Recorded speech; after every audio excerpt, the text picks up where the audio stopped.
Tell me the truth if you want to live. Why are you here? Who's with you? And who on earth are you?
In my dreams that unfold like a double helix, I've asked myself that question countless times, but up until now, there has been no answer. Only endless flowing quicksand. Remember, you must use your power. But even if you wish to save all this,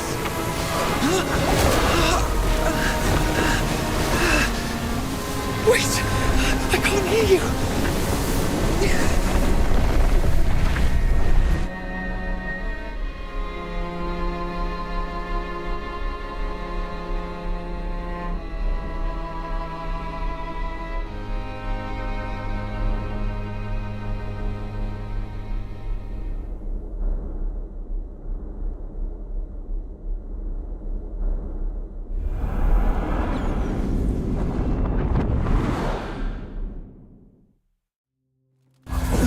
Barry, Shh.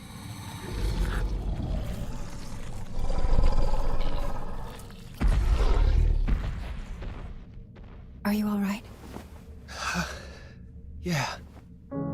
Get some more sleep. I won't leave. I'll be right here when you wake up. It's okay. We should get down the mountain and head to the village. You want to go back? There have been roars coming from there for days. I was thinking, if we could make it home and grab our weapons, and with your strength, you'll find a way out. No one's going to save us no matter how long we stay here anyway. Let's go then.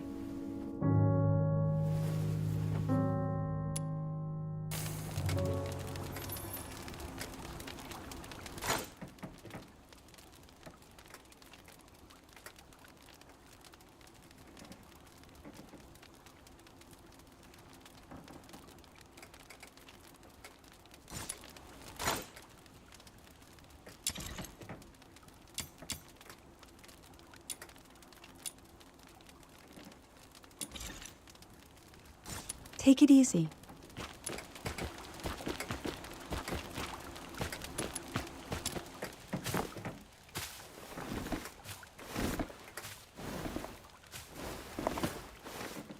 Watch your step.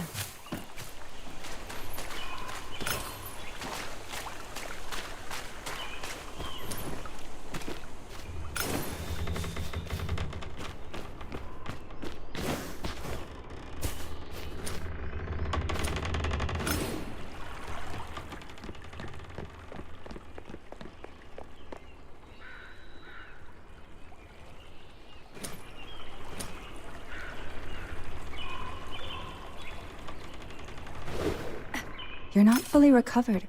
Are you sure you can do this? I'm okay. It's just a few scratches. Don't push yourself too hard. We still have to save some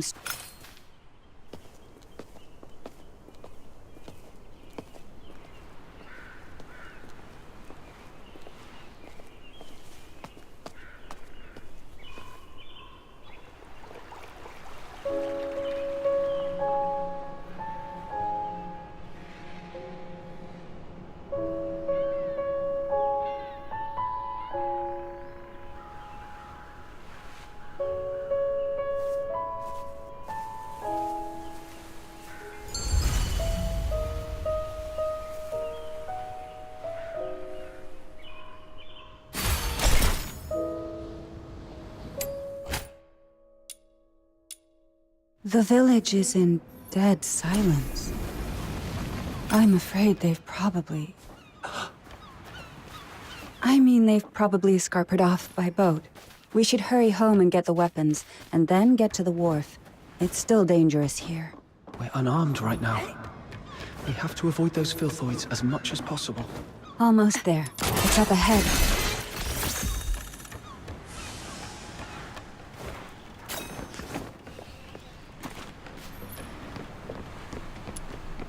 Take that sword with you. It might be helpful one day.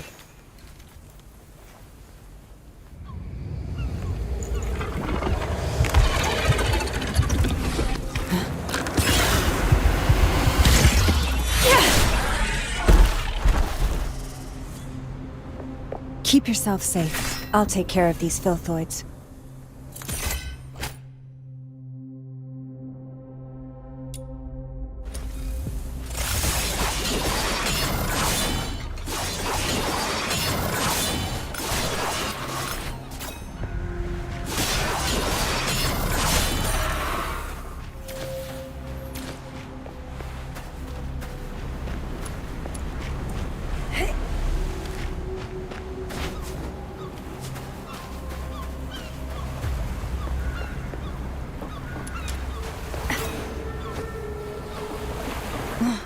They didn't even leave one single boat. You were at the village when the filthoids came, weren't you? If it wasn't for coming back for me, you could have escaped with them. Don't be silly. You'd have done the same for me. Let's search along the shore and see if there's any old boats or something. These are... Someone must have lost them when they ran away. Take it. It's always good to be well armed.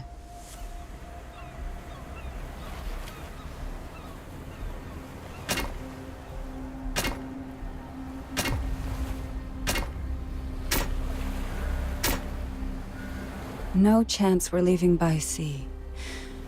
Guess we'll have to count on that thing. Listen, there's actually another ship on this island, up in the mountain ruins. A ship? On the mountain? Yes, a ship that flies. Now follow me.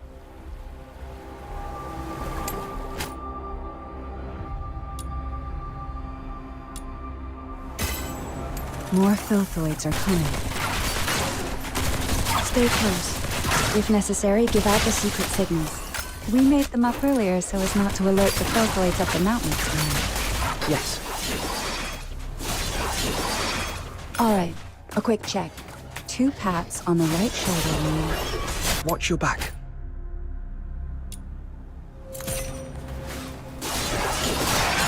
And 2 taps on the chest. Come closer. And scraping on the nose.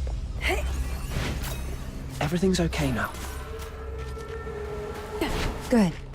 And the last one, 3 quick blinks. I forgot it. Remember, 3 quick blinks means... I'm not interested in that signal. And I won't remember it.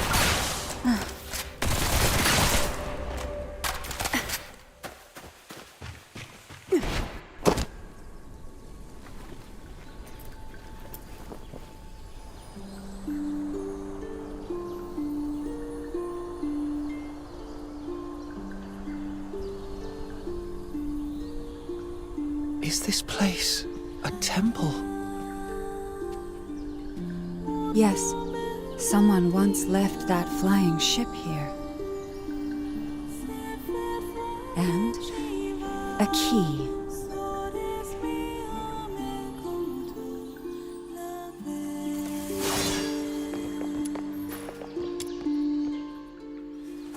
Listen.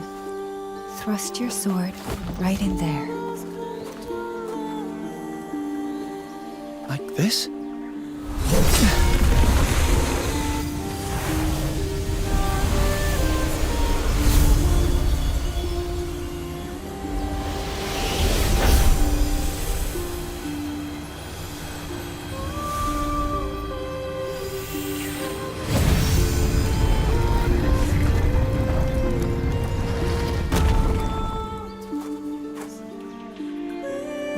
The key is this sword. Yes. Your sword was never meant to hurt.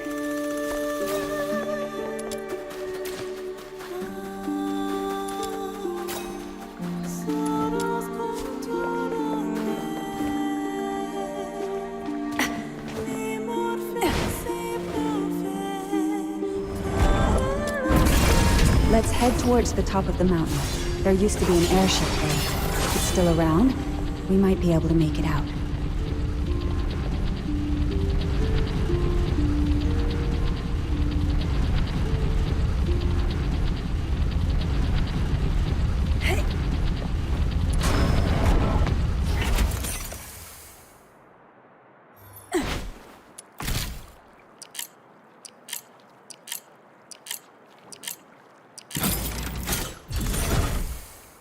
Are these filthoids dead? It seems someone had a fight with them just before we arrived. Could it be one of the villagers? No. We were the first to open that door. Anyway, thanks to that person, we don't have to deal with these filthoids ourselves. Whoever it was, they're not to be underestimated. We must be vigilant.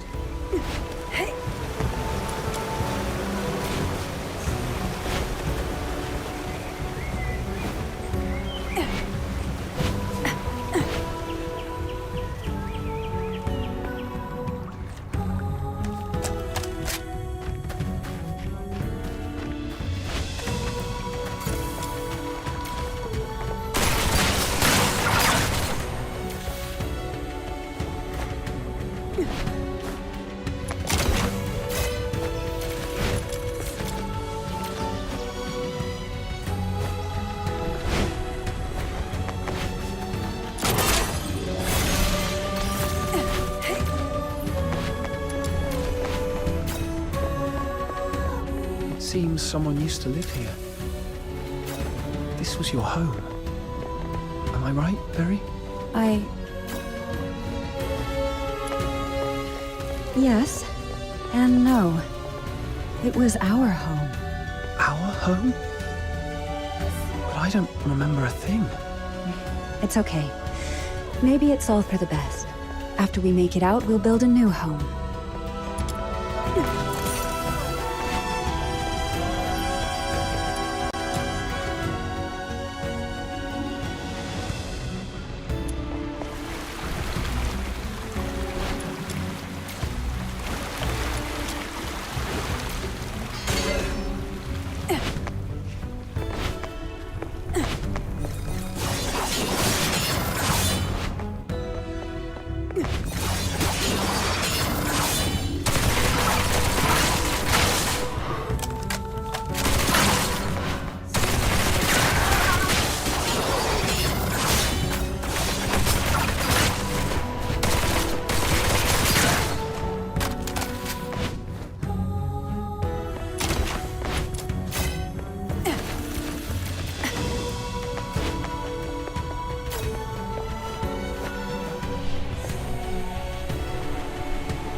The ship is at the mountaintop.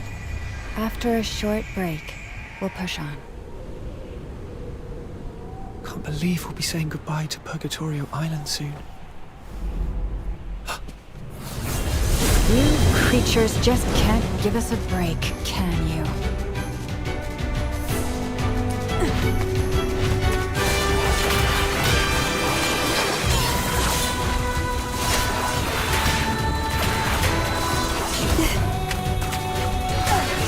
Surrender.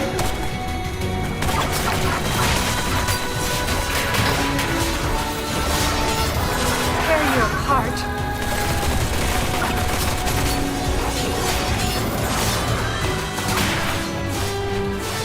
Surrender.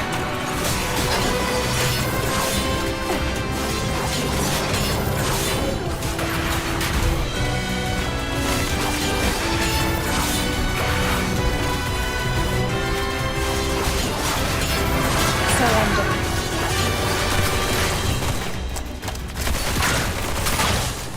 How many of them are there? Let's get to the top to shake them off.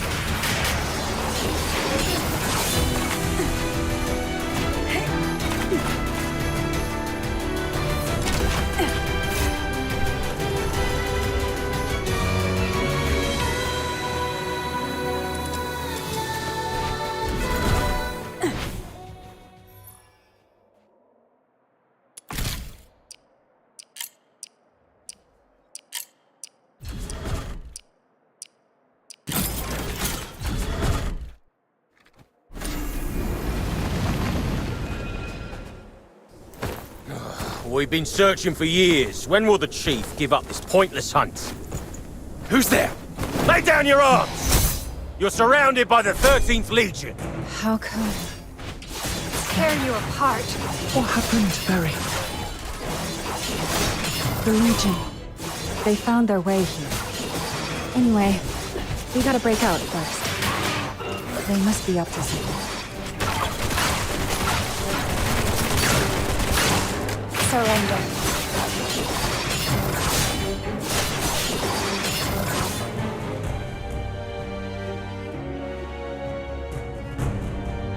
Is this your idea of accurate intel, Randy? You gave me your word. The soldiers did their best with the filthoids. These are indeed unforeseen circumstances, but we did find something valuable on this island today. Alchemical tool she has used, and an airship with a Legion serial number on it. You realize we're looking for number 0, not this useless junk, right? We've been searching for over a decade, but our maritime unit intercepted several of the village's vessels. They might be able to dig up some... Were those gunshots? Randy. Yes, Mom.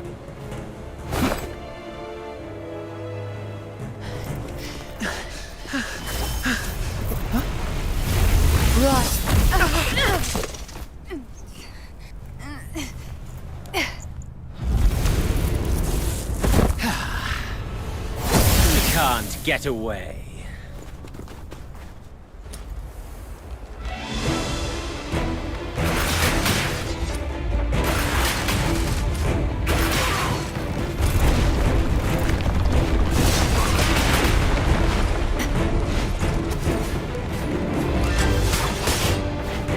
Tear you apart.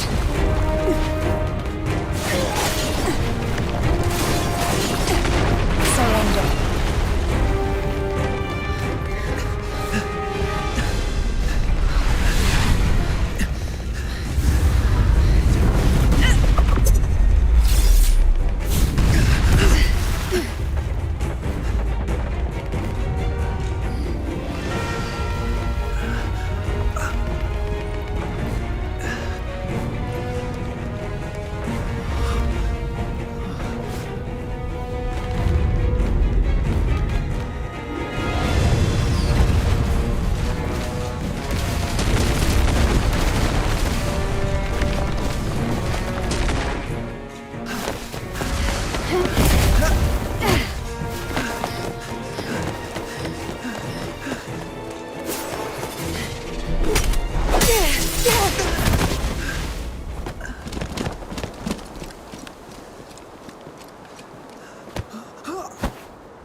Give it up!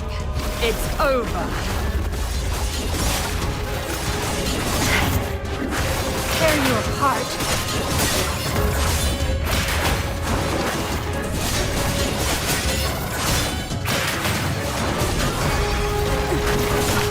Let's quickly get this over with and go home.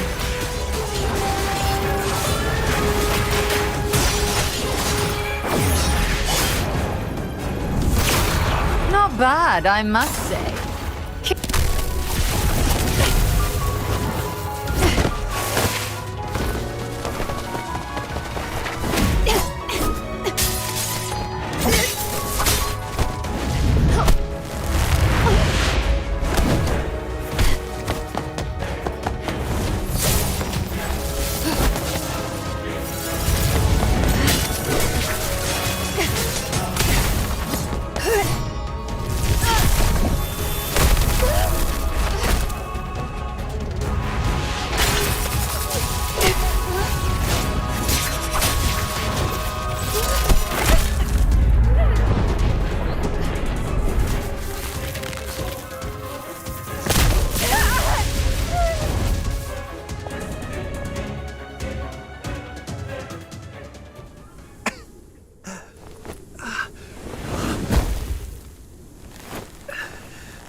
Tell me the truth if you want to live. Why are you here? Who's with you?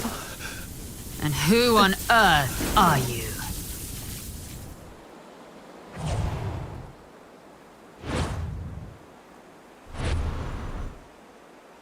That's how it happened.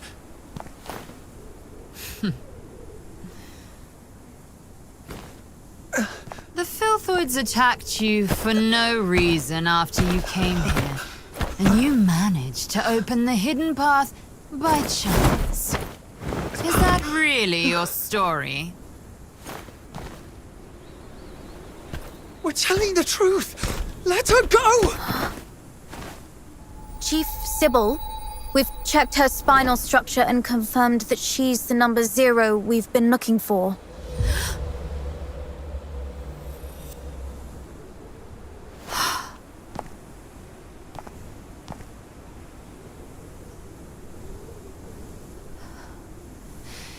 Fortune has finally smiled upon me. Take her back. As for him...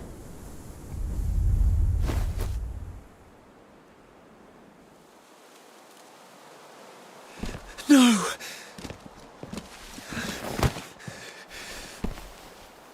Don't take her. Remember. You must remember. Your power. The power of resonance.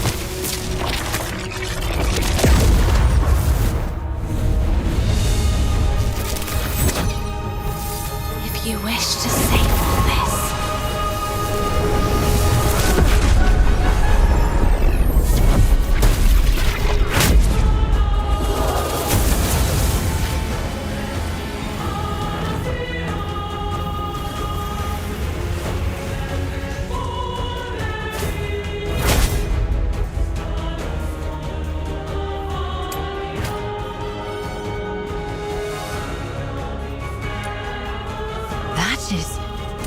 Number 0 is not supposed to release all her powers yet. Why? No. That's not her power. It's resonance. That brat she's trying to protect. That's the new receptacle for the power of resonance. Come to think of it, his face was the reappearance of the...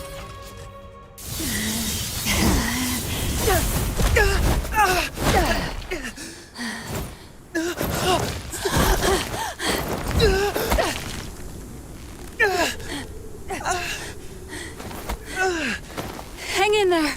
I got you. Barry! Give it up, number 0. Even the toughest blade has its breaking point. Come back with me, and you'll live. So will this kid you care so much about. Otherwise, he will... Give me your word. I'll go back with you, but you have to promise to let him go. Give me your word, or you can take 2 corpses back. Perhaps I wasn't clear. This is not a negotiation. It's an order. Barry!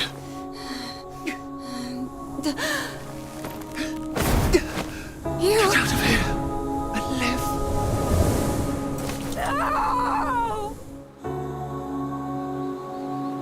Quick question. The 3 quick blinks means... I've got this, Berry. 3 quick blinks means... Even if left all alone, you should be brave and live on. Until the day we meet again.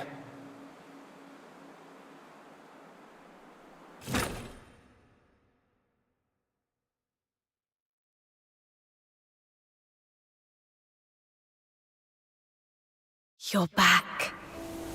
My other half. My reflection. And my echo.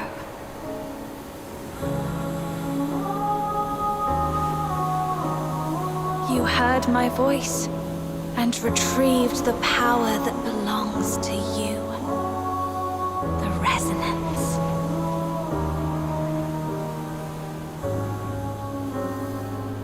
This power didn't change anything. I fell into the sea, and I'll never wake up again. It's all over.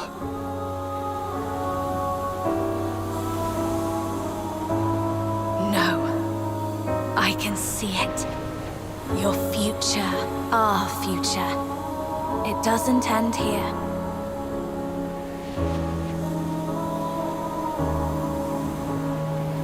Someone will pluck you from the briny waters and lead you to a frozen wilderness, where destiny will pose the ultimate test.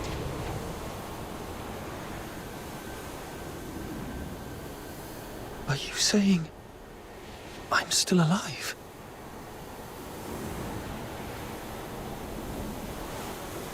It's time to set off.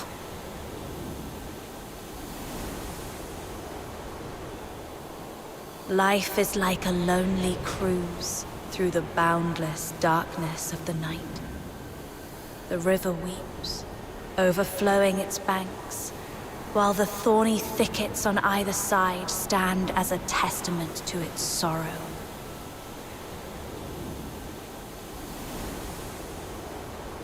I'll keep watching over you, the one across the shore, to see where you're going.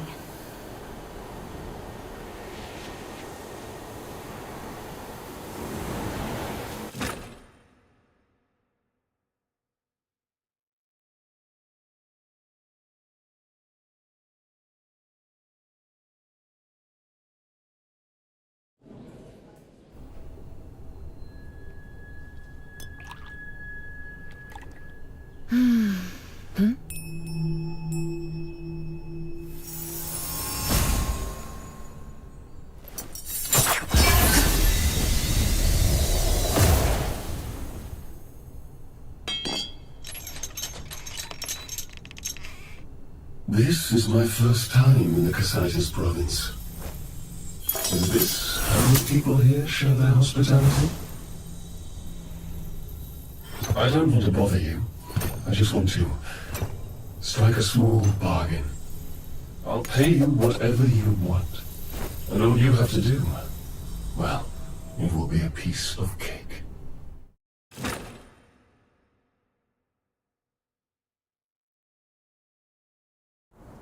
Hello? Hello? Can you hear me? Camilla! Look!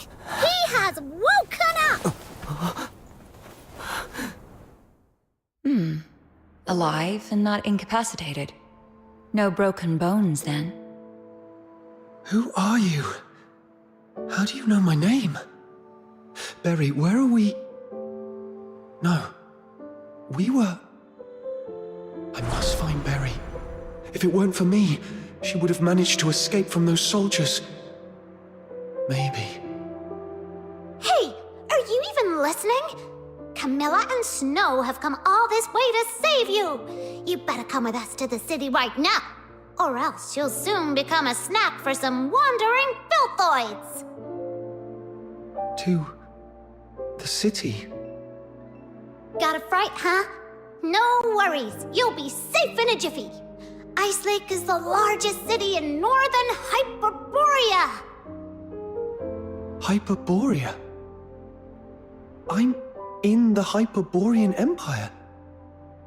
Well, yeah. What's the big deal? Do you know this woman called Sybil? Others refer to her as the Chief, and she's supposed to be in this country. I need to find her. Sybil is a common name, but there's only one that's linked with the title Chief. You want to find her? How did you lose your mind to the blizzard? I thought Charons are supposed to be resistant to cold temperatures. I'm serious. She might have taken some... thing that's very important to me. So I must find her and get to the bottom of it. Espionage, assassination, defiance. With what you've just said, the Imperial soldiers could arrest you for these 3 reasons alone. If you really want to find the Chief, I'd advise you not to rush into it. And for the last time, If you don't want to end up as filthoid fodder, come with us.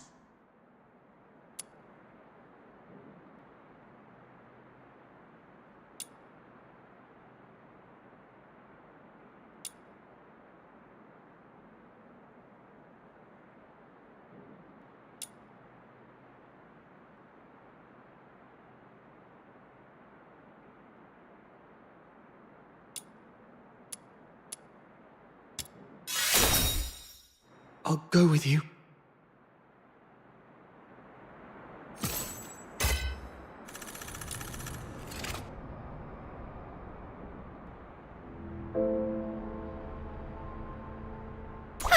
Where are we heading for today's haul?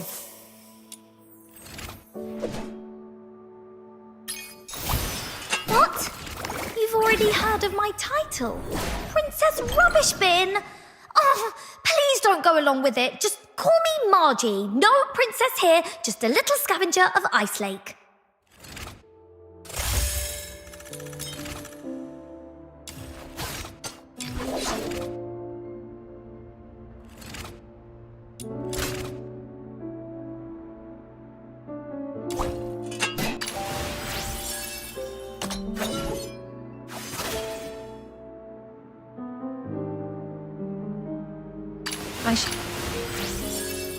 I shall offer what humble...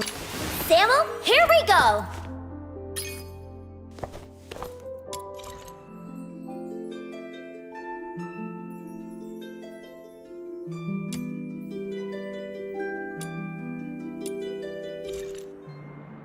Are you taking me out to play? I knew you'd bring... Gilbert! Wait. Are you inviting me on a date? Who's the target today? Seeking aid from an enemy? Good. It seems hatred hasn't Are we going on an adventure? You have set the stage anew. Let's go. Where are the... Emergencies, This is quite a delicate I really... weapons, supplies...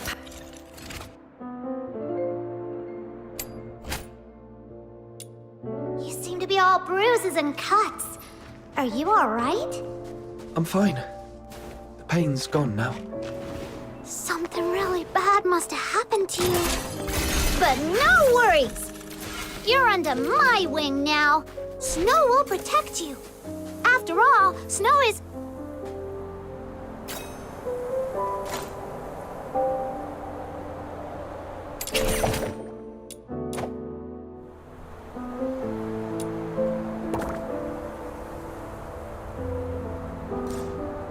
Yeah. Whoa! What is that over there? Yeah.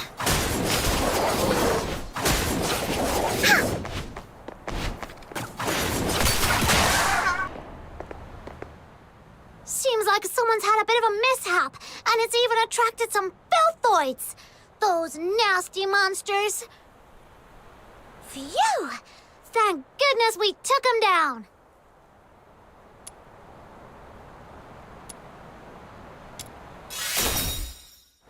Well, that was because you seemed so talented. So I decided to give you a simple test. Anyway, I have another question. Do you know how far it is from this largest city in northern Hyperborea to Purgatorio Island? It's a small island. Should be to... The south of Hyperborea. Under a huge heaven tree, right? It's far, far away. Over 1,500 kilometers from here.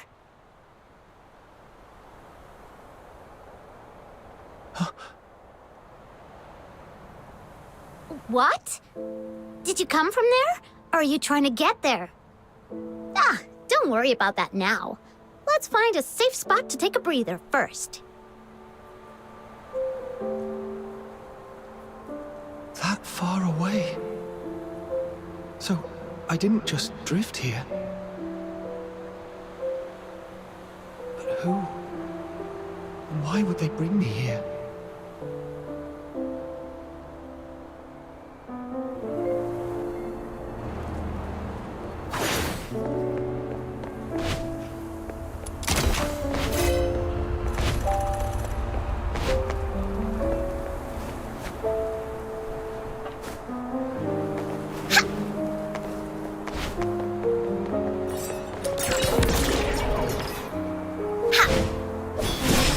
city gate is just up ahead. Follow behind us. We'll get you in. And keep your mouth shut. If anything comes up, our almighty Camilla will take care of it. Okay. Stop right there. Not another check. Don't even remember Camilla and Snow, huh? Looks like your eyes and your brain aren't working very well. Not you, Luno. I was talking to... Oi! One Eye. In such a hurry to visit the Security Bureau for tea, eh? Huh? You're not from here, are you? Where are you from? Got your travel permit?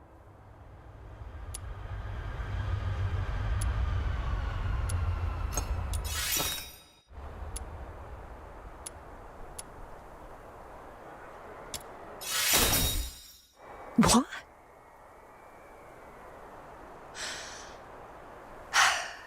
Yes, this is my cousin's child. They were attacked by filthoids on their way from Marburg. My cousin died, but this kid miraculously survived.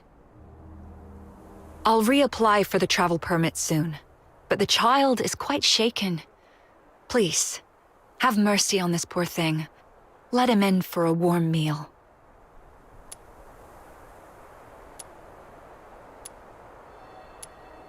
Stop it. Whoa, aren't you a bit old to be a crybaby, mate? This would have been a simple matter in the past, Miss Camilla, but, you know, recently that fork shakens or something is wanted nationwide, so the chief specifically asked for strict security checks across towns.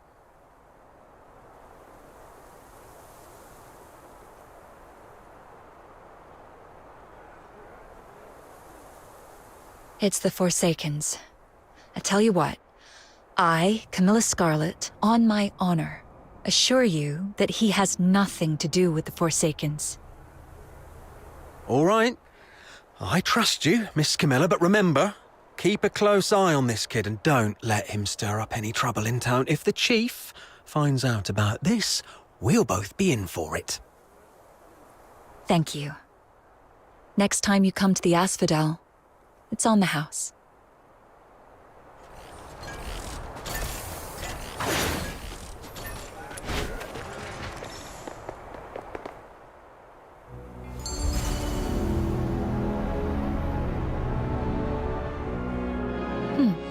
An excellent performance, I must say. I'd say you're normally an honest kid. Look, your hands are still shaking. It's all right. You'll get used to these tricks of survival in no time in a place like this. All right, now that I've brought you in, the deal is fulfilled. I should go back to my tavern. Stay out of trouble for me, all right? Wait a minute. I'm still quite confused. Then make it quick. Time is money for a merchant.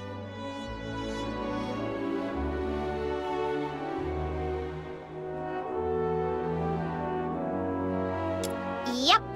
Just yesterday, in the pitch-black windy evening, a fiend cloaked in white light infiltrated Camilla's tavern and threatened her.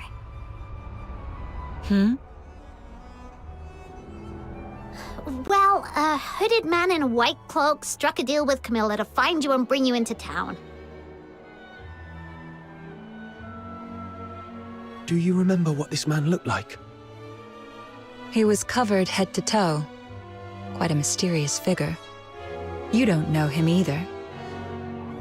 I have no clue. How curious. Some enigmatic benefactor from nowhere is willing to spend a fortune to save a stranger, but doesn't want to reveal his identity or intention. Someone will pluck you from the briny waters and lead you to a frozen wilderness, where destiny will pose the ultimate test. Could it have been the person from my dreams who orchestrated my rescue? But to what end have I been brought here?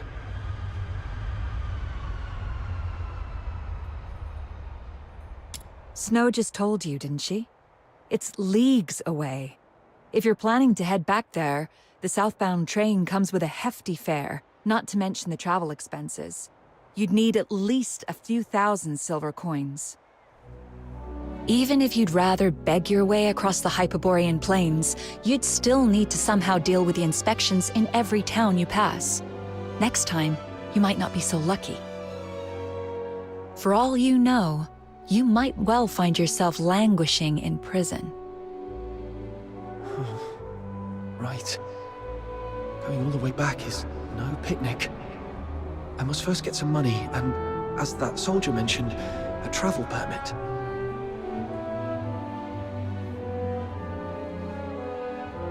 The 13th Legion is directly under the Emperor's command, with bases in every province, so Sybil could be in any part of Hyperborea. The most likely place, though, is the colossal Steel Bastion in Dysmania, the Imperial capital city, where you can find the Empire's finest soldiers and an arsenal of every type of conceivable and inconceivable armaments. If Hyperborea is a roaring chariot, that place is its engine, its fiery core. If you want to give it a try, go ahead. You're neither the first nor the last madcap I've seen. So what I'm facing isn't just Sybil, but the Empire behind her. Do I stand a chance? Not for now, at least. I need a plan B. Let's call it a day. I've been out so long. The Asphodel might be in quite the disarray by now. Try and survive on your own. If you can't even do that, then don't ever again mention any mad talk about confronting Sybil to get your stuff back. Look, there's an inn up north called the Hypnos House that might take in someone with a sketchy backstory like you. You mean that spooky haunted house? Where else would take in a Charon without a travel permit, but a place that is so creepy, even the soldiers didn't want to search? I understand. Thank you.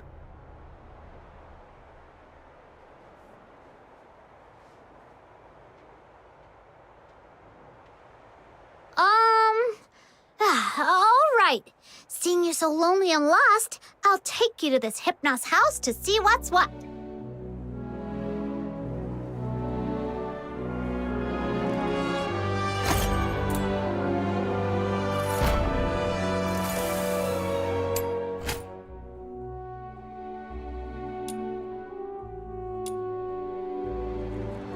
What exactly did you mean by haunted house? I heard about it from the guests at the Asphodel. There's always someone complaining. Like, even though it's such a big inn, the doors are always shut tight every day, or how the lodgers seem to never ever leave. And sometimes there's this really weird smell drifting from the inside of the house. And how the innkeeper's face is colder than the waters of Lamenting Lake. It's as if he's not running an inn, but a coffin shop.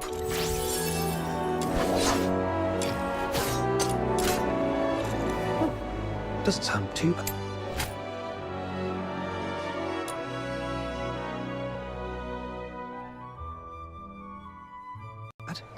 I thought it was crammed with filthoids and Sybils.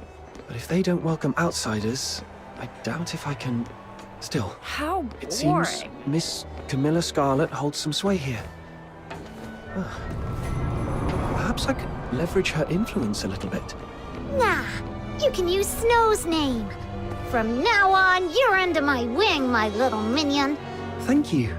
But what's a minion? It's what they call someone in those stories who's the favorite lackey of the awesome Demon King. Among all the Luno in the world, why else would little old Snow have these nifty horns, if not to be a Demon King one day? It's totally my destiny. And it was those mysterious voices that brought me to you. So you must be the minion sent by destiny. So, here we are. You wait here.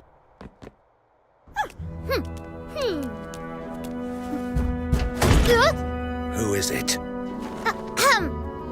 I am the pure white redeemer. Demon King of Light! Listen well, this person...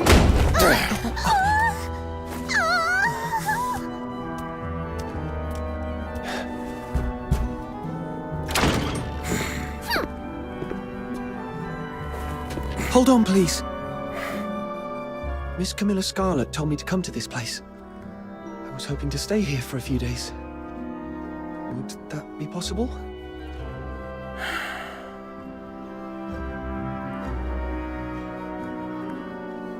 No travel permit?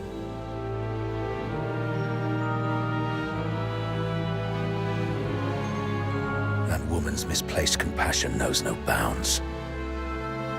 All right then, let's see it. The price you're willing to pay.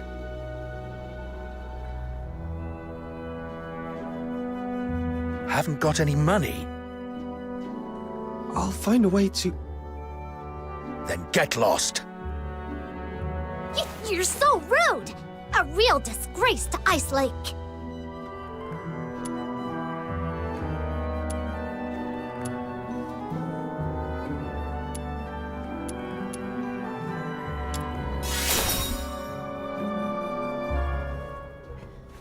Let's leave, Snow. Mr. Henrik, I'm back. I just tidied up the house again, and it's all set.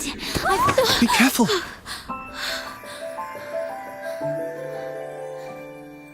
Are you a new lodger?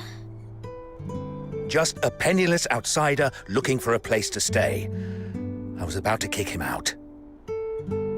An outsider? But if you kick him out, won't he be homeless? That's none of your concern. But the house is still unsold. Anyway, lending it to him for one night wouldn't hurt, right? He can pay you back when he can. That way we get a little extra cash for basically nothing. If you keep being so cold to everyone, you'll never find a buyer for that place. You... Fine. Have it your way, then. But just for one night. Come morning, you must go wherever you're supposed to. Understood. The house is to the south. Follow me.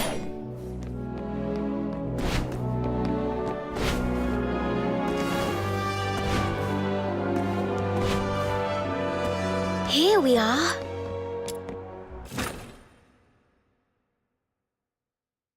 This room has just been cleaned up. You can stay here tonight. Cool! Don't be upset. Mr. Henrik isn't really that greedy. It's just we've been quite strapped for cash lately. Otherwise, he wouldn't consider selling his old house to make ends meet. It's been neglected for years, but after a good clean, it's not half bad, right? At least it keeps out the chill. Oh, I haven't introduced myself.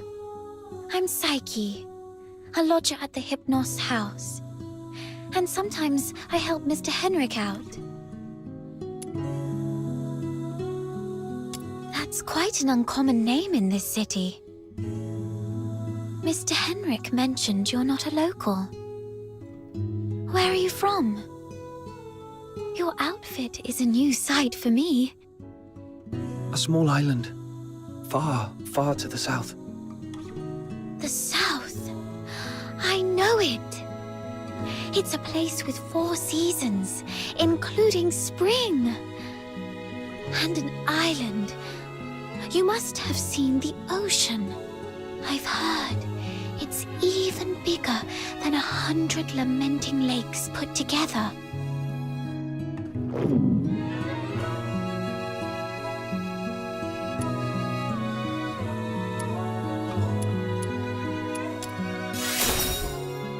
Are you hungry?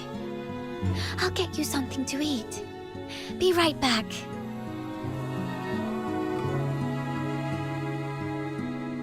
have thought such a rude and gloomy innkeeper would have such a nice and helpful kid working for him? Thanks to her, we finally found a place to stay. Let's rest a bit. I'm quite tired too.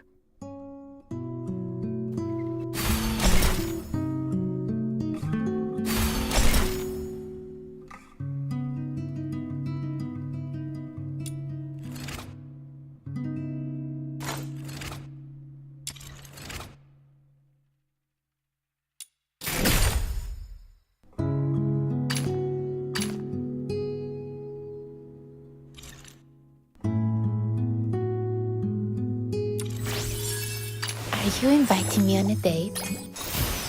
What a romantic encounter! Was this the god of love's work? I'm Rebecca, a perfumer. How about indulging in a truly unique scent? The l'essence de l'amour. I made it myself. Let's go. I'm back.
Let's go.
So much has happened.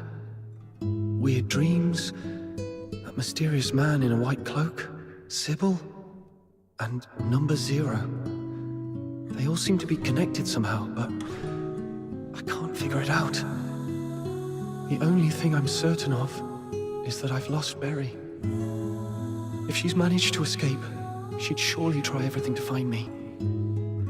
Of course, I can't rule out the worst-case scenario that Sybil has taken her to the Legion. The silver lining is, it seemed that Sybil needed Berry for some reason, so she probably wouldn't harm her. Anyway, I need to scrape together some money in Ice Lake, get a travel permit, and then plan for my next move. I'm back. You must be starving. Here's some freshly baked bread. Berry? Huh? Are you all right? I'm fine.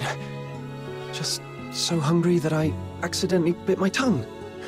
It hurts, so... Then you'd better eat some bread and wash it down with warm milk. That'll make you feel better. Be careful. Don't bite your tongue again. Thank you, Psyche. Are you sad? Huh? Why? I can feel it. Even though you're trying to put on a smile, you're not happy. I'm a bit curious about what you've been through, but Mr. Henrik told me not to pry into our guests' pasts.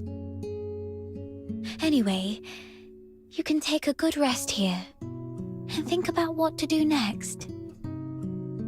Thank you.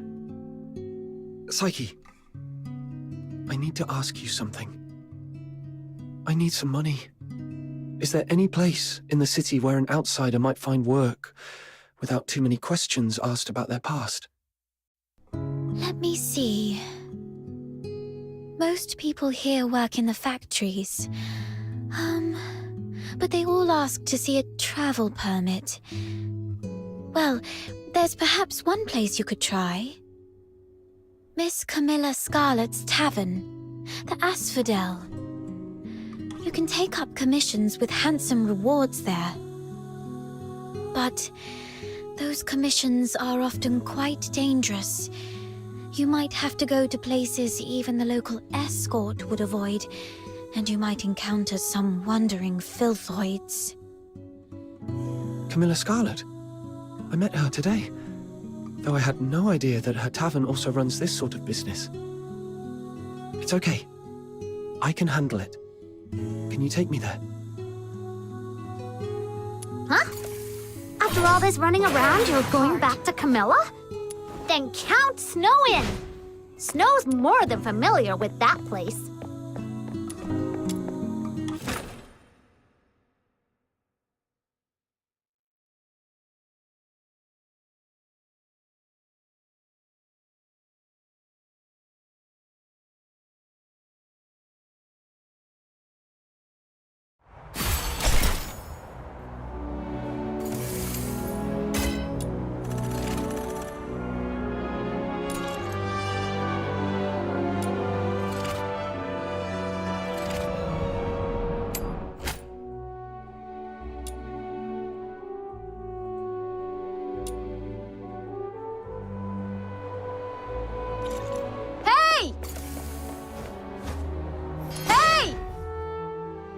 Who is it?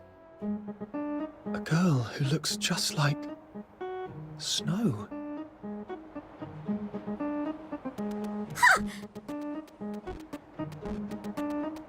Who are you calling girl?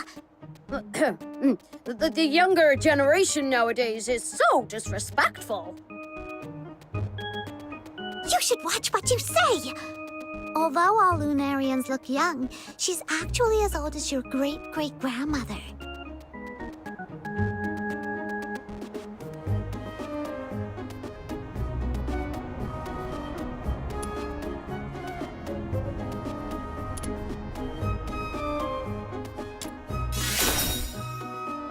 Very well, I'll let it slide this time. Actually, I caught a whiff of something remarkable as you passed by just now. Oh, that's right! It's the scent of a legendary weapon! Do you have any special weapons on you, kiddo? Weapon? This sword is all I have.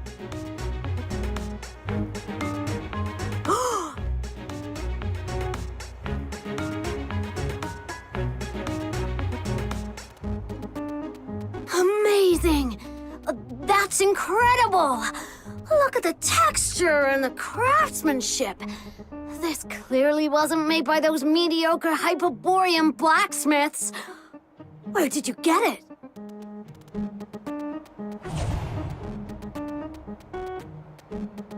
I'm not sure.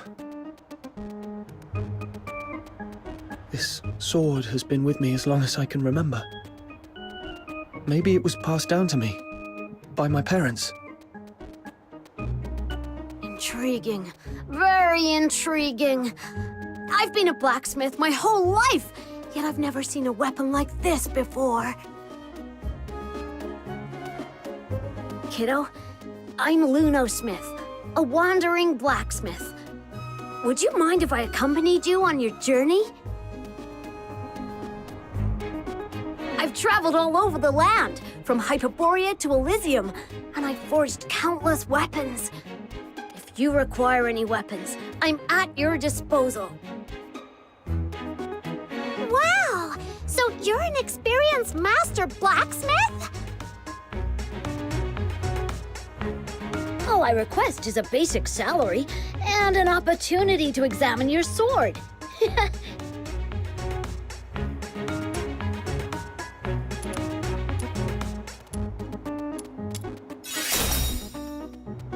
Look, I can see skepticism written on your face. You can trust me. You must know the saying, Lunos never harm. Everyone in Atlasia knows that. Yes, exactly.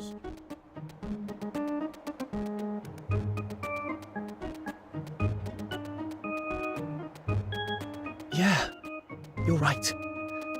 Let's head back together then. So, you'll have me? Excellent! Then take me to where you live.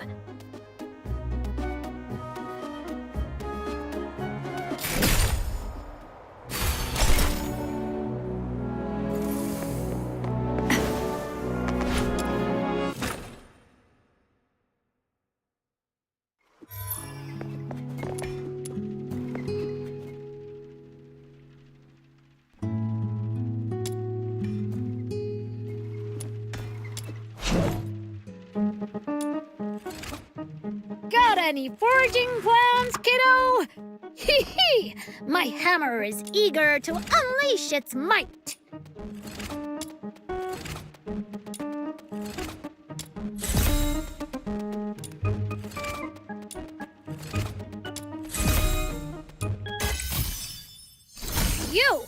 Here you go. The forging went smoothly this time. What do you think?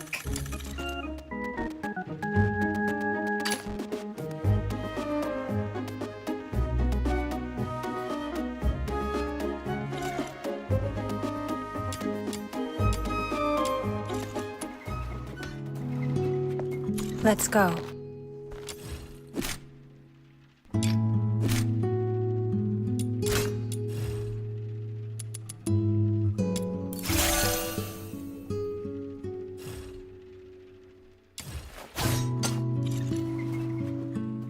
Awesome!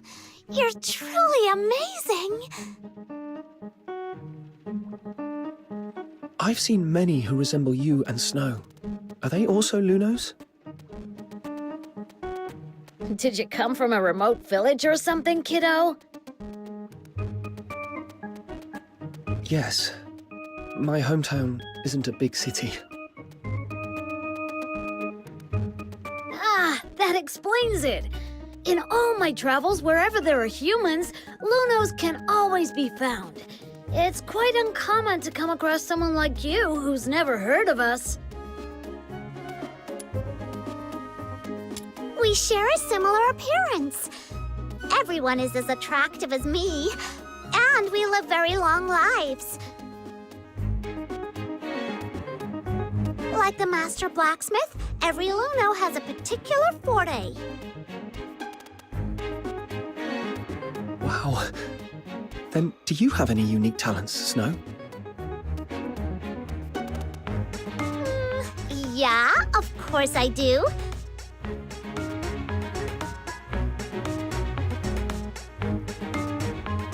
As you can see, I have demonic appendages on my head. No other Lunos have these. Indeed. In all my years, I've never seen a Luna with horns like those. You look just like those human Charons. So, I'm Luno the Demon King. Different and unique. Perhaps I was meant to lead the Lunos and dominate the world. Oh, that's quite the ambition. Unfortunately, most Lunos lack ambition. They'd rather follow the humans and are content with just a few words of appreciation. But for me, I want so much more. My little minion, you must stick with me. After I conquer the world, you'll be the leader of my legion. Just you wait and see.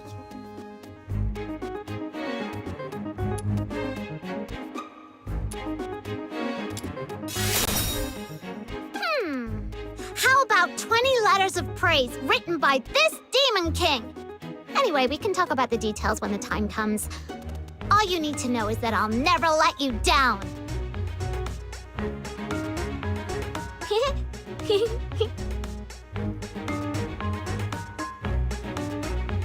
Wow, so unique and different from other Lunas.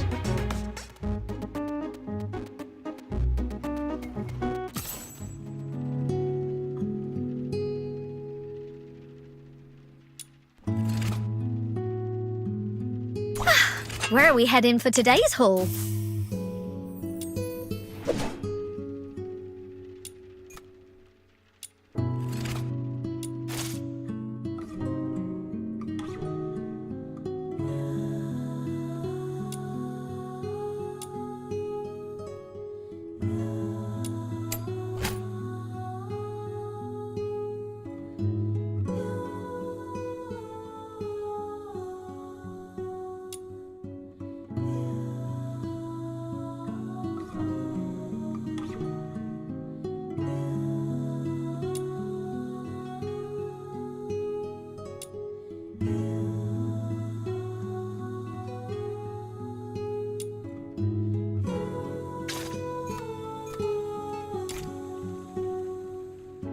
Let's go.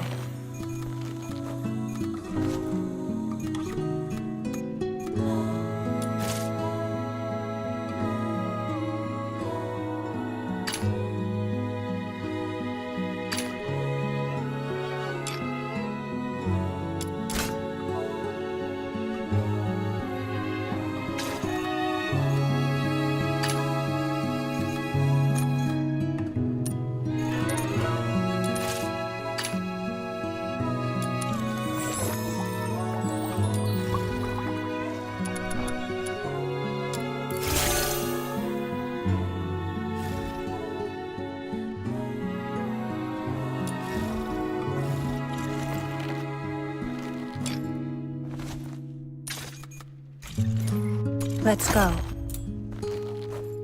Are you inviting me on a date?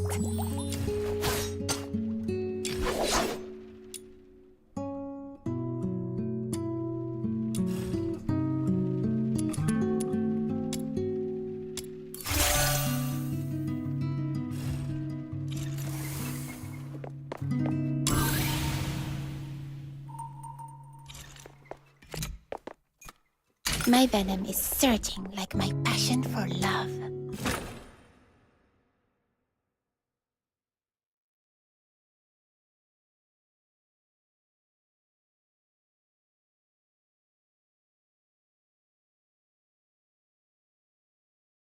My venom is The asphodel is just to the south.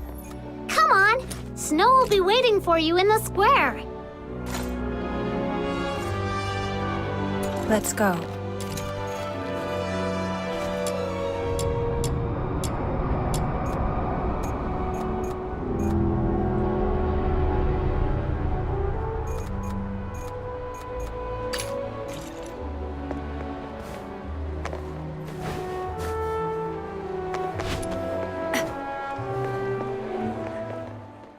Your travel permit. Are you deaf? Show me your travel permit. Sorry, sir. I'm a bit slow at this age. Please, bear with me for a moment. Here it is.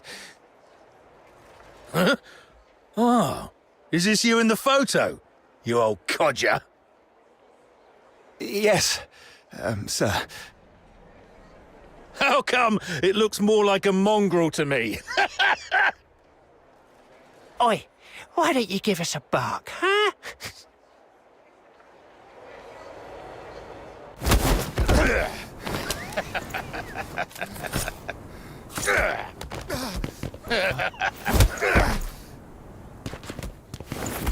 No! Don't. What are you looking at, you little twerp? Stay out of trouble for me. All right? Father! You bastards! No!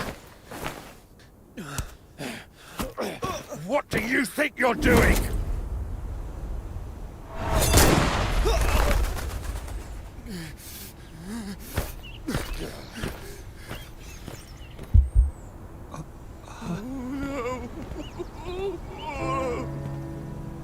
Let's leave. There's something important you should know. If you're from somewhere afar, remember, whatever you do, never anger the Solarians. The Solarians? You mean the ones without horns? What's so special about them? Or is it that we are the special ones? Yes. Here in Hyperborea, we, the Charons, with our unique appearance, are different from the Solars. They even call us Demon's Children. Ugh, speaking of which, Snow is super mad! Whenever those humans talk about stuff like demons, children, and magic, they always give such dirty looks. Just like when Camilla sees a drunken brawl in the Asphodel. But it's actually the demon's children who are being bullied by them. Thank you, Snow. But the fact remains, we are unwelcome here. So be extra careful when dealing with Solars. That soldier back there, even after committing such a brutal act, the only consequence he will face is merely a demotion labeled as an accidental mistake. We've seen stuff like this many, many times, until everyone gets so used to it. Such things are commonplace in this place. They are just as ordinary as the fact that Charons aren't allowed to enter the inner city of Icelake or leave the Empire. As ordinary as flowers withering, lakes freezing over, and snow melting in the hearth. This makes returning to Purgatorio Island even more challenging. Why is it like this? The Solars of Hyperborea believe the Charons who wield magic are evil sorcerers, the greatest threat to their peaceful lives. But you can't always just suck it. Why not use your magic on them and boom!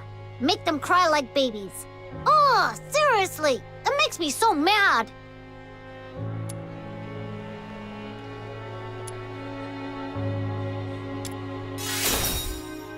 Around 18 or 19 years ago, Charons in the Empire once waged a war. I wasn't born then, and people rarely talk about it. All I know is that the war ended in a crushing defeat for Charons. There are people like you who are still struggling to fight back, such as the Forsakens, but those fully skilled in magic remain a minority. Most Charons are but tillers of soil Laborers with calloused hands, street vendors hawking their wares. The profoundly common, the unsung ordinary. For most, fighting back is too costly. Keeping themselves and those they love alive already demands every ounce of their strength. I apologize for stopping you just now. I just don't want a friend I just met to encounter any danger. It's okay. I get it now. Just unclench your fist, Psyche. You'll break the skin if you grip any tighter.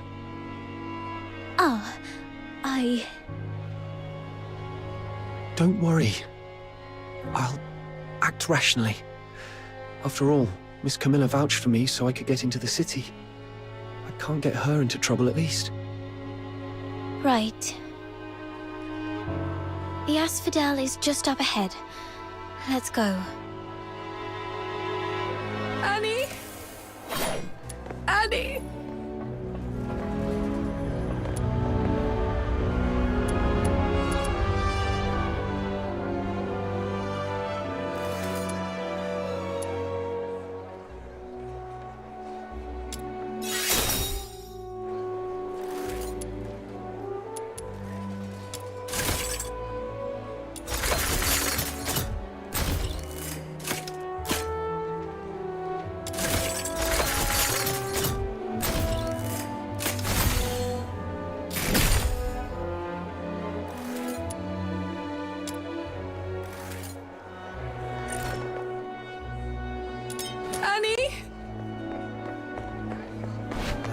Stupid hag.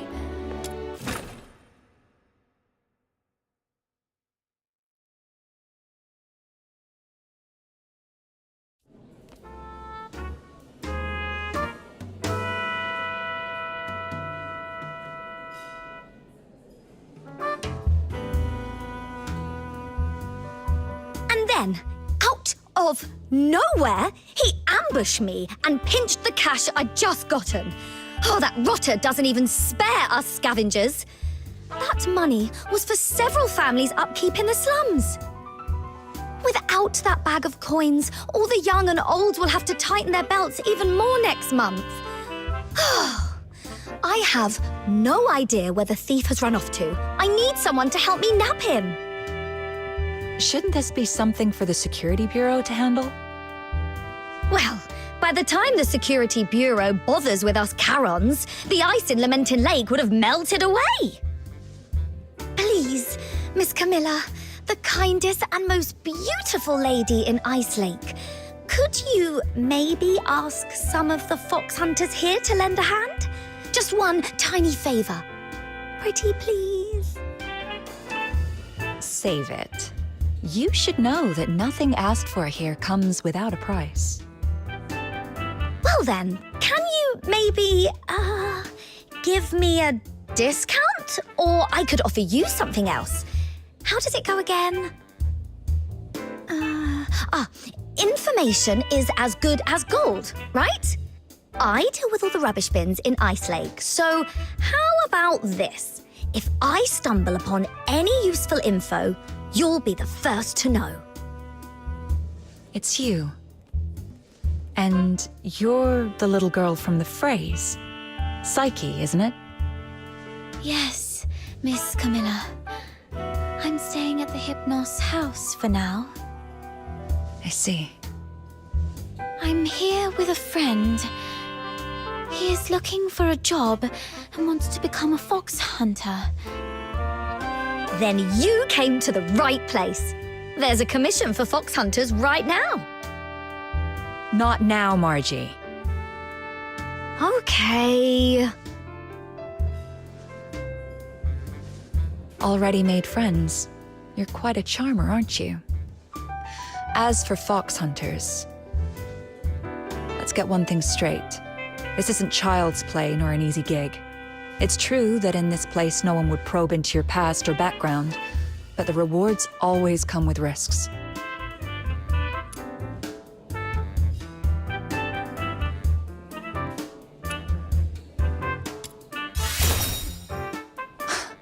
You don't look tough, though your courage is admirable. You're indeed stronger than the average Charon. I've seen you in a fight. But brute strength isn't enough to qualify you to be a fox hunter. You need to prove that you're capable of dealing with all possible contingencies and a very mixed group of clients. It just so happens that a chance for that came in just now. Oh, right.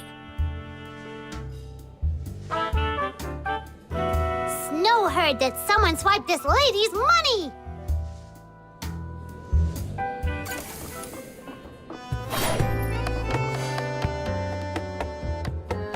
You'd really help me out?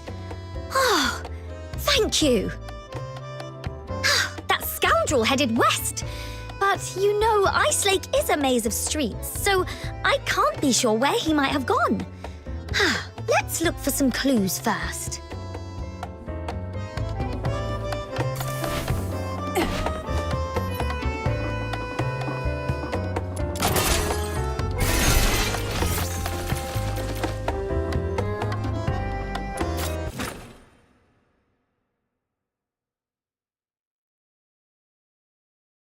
Treasure the intel, never miss the thread. Let's start by searching to the west.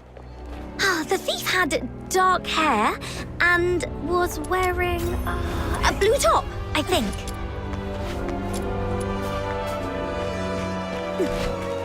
Oh, look! Hello, Mr. Baddie. Out for a walk? Oh, it's our little Princess Rubbish Bin. How's today's haul? I see you've got 2 little sidekicks to help you. I'm not a sidekick! I'm the Demon King! Okay, so you are the Demon King of Rubbish Bin, then. Nuh-uh! It's the Demon King of Light! Let's not get hung up on titles for now. Mr. Baddie, did you happen to see a Charon man in a blue shirt with dark hair just now?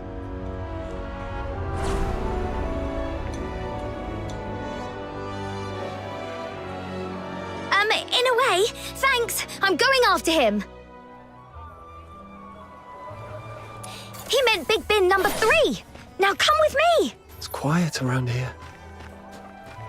No worries. My detective instincts are telling me there's a clue nearby. What? Something in the bin? Just making sure he wasn't hiding in... Wow. Is that half a bottle of wine and an antique pin? Wow. Aren't you the chosen one, blessed by the gods of rubbish bins? But this really isn't the best time. Just a sec.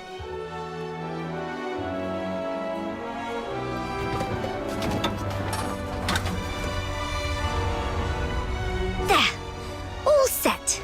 I'll come back for these later. Finders keepers. Oh, I'll share this wine with you once we've caught the thief. I think I'll pass. Thanks.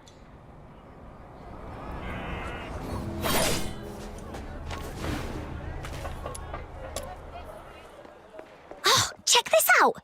2 layers of crates against the wall. The bottom one is skewed, and there are messy footprints all over it. Ha! It's busted.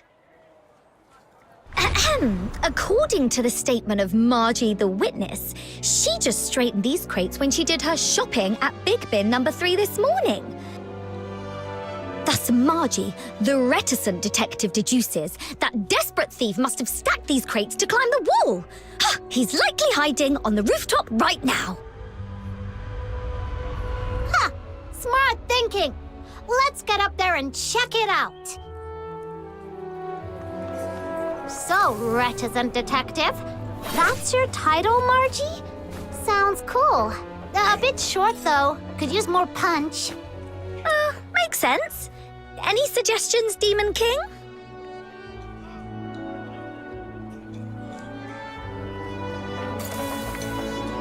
That old man back there called you Princess Rubbish Bin. That's a good one. Reticent detective, What? Did you really have to chase me all the way up here? You said you were going to share the money with the poor anyway. So why can't I get a piece of it? If you're hard up, I can help you. But you can't just grab money off people. That'll earn you a whack on the head with my shovel.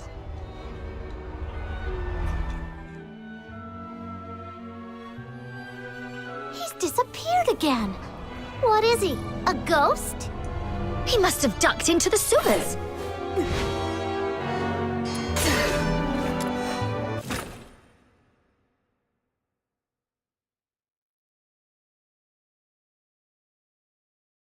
My venom is surging like my passion for love. Let's go.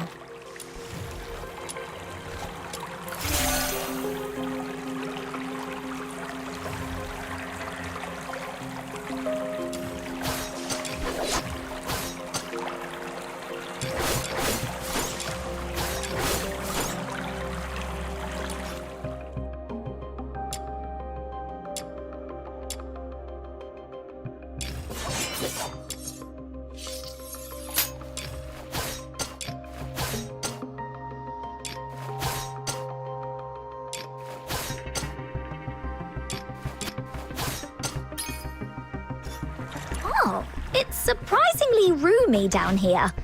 And much warmer than above ground. Oh, like a secret little kingdom. Chase away those critters and get rid of the smell. Then you could pitch a tent and practically live here.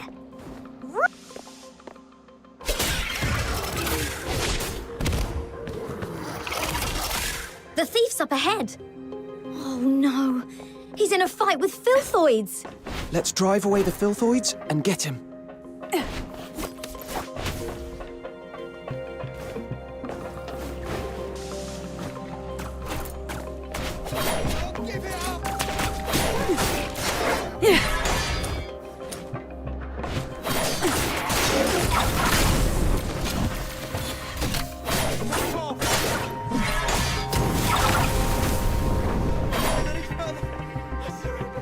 Huh. Not so fast now, are ya? Come on, let's pin him down.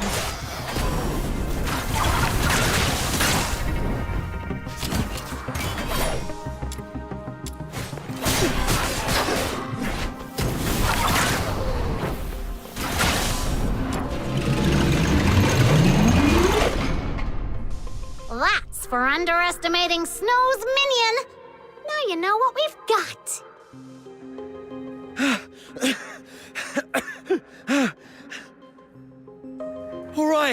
All right, here's your money back. I haven't had a decent meal in days, so I got desperate. I'm sorry. You're starving. Guess what? So is everyone in the slums. And you didn't seem so sorry when you snatched the money bag from me. How about this? You threw a few punches at me, so now I'm gonna hit you with my shovel a few times. Then we can call it even, and you can leave. Okay. Watch out, Margie. He's got something in his hand. Something just knocked the dagger away. Is that a dinner knife? Remember, sometimes a beast bearing its belly isn't showing weakness. It might be baiting a trap. Drop your guard and you'll get bitten. Like the wild, the city's teeming with beasts like that. Margie, be wary of undue mercy or trust. You too.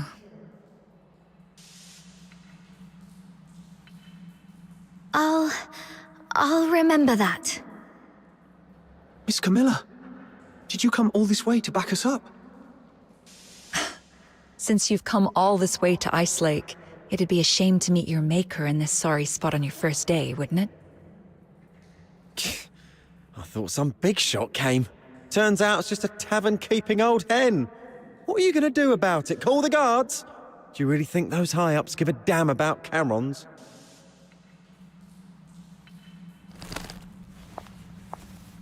We'll handle you our way. Teach you a few life lessons your presumably absent mother never did. Don't bring my mum into this! Let go of me, you nasty hack! Take him to the Security Bureau, straight to Chief Damien. This is out of our hands now. What? No! No, please! I surrender! Please, don't take me there or do anything! I'll leave Ice Lake for good. Please, let me go. I'm begging you. Miss Camilla, what's wrong with him?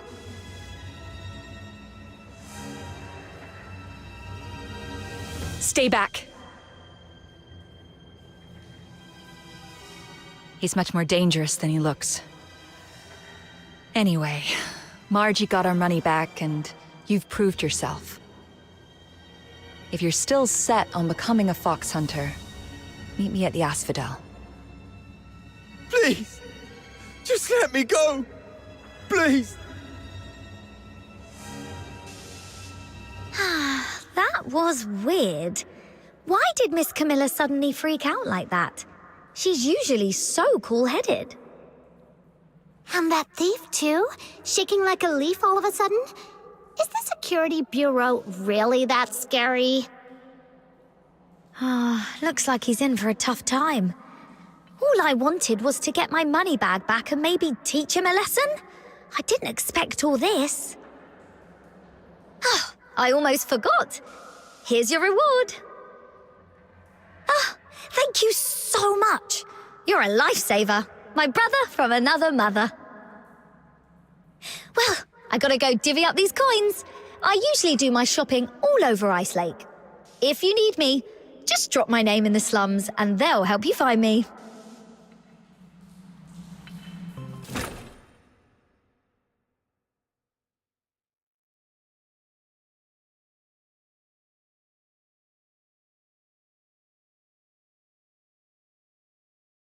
Over here! All the commissions for fox hunters are listed on this board. Hi, Snow. Lending a hand to fox hunters again. What is it this time? Nabbed a few hundred bandits? Thwarted a dozen dastardly schemes?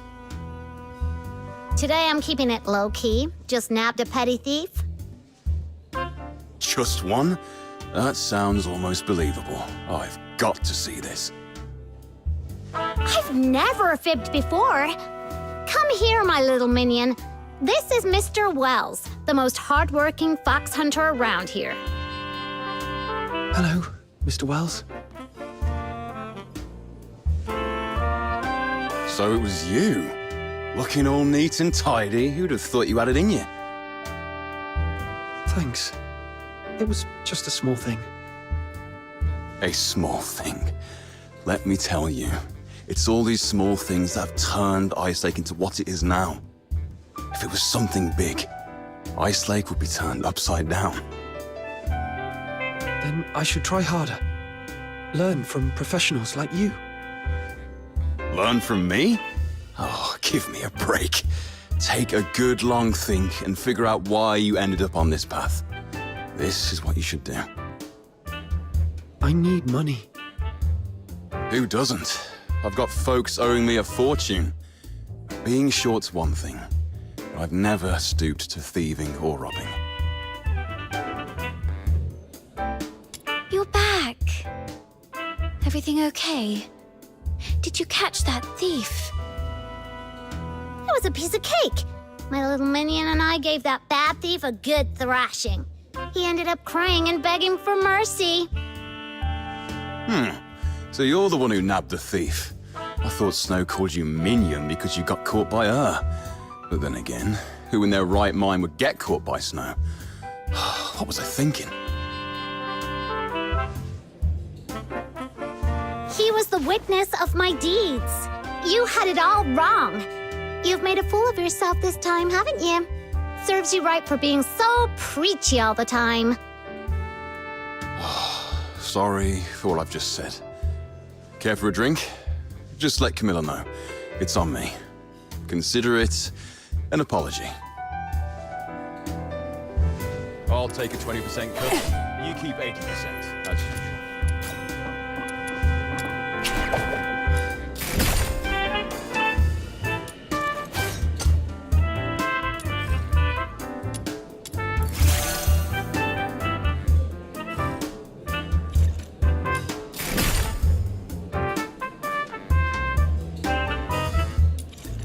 take a 20% cut. You keep 80%. Your first gig was quite slick, and you got on with Wells. Your career as a fox hunter is off to a good start. Here, a hot drink to warm you up. I was gonna treat you to one, but since Wells has offered, we'll put it on his tab. Right. I did mistake this lad for a thief. It's the least I can do. Oh, and I can also catch him up on our line of work. To be honest, it's been pretty tough lately. Any commission worth a jot has to be fought for. I just had a gander at today's jobs, and they're all thankless. Except for that hot potato. A right bother of a job. Finding some daft stone. It's no point in telling you. Even us old hands don't dare touch it. Let alone a newbie like you. It's looking for a rare mineral called Crystallo of Stella in the old Glevin pit. The client is Henrik Ethelred. Yes, the very same Henrik you know. Glevin pit is now a den for filthoids. A few fox hunters tried their luck, hoping to find some foxine scraps there, but not a soul came back. So even with Henrik dangling 5,000 silver coins, no fox hunter's taken a bite. Fox hunters are born adventurers, but we're not reckless fools. The stone's very existence aside, who knows if Henrik can even cough up the cash? Everyone knows he's recently gone bankrupt, even looking to sell off the family house. Is he planning to gamble it all on trading Crystallo? Wait a minute. Crystallo trading's been banned for years. How's he planning to unload it?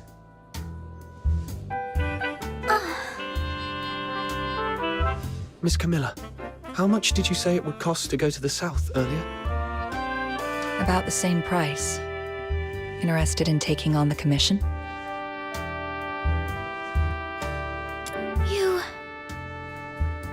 You serious? Kid, I'm not joking. This is no child's play. Thank you. I get it. Miss Camilla, you once told me, if I can't even handle this, how will I ever find my lost treasure? The Asphodel doesn't interfere with the choices of clients or fox hunters. If you're set on it, I won't stand in your way. Crystallo of Stella is a blue-violet crystal that appears as if nebulae are swirling within it. In the dim mine pit, it is particularly eye-catching. You won't miss it. Here's your payment for retrieving Margie's money bag. Take this with you as well. Make it back in one piece.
My venom is certainly...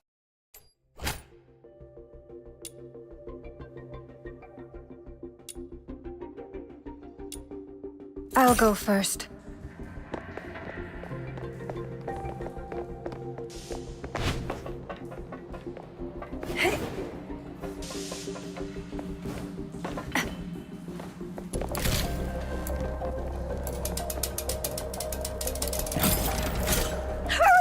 Let's find the potion station!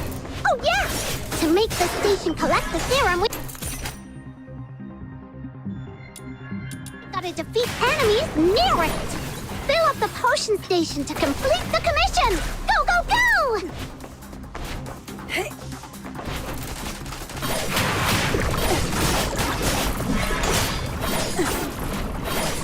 Surrender.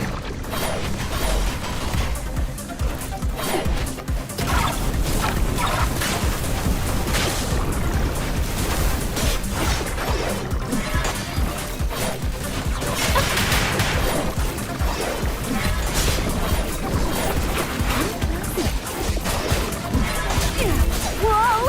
A huge thing is charging over with toxic smog! It'll...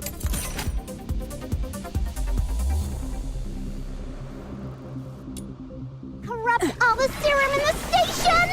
Take it down! Quick! Those who harm you will be shown no quarter. Quest accomplished! Let's get out of here!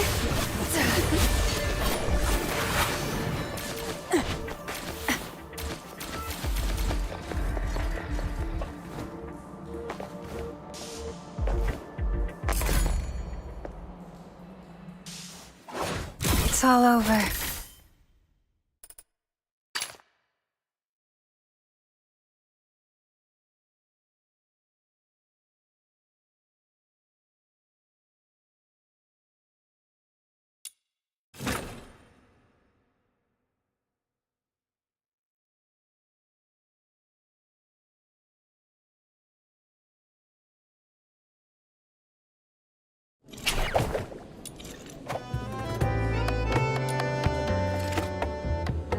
Let's go.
My venom is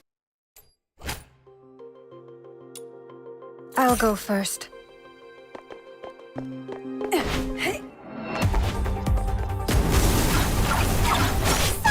this commission is about taking out the enemies in this area. Easy peasy, time to roll up our sleeves! Surrender.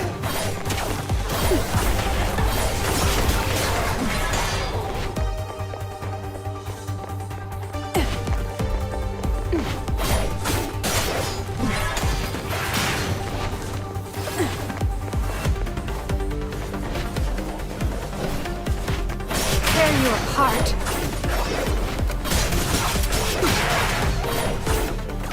May you rest in peace.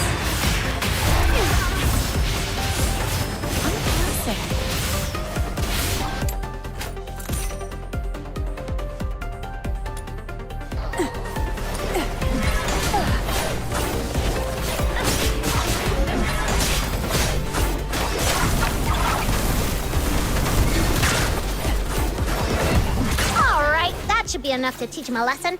Let's wrap this up and head back for our paycheck. It's all over.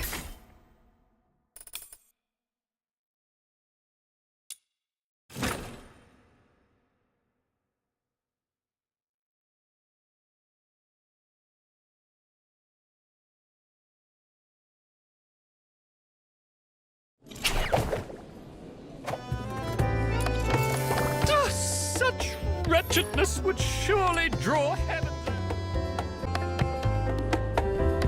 Let's go.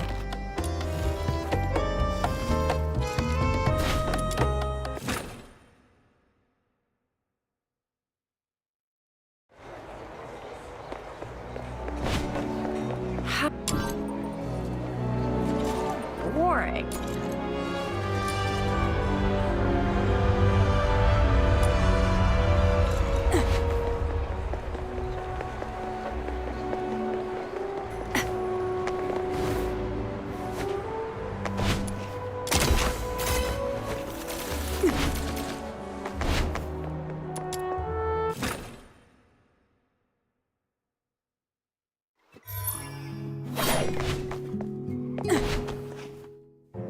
Little minion, big news! I mean, like, really, really big! I haven't seen it yet, but just thinking about it, I'm getting goosebumps already. Calm down and take a breath. What's going on? No time to breathe! Listen! Someone spotted a gigantic pig outside Ice Lake! And it's taller than you, with a head the size of a van! And if it stomps its hoof, bam! The city walls will come down! What are you talking about? Are you thinking with your stomach again? Anyway, I'm really curious. Come on, let's go check it out. You aren't doing anything important, right?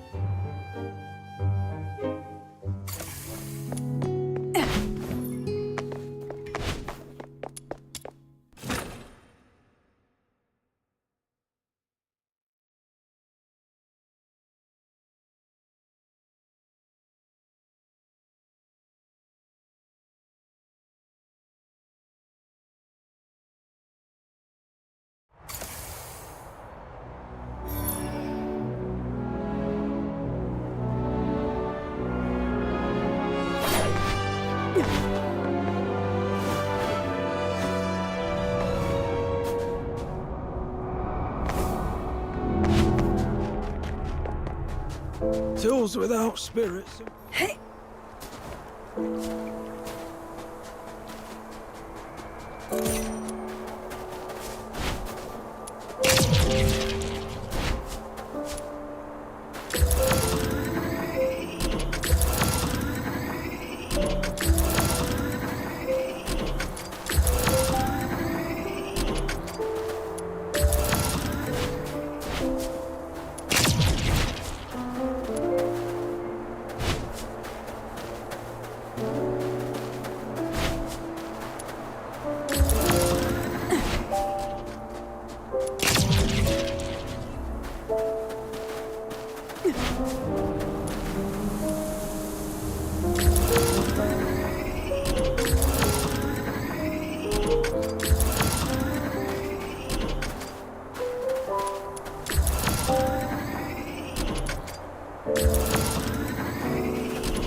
Here we are, south of Lamenting Lake by the big slope. This is where people said they saw the giant pig. I don't see anything. Well, it can't be here all the time, right? Maybe it just wandered off somewhere. All right, I'm leaving. Oh, wait! Look over there. See those two? They've been standing there. Maybe they're waiting for the giant pig, too. Let's go ask them. Come on. If they're not, we'll head back.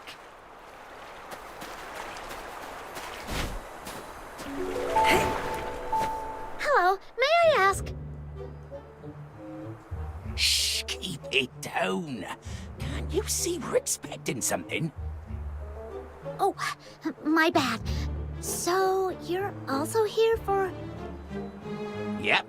What, you guys too? First come, first served. No cutting in line. Huh? There's even a queue for this? I mean, it's huge. There's enough for everyone. But fine, we'll just watch from the sidelines.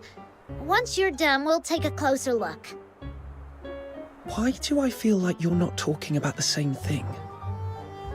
What else would it be? Anyone who comes here is obviously here for...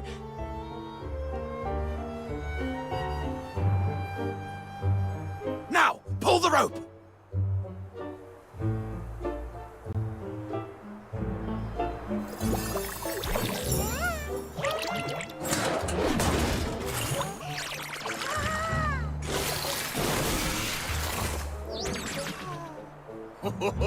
Not bad this time. Got one we haven't seen before. Let's take them all back. Huh? Wait, what are you doing?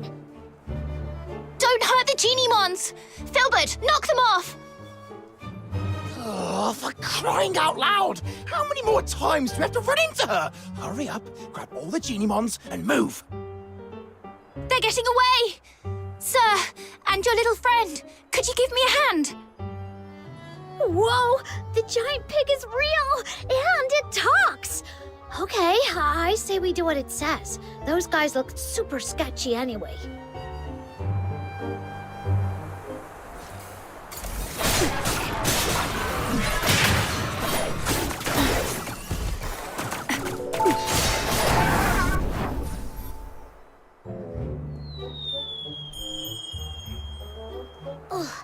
They ran so fast and disappeared in a flash. Should we chase them? They bolted like they knew every shortcut in this place. There's no way we're catching up. Besides, let's not forget why we're here. So, this is the giant pig that's taller than me and has a head the size of a van. You were taken in by exaggerated words, Snow. Well, okay. Maybe it's not exactly as big as I said, but it's still pretty big. And don't forget, it talks! That's gotta be worth looking into. Yeah, except it doesn't seem like it actually talks. That was me. Hello, I'm Truffle. I came from really far away. And this big sweetheart here is Filbert, my best friend and most trusted partner. Thank you for helping us save the Genie-Mons and drive away those Genie-Mon hunters. Genie-Mon hunters? Yep, those guys back there. They go by the name Genie-Mon hunters, which sounds not cool at all, because they've been running around catching every Genie-Mon they can find. Do you know about Genie-Mons? They're the ones. Though coming in all sorts of different species, they're all actually Genie-Mons.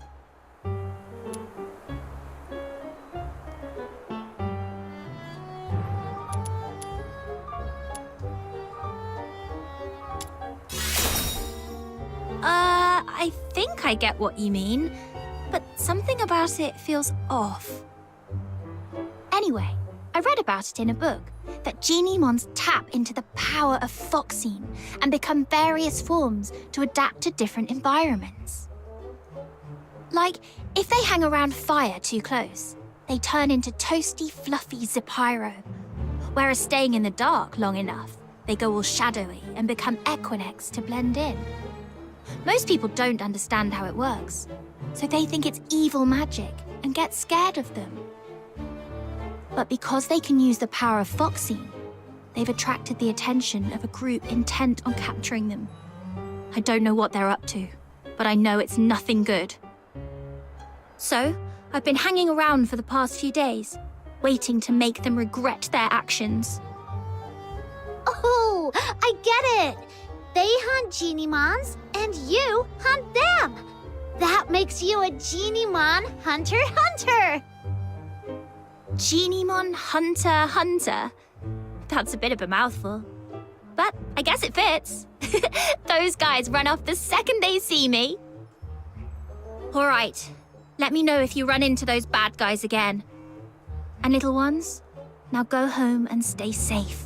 Don't let those mean hunters catch you again. Why is this one still sitting here? Is it injured? Oh, I'm always out in the wild, and I'm afraid I won't be able to take good care of it. Sir, could you help me out? Here, take the yum treat. Genimons love it. If you're lucky, open one and they'll follow you right away. If not, just give them a few more.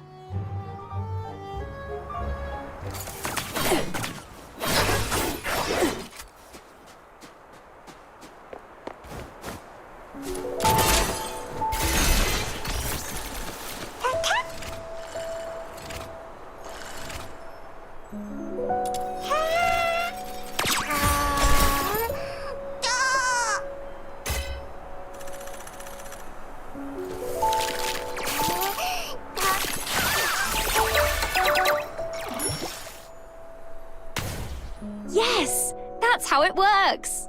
You're amazing. Sir, look at that. The little guy perked right up. I think it really likes you.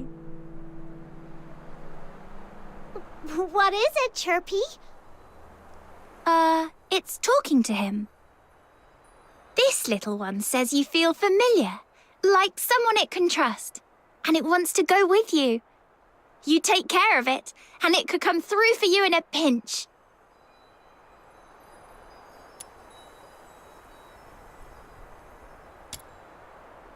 So, if you ever run into a lost Genimon, try treating it to a yum treat to get it to follow you. That way, it won't end up in the hands of those bad Genimon hunters. All right. If the Genimon hunter says so, I'll make sure Little Minion collects tons of his own little minions.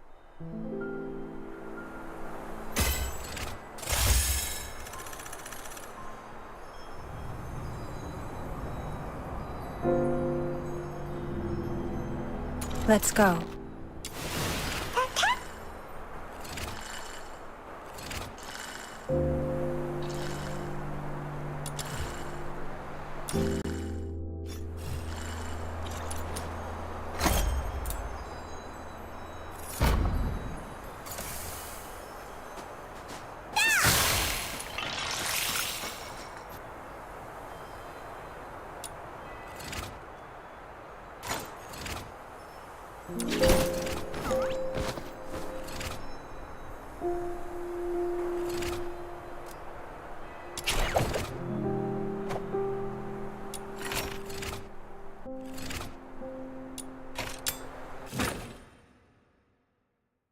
My venom is certain.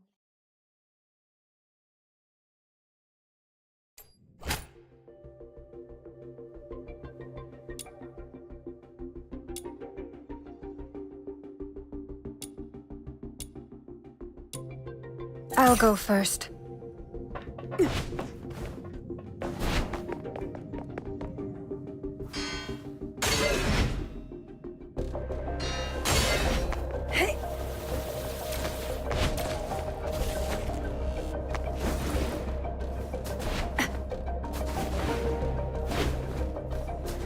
Found one of the soldiers of the Forsakens!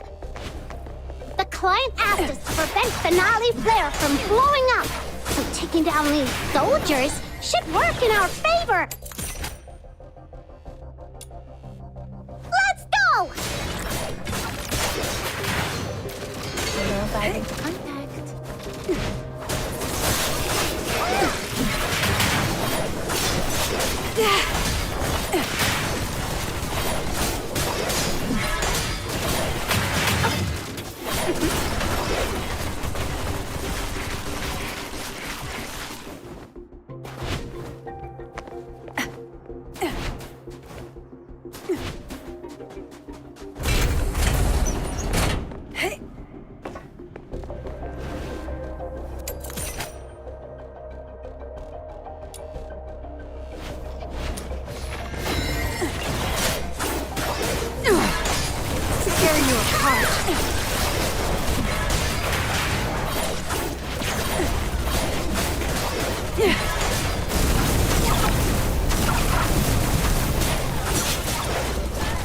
Surrender.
Finale Flare's detonator is exposed!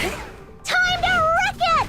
Jeez, it's not like we planted this bomb. How come all enemies are coming at us? Those who harm you will be shown no quarter.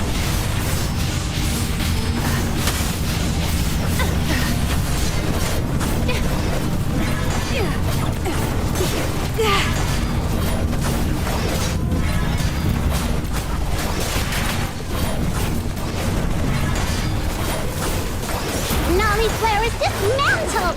Now let's get out of here!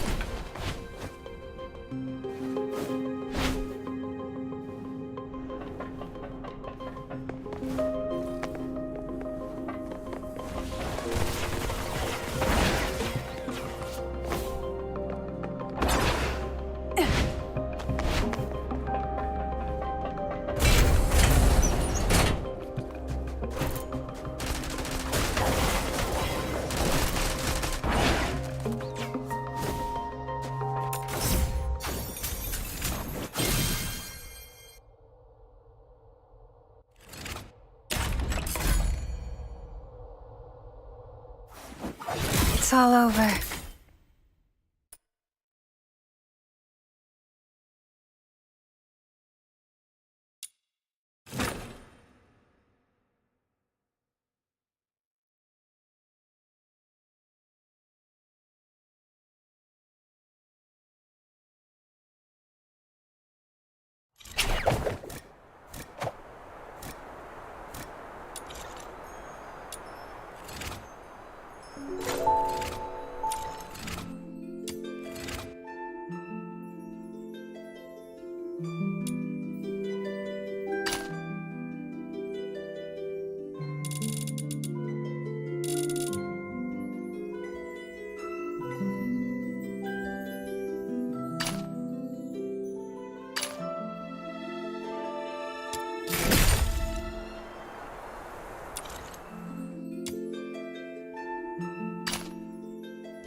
Let's go. Filbert! Hello! It's me, the commissary, Truffle, with my faithful followers by my side. Filbert and her family. That's it for my self-introduction. But I gotta say, your eyes look as big as saucers. You must be starving.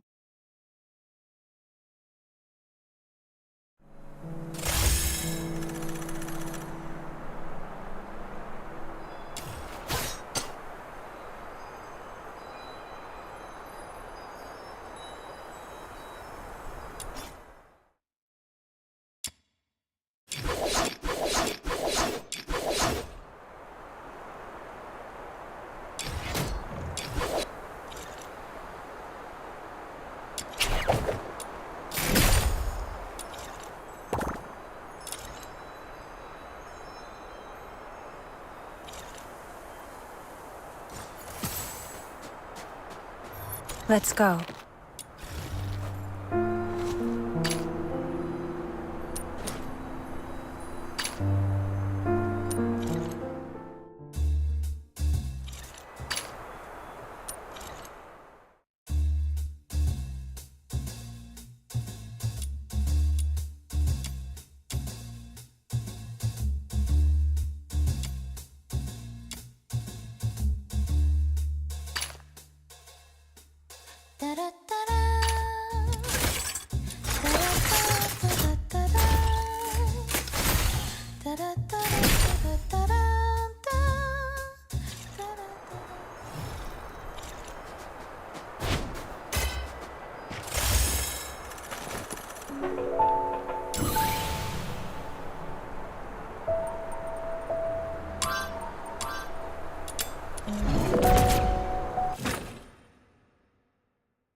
Let's go.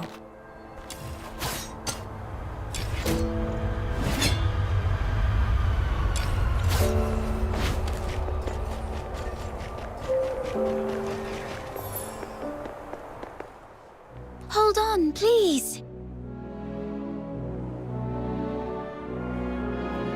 Psyche? What are you doing here? I thought I'd help show you the way. I mean, to Glevum Pit. Snow knows the way. But it's nice to have some company, especially when we're heading out of town. Yeah, outsiders can easily lose their way out there. I saw you accepted Mr. Henrik's, our request, so I thought I should help out.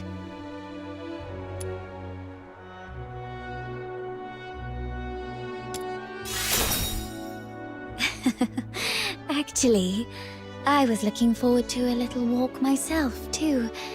Shall we get going?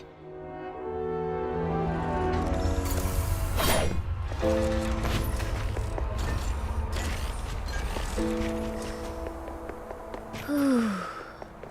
It's been a while since I've stepped out of the city. The snow-draped conifers, the boundless lake, mountains with their peaks in the clouds. I love all this. Snow's more of a city soul. If only the outskirts were free of those roaming filthoids. It's safer inside, indeed. But there's something about the air out here. Is there a difference? All smells the same to me. The air in Ice Lake is always tinged with a scent of blood and echoes of weeping. Out here, it's the scent of the forest and drifting ice, and the distant sound of steam whistles. Occasionally, you might catch a glimpse of snow-white deer darting through the trees. The entrance to Glevum Pit is up ahead. Please be extra careful. Thank you. You've been a tremendous help. But you two should head back now. I can take it from here on my own. No way! This Demon King can't just scarp her from the battle and let the little minion think less of her. Psyche, you should also come with us. Me? Yep. Come with the Demon King to clear out this monster's den. I bet you've never been on such an adventure, right? What a pity. Your life is certainly incomplete.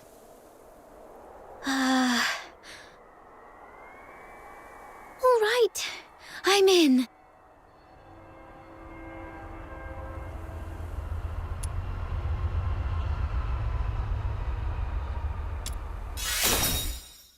Let's go, let's go! It gets dark early in Ice Lake. We gotta hurry. Right. All right then. Be careful, both of you.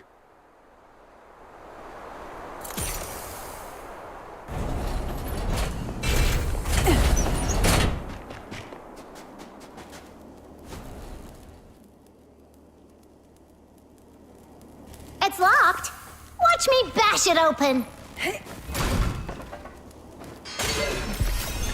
Ouchie!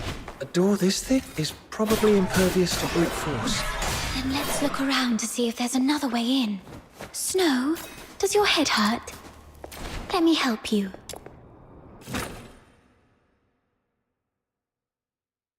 Guided by Snow, the Demon King, the little minion who just arrived in Ice Lake from afar, has become a brilliant fox hunter in a mere day. A new chapter in the legend of this Demon King! Fox Hunter is a cool name. Do they all hunt something called fox? Nah, fox hunters nowadays are actually bounty hunters. It has something to do with foxing a long time ago. Right.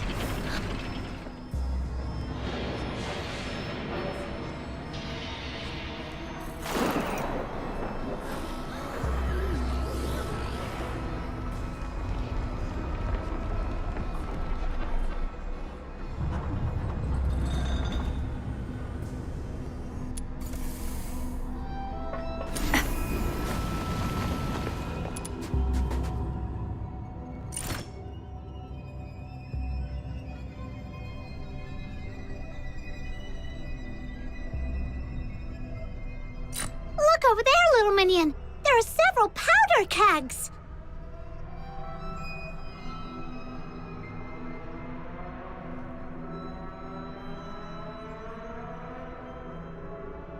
I see. The journal also mentioned gunpowder. Maybe we can use the kegs to blow up the yellow crystals.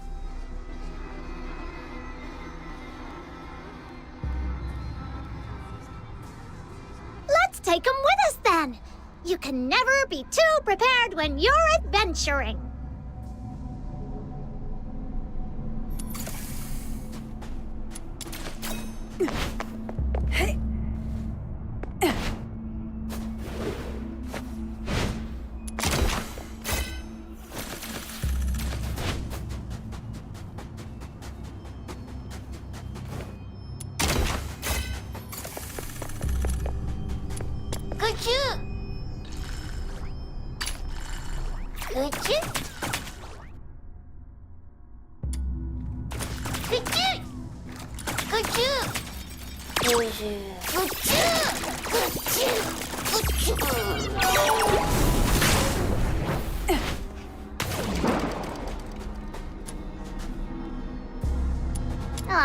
Those nasty yellow crystal spikes block our way!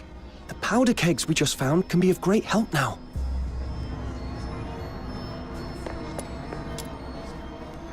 Might as well stay away and shoot to detonate them.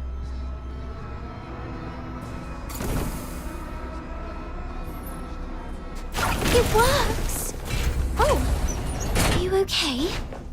Why are you squatting on the ground, Demon King? Are you hurt? Huh? Look! A giant crystal in the middle is glowing! Could it be that the Crystallo of Stellar we're looking for is inside?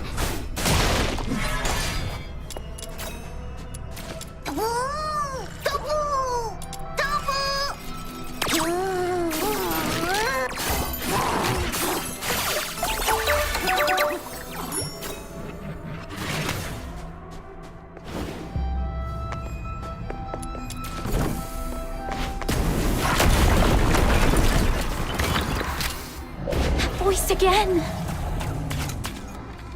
Oh, how come there are so many Filthoids coming at us out of nowhere?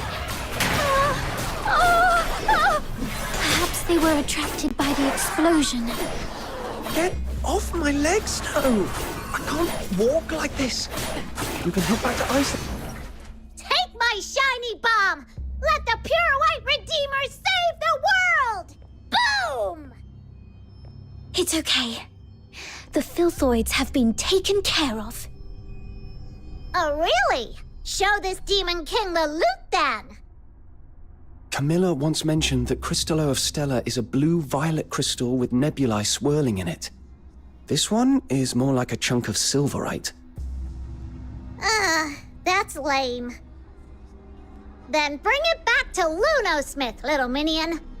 As for now, let this Demon King continue to lead you deeper into the pit. Yes, Your Majesty. These yellow crystal spikes actually have so many glittering stones inside. Surrender. They seem to have been carefully hidden away, like cherished treasures. Could you be hiding some treasures too, Psyche? That's a secret.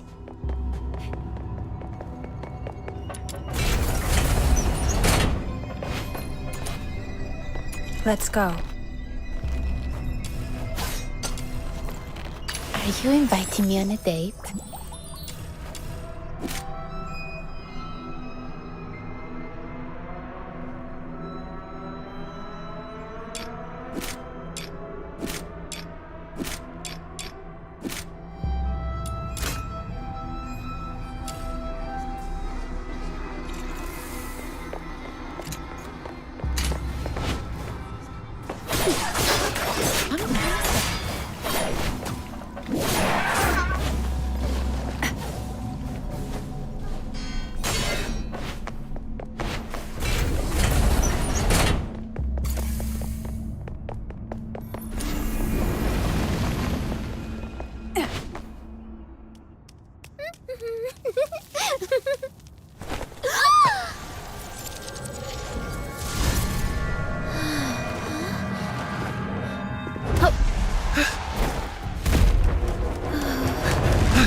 Everything all right?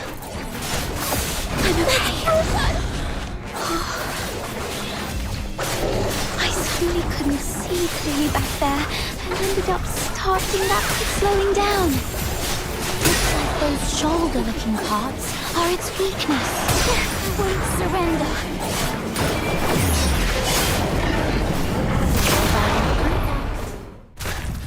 Yes!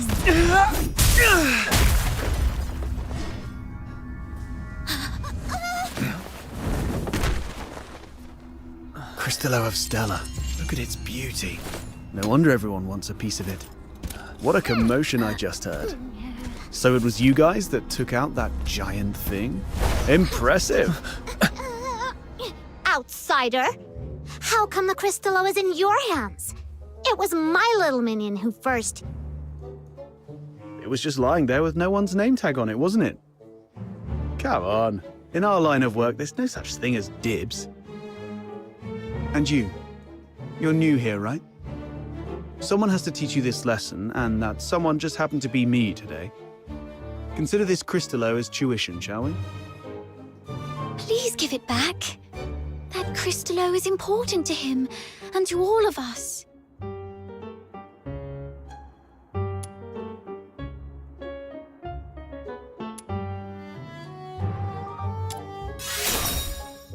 Since you refuse to be a reasonable person, this conversation is over. Easy, kiddo. Don't get mad. That's the spirit! Come on, get him! Whoa! Calm down. There's no need to resort to violence. What do you say we split it 50-50? Sound fair?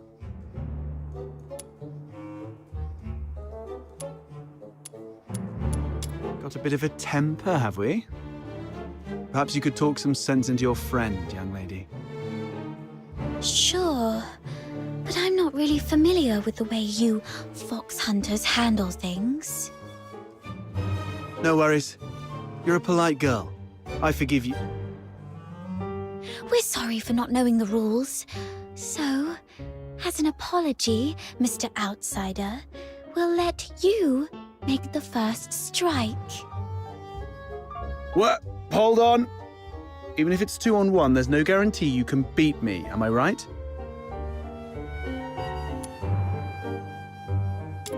All right.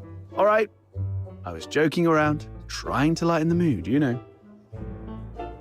This crafty mutt-ears is trying to pull more tricks. You call the shots in your little crew, right? Tell me, Why did you guys go to all this trouble for this Crystallo? I knew it. Well, that makes things easier. I need this Crystallo for my own reasons, but if it's silver coins you're after, I can match that amount. If you've got a moment, I'd like to explain. Are you free tonight? You can rest assured. Everyone at the Asphodel knows me. Well, I've still got things to take care of here. You kids can go ahead without me. What are you up to? See these packs? If it hadn't been for this monster, their owners might be chilling at the Asphodel, sipping drinks and swapping stories. I want to see if I can identify them and return their belongings to their families. Now that I'm here, I can't just leave it be. Thank goodness it was you Daemons that broke in today. If it had been ordinary folks, they might have ended up just like them. Daemons? Those Charons who've undergone an awakening and gained special powers like us. How come you're as clueless as a newly hatched quail? I bet even that little white button mushroom beside you is more informed. Of course! Snow's really smart! Wait, what did you just call me? How rude! That's not rude, I'm just being honest. My heart is as genuine as this Crystallo. I won't descend to arguing with small potatoes like you. Come here, my little minion. Let this Demon King enlighten you. Simply put, awakening is a stage of growth every Charon goes through, usually around adulthood. During awakening, their body emits a very bright light. You must have some memory of it. After awakening, some Charons become much stronger, like you, and gain the ability to use special magic. They are called Daemons. It was that moment. No wonder I felt lighter than before. And my wounds must have healed around that time too. As for my magic ability, could it be resonance? Daemons are rare, so you guys are lucky ducks. Most Charons aren't so lucky. At best, they only get a bit sturdier. It's said that some may even turn into scary monsters, though I've never seen it myself. The button mushroom covers about most of it. Ordinary Charons might be able to handle small filthoids if they give it their best shot. But huge ones, like the one we just fought, are deadly for them. They were just trying to complete a commission. No. They were just trying to survive. Well, off you go. I'll handle the rest here. I'll be back a bit late. Might miss the Asphodel's closing time. Come and find me at my place. It's among those shabby houses south of the city. The one with the little bird drawn on the door. And come alone. Don't bring anyone unrelated.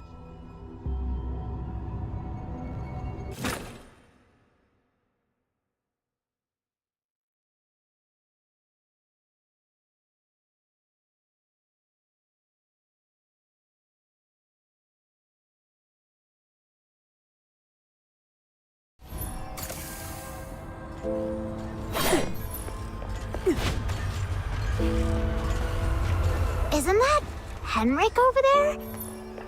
What's he doing here? Psyche, come here. Mr. Henrik! You should have stayed at the Hypno's house, instead of fooling around with this sketchy brat. You don't know his backstory, and he really doesn't know you that well. Now, where have you been? Glevum Pit. I wanted to help find the Crystallo of Stella. Forget the Crystallo. Remember what I said on your first day at the Hypnos house. Don't wander off, and inform me first if you need to go somewhere. So you do remember? Before making any decisions, think about what I've told you and why your parents left you in my care.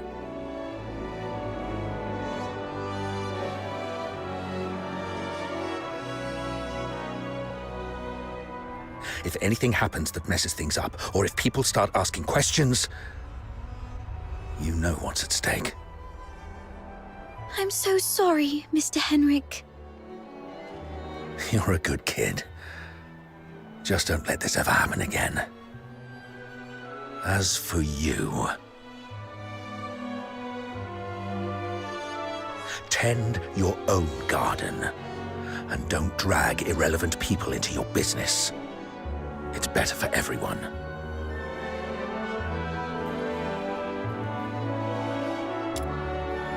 Let's talk about something else then. For example, are you this polite and friendly to everyone?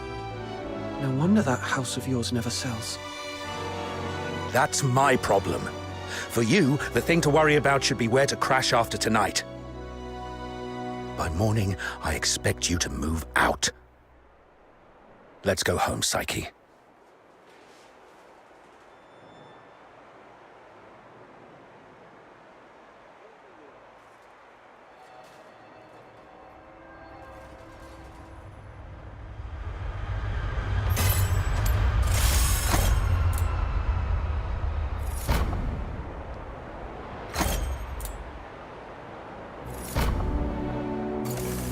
That Henrik always knows how to rile people up.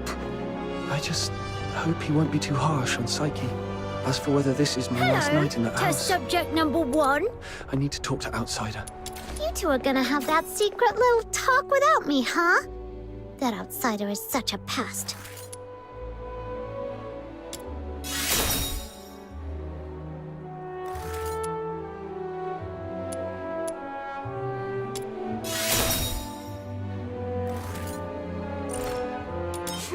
Like I care. Off you go. I'm gonna go chill out at the Asphodel.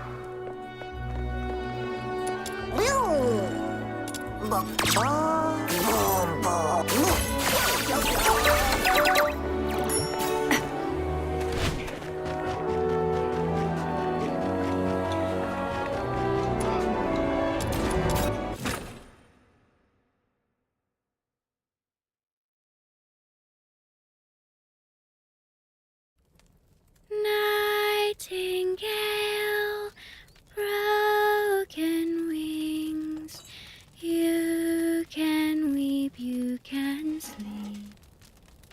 Nightingale, rise above, you will free, you will see. Little nightingale, look, your magician has returned. Outsider! You're home so late today. Where have you been adventuring?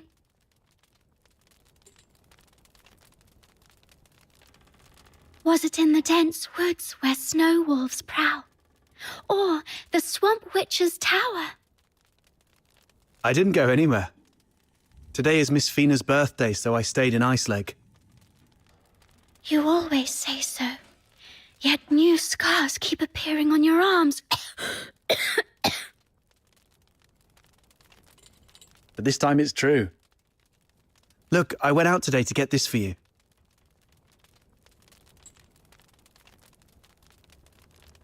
Is this a cake? But there aren't any cake shops in the neighborhood. I have my ways. You know, I am a magician of extraordinary wisdom. Moreover, I have something else to show you. Close your eyes and count down from 5 to 1.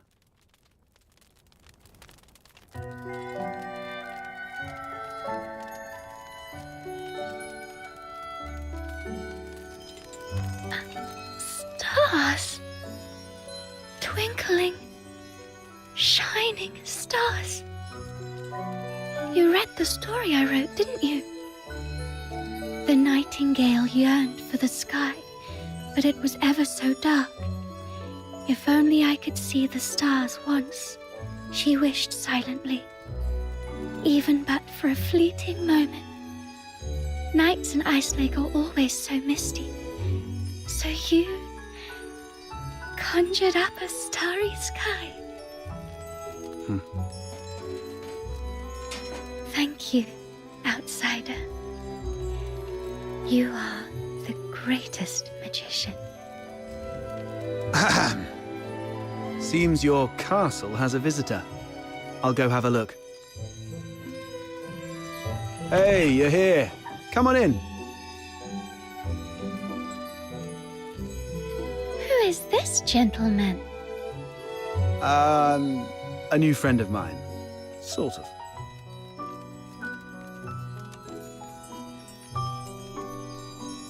Don't listen to that little button mushroom. She's so full of it. Terrifying relative? I don't quite follow. I'm Fina, outsider's sister. Are you all right? I'll get you some warm water. It's okay, I'm fine. Just happy to have a friend of outsiders over. Would you like to join our tea party? We'll have sweet cake. A tea party? It's just water. Don't get hung up on the details. Just play along.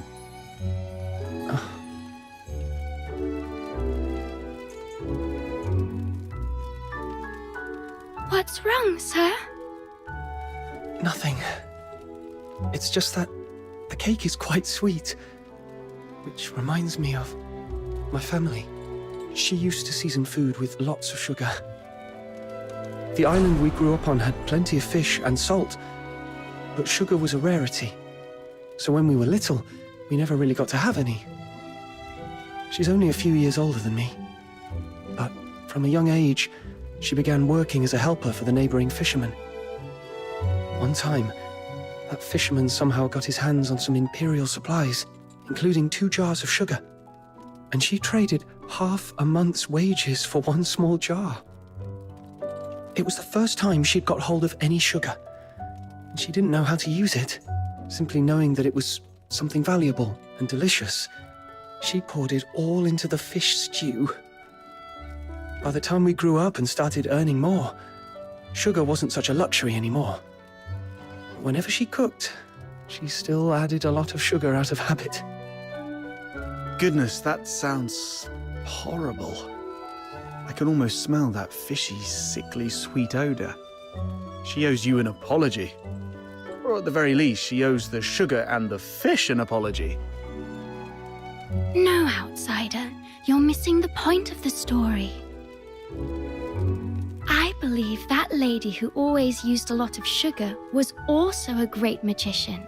So, in our guest's eyes, everything related to her was wonderful, even the unbearably sweet meals. Okay, whatever Fina says. So where is that girl now? Perhaps you can bring her some cake. Let her know what normal sweets taste like. We got separated and lost each other yesterday. Or maybe longer ago.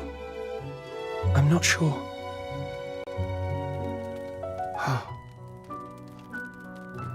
Then you must find her. Because families like flowers and trees, snow and wind, they should be together no matter what. You have to find her. Yes, I will. I will find her. So, outsider, I need money. For accommodation, information gathering, and some extra set aside in case I need to set off right away to find my family. Time for bed, Fina. I have other matters to discuss with our guest. Fox hunter stuff.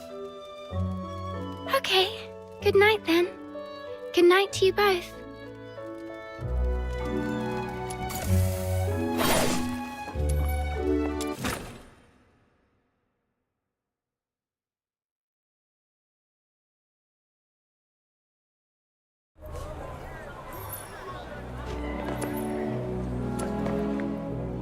Time to get down to business. I mean, about what happened at the pit today. Sorry that I took your Crystallo. I had to do that so we could talk in private here.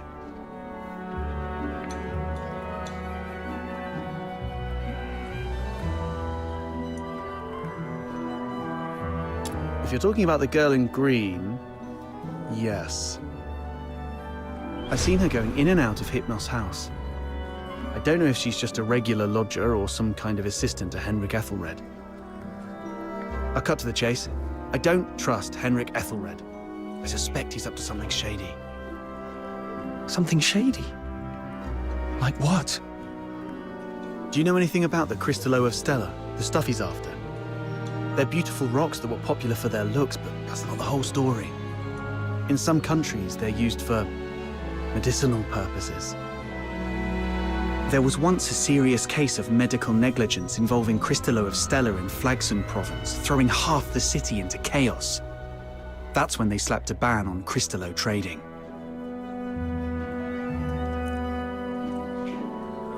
That's not the half of it.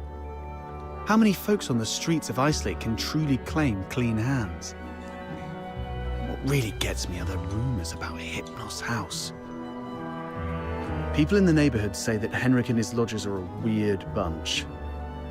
They keep to themselves, and though they call it an inn, Henrik's the one picking who stays. Some have peeked inside. The lodgers there are all young people under 20. Stranger still, you see them go in but never out. No one knows where those young lodgers end up. Yes, I've heard some haunted house rumors as well. Makes you wonder. But speaking of which, how did you get onto this? There's this fox hunter boy I used to work with named Hunt.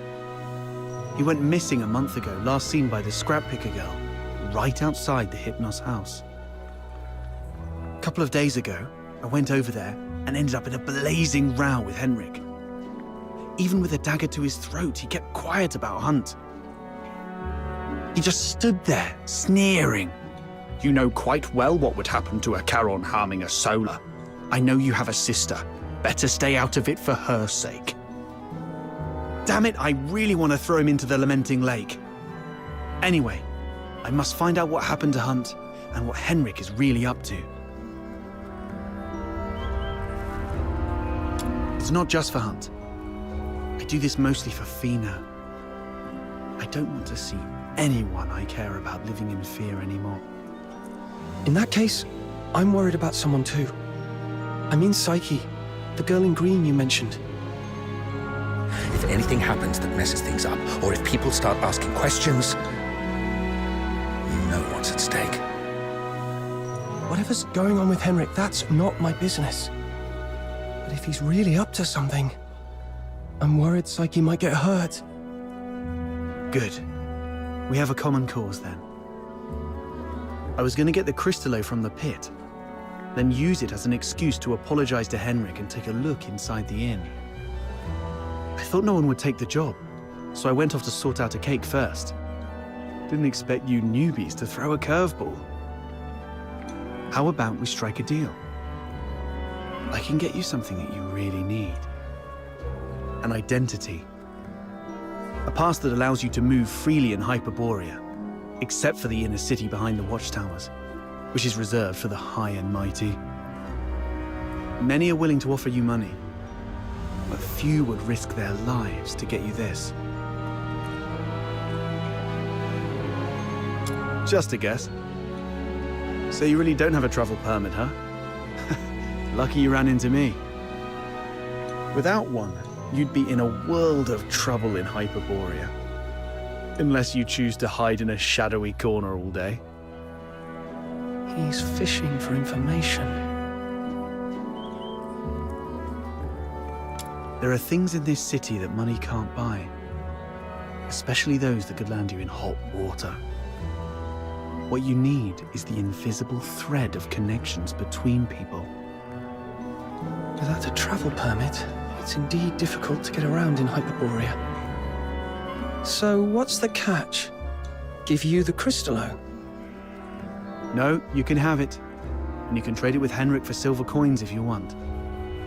All I need from you is find a way to get in there and investigate the Hypnos house. You're not one of the locals, so he might not be on his guard as much. You have a bigger chance to actually find something. Trade a little snooping for a travel permit. I think I can handle that. It sounds easy, but you should be careful. Meet me here at 12 tomorrow with anything you've found.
Barry, so much has happened today.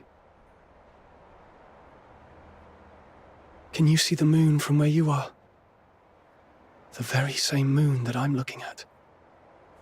Tomorrow, we shall still be brave and live on. It's dawn. Time to head to the Hypnos house.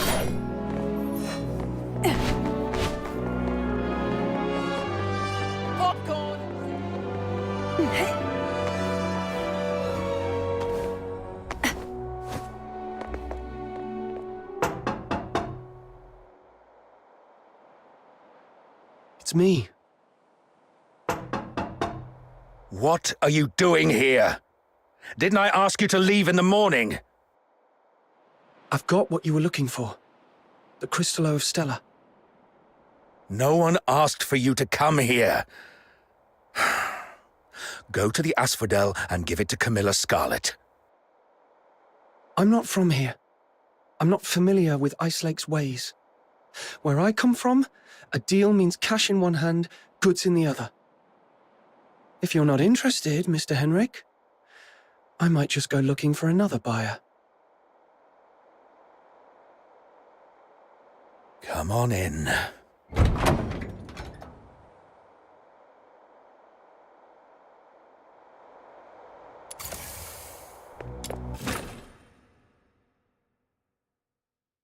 Got the Crystallo with you?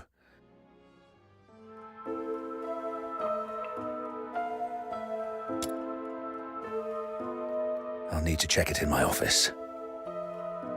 You stay here. No snooping around.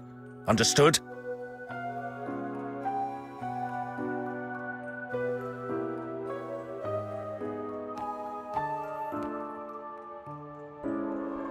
See?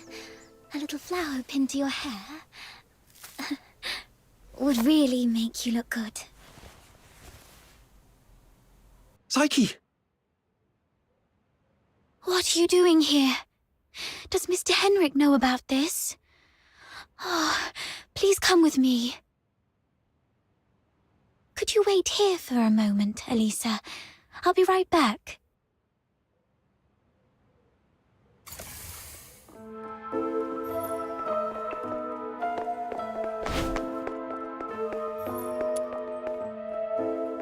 Mr. Henrik doesn't allow outsiders to come in, and you two got off on the wrong foot back then.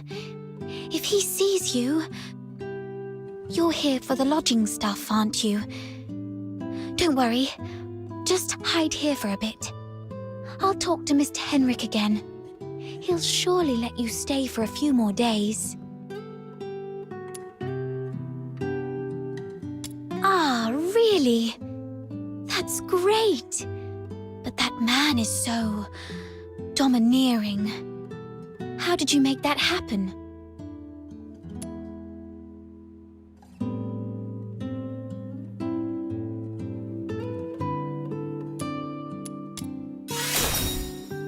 Really?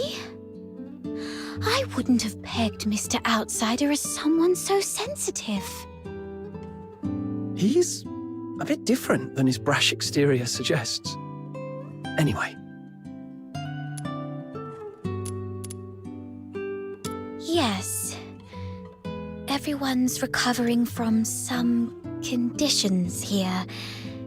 Me included. Are you doing okay? You didn't tell me you were sick. It's just a minor ailment. I was even strong enough to explore the pit with you, remember? Don't worry about me. I'm glad you're okay. So, all the lodgers at the Hypnos house suffer from some kind of illness.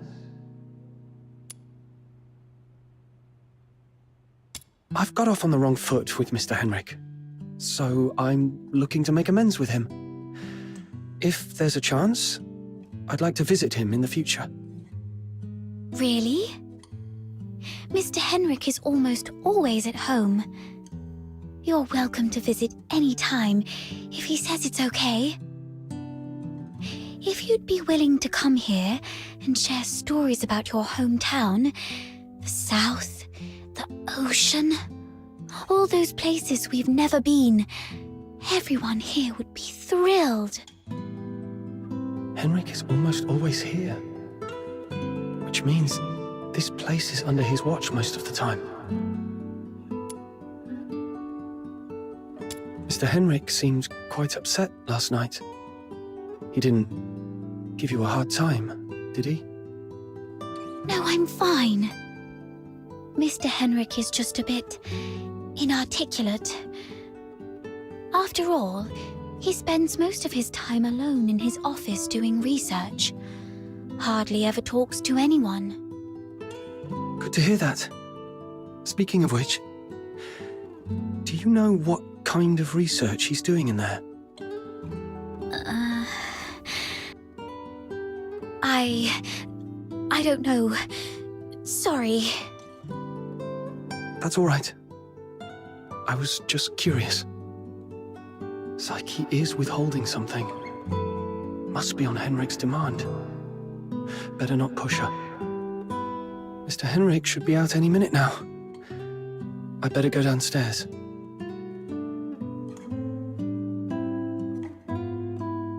You're leaving already?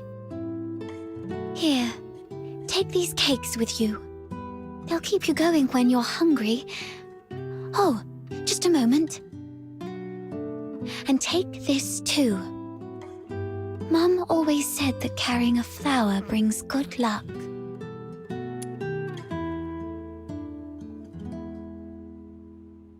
Time's to collect some intel downstairs.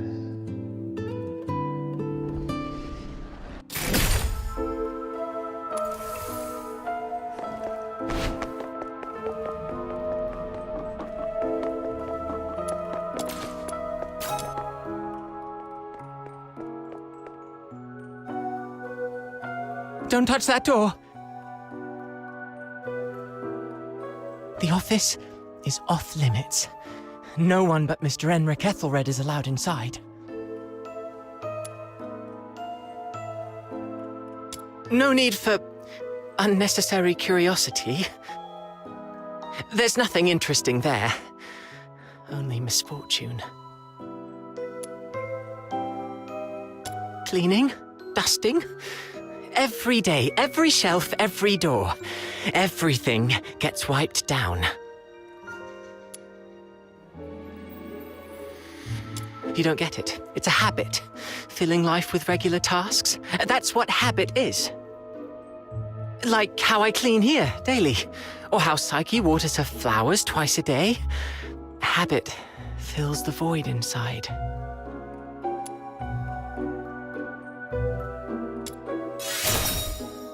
He seems quite disciplined. Probably a good role model for me. Mr. Henrik? He does have some habits. Let me see. When peeling apples, the peel mustn't break. The number of steps from the bathroom to the office has to be even. Every month, he goes out at precisely 8 p.m. on the 20th, then returns to double-check the door lock 3 times. These habits are quite personal, though. I doubt they'd offer much for you to learn from. So, Henrik regularly gets out of the house at 8 p.m. on the 20th every month.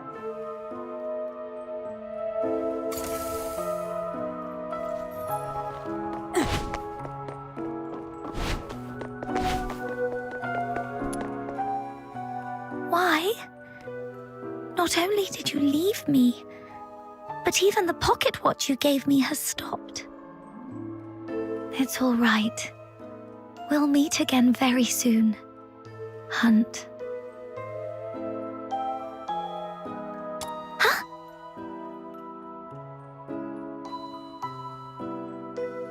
Who are you? I haven't seen you before. Are you from the outside? Were you eavesdropping?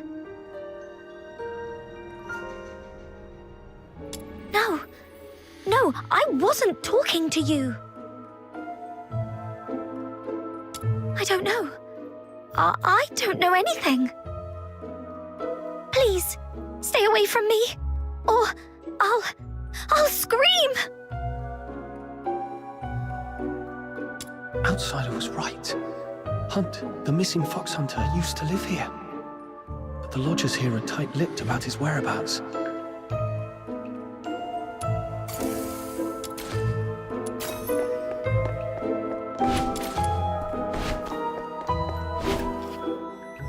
Fox Hunter, I've checked it.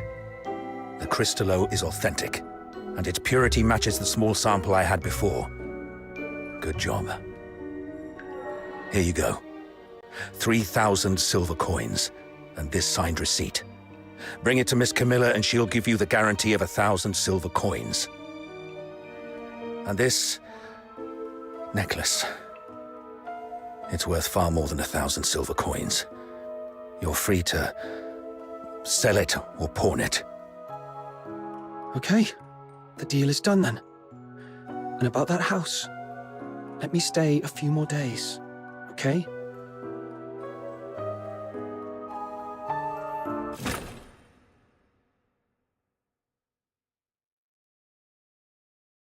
Treasure the intel. Though I couldn't get into the never office, missed a thrill. I've managed to gather some useful intel.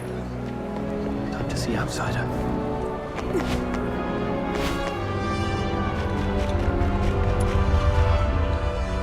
How did the investigation go? Couldn't get to the bottom of his story, but I did make some discoveries. So, it's actually a sanatorium. What's there to hide about that? I mean, it's true that Charons lead hard lives, but seeking medical help isn't forbidden. Right. I also learned that someone there knew your missing friend, Hunt. Was he ill? Hunt was quite healthy before he disappeared. So, what illnesses do those lodgers have? No idea. They refuse to talk. Or more likely, Henrik forbids them to. Is Henrik targeting the sick? That's even more disturbing. I'm gonna have to add extra locks and remind Fina to lock the door all the time. Anyway, what exactly happened to Hunt? That's Henrik's office. The lodgers say it's off limits. Nobody but Henrik himself can get in. The door is securely locked and watched. Plus, Henrik himself is in there. I didn't want to be hasty. Smart decision. If Henrik lost it, who knows what might happen. But the locked door isn't the only entrance to that room. When I left, I scoped out the house. It appears the room connects to the chimney on the roof. That's impressive. I'm glad I found you to team up with. So, we just need to find a time when Henrik isn't around. I chatted with the lodgers there and dug out some intel. Henrik has a peculiar routine. He always leaves the house at 8 p.m. on the 20th of every month. Great. That's our window of opportunity to investigate him. We need to figure out how to secretly follow him. Or sneak into the Hypnos house. So, here's our plan. On the 20th of this month, while Henrik is out, we'll try and get into the locked office through the chimney. That room is exclusive to Henrik, so we won't be noticed. You're quite sharp. I'm even considering a long-term partnership with you. Oh, I've been meaning to ask. Since you took down that monster in the pit, you must be pretty skilled in physical combat, right? I wasn't particularly strong, but I've been stepping up my game lately. All right. Over the next few days, let me teach you some fighting skills. It's always good to be prepared. We'll start tomorrow then. And hey, next time you run into Camilla, let her know we've teamed up for now. It'll make our partnership seem legit. It's still early. Maybe I can go to the Asphodel, see if there's any new commissions to take on. Also, Psyche seems a bit lonely.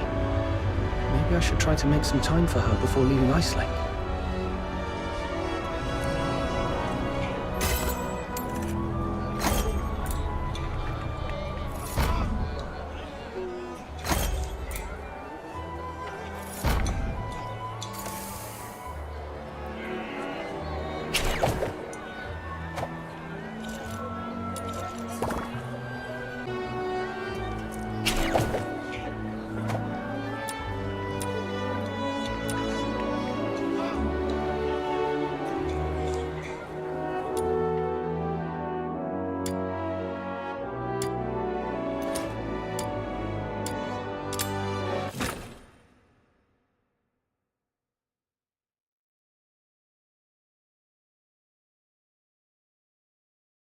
I'll go first. The Forsaken have set up a dangerous bomb here. If we don't destroy it, everyone's lives will be in grave danger. The client mentioned 3 members from the Forsakens are behind this explosion. I'll let you know if I find him. Taking him down before breaking Finale Flare's detonator should smooth things over for the mission. Found one of the soldiers of the Forsakens! The client asked me to prevent Finale Flare from blowing up, so taking down these soldiers should work in our favor. Let's go! Farewell.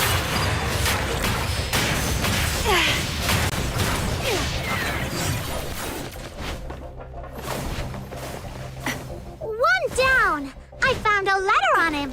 Got it! The other 2 members of the Forsaken are probably in the area that I marked.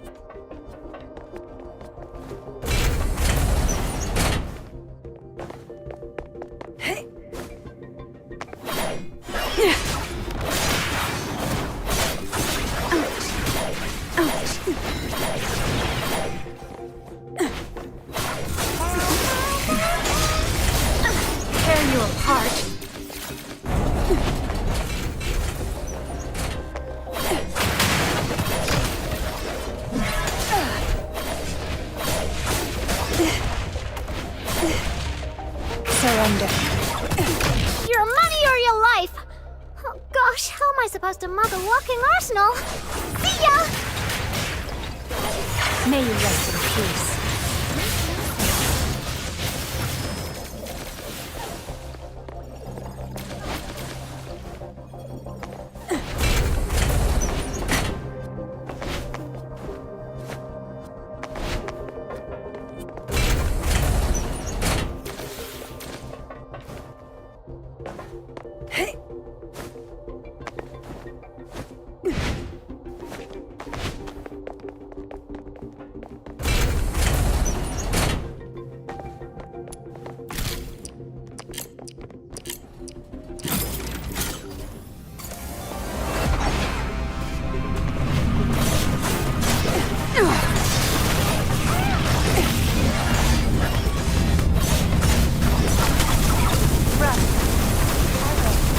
Nolly Flare is dismantled! Now let's get out of here!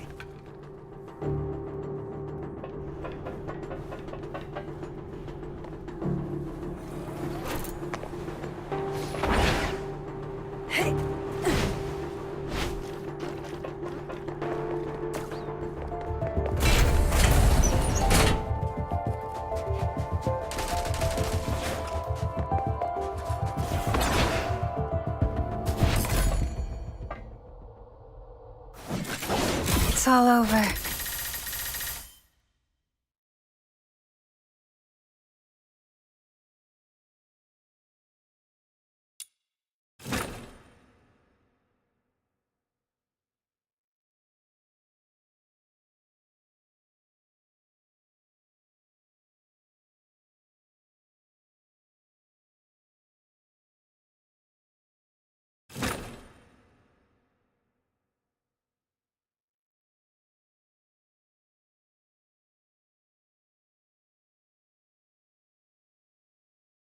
Chief Sybil! There's a piece of bad news, and another that might be considered bad as well. Let's hear the worst one first. The unit left on Purgatorio Island has been searching the area for 3 days, but they've yet to find any trace of that boy who was with Number 0.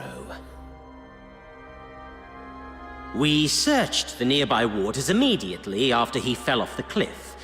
Theoretically speaking, he shouldn't have drifted far. Unless... Unless someone rescued him. Continue investigating the residents on nearby islands. Leave no suspect or witness unchecked. Already on it, and we're expanding the search area. But if I may ask, if we do find him, the host of Resonance, what's the plan, Chief?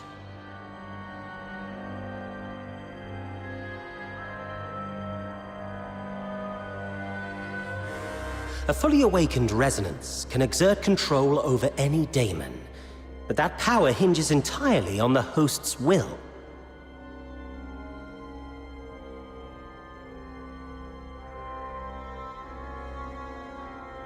Which means, if he won't cooperate, then capturing him does the Empire no good. Worse, it could become a threat, just like last.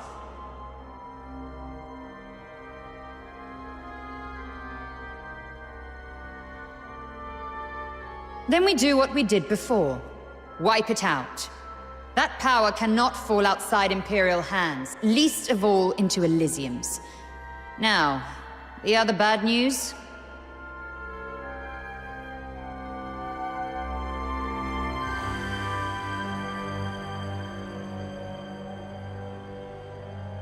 It's about the other matter you've asked me to investigate, Chief. During the search on a deserted island, I encountered some villagers who had fled there by boat. And then we discovered something quite intriguing. It's as if you were tasting a bowl of ordinary thick soup, only to find the spoon you had just used turned from shiny silver to a dreadful black. Cut the fancy talk. Get to the point. Ah, yes, Chief. That intriguing thing is a tiny time discrepancy. The villagers told me that the Filthoids of Purgatorio Island always lived in the mountains, without much aggression. But 2 days before our arrival, they suddenly went berserk and started attacking the villagers.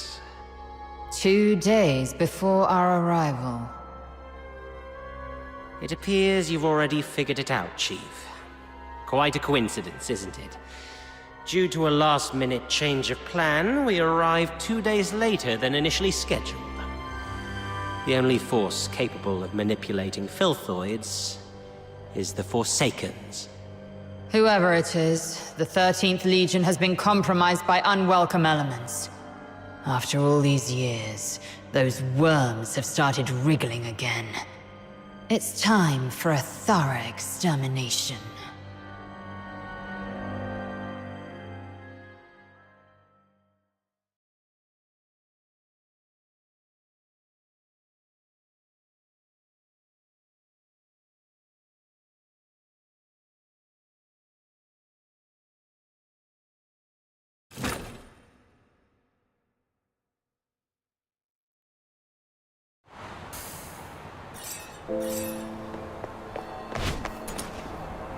Let's go.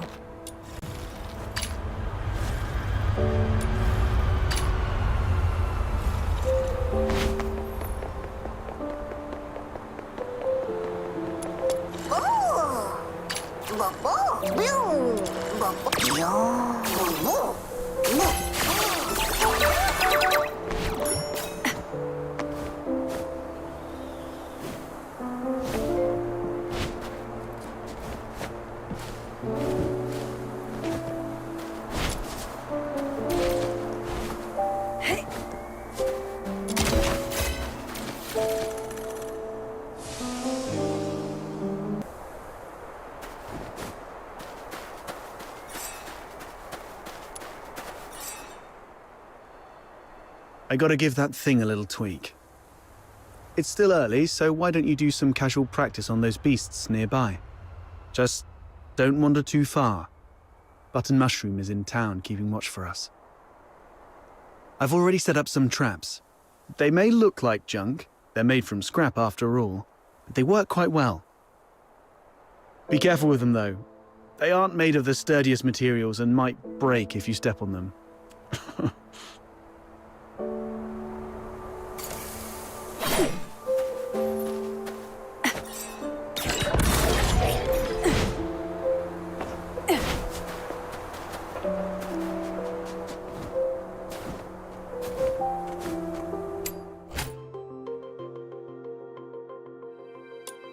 These things on the ground must be outsiders' traps. This is really something. I didn't know Outsider had such a knack for this.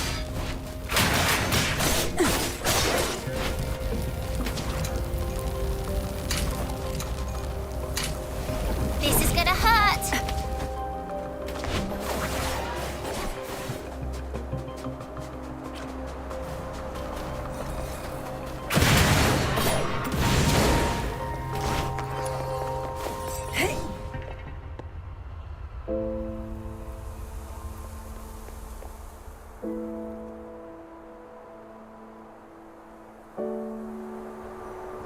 What's going on here? Well, I made a bit of noise while tweaking that thing and these little critters just came at me. Come on, my friend. Help me out here. Serves you right. Fine.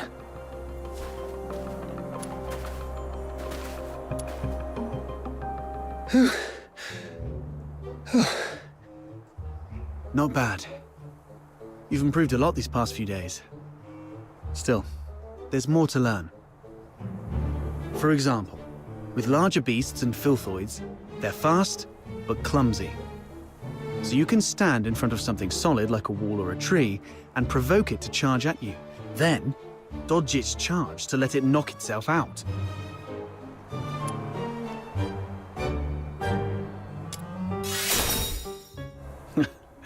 Naturally.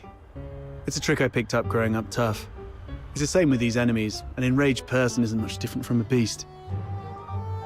All right. Those random critters weren't much of a challenge for you. Now let's find you a worthy opponent.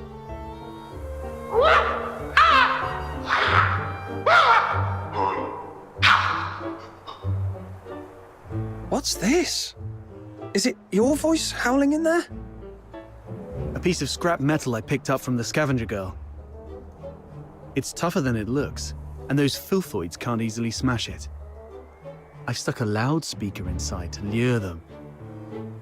Ah, look, here they come.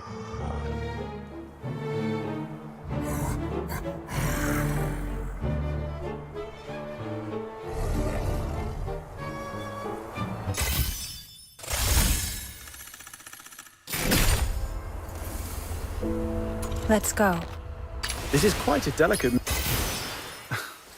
We already know each other pretty well. I really have to introduce myself. All right, fine. I'm Outsider, from the Noctoyagers. I serve as a guardian of this Sprogridge team, I guess.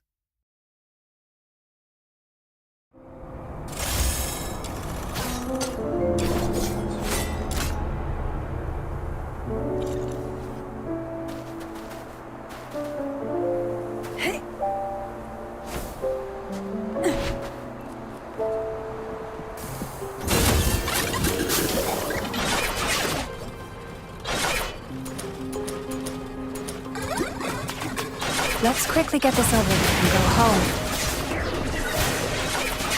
Surrender.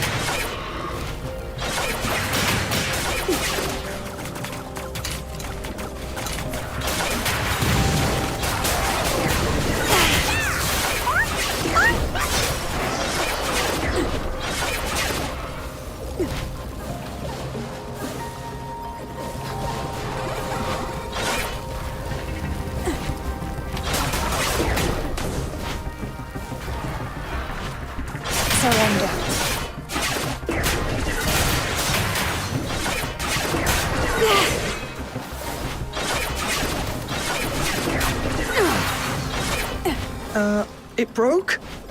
Well, it is made from scrap after all. I was surprised it would work.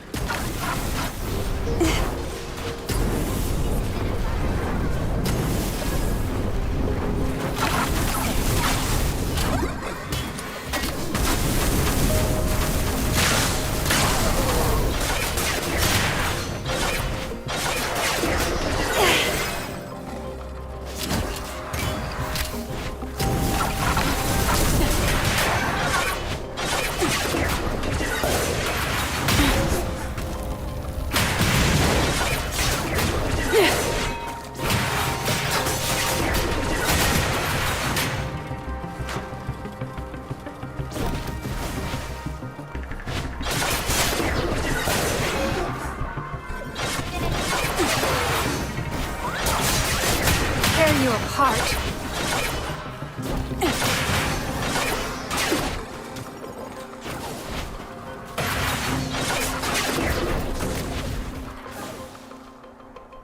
Not bad. Your combat skill has gotten sharper than I thought. So quickly you've become a fully fledged fox hunter. The young nowadays do have talent. The sun's going down. Let's go. It's time to meet Button Mushroom. I wonder if everything on her side went smoothly.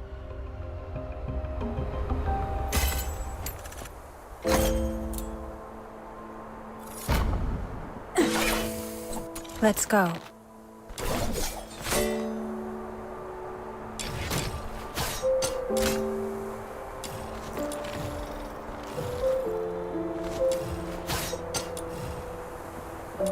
What do you think?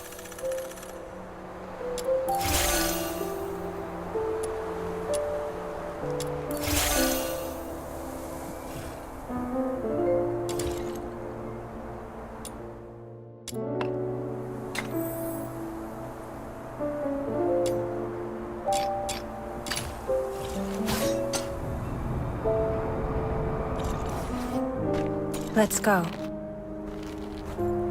This is quite a delicate mission. Shall we do it together?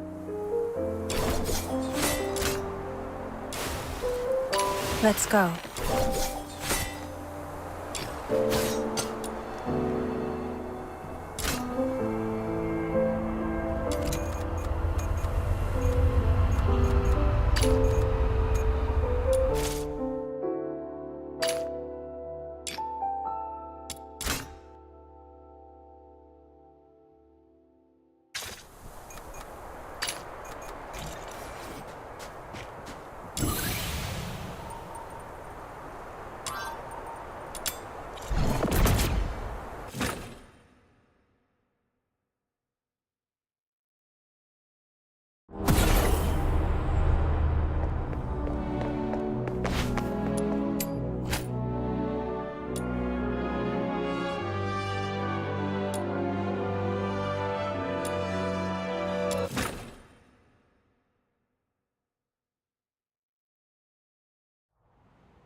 Psyche.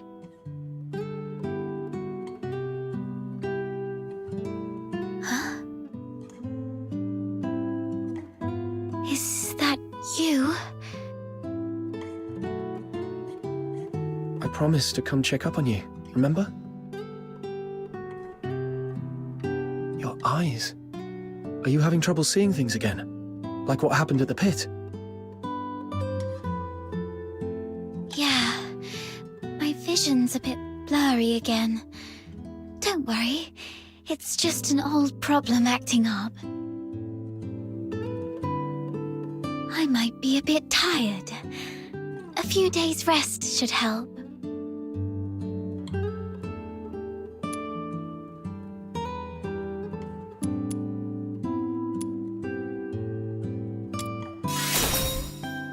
Why did you sigh at the flowers? Could you do me a favor?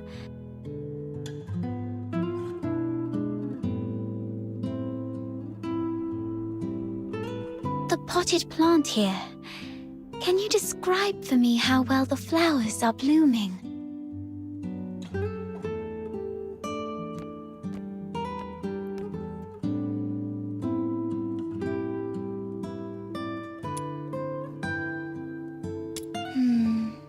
Like I guessed. Could you take a closer look? The well-being of flowers hinges on careful observation, but I can't do that now.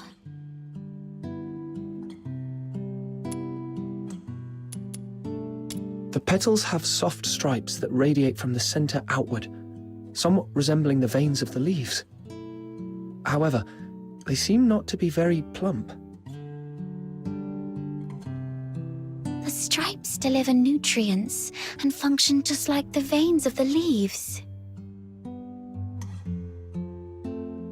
Although the flowers usually steal our attention, they're not that different when compared to leaves. Both parts of the plant are doing their best to respire and grow. Let me see. If they look shriveled, they may be low on nutrients.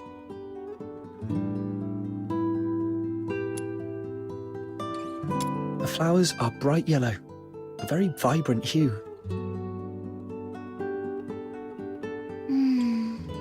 I love yellow flowers. They remind me of the sun and warm my heart.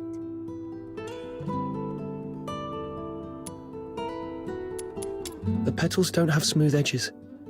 Instead, there are plenty of irregular gaps running along the margins.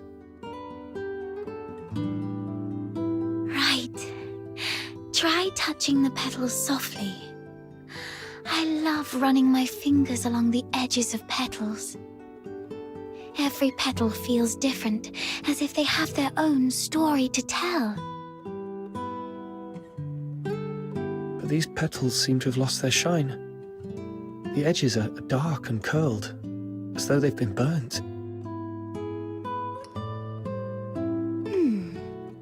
I believe the flowers are thirsting for some water. I think I understand the issue now. Thank you. Is this kind of flower hard to care for? No, it's quite resilient actually. It can even thrive in places with long winters, like Ice Lake. As long as it is well trimmed, fertilized, and given the proper humidity and temperature, it can bloom beautifully for weeks on end. But I didn't do it well. I'm far from being as good a florist as my parents.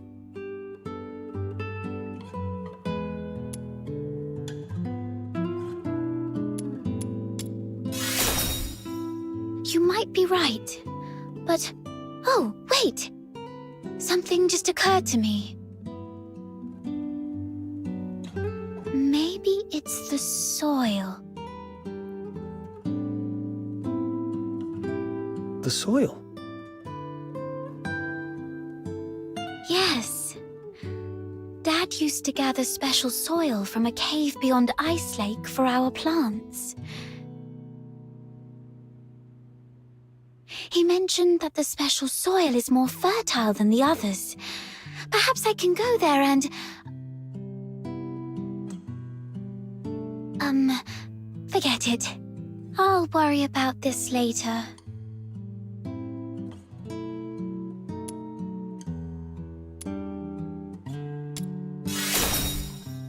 Don't worry. I can collect some for you. You don't have to do that. Just coming here and talking with me is already... It's okay. I'll have to leave town for the commissions anyway. Gathering soil isn't that hard. So where's that cave you mentioned? Thank you. Oh no. I was about to say thank you, but I think we're beyond such formalities with each other.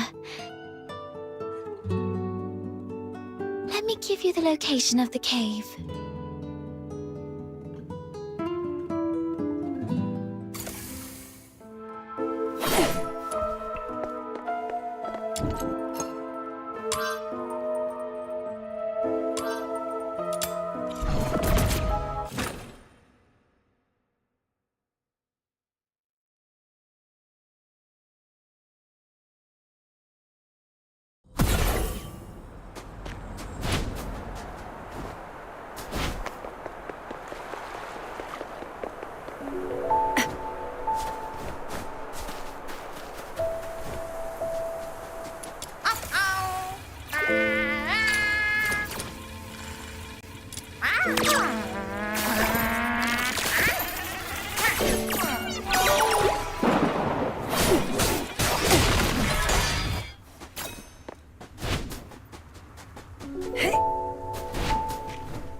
The soil here feels dry. Perhaps I should look elsewhere?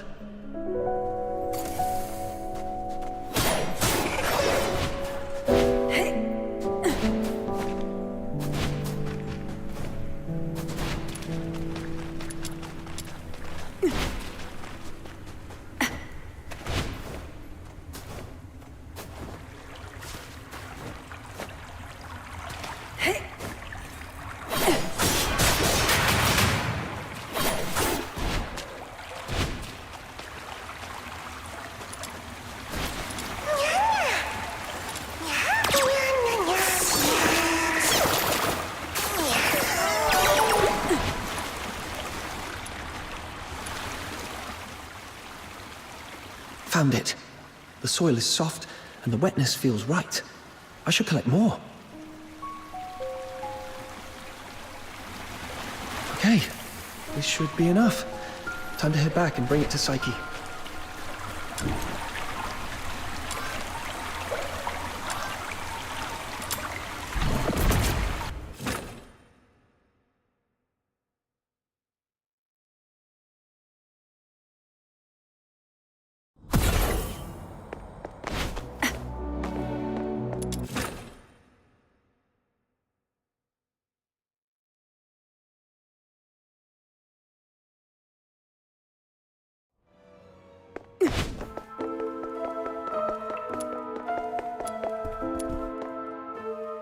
Psyche, here's the soil from that cave. Does it look right? Its touch is exactly like that of the soil Dad used to grow flowers with.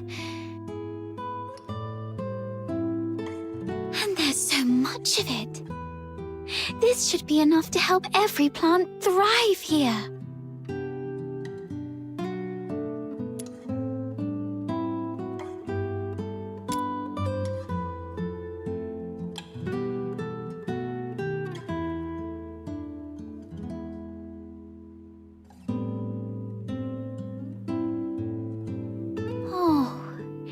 It's that flower I gave you. And you've been carrying it around all this time. Of course. It's a precious gift. You love these flowers, don't you? Is it okay for you to pluck one from the plant and give it away?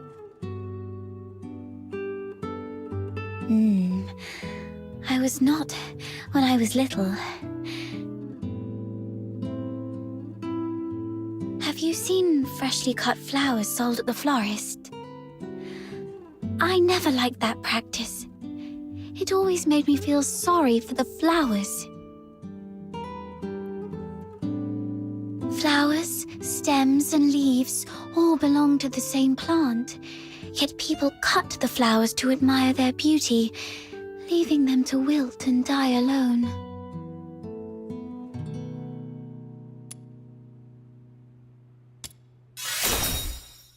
You said when you were little. Does that mean you feel differently now? Not entirely, but... Can I ask you something first? What do you think about flowers that are plucked from their plants?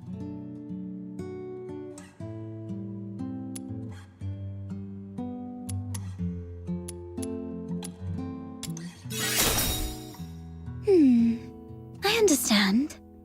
That's what I thought. Now, when I see cut flowers, I still feel a bit sad.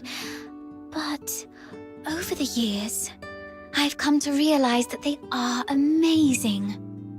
Far more amazing than I thought. A plucked flower would no longer bear fruit. It's fated to perish in a slow, wilting death. Yet, it tries to absorb water, as if still rooted, blooming fully before its brief life fades. I no longer pity them. I am impressed by them.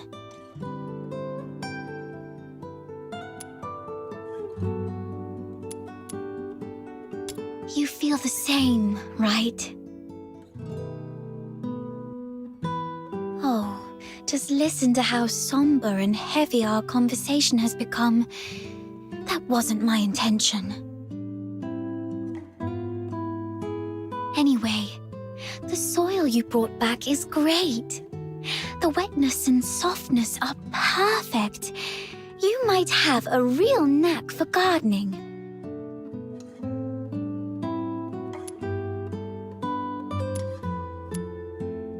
You are such a wonderful person. Apart from my parents, nobody else has ever taken my casual remarks so seriously or done so much for a simple plant.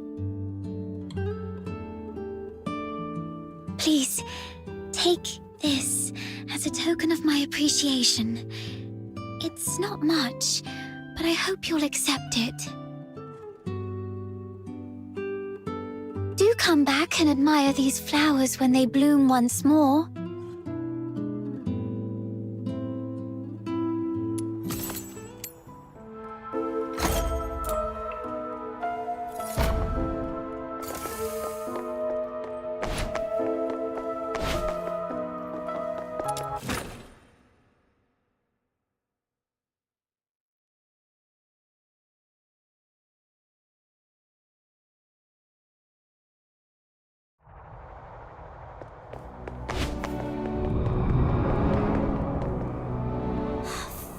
finally!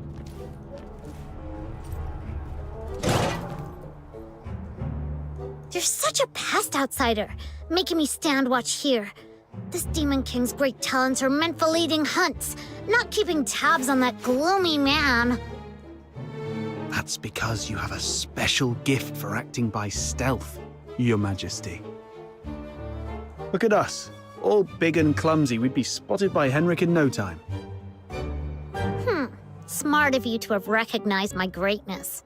Wait! That's just a roundabout way of calling me short!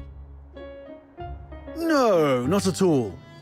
You're the tallest and mightiest. The towering Ice Lake gates were practically built for you. Shh! He's coming out.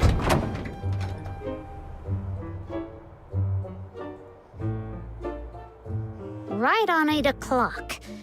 If he ever changes careers again, he could offer time-telling services in the town square.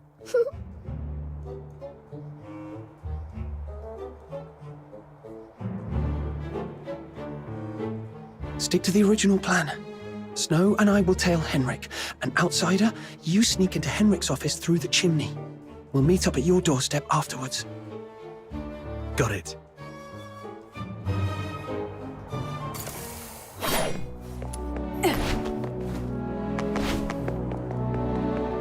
Let's go. Little minion, hurry! He'll notice us.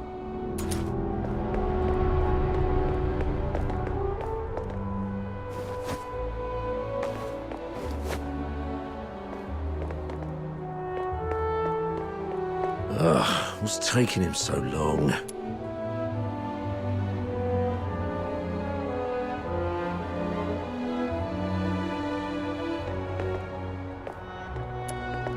He stopped. We need to find a place to hide. Popcorn! Cigs!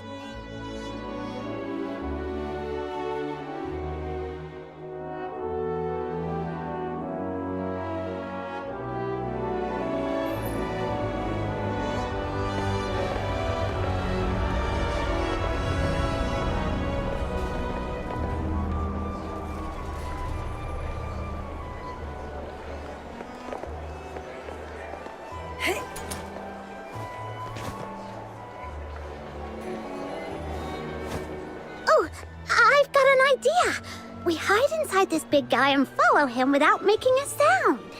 Then tell me how you're planning to sneak inside without the soldiers noticing. Oh, look! Henrik's leaving! Let's go! All right.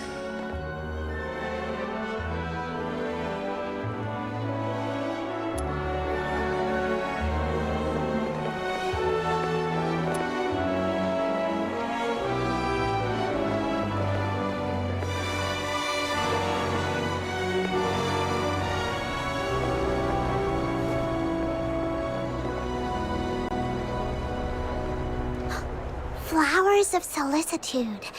It's a flower shop. Wait, is he going on a date? Let's grab a seat across the street and wait for him to come out.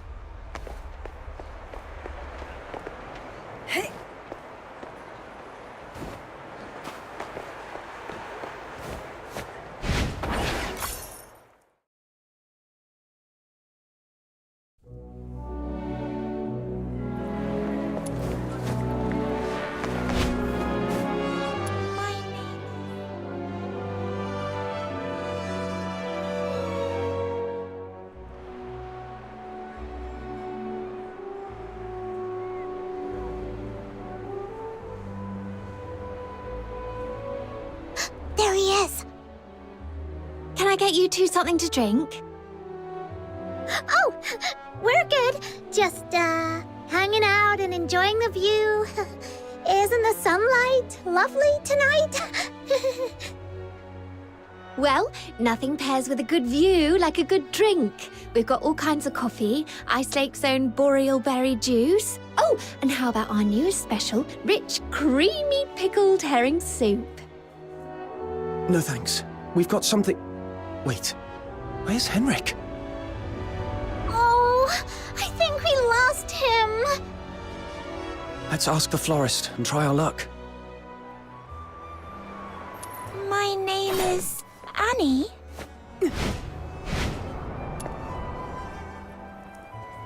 Hello. We found this silver coin. Pretty sure that man just dropped it. We wanted to return it to him. Wait, are you crying? Did that guy say something mean to you? No. It's just some duet pollen in my eyes. Thank you for asking. If you mean the gentleman in white, I believe he's by the pond, northeast of here. Got it. Thank you. Wait, you... Are you talking to me? No.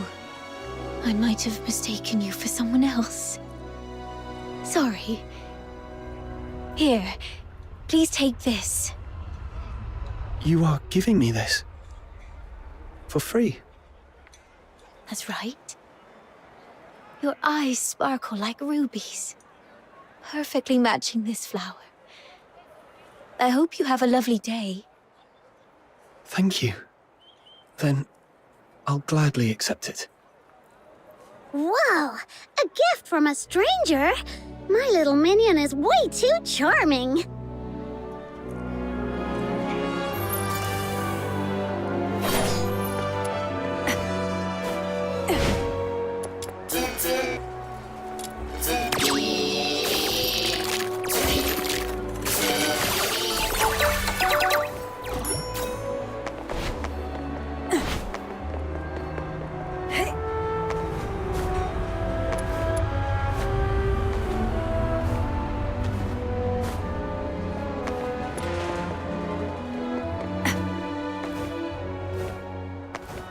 This should be the place.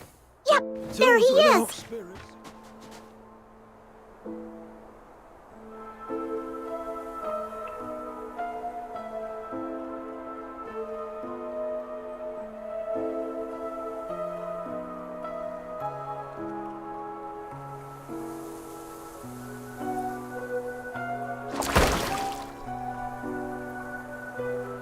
Did you see that? Henrik just threw something in there. This has gotta be his horrible secret. You stay here. I'll go fish it out.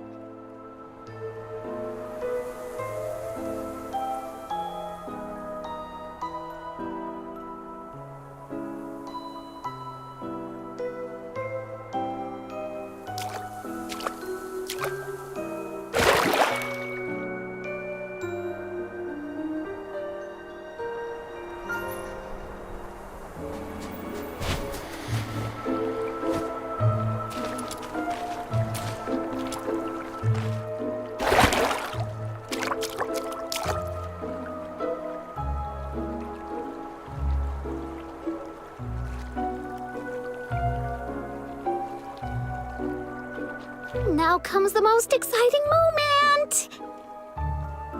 Through great trials and hardships, the Demon King and her minion finally retrieved a precious treasure from the deep waters.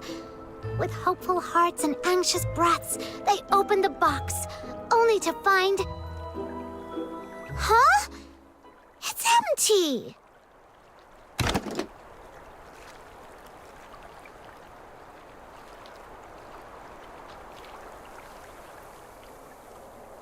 No. It's not really empty. It previously held something. Some sort of powder, perhaps. Powder? Why would Henrik bother to put a box of powder in the water? That's so strange. No idea. But something feels really off. Let's go back and see how Outsider is doing.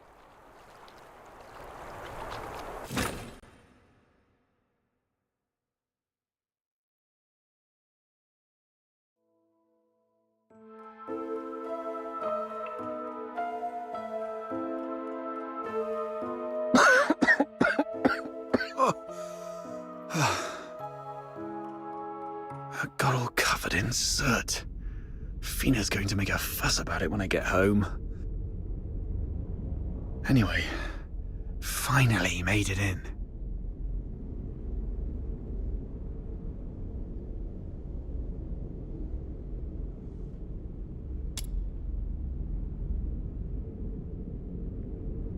A furnace this big?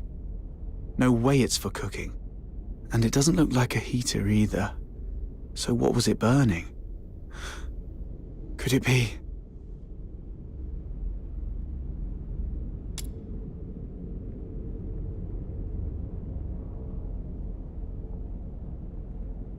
The Slumber Project. What's this? September 3rd. Carolina Brown. October 29th. Hunt Clark.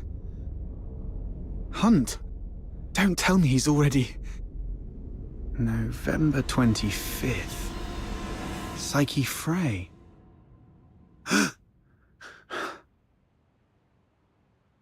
Mr. Henrik, you're back. Here's a cup of hot water for you to warm up a bit.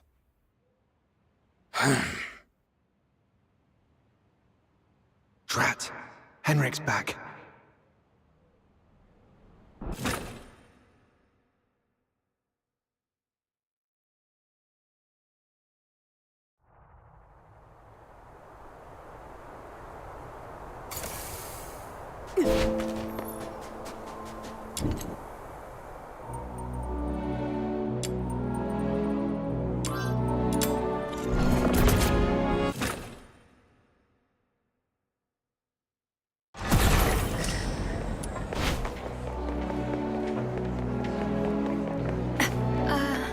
Treasure the end.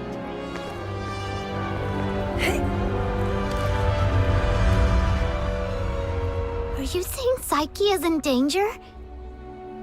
Hunt appeared on that list after he went missing. I fear things didn't end well for him. And I'm worried your friend Psyche might be next. Henrik came back at a bad time. If I had just a few more minutes. It's my fault. I wasted too much time with that chimney. Damn it. I knew he was up to no good. What do we do now? Psyche is a good girl. We have to find a way to save her. I'm going to the Hypnos house right now. Don't rush into it. We still have 5 days, so let's go back and get prepared first. No. It's always better to act sooner rather than later to save someone. I can't just...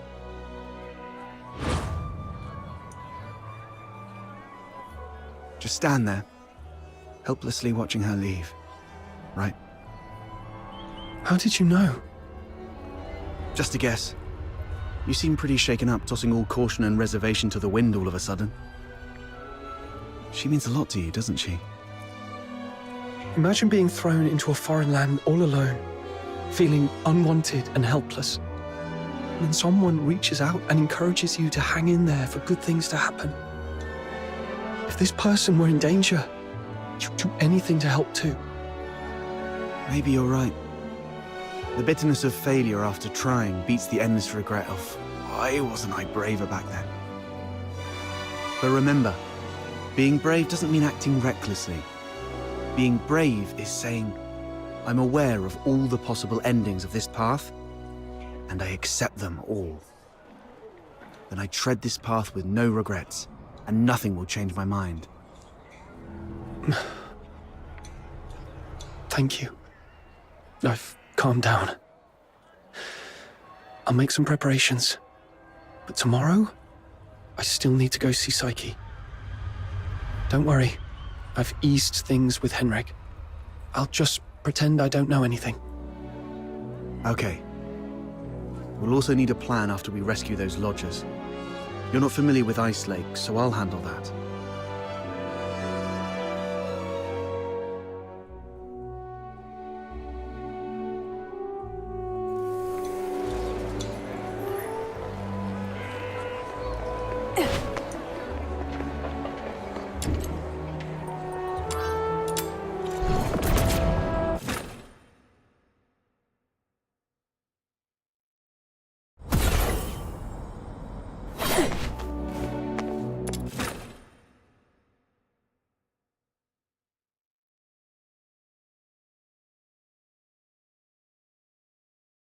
Gotta act casually when I see Psyche to avoid suspicion.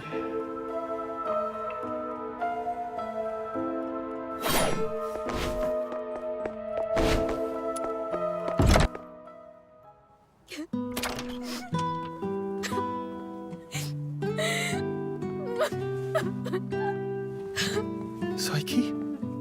Are you crying? Sorry, I just... What happened? I'm sorry. Oh, it's you. What's going on? What happened to Psyche? She's sick and needs treatment. And she needs some time to rest. It's nothing serious, but please leave her alone for the next few days. Psyche, would you like to go out for a walk with me? Let's go outside for some fresh air. Don't be afraid. I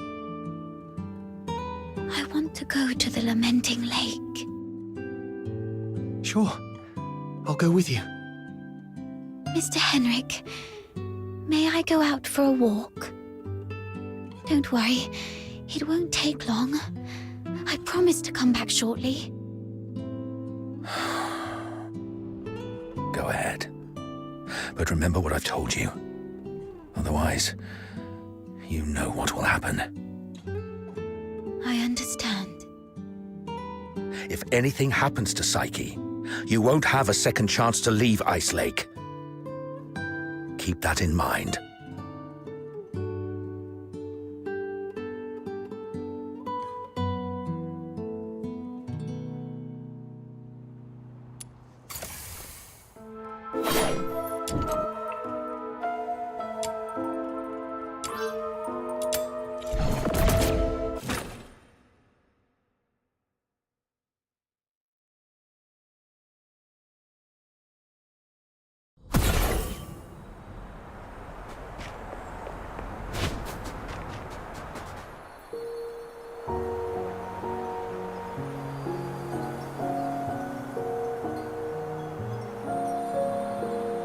The sun should be setting by now.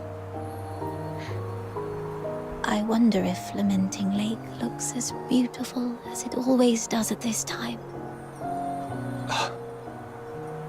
Yeah. It's a spectacular view. Would you like to take a walk with me by the lakeside? Be careful. The snow's a bit thick here. Could you go first, then? I'll follow in your footsteps. Where does this river lead? I'm not sure. Maybe to the ocean? No. That can't be right. I remember reading that ocean water is salty. So, if this river connects to the ocean, shouldn't it be salty too? But when I tried the water here before, it wasn't salty at all. Really? Let me try. Oh, What's wrong? that's freezing. My whole mouth just went numb.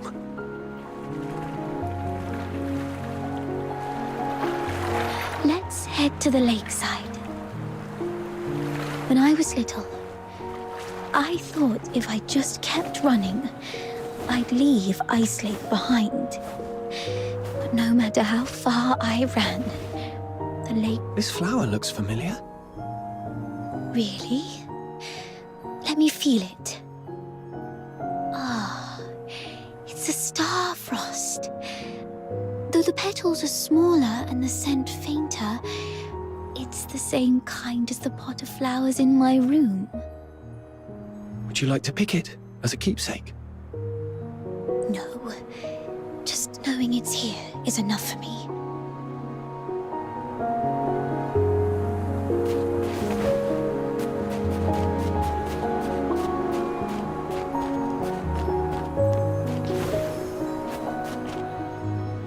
It sounds like a steam whistle. Is there a train passing by?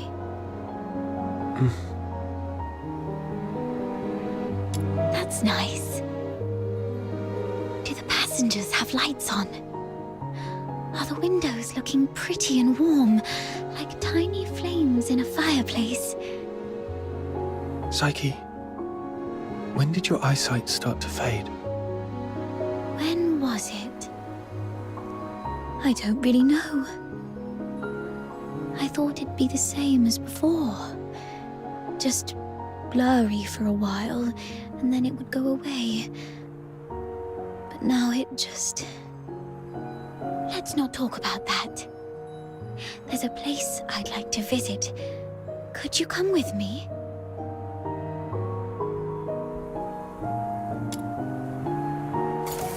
It's by the Lamenting Lake, near an old tree stump. My dad once took me there when I was little. Here we are.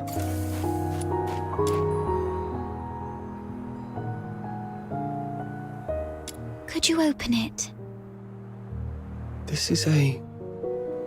It's called a camera. An amazing treasure. Dad gave it to me when I was 4. That year, he had managed to grow beautiful Lamenting Lake bellflowers. A wealthy man from the inner city loved the flowers and gave this camera to Dad, which he then gave to me as a birthday gift. But I cherished it too much to actually play with it. I thought, if I buried this precious treasure in the ground, it would sprout many more cameras by harvest time. Then our family would become rich, and my parents wouldn't have to work so hard. So I came here alone and sewed it. I was quite silly back then. When Mum and Dad found out about this later, they didn't get mad at me. Instead, they said, "Let's dig it up on your coming of age as a gift to your future self." Thank you for keeping me company these past days, but I don't have anything valuable to give you. Please, take this camera as a gift from me. I no longer need it because of my eyes, but your journey is still long. Please see the world for me with your eyes.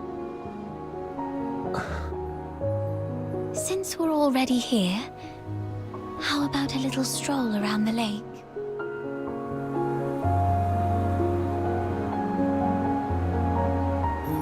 When I was little, Dad would sometimes bring me here for walks. Despite the occasional hide and seek with the Filthoids, I always looked forward to coming here because I loved the floating ice and mountains here. And more so, I loved watching the trains roar by. You like trains? Yeah, I'm fascinated by their destination. The South. I've read that it's nothing like Ice Lake. The sun's warmer there, and you get to see seasons change when spring comes. So, the day you showed up at the door of the Hypnos house, I was thrilled. I'd never met anyone outside Ice Lake. I've always secretly wondered what your homeland is like. Have you seen the ocean with your own eyes? Is it as large as 100 lakes put together? If only I could also see it for myself. Look at me, almost 18 and still daydreaming like a child. Listen, Psyche, it can be more than just a dream. Besides Berry, you were the first one to be so kind to me. I've always wanted to do something for you. There's no one else here, so tell me, have you been under threat? You can trust me. No matter how scary the enemy may be, I'll protect you. I'm a stranger here. I can take you away, just like the day we went to the pit together. Once I find Berry, we can go to my hometown in the south, build little houses by the sea, and grow flowers around our homes. When spring comes and the flowers bloom, your eyes will heal. Every day the sun will shine so brightly that you might even find yourself missing Ice Lake snow. Oh, it might be a slight damper on your dream, but are you scared of bugs? The ones in the south are bigger and noisier. Thank you. I'm not under threat. It's just that I just can't leave Ice Lake, no matter what. What do you mean? Sorry, I can't tell you. Let's just say it's my little secret to keep. Could you take another photo of me? And make sure Ice Lake's in the frame. I don't like this city. I hate the ever-present smell of blood in the air, the towering walls, the guards' heavy boots, and the endless whimpers that fill every alleyway. But it's still where I grew up. My one and only home. So, I'd like to take a picture with it.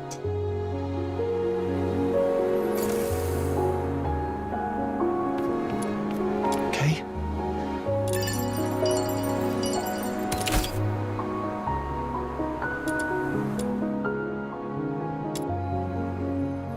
Say cheese.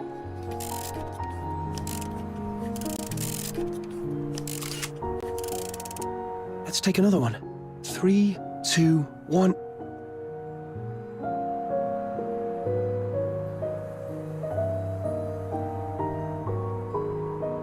Psyche!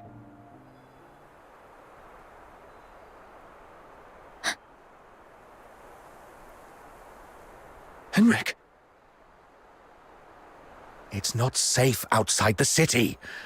You've been out too long. Sorry. I'll head back now. Psyche, keep in mind what I said. If you decide to trust me, meet me by the ticket booth south of the Hypnos house at 2 a.m. Goodbye.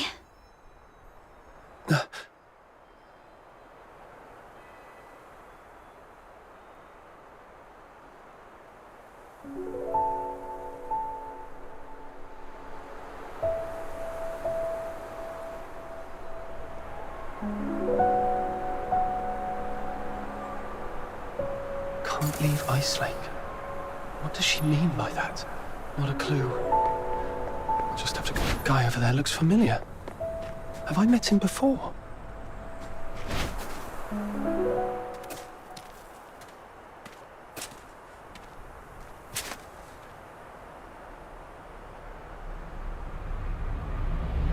Who goes there?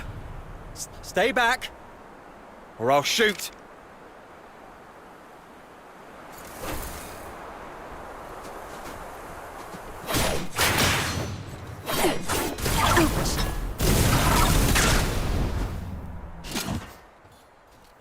All right, I surrender.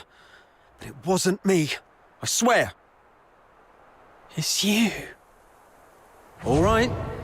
I trust you, Miss Camilla, but remember, keep a close eye on this kid and don't let him stir up any trouble in town. If the chief finds out about this, we'll both be in for it. Damn. Didn't expect to run into you. Do me a favour, mate. Keep this between us, will you? Who is this? All right, here's your money back. I haven't had a decent meal in days, so I got desperate. I'm sorry. You executed him. I don't think he deserved this. Keep it down. I told you it wasn't me. I was just trying to sneak the body out. My name's Kevin. We've met before. I'm in the outskirts escort. And this poor soul here is Hal, my old neighbour. We've known each other since we were kids. He lost his mother at an early age and had been getting into countless brawls ever since. My family doesn't allow me to interact with Charons, but he was an old friend from when I was a kid, so I'd sometimes help him out. One day he came to me, acting all weird. I thought he'd racked up debts again, or that he came to moan about being hit by his drunkard dad. But to my surprise, he said he was showing signs of deterioration. What exactly is deterioration? As a Charon, you don't know about deterioration. Are you really a native?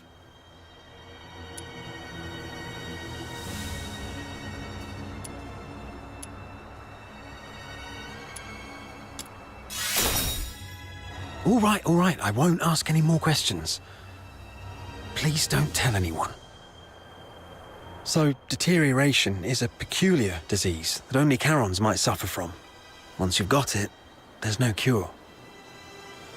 You folks usually awaken some kind of power around your teens, but not everyone's that lucky. There are always a few poor wretches who somehow get it wrong and turn into filthoids, but way stronger than the regular filthoids out there.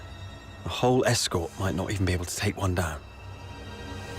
If a deteriorator appears in the city, the entire neighborhood is doomed.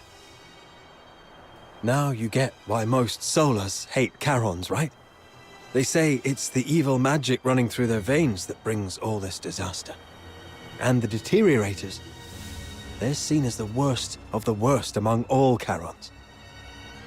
Honestly, I'm not entirely sold on this, but how come such a rare thing had to happen to Hal? About 2 weeks ago, he came to me all in a flap. But what could I do? Harboring a deteriorator is as serious a crime as sheltering a member of the Forsakens. One slip and you're done for. All I could do was give him some food and tell him to sort himself out. Later, I heard he got nabbed for stealing, and when they found out he was a deteriorator, they took him straight to the Security Bureau. Like I said, there's no cure for deteriorators, so what else could happen? They get handed over to the escort, and then, well, you know. He pretty much had it coming, but still, we were friends for a few years. I couldn't bear the thought of him lying in a cold morgue, so I sneaked him out. I was going to bury him by Lamenting Lake, right next to his mother. Hold on, I'm curious. What symptoms would appear between the onset of deterioration and its full development? I wouldn't know. But I have heard that some would turn extremely violent, and some poor souls would gradually lose their senses, like going blind or deaf or something, perhaps. This is all just hearsay, though. If you're curious about it, best ask a doctor. But it seems to me you've awakened already successfully. Why do you care?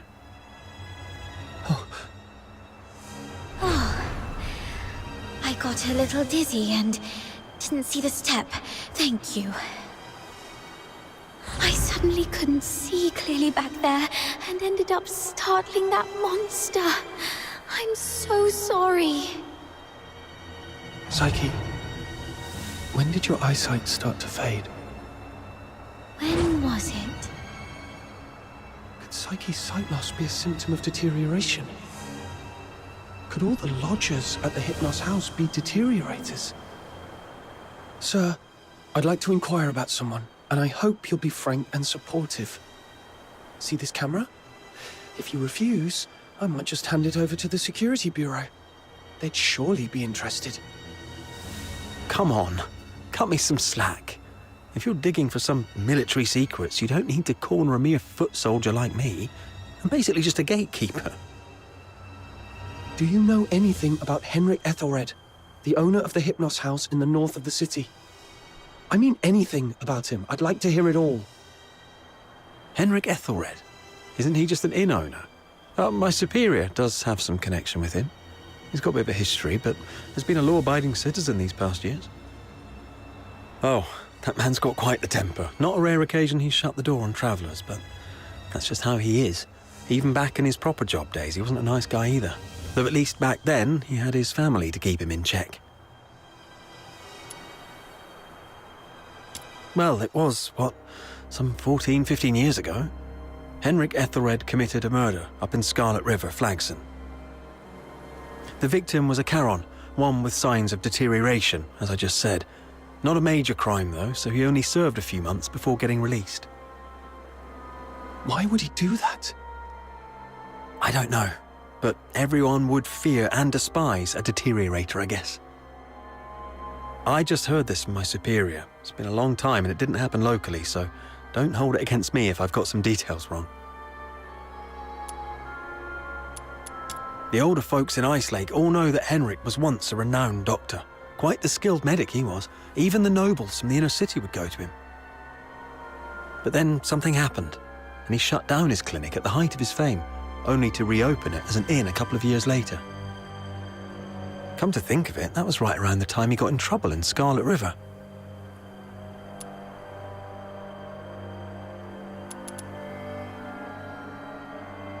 He had a wife and a daughter. They were just an ordinary family of 3.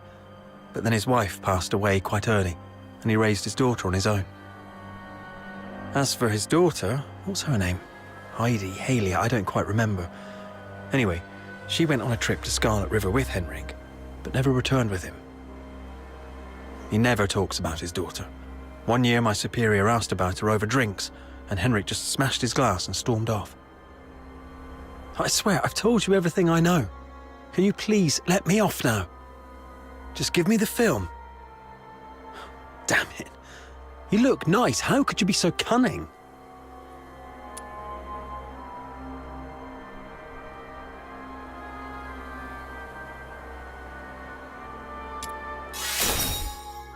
Well, take care, sir.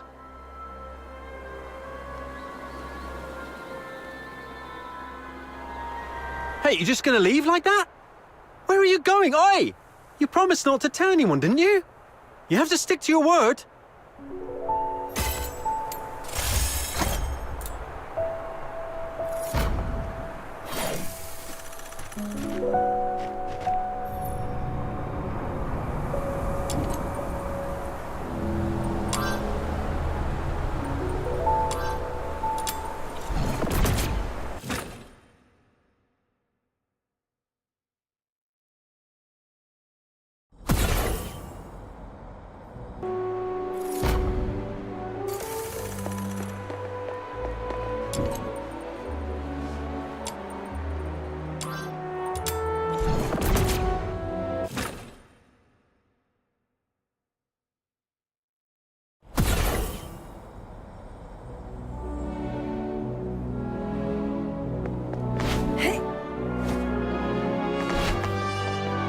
Popcorn!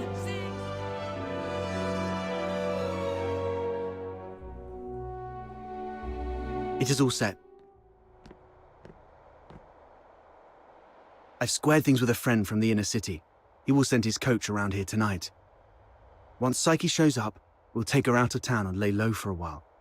Henrik wouldn't dare rob a noble's coach. After that, we'll have to play it by ear. You really have a wide network, don't you? Ha! Gotta make the most of all the crap I've been through these years. But are you sure she'll come? I'm not sure. Anyway, if she doesn't show up, we'll go with plan B. We break into the Hypnos house and confront Henrik. Ha! Sounds like the story of a hero from some pulp novel. But don't get your hopes up. Even if we manage to save Psyche today, she won't last much longer. Remember the thing we saw in the pit? That's her inevitable fate. One thing at a time. Right. Speaking of which, aren't the deteriorators usually handled by the escort? What on earth has Henrik gone through to end up doing things like this? I might have figured out why. Henrik used to be a doctor, but he shut down his practice for some reason. He had a daughter, but she went missing in Scarlet River, and Henrik murdered a deteriorator in Scarlet River. Right. More importantly, these 3 events happened in the same year, so they must be connected. And the lodgers at the Hypnos house are likely all deteriorators. I see what you're getting at. Henrik's daughter was likely killed in Scarlet River, possibly by a deteriorator, sparking Henrik's deep-seated hatred towards them, which hasn't faded even after so many years. So, he somehow managed to control some of the deteriorators and administer his own brand of justice. That's your conclusion, right? Yes. But regardless of what he's gone through, or what the deteriorators will eventually become, we must...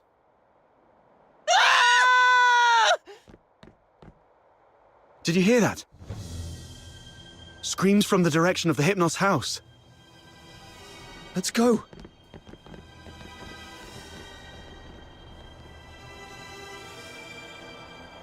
Popcorn, cigs, booze!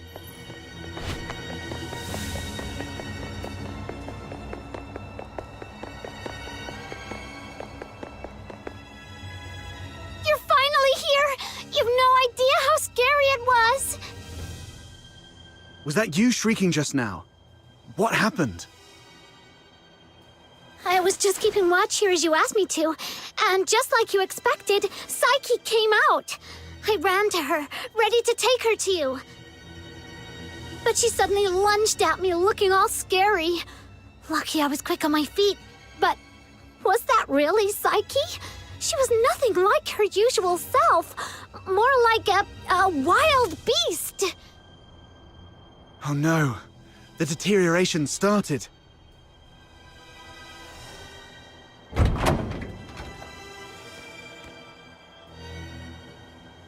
Please help us! Mr. Henrik is in really bad shape.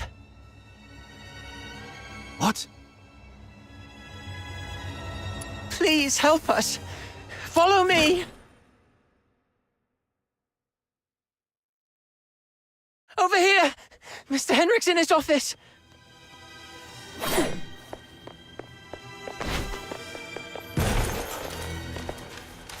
Henrik?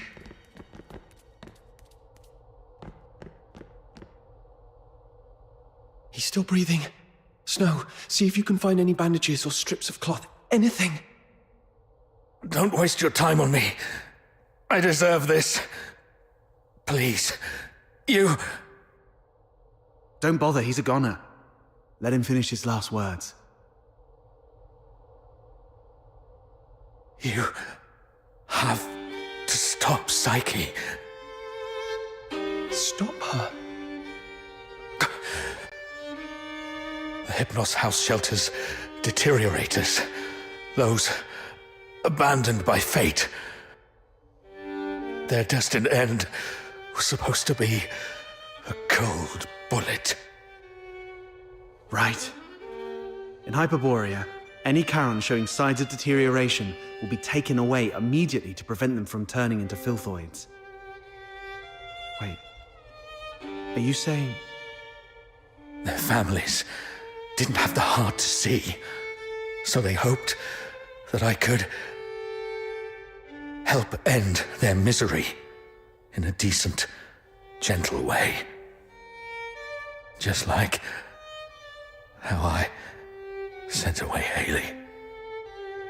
Are you saying the deteriorator who was killed in Scarlet River was your daughter Haley?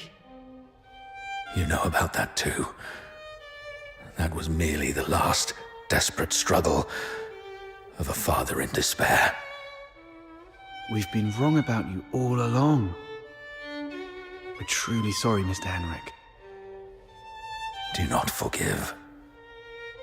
I brought them to sleep. This is my unforgivable sin. Then what happened to Psyche? I tried with the Crystallo of Stella, but still couldn't avert deterioration. I was supposed to let her go, like all the others. But that child was so special. She knew what was coming, yet she's always worn a smile. For months, she shone like a ray of sunlight in this God-forsaken place. Just like my Haley. I'm old. I couldn't do it again.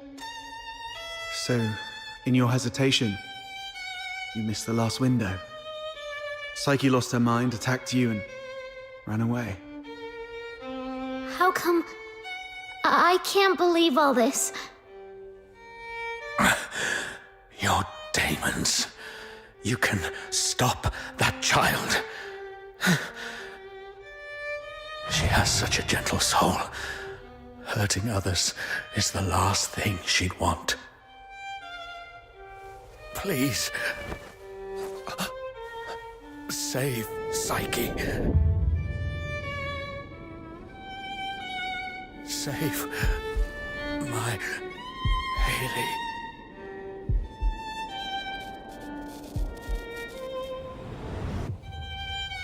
Mr. Henrik! Let's go. We must hurry.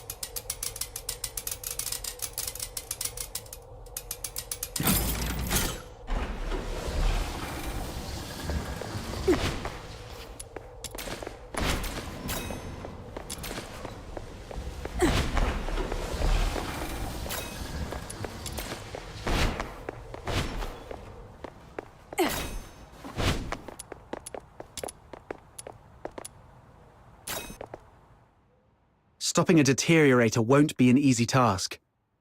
Make sure you're well prepared before heading out of the city to look for Psyche.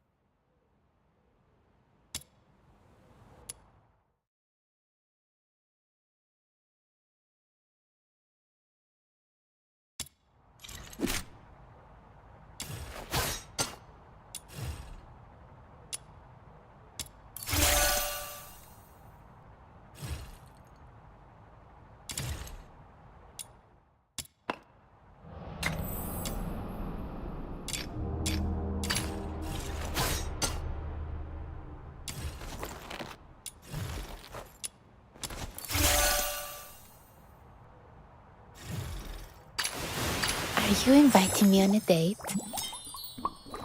Let's go.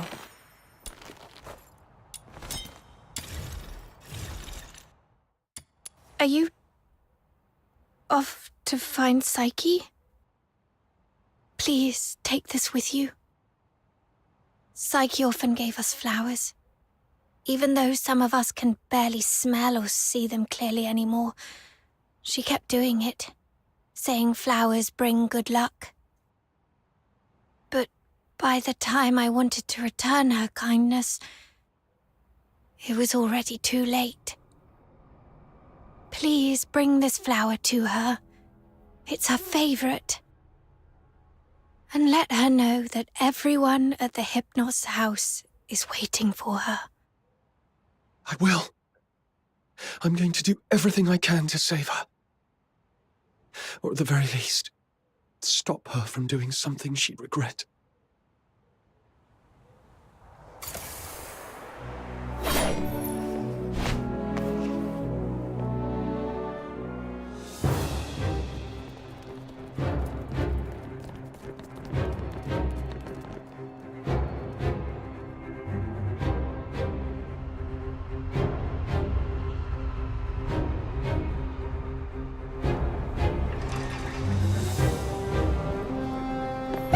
Lady just swooshed by. How did she do that? Drop it and get back into the city. That is a Butterflies? How come there are butterflies? These filthoids are half dead, probably defeated by Psyche. So if we trace them all the way back, we might be able to find Psyche.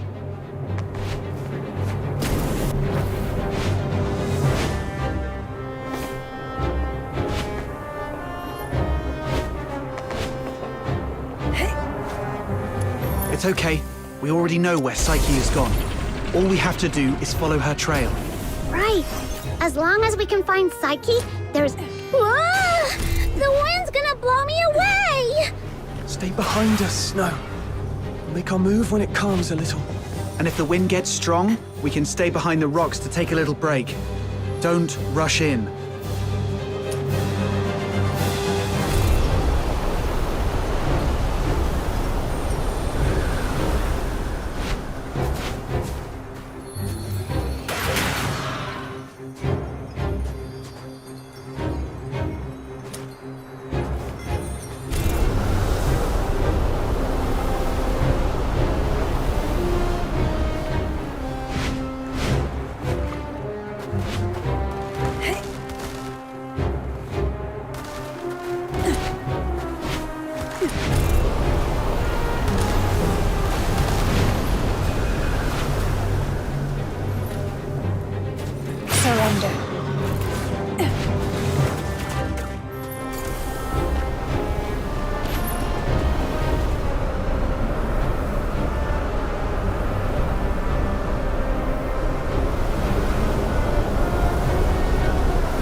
should be the final stretch. Psyche, wait for me. I'm bringing you home.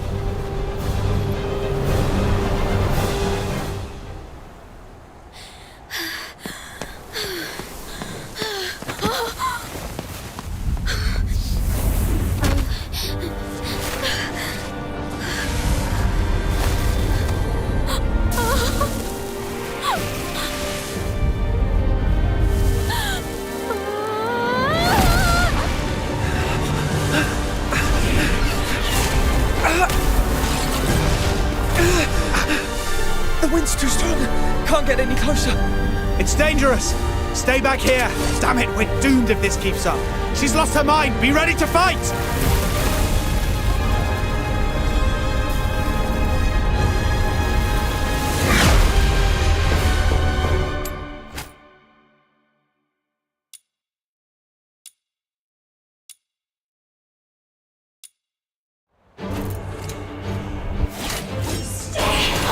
Psyche, can you hear me? Talk to me, Psyche. You said it yourself. There's so much you want to do.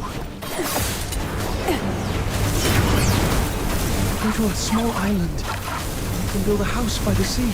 And grow white flowers around it. Talk about the snow in Iceland with your friends while shaving yourself with a wide-brimmed sunhat. Talk to me, Psyche.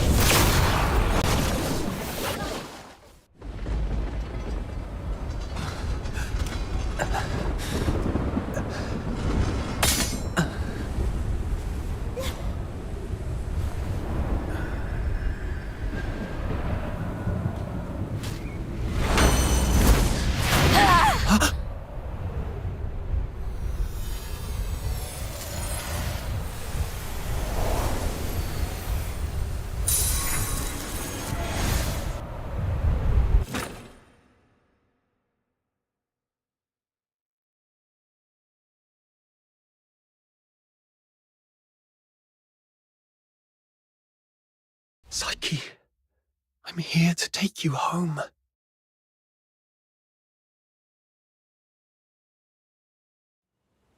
Is this my home?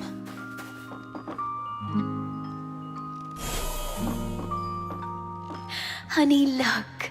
Psyche is smiling at us. I wonder whether this child's birth in this world was a blessing or a curse. Yes, we weren't born with blessings.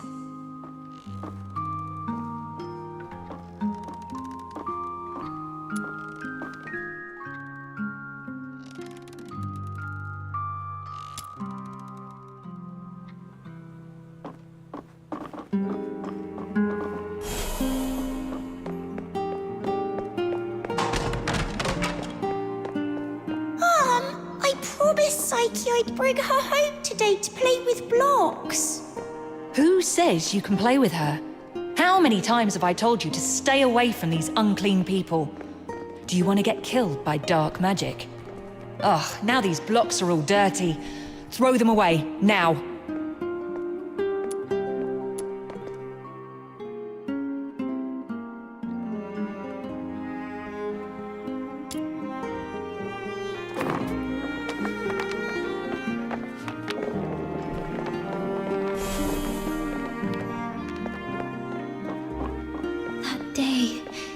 Feeling wronged and confused, I bathed all night until my skin bled.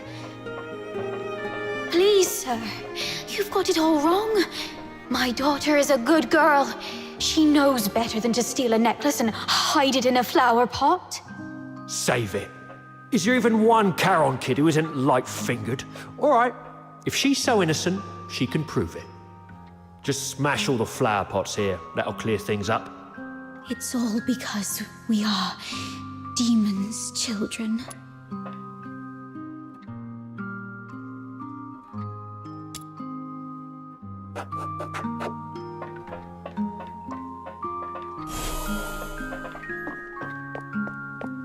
Oh, why?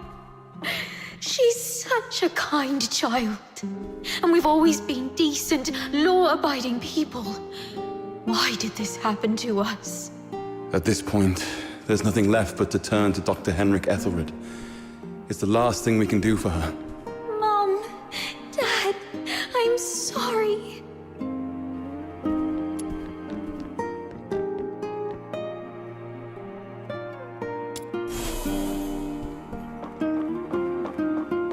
It's all meaningless.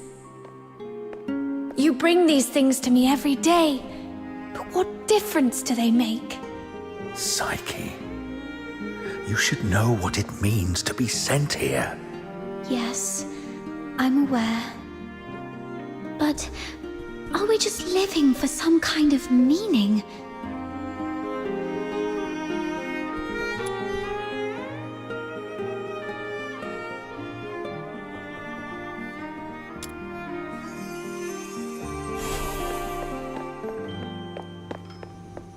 Honey, look. Psyche is smiling at us. Whether this child's birth in this world is a blessing or a curse.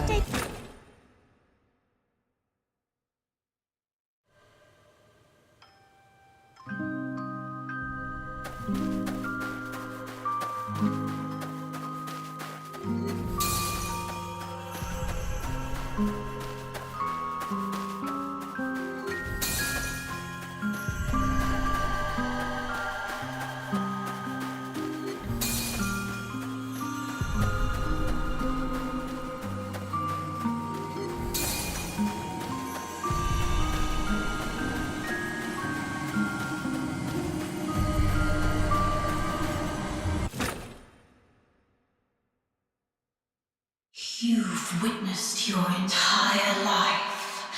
A cursed beginning and a meaningless end. It's all meaningless. How you've always appeased others with a fake smile. Are you really that selfless? No. You're just cowardly, begging for their pity. And for them to remember you as before you turned into a monster. It's all meaningless. Their fleeting pity and memories will soon wither and decay with time, leaving you rotting in the ground, utterly forgotten. What are you thinking? What are you furious about? I see. You crave to vanquish me. You still harbor the naive thought that by eliminating me, your life will return to those amusingly peaceful and tranquil days. Well, you're wrong. Deterioration is irreversible. Once I die, you'll vanish along with me. Just embrace me. Yield to the primal urges of this flesh. Be a beast. None of this absurdity can hurt you anymore. You, demon's child. Just be a beast, you demon's child. Blow them away. Sorry. Just be a beast, you demon's child.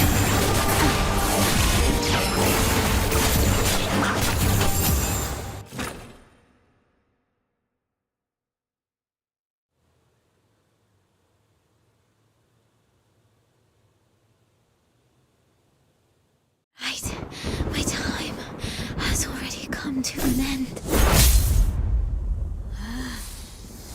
It's you. Stand up! Don't yield to this cold, unfeeling world!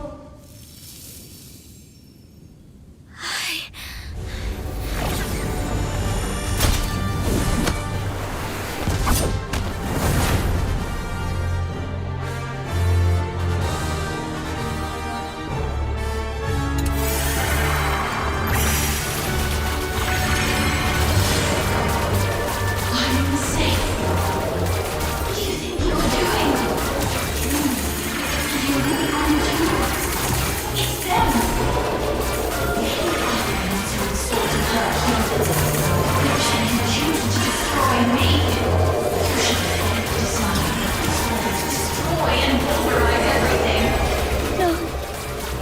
This is not right.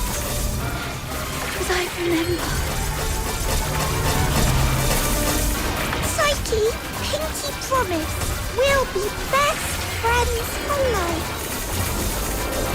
I'll remember that you lived in this world. We'll wait your return.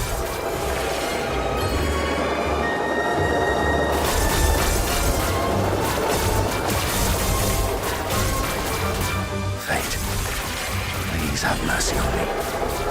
Let me help her fulfill this wish.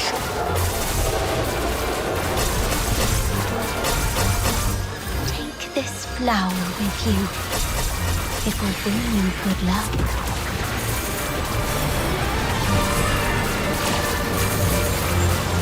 Go to a small island where you can build a house by the sea and grow white flowers around it.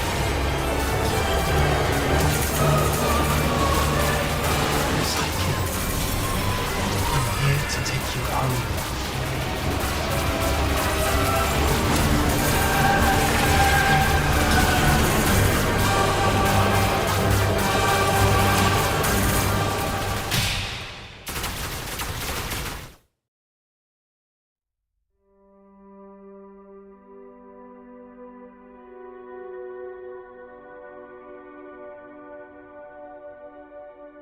Pain and hatred have been my acquaintances.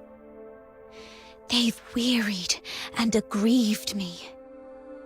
Yet, I find joy in having existed in this world. This is my choice.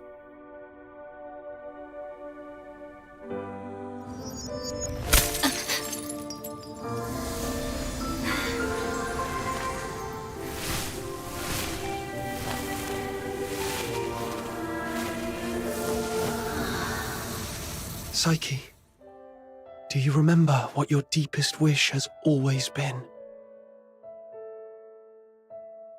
Yes, I remember now. I've always wanted to leave this place and see the world. Find a warm place where flowers always bloom. I wish to make it there. I will make it there.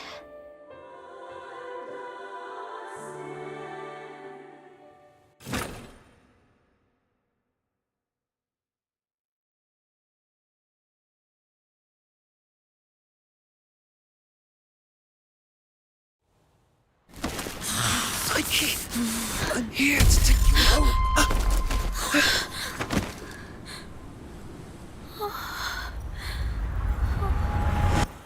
I've still ended up hurting you all.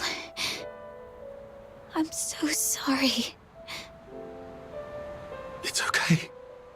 Let's go home together. They wanted me to tell you they're all waiting for you. Home. But it's already too late. Outsider, aren't you a know-it-all? Didn't you say your brain was 1,000,000 times smarter than mine? Do something now!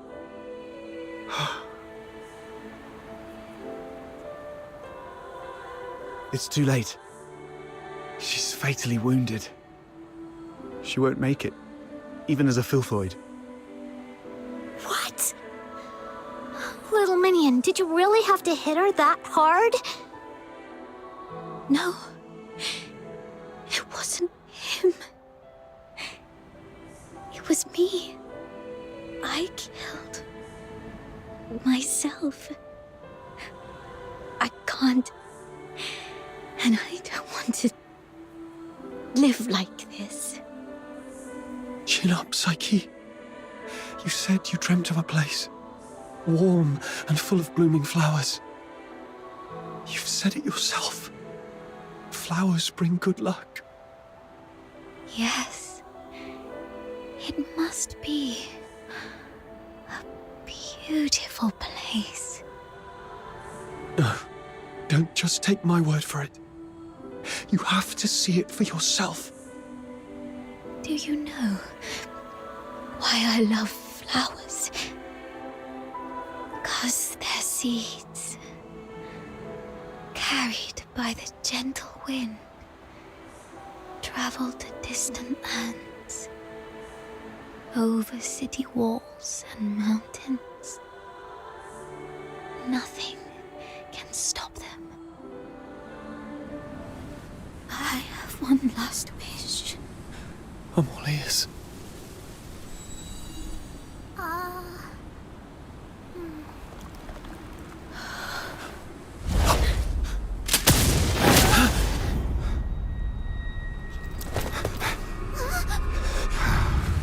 Target missed. Unable to confirm status of target or hostage from this range. Prepare for direct engagement.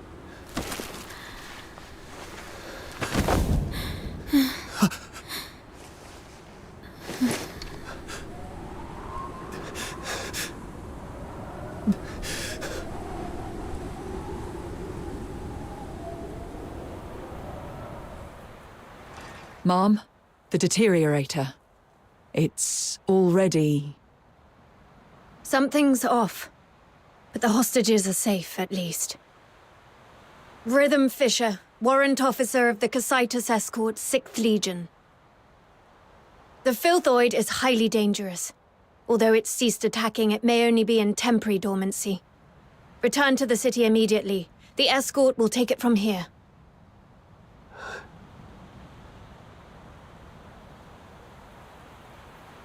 No need, ma'am.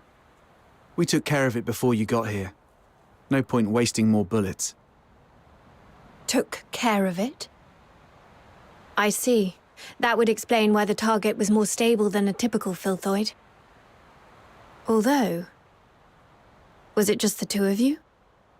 You look like fox hunters from your outfits, am I right? Precisely.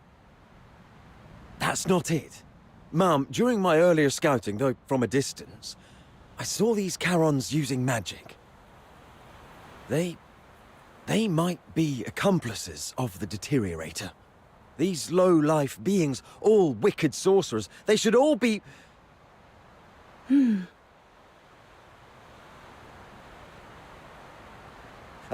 not saying... I was just referring to them, Mum.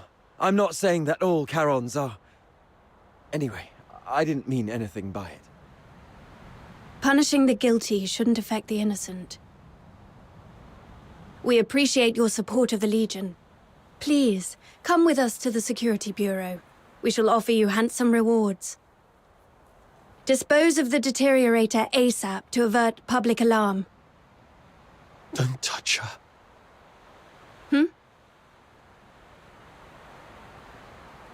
She was trying to keep away from the crowds. That's why she ran towards the outskirts so desperately. Even in her last moments, she was still trying to do something for others. What do you mean by dispose of? How could you even... What did you say? Are you all right? Should I arrange a military medic for you? Not at all, ma'am. My friend is just a bit shaken up. We'll be fine after a few warm drinks at the Asphodel. We'll talk about the reward another time. Got another commission to attend to.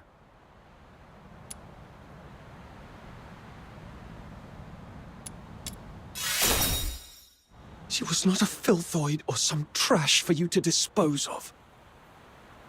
Her name was Psyche. She was a citizen of Ice Lake. Tonight, she protected everyone in the city from deterioration. I will make sure she receives a proper send-off. Stay away from us. What are you talking about? You're defending a Filthoid? Ma'am, this one-eyed brat is highly suspicious. Might need a thorough interrogation. That's unnecessary. In Charon tradition, we don't bury the deceased. Instead, we set them adrift on water, believing it carries their souls to the eternal misty sea. Let's move on. I'll explain the situation to the higher-ups.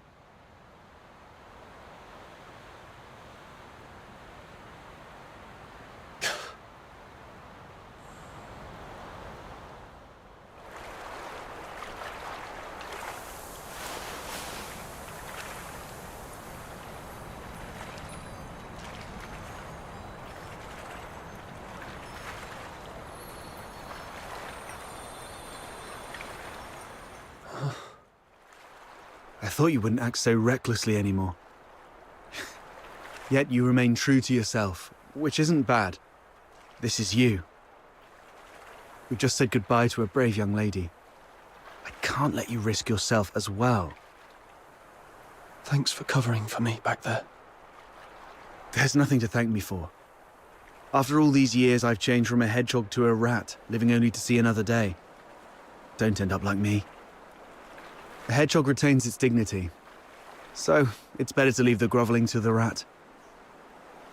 Oh, there is one more thing. I'd never heard of any deteriorator regaining their self-consciousness, but Psyche briefly did it. With the last bit of sobriety, she shattered that filthy beast with her own hands, telling everyone that she would not surrender. Did you make that happen?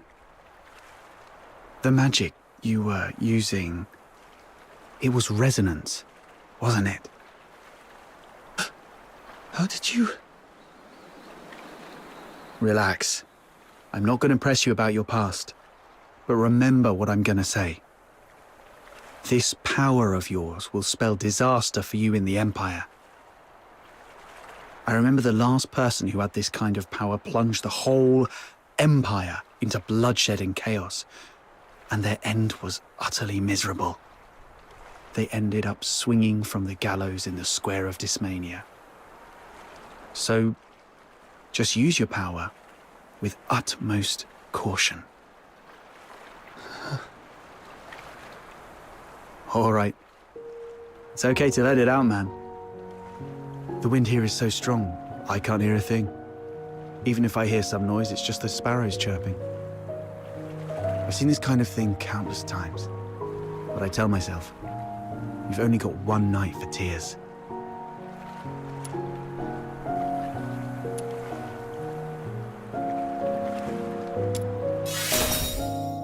Anyway, pull yourself together. That girl would surely wish you to face tomorrow with a smile. Even if we were once deceived by this world.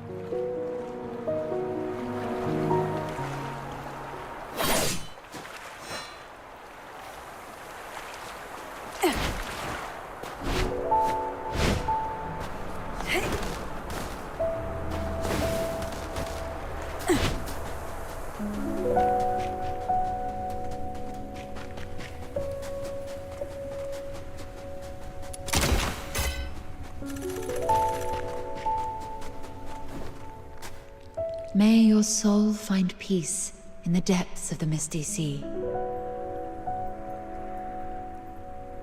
You have come, child. Please, wait while I complete this final rite.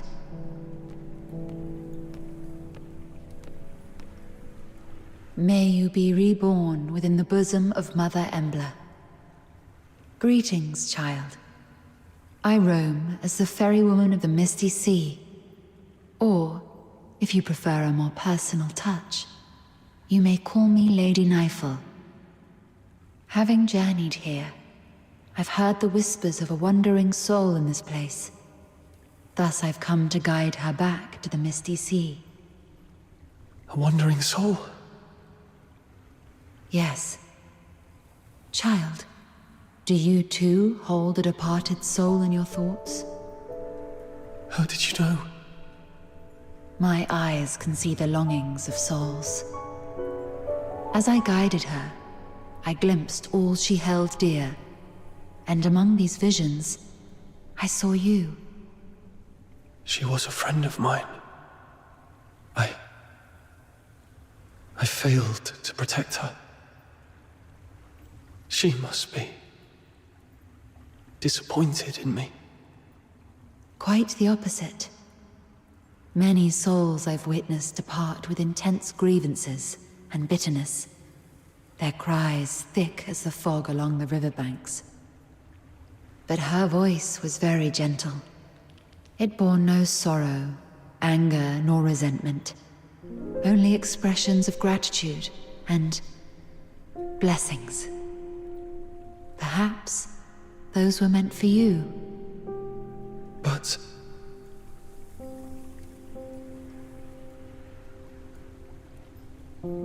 Child, I have lived long, and bid farewell to countless souls, and I've heard such words time and again. Just as plants succumb to wildfires, and bugs perish in storms, impermanence is a part of life. Sooner or later, death touches us all. Rather than cursing fate's indifference and cruelty, or lamenting our frailty, we can choose to cherish the memories we hold dear. After all, if death is the inevitable, then every moment alive is a miracle that defies the odds, isn't it? I believe that the gentle soul who journeyed to the Misty Sea would also wish that when you recall your time together, you'd find yourself smiling, not crying with grief.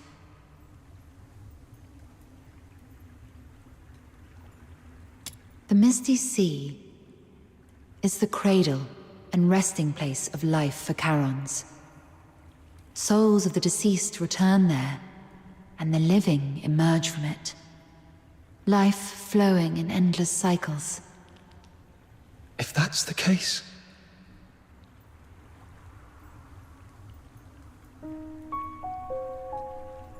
Were it someone else asking, my answer would be this. The cycle of life and death is a universal law, not to be defied by human might. However, child, I sense you are bound by an unusual destiny.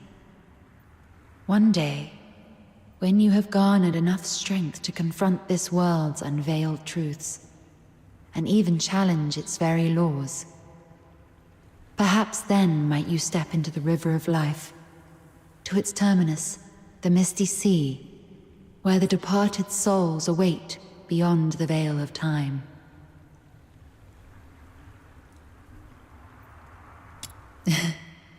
I am merely an observer by the riverbank. The answer to this question must be discovered by yourself. If your heart truly yearns for it, then proceed on your path. Godspeed, dear child. Misty Sea, departed souls, the world's truth and its laws.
You've embarked on your journey.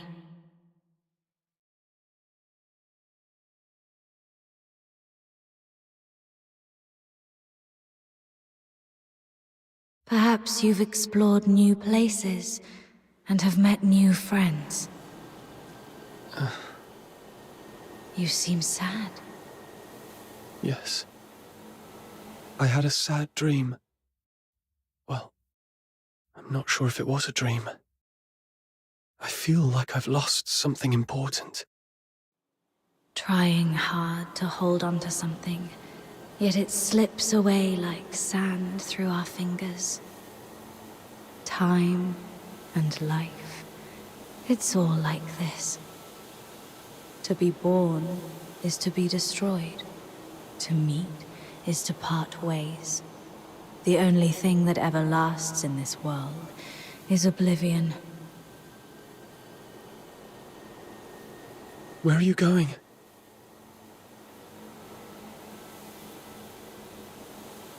Like you, I'm starting my own journey. Wait! Who are you?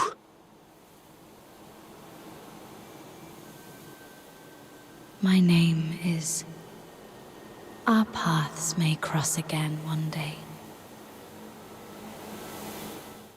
Once again, in the collapsing dream, that voice whispered through the wind. Only this time, I finally made it out. Like tree roots eagerly absorbing every drop of water, I endeavored to engrave that name in my mind.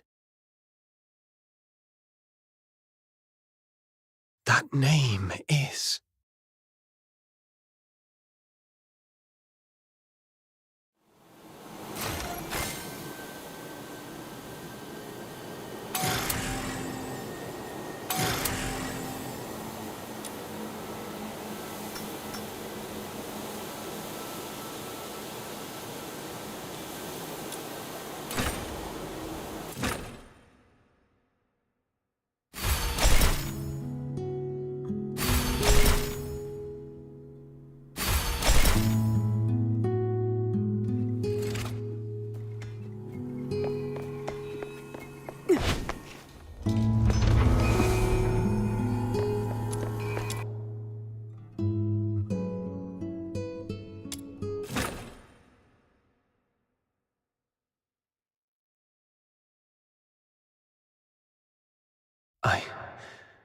I'm having this dream again.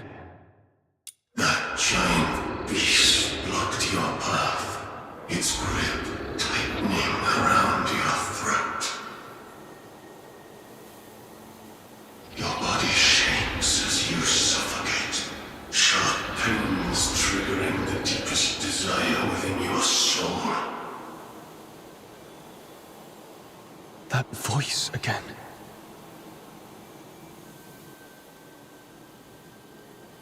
Hear it. Listen to its death throes. Bathe in its blood and embrace the sweet release of death.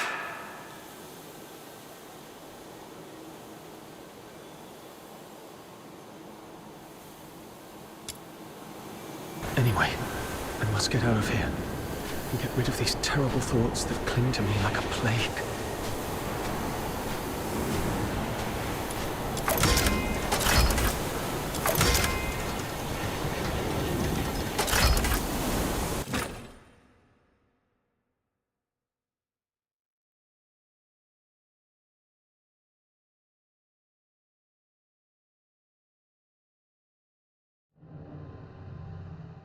Wake up, or you'll die!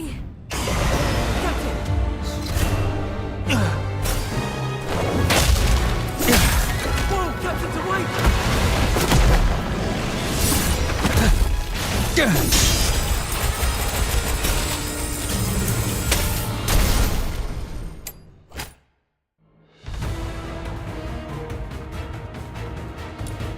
Captain, you're finally back with us! That Filthoid is on its last breath. Keep it up and finish it! Urian, retreat to the rear with me. Your wound is opening up again. Trust him.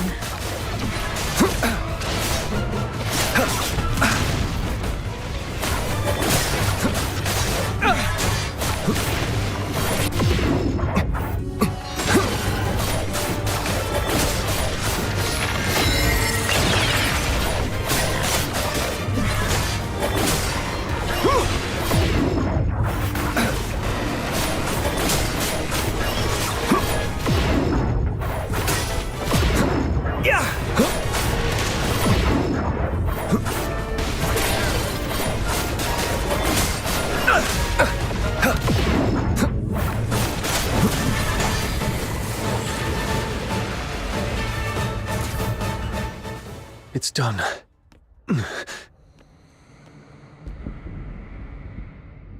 Your hands are drenched in wet, slimy filth. Uncertain whether it's the Filthoid secretions or its innards.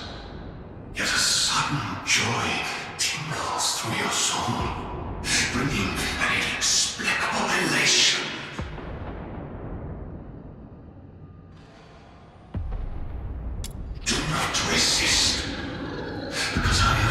what you actually are. I am your instinct for death. One day, you shall follow my lead and obey the ancient will.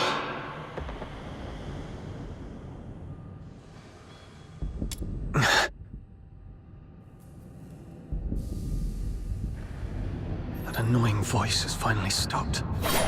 I should go check on the others.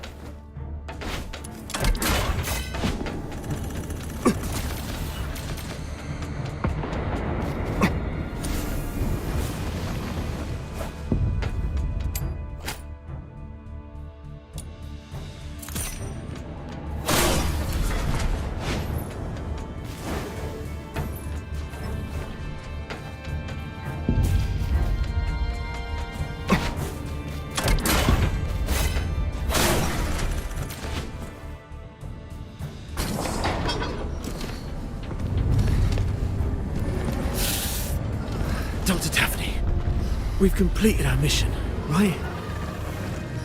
No, not until we get back alive. It's all right, Daphne. Calm down. Everything's going to be okay. Calm down. You're back. Are you injured? I'm all right. Good to hear that. When you got tangled up by that filthoid, I thought I'd never... I'm just glad to see you're okay. There are so few of us left, and those who survived are heavily wounded. If you have the time, would you stay and talk to the wounded?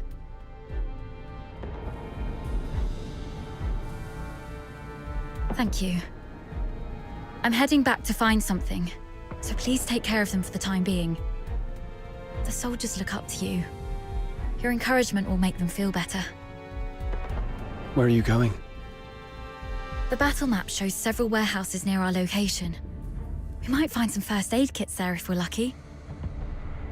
I'm already out of coagulants and painkillers, but some of the soldiers haven't been treated yet. Their injuries can't afford any more delays.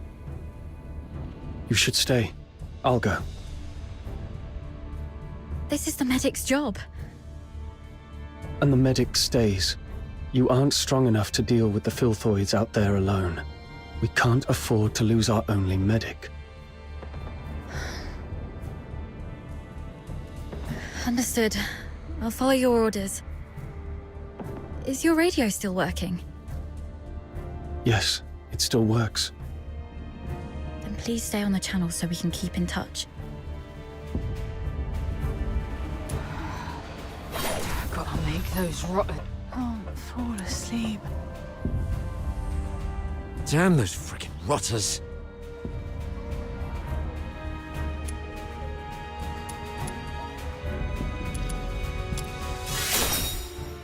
Captain, I'm fine. I can still move.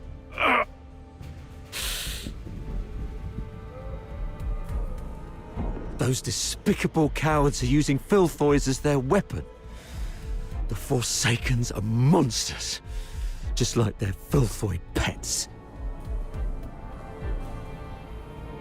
And those blasted airheads giving us the orders are just as bad. The mission brief mentioned nothing about the filthoid hordes down here. Sorry about that. I shouldn't have vented my frustration in front of you, Captain. It's all right. Letting out emotions is better than being unable to speak at all. You always know how to soothe people, Captain. And thank goodness we have you. We thought we were goners. It's just that we're too green. If only Commander Avar were here. As a veteran, he must have a way to get us out. Sir Avar. Still no word from him. Damn.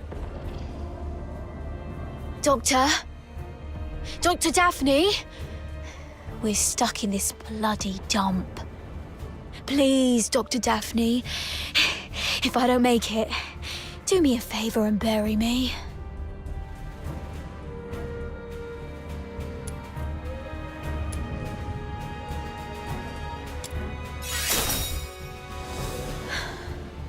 Sorry, Captain. I'll zip it. Oh, with no painkillers left, I can only grumble a little to help distract me from the pain. Dr. Daphne and you covered our retreat just then. How is she? She's all right. She told me to come check on all of you. Good to hear that. A highborn lady like her could have stayed at the academy. But no, she chose to serve with the 13th Legion. What was she thinking?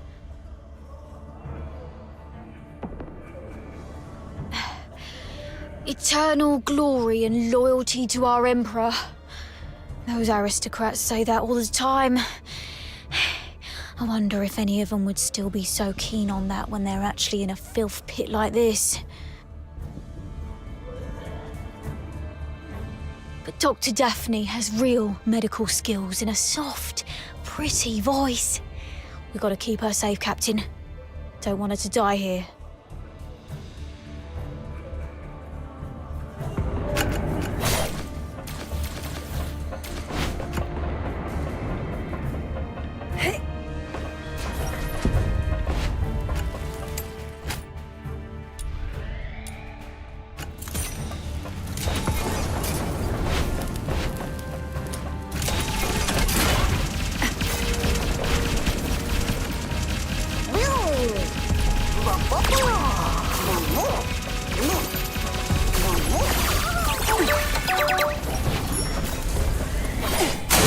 Does have a few military supply crates. Great. But before you search, ensure the crates are safe to be approached. I got it. The medicine appears to be in good condition. That's great. Thank you. On your way back, I'll be lurking around this place.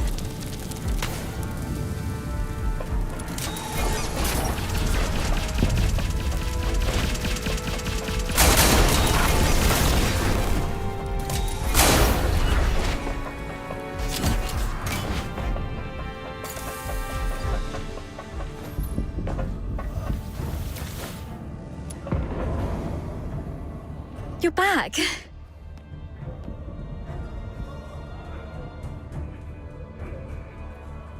Great. This will help stabilize the wounded.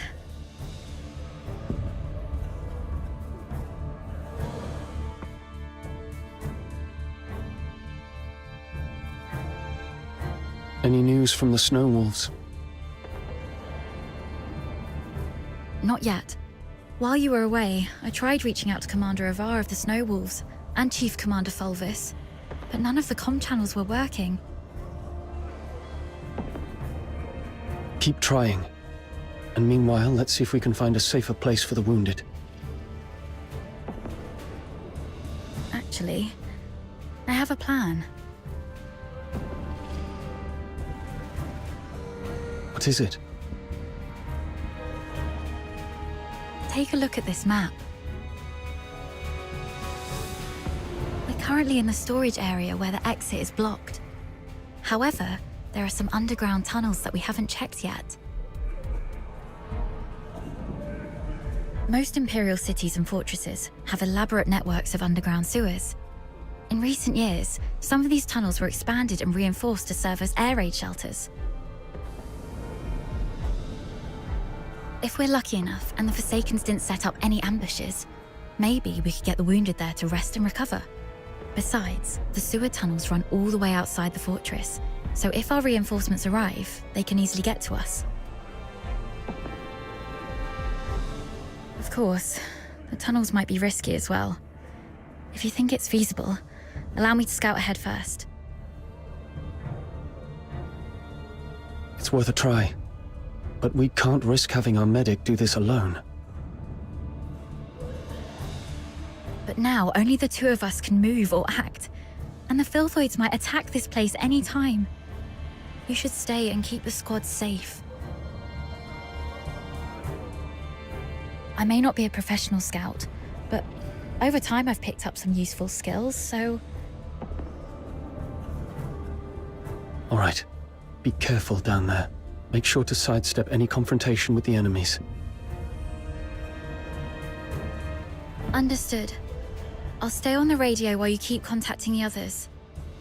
And if I lose contact for more than half an hour, please, lead the squad to find another way. Don't be scared, Daphne. Everyone's survival depends on you. Don't be scared.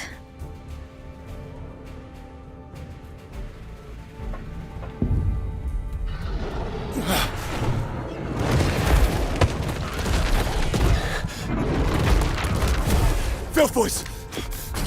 Daphne, protect the wounded. Yes, Captain.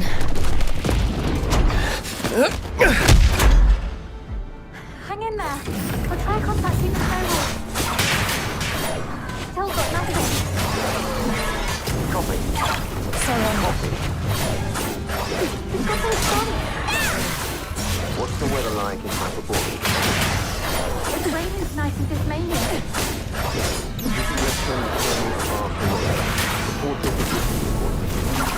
Area is hot. We're currently out. Filthoids just keep showing up.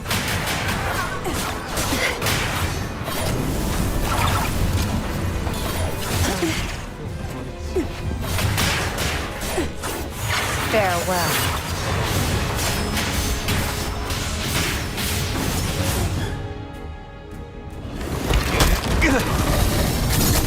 Hang in there, kid.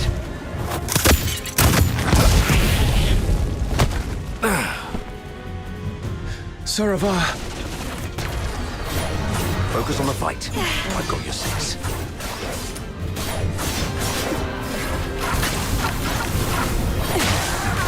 Tear you apart.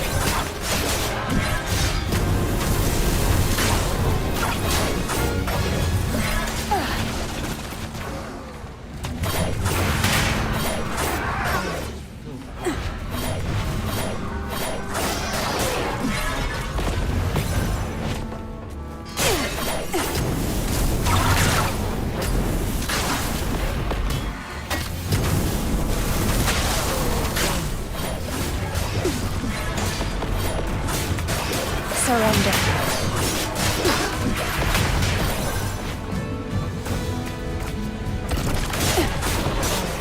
Tear you apart. Take out that Forsaken guy first. The Filthoids are following his lead.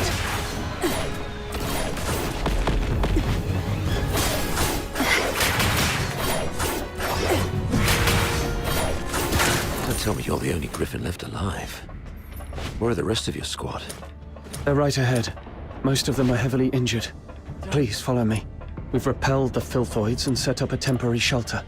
But I don't think this place will hold. Daphne has tended to the wounded. I've checked on everyone.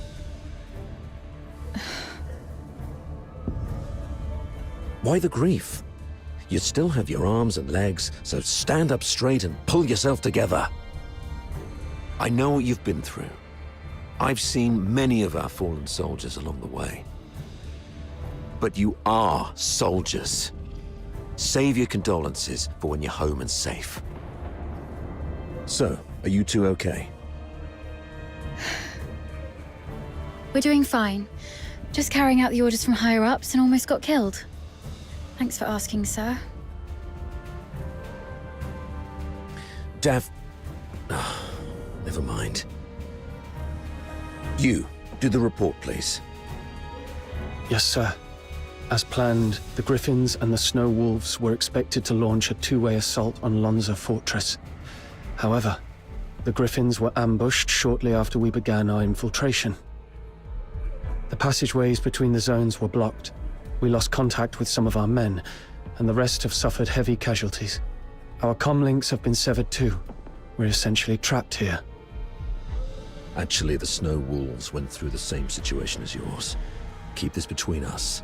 Don't let the wounded know.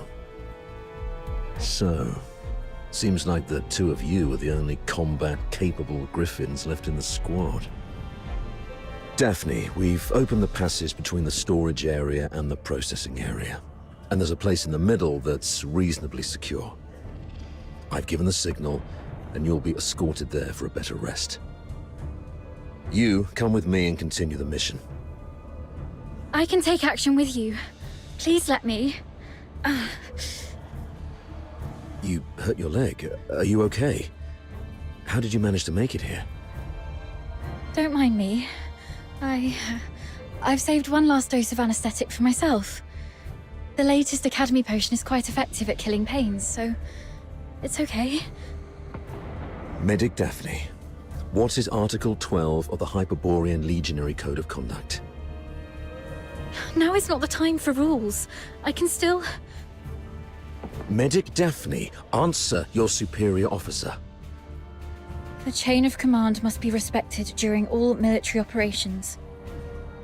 Daphne Theodore, medic of the 13th Legion of the Hyperborean Empire. Yes, sir. Hold all actions and stand by. After joining up with the Snow Wolves, proceed with the wounded Griffins to the processing area for rest and await further orders. Is that clear? Sir, yes, sir. Okay. You, follow me and proceed with the mission. Yes, sir.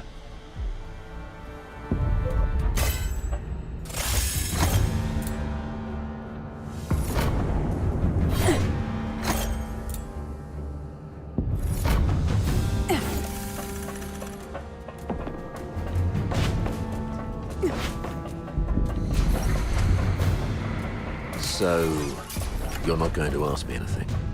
You just said soldiers must obey. Given what we've been through, are you really going to be as rigid as a piece of wood? You also said that one must fully concentrate when engaging in combat. The current circumstances are perilous. Being sidetracked by criticism might lead to casualties. You sharp-tongued brat.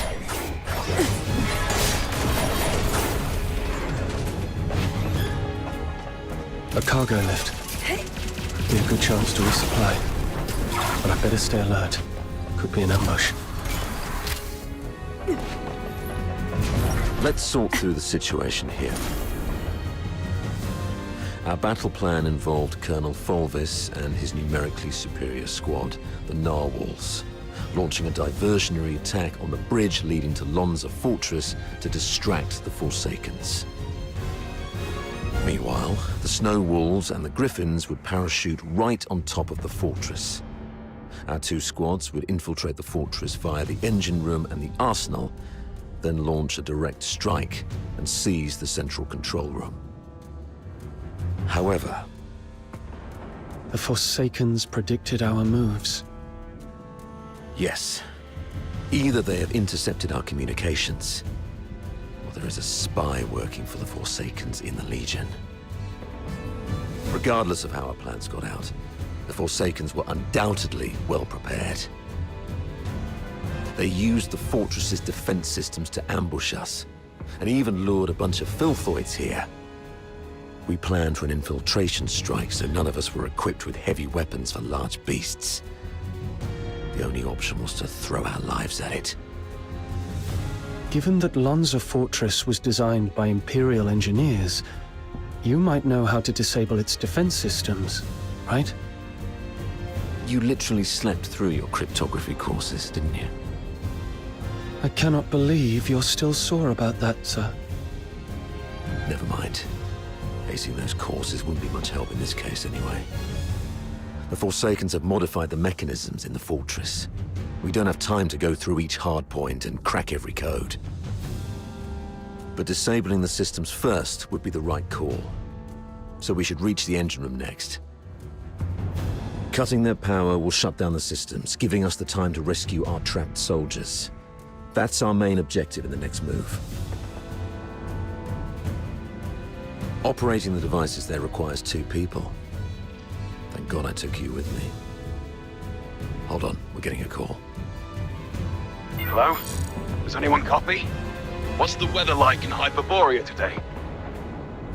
It's raining tonight in Dismania. Commander Avar, is that you? I'm Vic. Avar listening. Give me a report.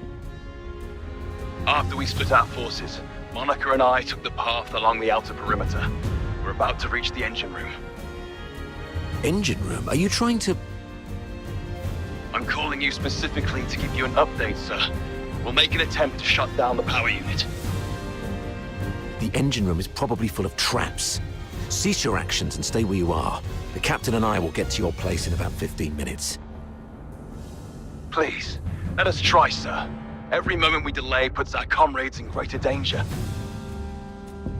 You... And one more thing. Since the captain is with you, may I ask how the Griffins are doing? My brother Simon is in that squad. We have yet to secure his body. What? He means Simon's got some injuries, but the medic has taken care of him in a temporary shelter. There's no need to worry about him. Understood. Thank you, sir. Your way with words. Take my advice. Never try to comfort anyone, okay? Loud and clear, sir. Vic, Monica, hang in there. We're coming.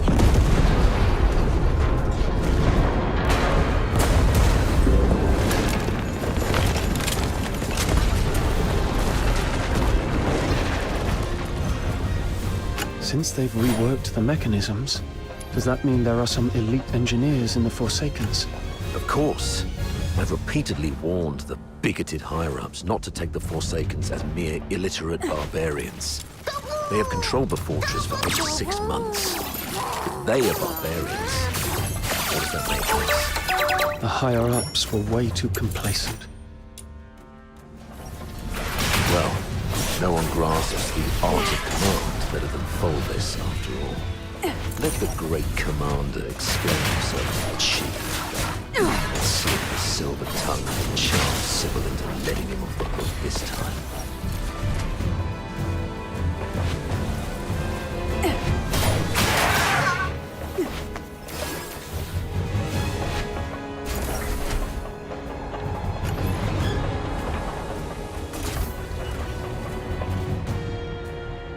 You've made it. Vic's down there. He was trying to shut down the Foxica tank, but he got locked behind a door. They've re-encrypted the control panel. I gotta figure out something else. Monica, can you hear me? The engine room! Run! Oh!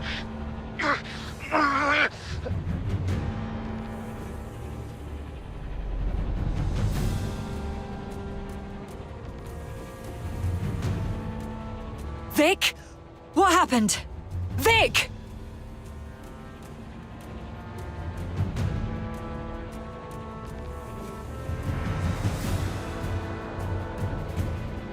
Hang in there.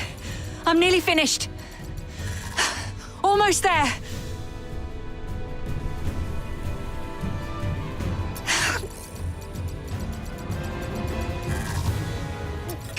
It just won't crack.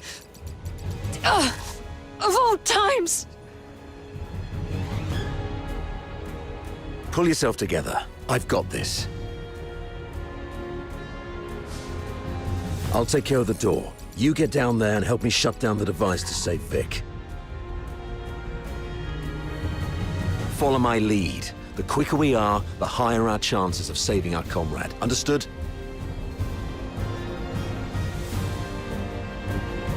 The engine room is the heart of the entire fortress, and all the power that keeps the fortress running comes from the Foxica tank in there. But a direct attack would only lead to explosion, so you need to shut down the... You should be able to recognize those wheels, aka the blue ones, right? What you need to do is turn them yellow. I graduated a long time ago, sir. You don't have to lead me through all the basic steps. All right, kid. Play it by ear, then. I'll contact you if necessary. Following the cables on the ground, we'll shut down this one first. All right, that's one down. Time to find the rest.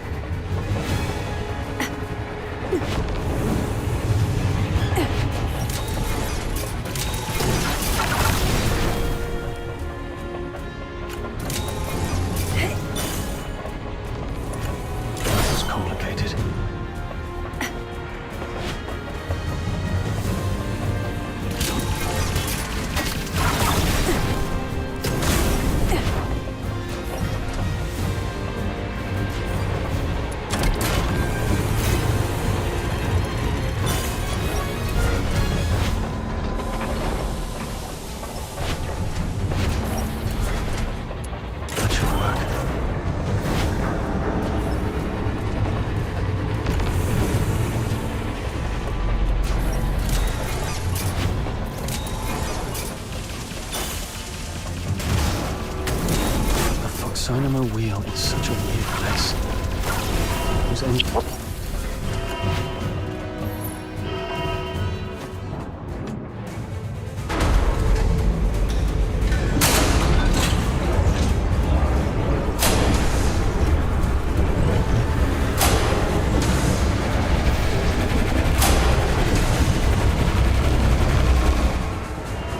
Damn it! Warning. Foxaker tank overload risk detected.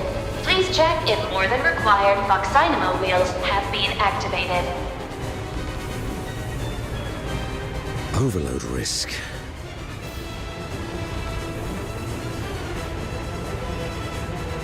Listen, I need you to go to the lower floor of the engine room, activate all the backup Foxynamo wheels, then evacuate immediately.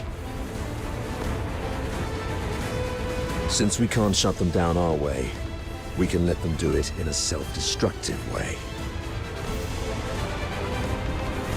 You mean exploding the Foxyker tank by overloading it? Got it.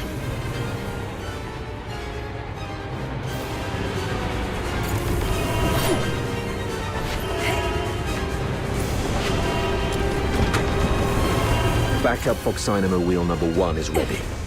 Now activate. Well done. I'll unlock the control authority for the remaining 3 Foxynamo wheels. Activate them once the yellow light is on. Surrender.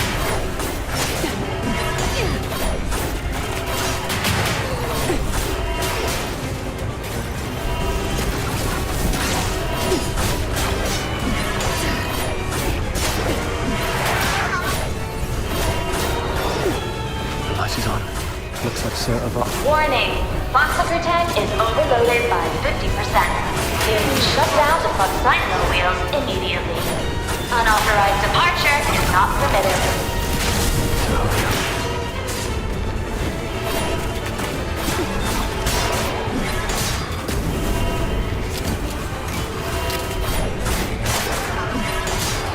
Surrender.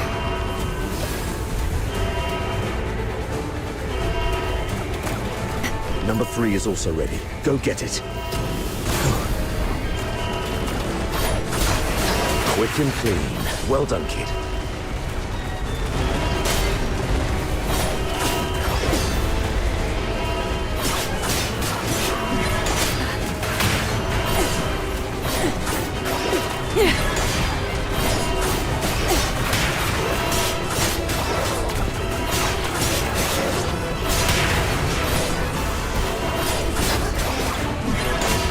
Control authority is unlocked. Warning. Foxaker tank sabotage detected. Anyone held responsible should suspect your crime. Run! Get behind the safety door. Warning.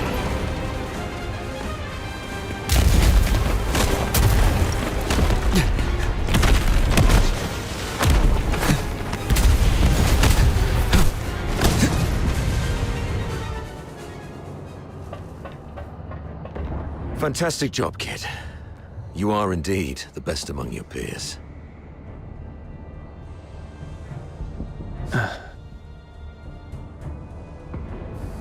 Okay. Most of the defensive weapons within the fortress have been disabled. The rest of our squad should have an easier time. So, can you continue? Let's go if you can. We've got other comrades to rescue. Hold on. New communication coming in.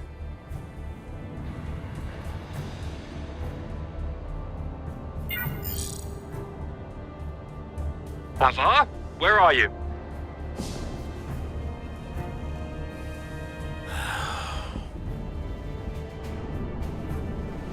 The weather in Hyperborea today. The weather in Hyperborea today. What's your problem? Can't even recognize the Chief Commander's voice.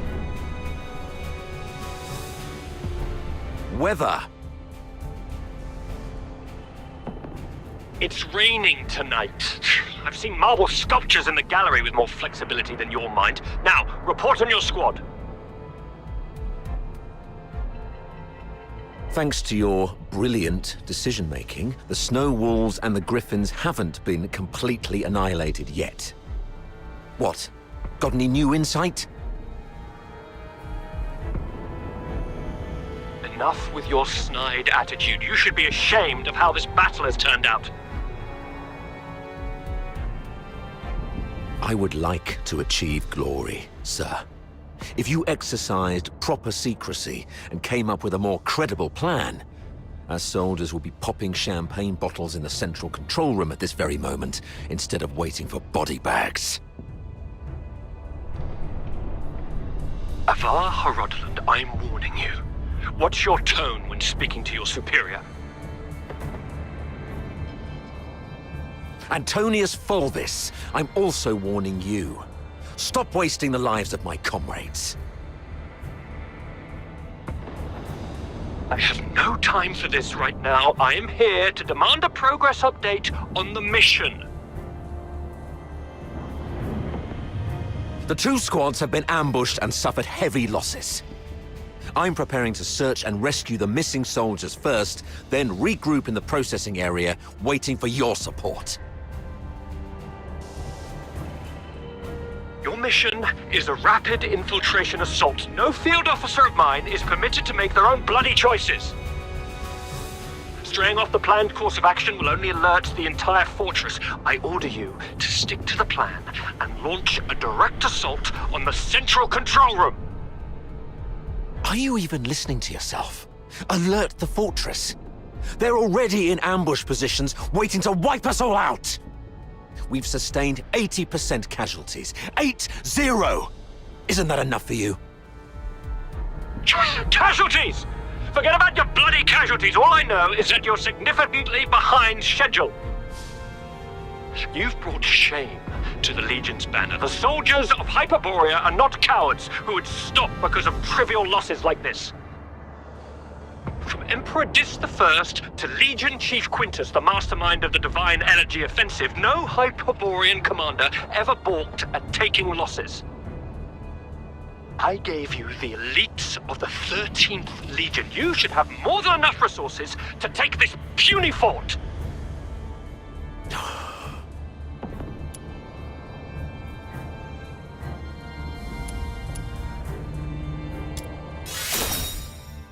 And who is this? Oh, it's you. Avar's favorite protege and the captain of the Griffins, I presume? What's the hurry? We have concluded our tactical meeting. Reinforcements from the narwhals are on their way, and I'll be gracing the front with them. Stick to the plan. You hear me? As Hyperborean soldiers, you fight until your last breath, or face the consequences. Sir Avar.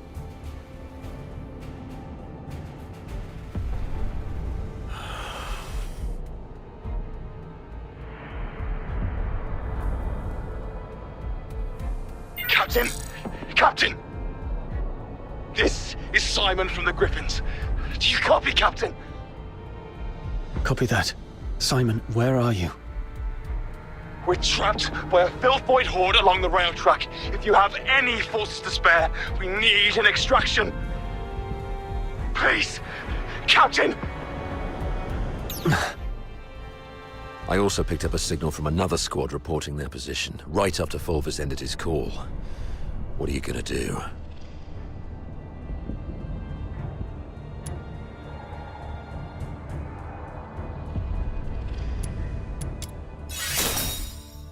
You, kiddo. I knew I was right about you. Fulvis is nothing but an arrogant and greedy bastard. His senatorial lineage is the only reason he's up there barking orders at you. He sees soldiers as mere numbers in his reports, treating them as fodder for medals to pin on his uniform, not as living, breathing humans. Besides, battlefields are ever-changing. What true insight can he gain from just staring at a map? Go rescue your comrades. In case Fulvus seeks someone to blame later, consider this a direct order from me. Yes, sir. Monica and I will be on our way to rescue another team of soldiers trapped near Turret 4. We disabled most defensive weapons within the fortress. The turret's auto-defenses should be offline now. We might be able to seize the turret first. And once we do that, we can blow apart the defense system around the central area with the Foxica cannon. It's settled then. Meet me at Turret 4 once you've finished everything on your side. It's like destroying the turn. Lock everything offline.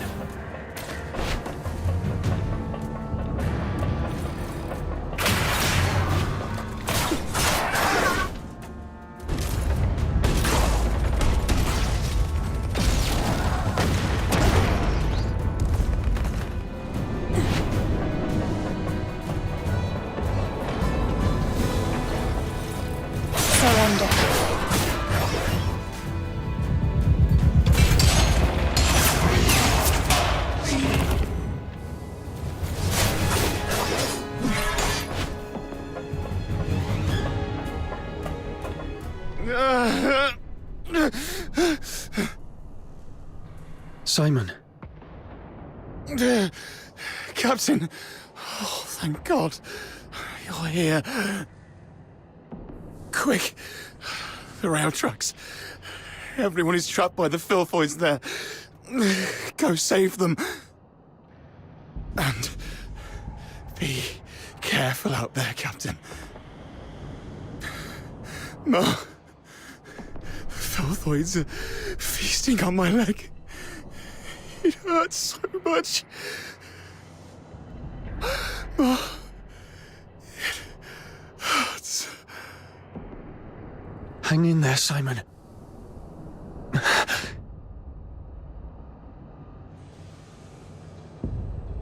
Simon, are you still with me?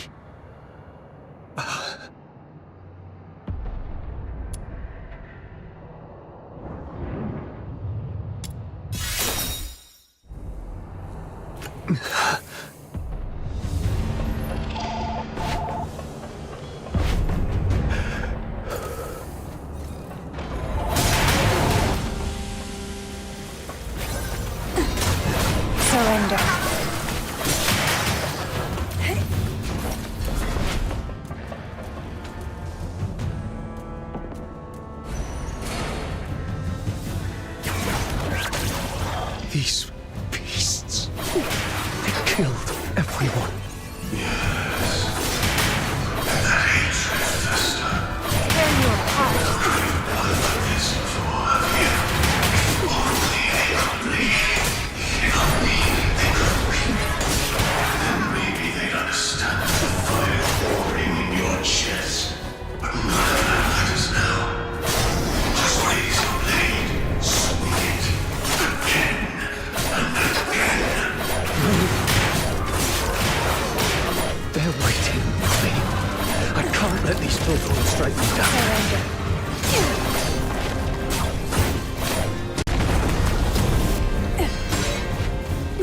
Tear you apart.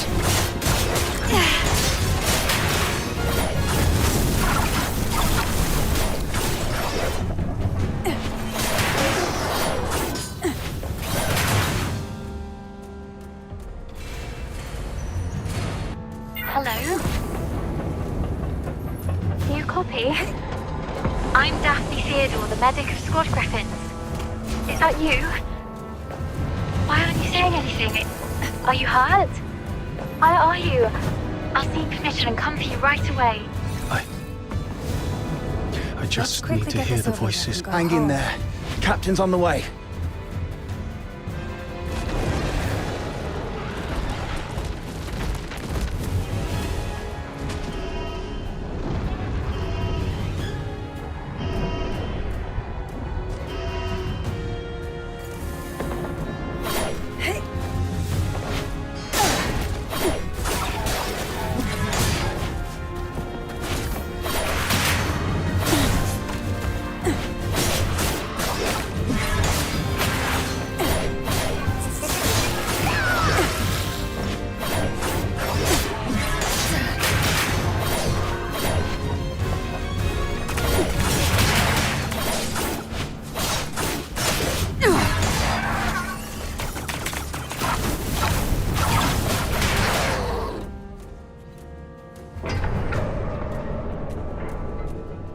Captain! Captain, over here!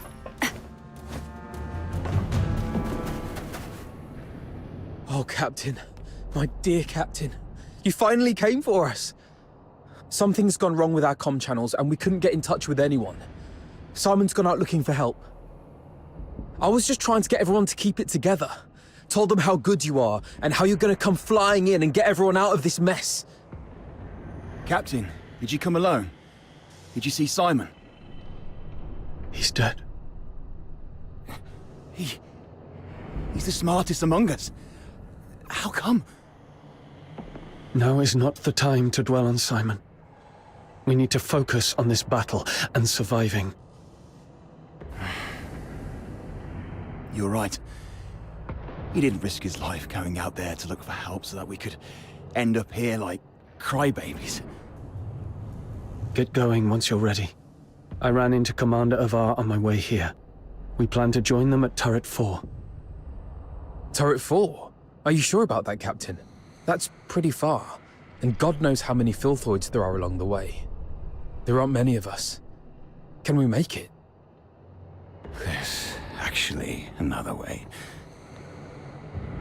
Shut up, Charon. Who are they? The Forsakens. We captured them on the way.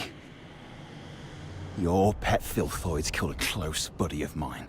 Reminded me just now I ought to carve a few holes in you to honor his memory. Stop it. We should keep the captives alive. We need to take them back for interrogation in the Imperial prison. Sir? If sacrificing one Charon can quell your anger, then take me. But first, please let me explain. Come back, Katya. Don't be silly. Sir, we may be Charons, but we are not part of the Forsakens. We're just ordinary folk living in a town nearby. The Forsakens grabbed us from our homes and forced us to help rebuild this fortress. They left the Solars in peace and only took the Charons. You can't be serious. The Forsakens are enslaving their own people. Exactly. They exploit us because Charons are stronger and withstand extreme heat and cold better than Solars. You may think we're the same as the Forsakens, but they've never accepted us as their own.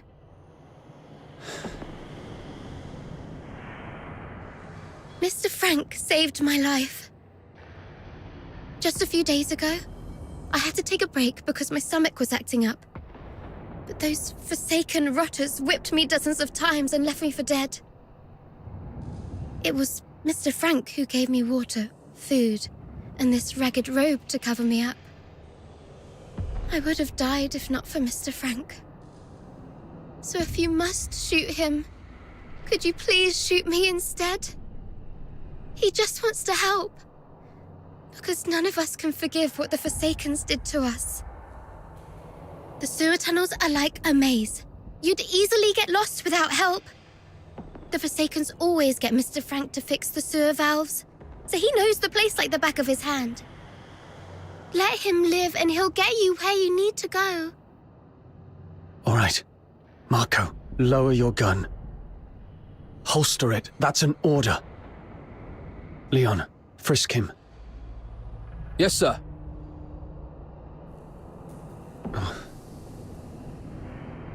Just a few days ago, I had to take a break because my stomach was acting up. But those Forsaken rotters whipped me dozens of times and left me for dead. It was Mr. Frank who gave me water, food, and this ragged robe to cover me up.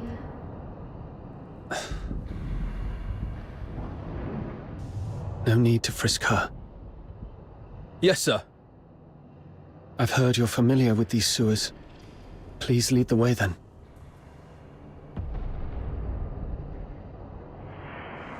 Stay alert and keep a close watch on them.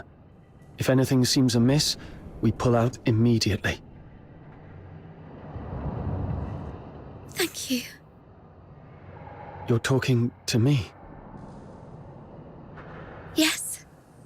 You didn't let your man frisk me, and I really appreciate it.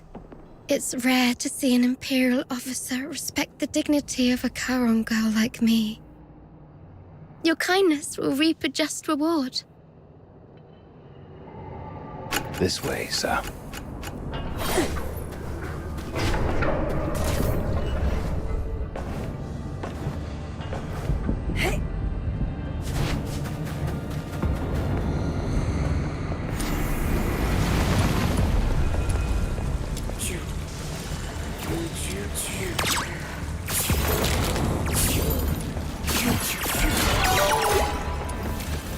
Sir, you can get into the sewer tunnels from here, sir.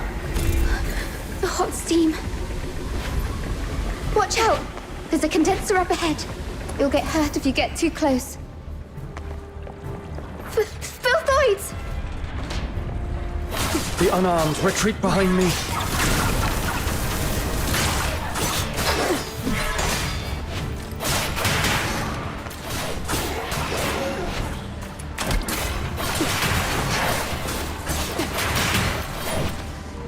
Thank you for saving our lives. It turned out not all Imperial soldiers are... Oh, sorry. I used to think that Imperial soldiers were no different from those forsaken rotters. But now I know I was wrong.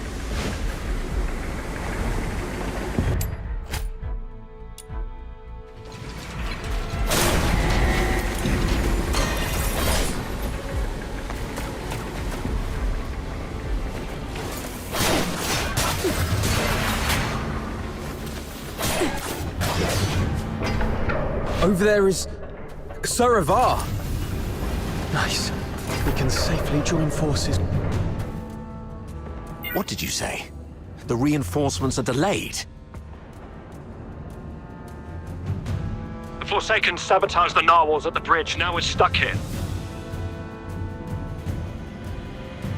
You expect me to storm the central control room with just 2 battered squads? You can't be serious, Fulvis. They've got the hazering messengers in there. Messenger. The Legion doesn't feed you daemons out of kindness. This is what you're for. And you've got him with you. That one's just as strong as any daemon. The central control room is right ahead. It's less than 50 yards away from the turret you're at. 50 yards further, and we can dedicate the victory to His Majesty. What's so hard about that?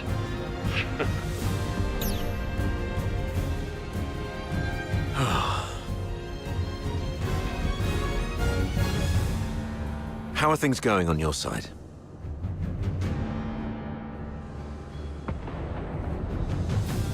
Simon sacrificed himself. Thanks to him, I managed to save the rest. We also met a few Charon refugees enslaved by the Forsakens. They led us here.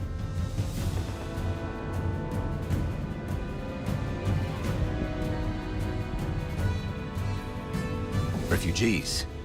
Not Forsakens, rebels in disguise, I hope. That's why I asked the soldiers to keep an eye on them. If they are indeed civilians, they'd be safer with us. If they turn out to be from the Forsakens, we'll detain them and bring them back to the capital. In that case, the ambushing Forsakens may think twice about attacking for fear of harming their fellows. You made a smart decision.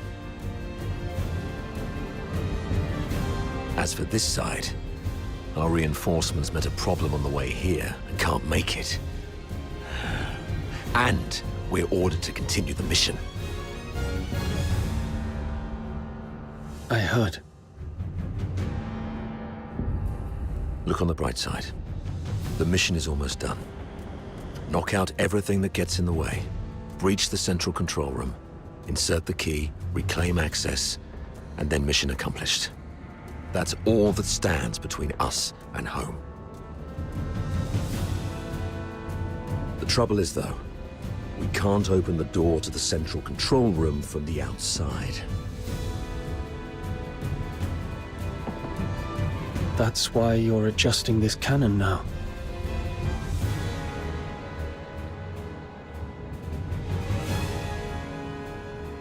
Exactly. But the power to the entire fortress has been cut off. We need to get this thing there.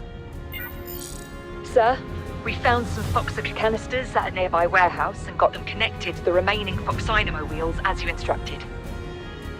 Excellent. That should be enough to move this cannon near the central control room.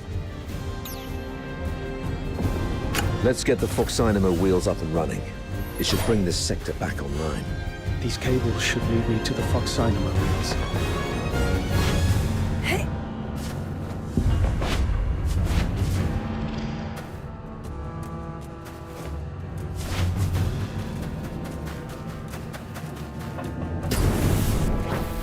That's amazing.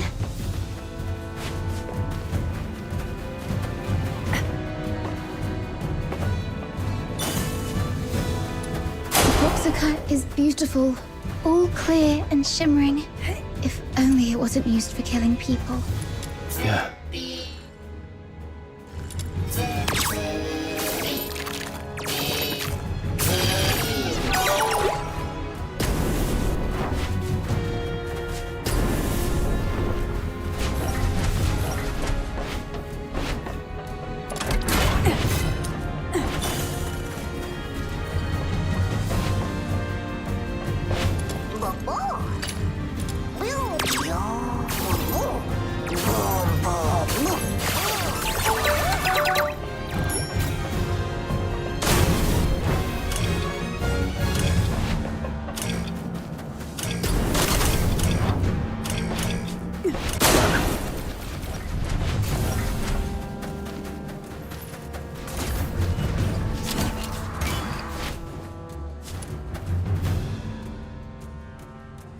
Turrets aligned. The sim battlefield's powered up as well. Let's head to the control panel. I'll open the gate with you.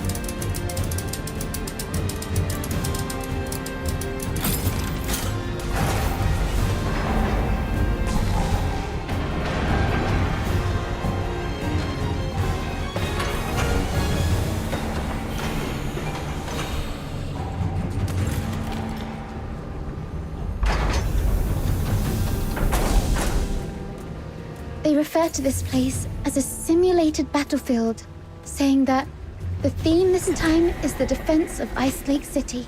I heard that this Ice Lake City is covered in snow, something that I've never seen in my entire life. How I wish I could go there and see it myself. I mean, if by any chance I could make it out alive.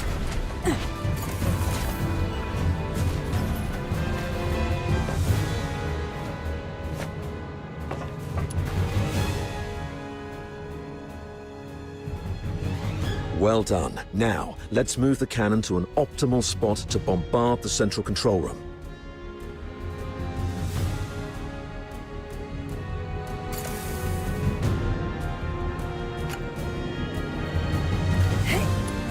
Keep the cannon from the Filfoids.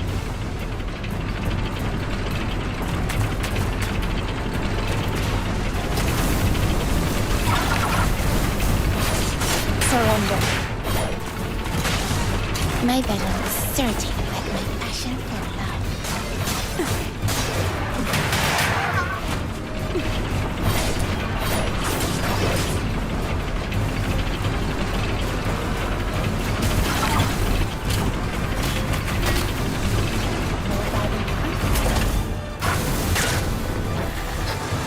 Tear you apart.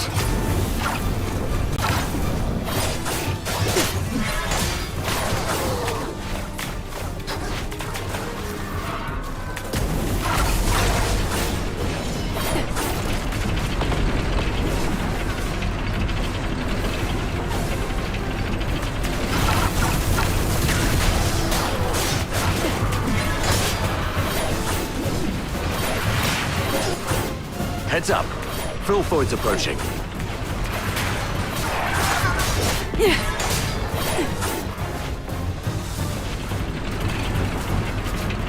Another wave. Defends the turret.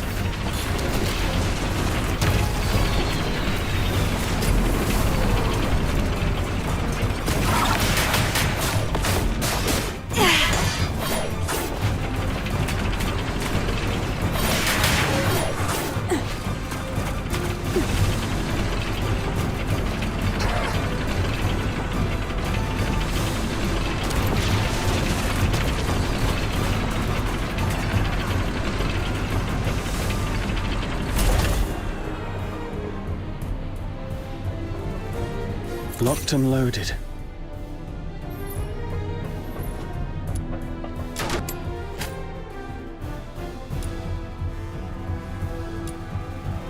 Take down the filthoids first. Don't let them distract you.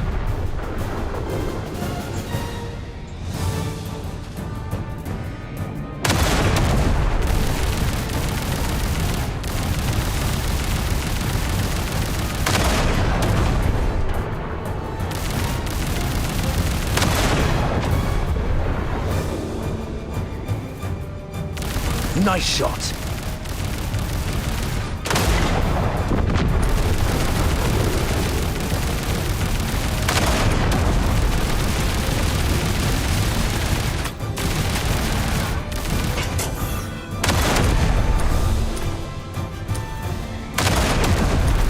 Watch your six.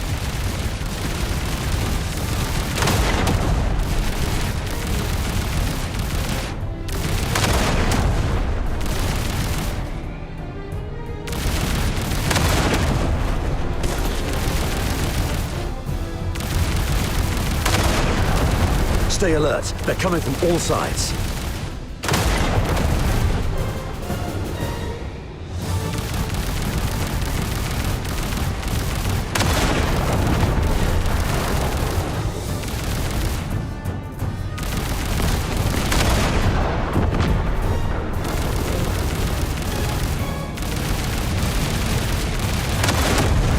That's their leader. Bring it down.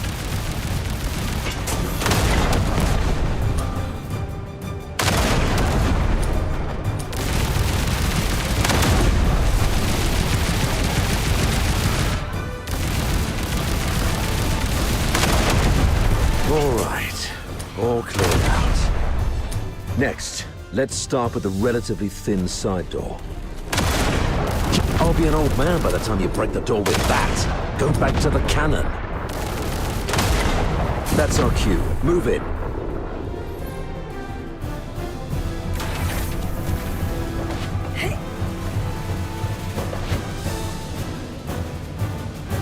The captain and I are taking the lead. Everyone else, fall in behind us.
Wait.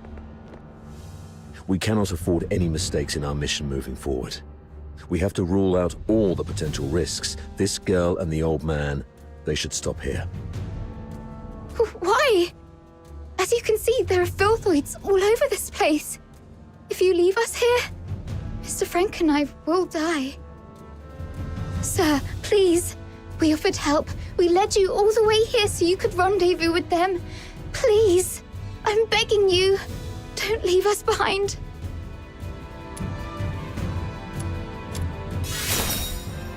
I agree with Sir Avar. I could have trusted you if we hadn't got into the central control room. But now, it seems to me that you're just too familiar with this fortress. The central control room is the core of Lonza Fortress. Even the Forsakens wouldn't let their enslaved labor in such an essential place. You're not supposed to know the routes so well. That's because... If you're so interested in acting, little girl, I suggest you find a job in the Grand Theatre in the capital.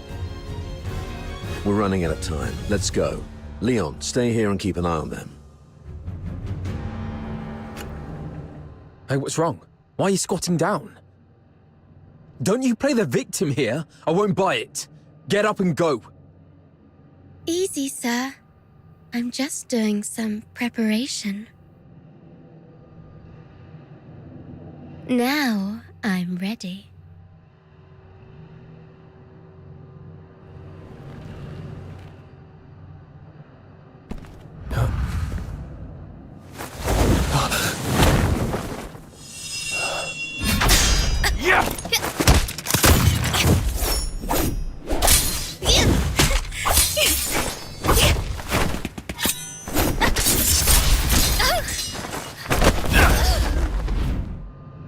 This girl's with the Forsakens. Keep an eye on her.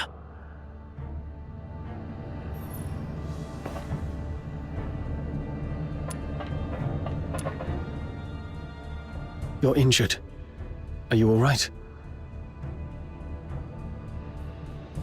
Just a scratch. It'll heal soon. That little girl was just bluffing. Even a stray cat would have put up a better fight. Where did it go? I thought I had it right here. Lost something important? Just a mere photo. Why don't you go interrogate that girl? She seems to be after you. A photo? Maybe I should have a look around for it when I can.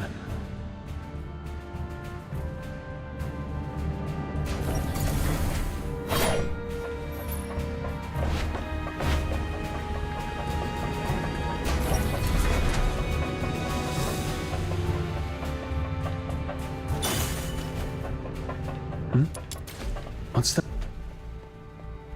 It's a younger Sir Avar with... Daphne. I should take it back to Sir Avar.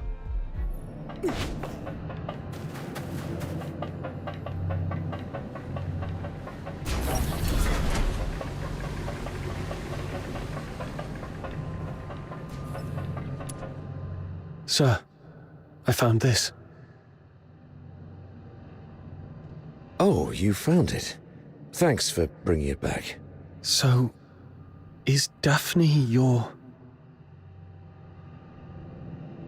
Oh, she's just my neighbor's little girl. I suppose it's time for the truth. You're right.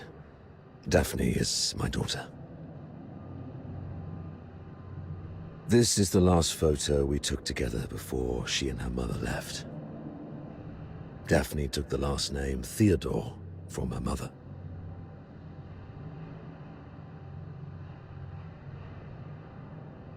Don't tell anyone about this.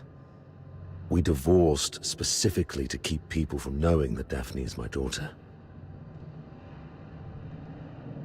Back then, the chief alchemist thought the world of Daphne. She believed Daphne had what it took to become the Empire's finest. She'd long since stopped taking apprentices, but for Daphne, she made an exception. Because of Daphne's talent? She's talented, but it's more than that. The Spathatoi is never short on talent. The chief alchemist said Daphne has a unique gift that sets her apart. never quite understood what she meant, but it's clear Daphne has a bright future ahead of her. And having a Charon for a father shouldn't be what holds her back.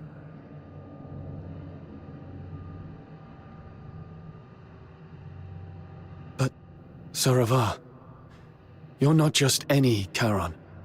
You're a laureled Charon. Doesn't make much difference these days. Even in the Senate, even in the Legion, people have started to question where our loyalties lie. Wouldn't surprise me if one day an edict comes down and we all get sent back where we came from. If it comes to that, Daphne's future might go down with mine. Or so her mother feared. Does Daphne know? No. She has a heart of gold and adores her old man. How can I tell her? So, I play the part of a bad father who's done with family life. And when Daphne calls me Dad, I tell her, zip it. I'm not your father. Address me as your superior officer.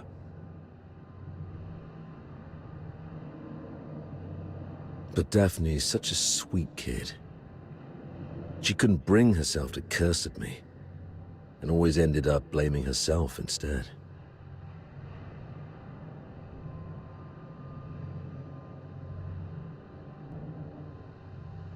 I'd rather she resent me if it spares her any pain. If we make it back, I'll take her to the Opera House.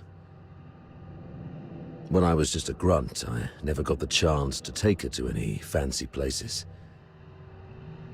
I guess it's time to make it up to her. I heard there's a new show in Dysmania coming from the northern province of Cocytus. It's called something from the snowfield. You know what? Why don't you come along? I'll buy an extra ticket.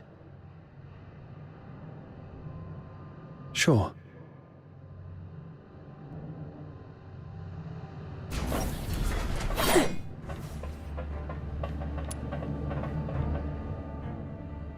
You crazy girl! What are you laughing at?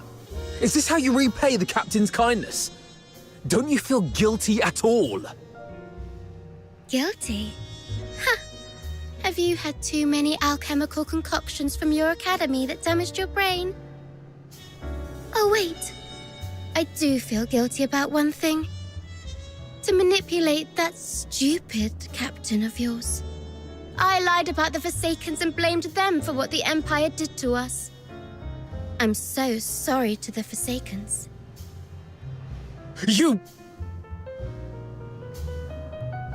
Oh, look what the cat dragged in. Hello, dear sir. I'll take it from here. So what are you doing here? Come to show off the benevolence of a Hyperborean officer? Or perhaps you pity this poor girl who's been led astray, trying to save me from my sins? Oh, I get it. You want to join the Forsakens, right? Need a reference? Hey, you guys hear that? Your captain wants to join the Forsakens.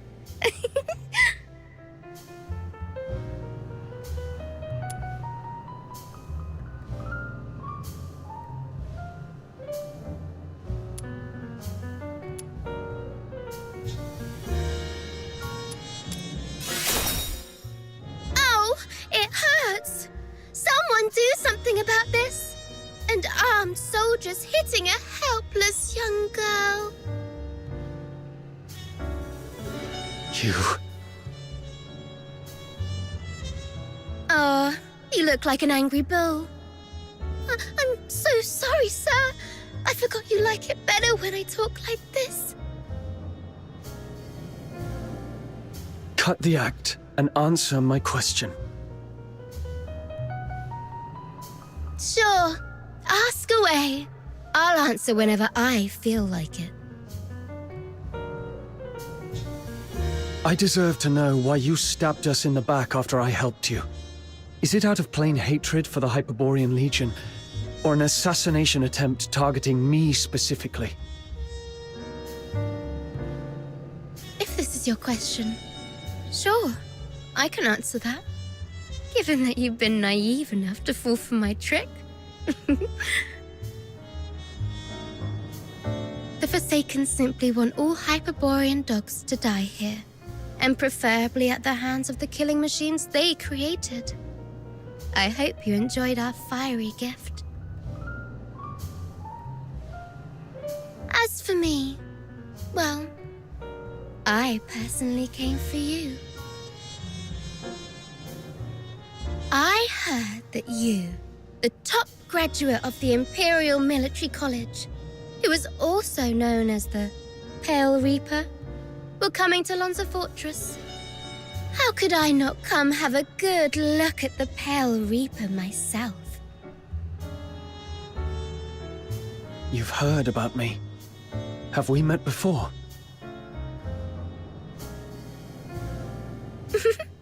That's for you to guess. My sources said that our great Mr. Pale Reaper only has a few years' worth of memories. You know nothing of your past. You don't even know where you came from.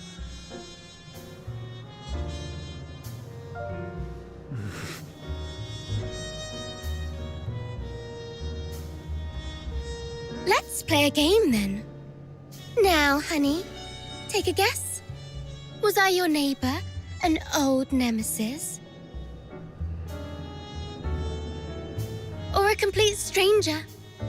Maybe I just hate you for being one of Hyperborea's honorable people, and I simply wish to destroy that which they cherish.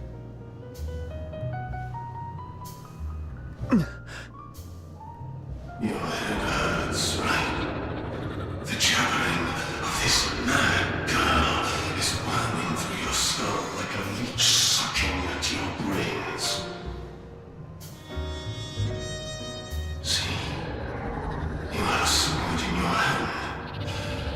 That's right. It's the one you've wielded in countless battles. The hilt still carries your warmth. You're familiar with the slip feeling and the subtle tug of resistance when its blade slices through flesh. You can easily slit this creature's throat and make its detestable lips gurgle and whimper in pain. It's that voice again. Why now?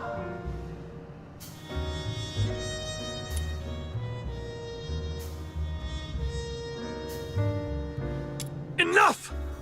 Shut up! Okay, looks like somebody needs anger management here. Leon, keep a close watch on her. Bring her back in one piece and make sure she doesn't harm herself. Use Frank as leverage if necessary. Yes, sir. Wait!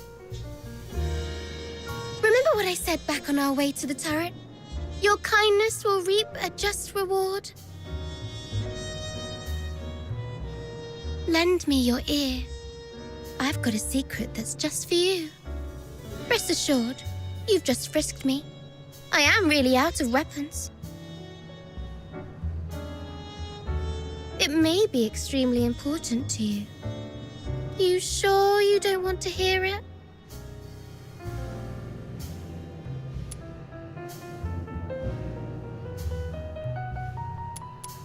Someone in your legion wants you dead. What did you say? Secrets are meant to be whispered once. Take care, sir.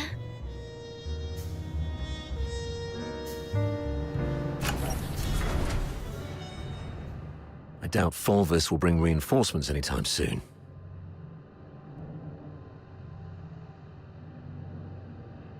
The central control room is just ahead.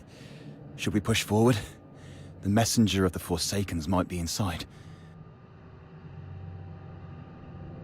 I'm not sure how many assassins like her are waiting for us. Yes, death is a real possibility. For you, me, probably all of us.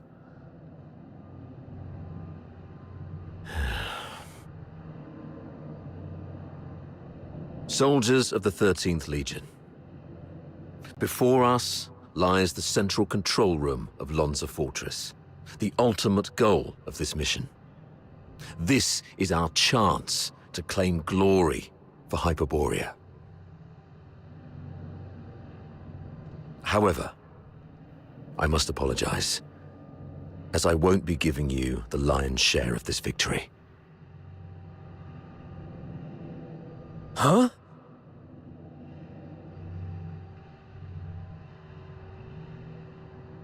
With glory comes great danger. And this action is more dangerous than ever. You're young, with many years ahead. There will be other opportunities for glory. But today, the old man here will seek one more medal. And he isn't keen on sharing it with any of you. Stay at your posts by the turret. If you lose contact with me, continue to shell the control room from a distance and wait for reinforcements. Do not assault it directly. Commander Avar, you can't do this alone. I know you didn't mean what you just said. What are you talking about? I just simply gave you orders. Pretentious old geezer. I understand your concerns, but I've been through a lot of things like this. I was once like you, young and tearful, thinking my commanding officer had a death wish. But he always returned safely. So I'm telling you that there's no need to worry. Think of your mother, probably by the fireplace knitting a sweater, waiting for you to come home. Commander Avar, you've always looked out for me, and you've just saved my life. Even if my mother were here, she would say, "Follow your officer, do not fear death." You're a Hyperborean warrior, and you're supposed to defend the Empire with your life. It's not about fearing death. I just don't want any lives lost in vain. It won't be in vain. Every step we take pushes the front line forward. And since we don't know what lies before us, it means that survival is also a possibility. I'm a Griffin, and I stand with the captain. Yeah, I heard that loud and clear this time. I stand with the captain.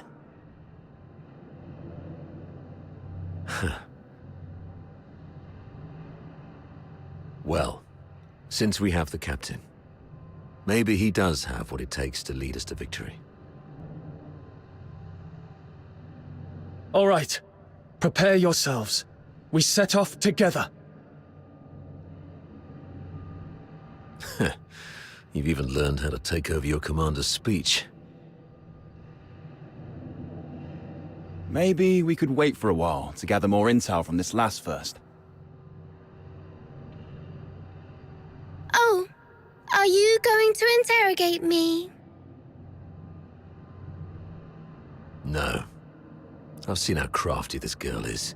Her intel will only mess with our judgment.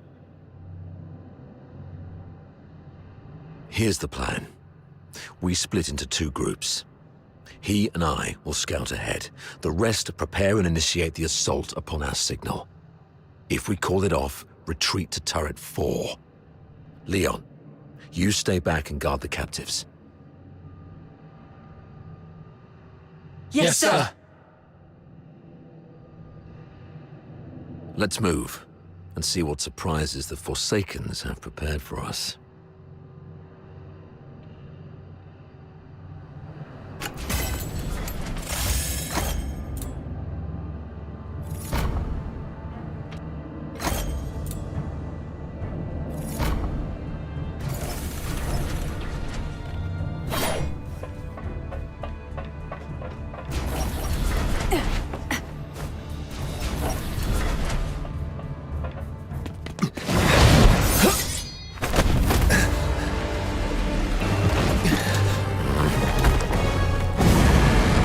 This one is tough to deal with. Be cautious.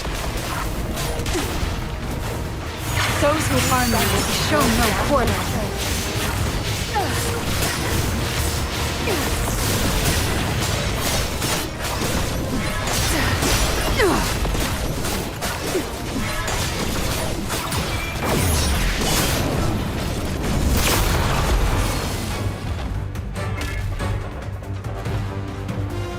Be careful. There may be more enemies inside.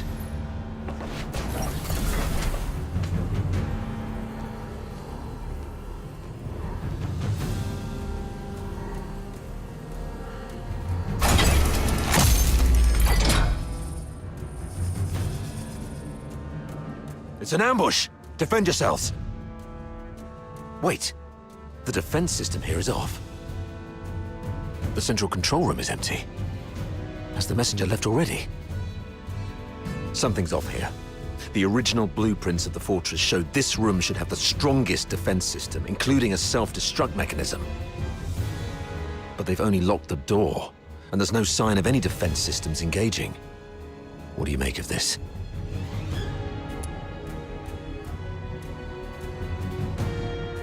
They probably predicted we would be extra cautious around this place, so they cleverly concealed their real traps. True.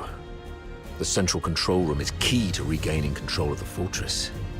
It doesn't add up that they'd leave it undefended after all the elaborate traps we've encountered. I'm about to access the fortress's control panel with my key. If all goes well, that should complete our mission. Understood. I'll take a look around for anything suspicious.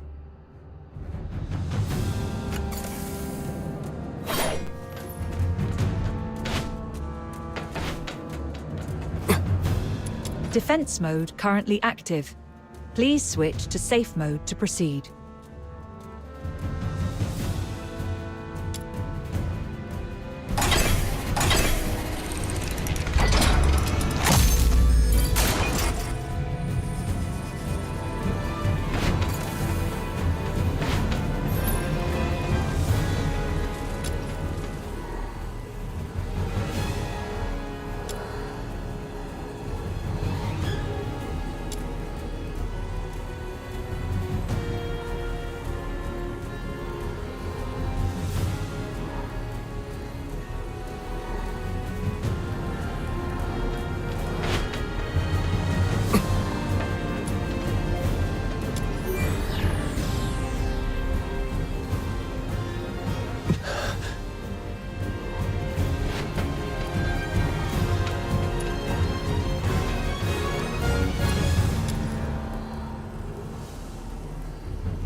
The 13th Legion will attack in 2 days.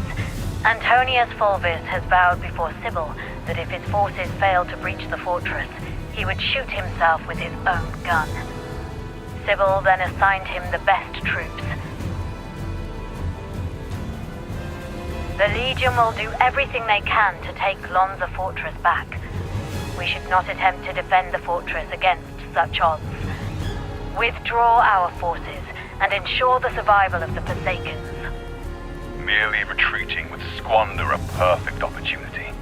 We should make the Hyperboreans pay dearly. Easy. Leave it to Avar. He'll be commanding 2 Vanguard squads in the operation. Those fools always listen to him. Avar will hold off their assault. Use this time to lay traps and fortify our defenses.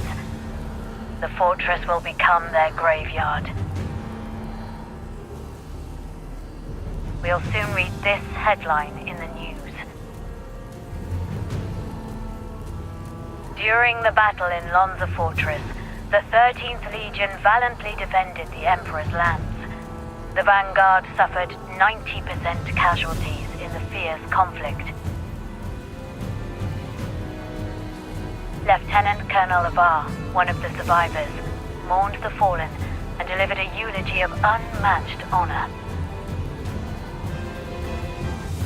Good for Avar. Let's go with this plan then. Shame those dead dogs will receive posthumous honors, though. Avar.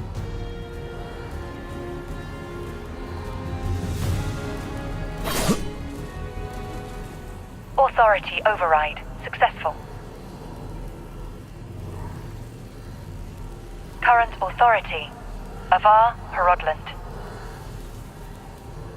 Good afternoon, Lieutenant Colonel Avar Horodland.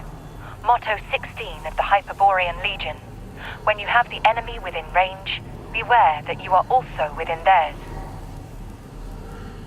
Oh, finally. Of all the battles I've fought, none have been as nerve-wracking as this. I thought I might never see Daphne and Claudia again. Strange. I've got the clearance, but the door still won't open. Oh, great, comms are down.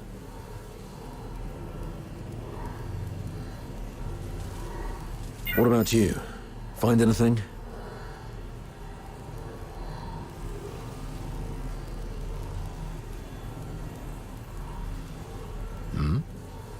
You look like you've seen a ghost. What's wrong?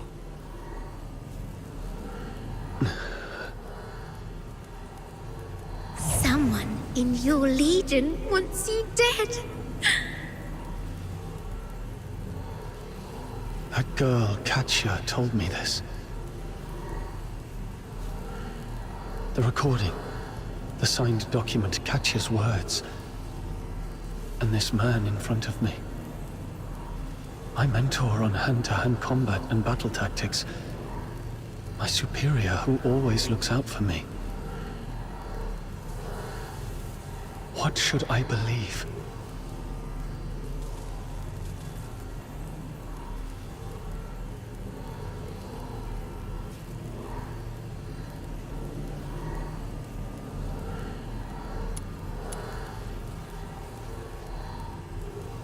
I found this voice recorder. And this document.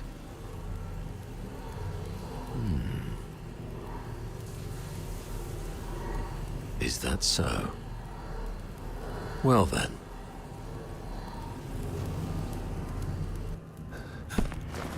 We need to have a serious discussion about this.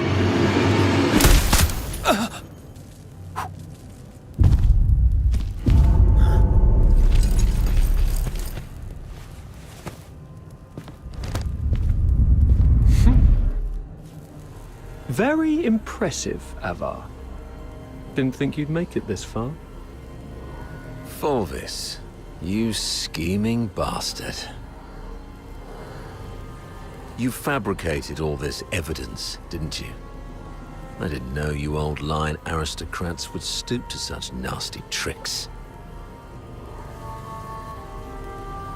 I'm nothing like those stubborn old fools. I'm a pragmatist and would do anything that works. Isn't this your favorite protege? You did this.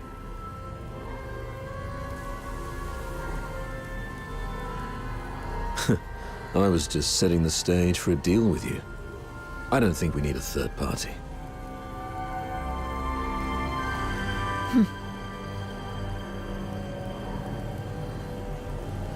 Off you go, Falsey. It's all right. The entire fortress is in our hands. This old man dares not make a move. Yes, sir.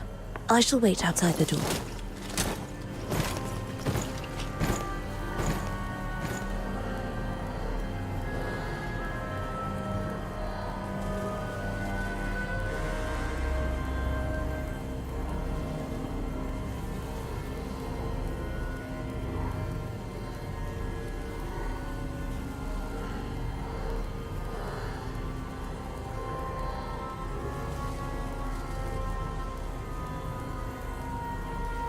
Now, why bother making up all this false evidence? You really think the higher-ups are that stupid? Of course not. They're actually smart enough to turn a blind eye and play along. Use your head, Avar. Why do you think I dare to make this bold move? It's naturally because someone wants me to. Since you're a goner already, I'll show some mercy so you won't die a fool.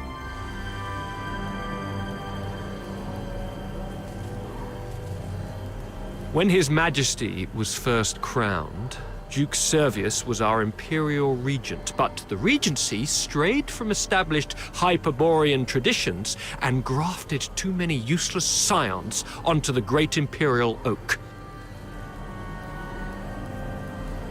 Those fools let so-called laureled Charons into the military council and the Legion, even handed high office to some of you. It's absurd.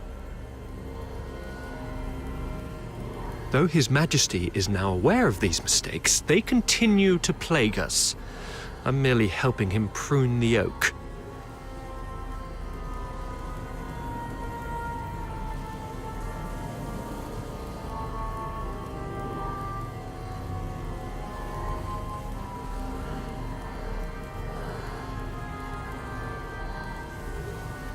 So, you went through all the trouble just because you don't like Charons? You should have told me earlier. There's no need for such an elaborate ruse. Just let me off this time and I'll retire early and stay out of your way forever.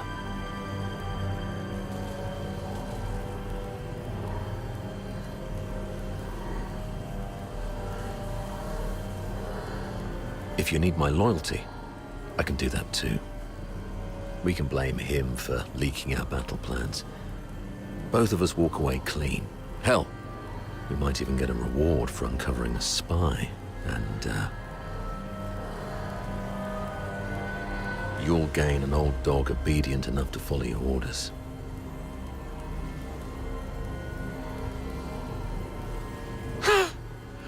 How quaint, Avar. Didn't expect you to stoop this low too. But you don't know the half of it, Avar. You're worth far more to us dead than alive.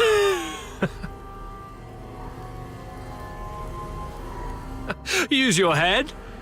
Imagine the uproar if it came out that a high-ranking Charon officer defected and joined the Forsakens, resulting in the deaths of many of our best young soldiers.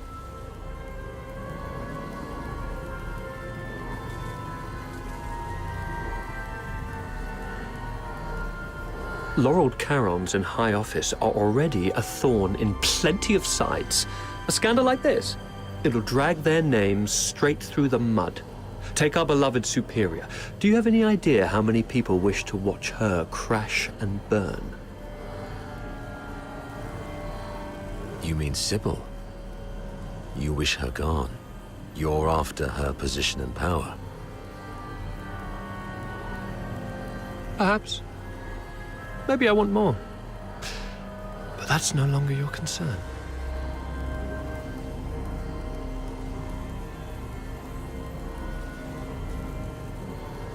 Wait.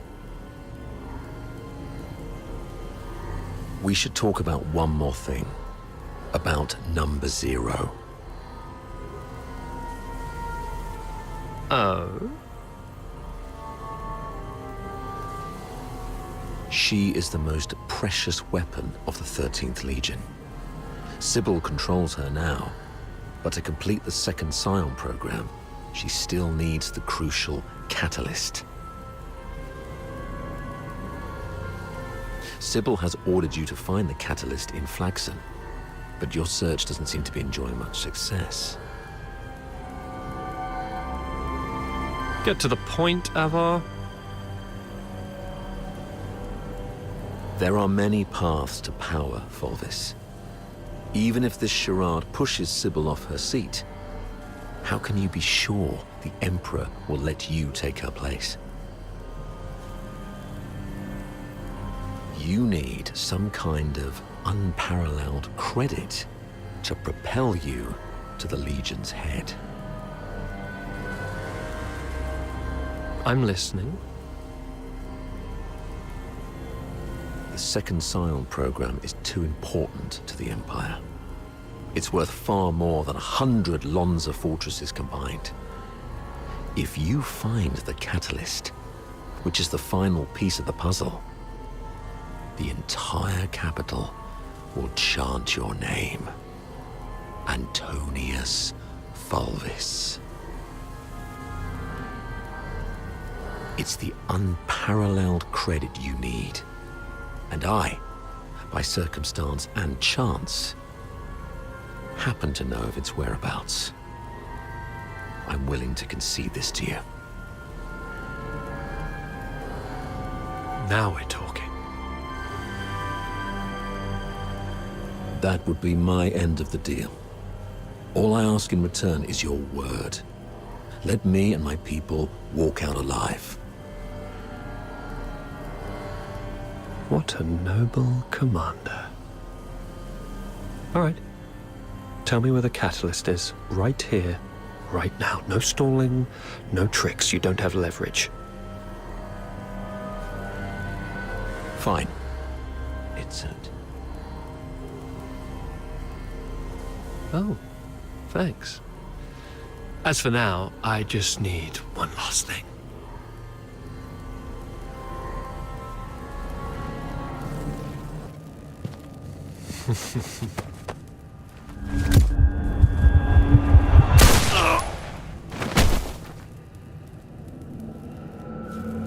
Remember, Ava? Never trust a pragmatist.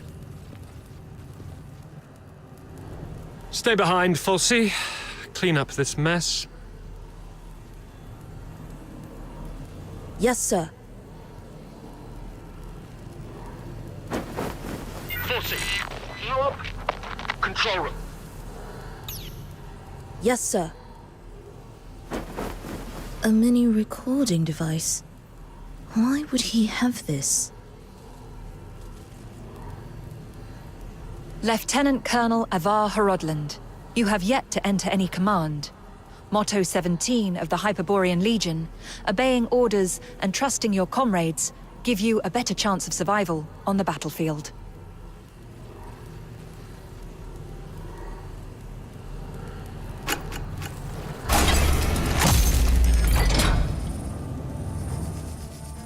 Do not indulge in the eternal void. Wake up. Before blood flows like swollen rivers, this is far from over. They're going to burn this place down. How are the others holding up?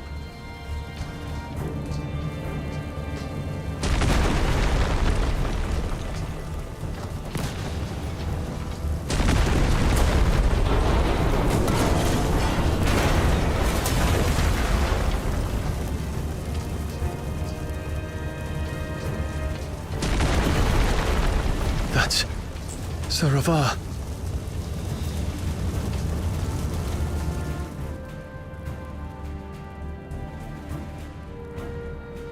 What's this?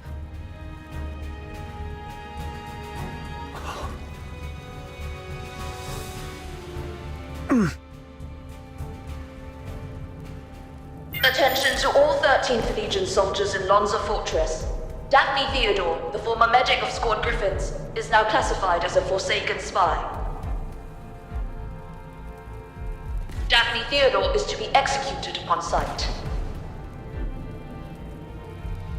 Daphne, a wanted spy. Warning. Self-destruct sequence initiated. Estimated time to detonation, 20 minutes. Evacuate immediately. Repeat. Evacuate immediately. Time's running out. This should keep me going for a while. I need to get out of here now.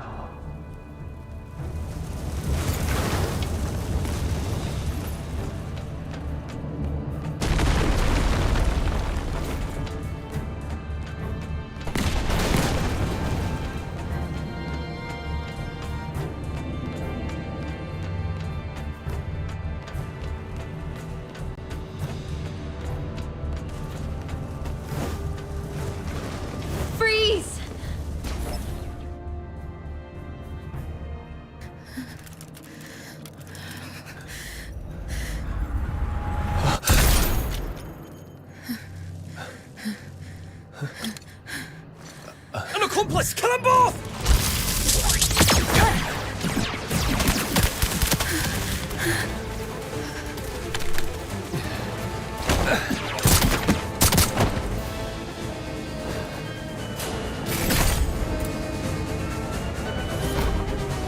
This time, we'll make it back safely.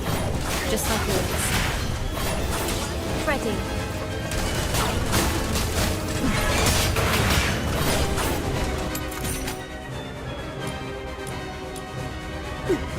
Tear you apart. Surrender.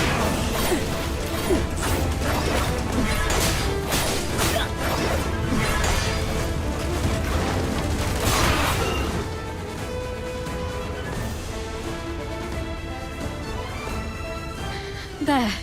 The bleeding's finally stopped. Wait, where are you going? To the central control room. Commander Avara's still in there. No, don't go. He's Sir Avar is no longer with us. I have to check on him myself. Maybe he's just heavily wounded. As a medic, I can probably... Get back here. They burned down the entire central control room. Sir Avar's final words were for me to bring you safely out of this place. At least respect the man's dying wish.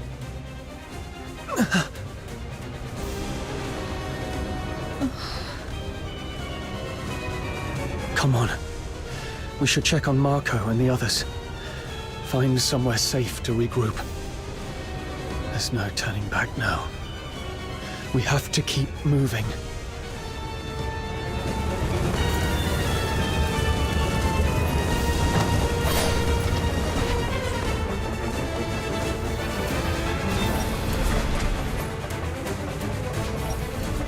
Leon, Marco, and Monica.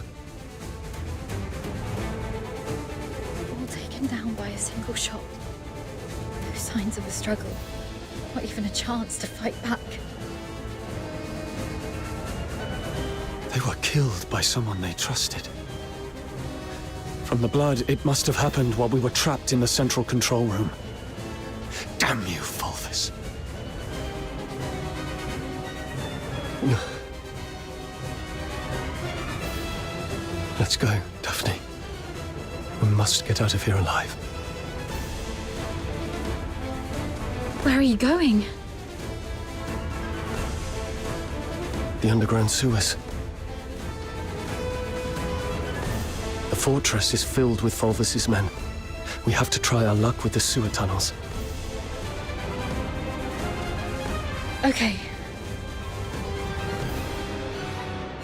Watch out for the soldiers around here. We may no longer have any allies.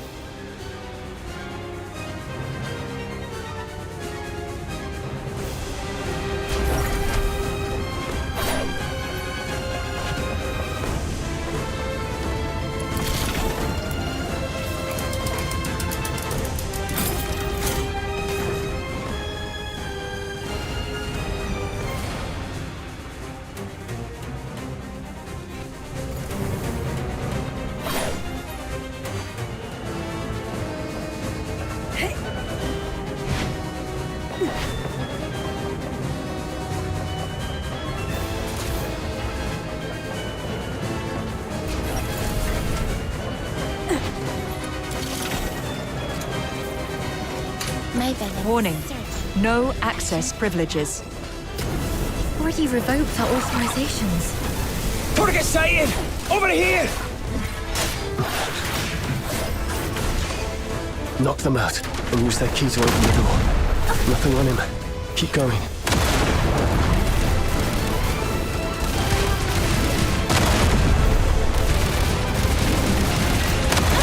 Still no luck. Got it! The key!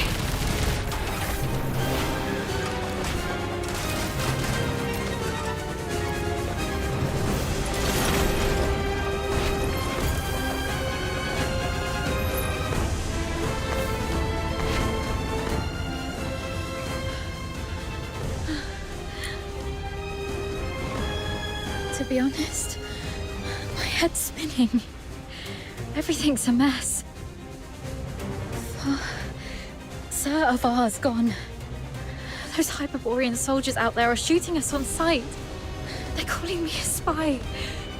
But I don't understand any of this.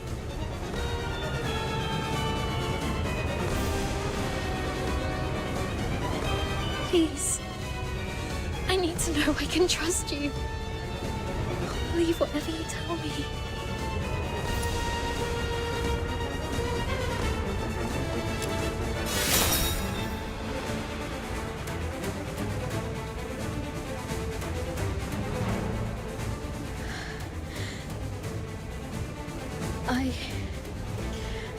I've pulled myself together now.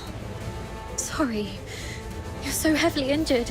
Yeah, I was there acting like a crying baby. I still have some of the medication you found. Let me help you with your injuries.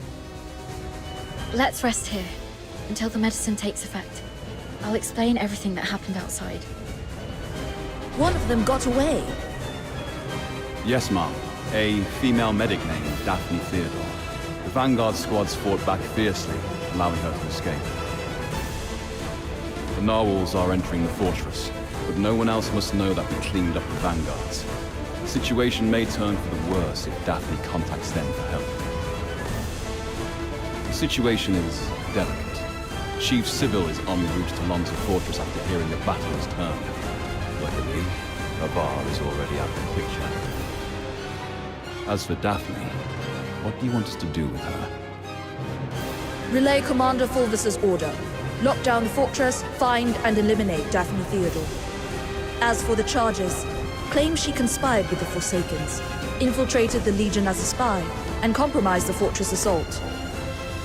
Yes, ma'am. And after that, I checked on our squad mates while making my way to the central control room. Luckily, I avoided all the soldiers. But it was too late for most. They all suffered precise, fatal shots. Ironically, from our own men rather than the enemy's. That's all I know. Now, tell me what happened in the central control room. I'll explain later. Now isn't the right time. But you were right about the situation. Every soldier in this fortress is now our enemy. Fulvis has ordered them to eliminate us. Fulvis. He's the despicable traitor who leaked our plans to the Forsakens. He's the one who decimated our squads.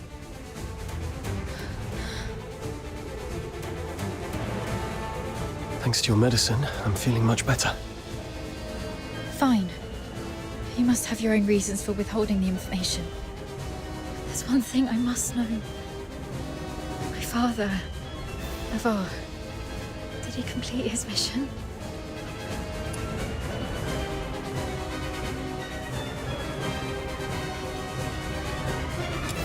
Thank you. Farewell, Dad. Let's go. So long as we're alive, we'll find a chance to make Fulvis pay.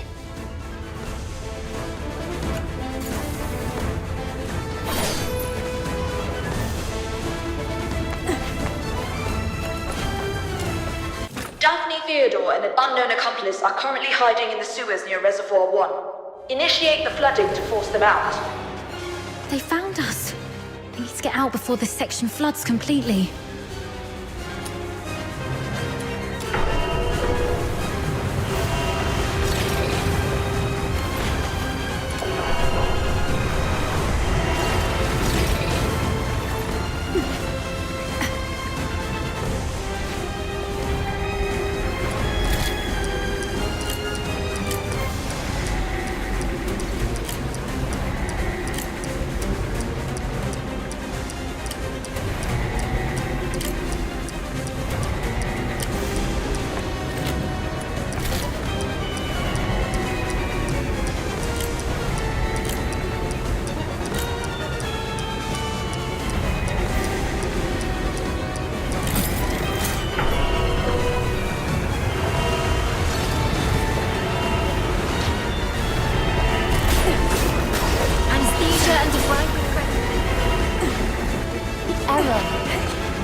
water's rising fast. We need to get out before this place floods.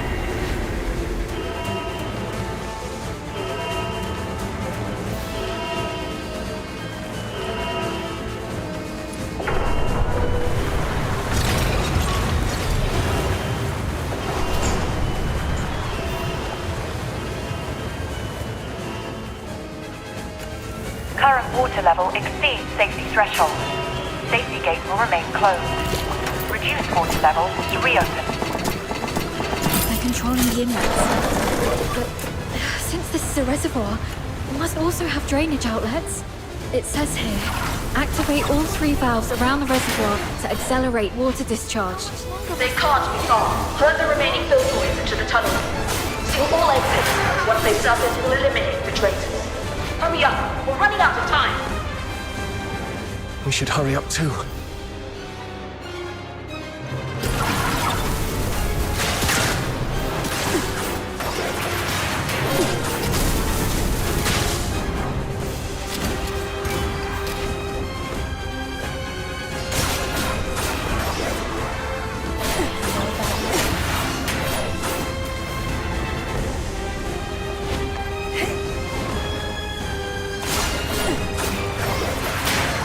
The water's receding.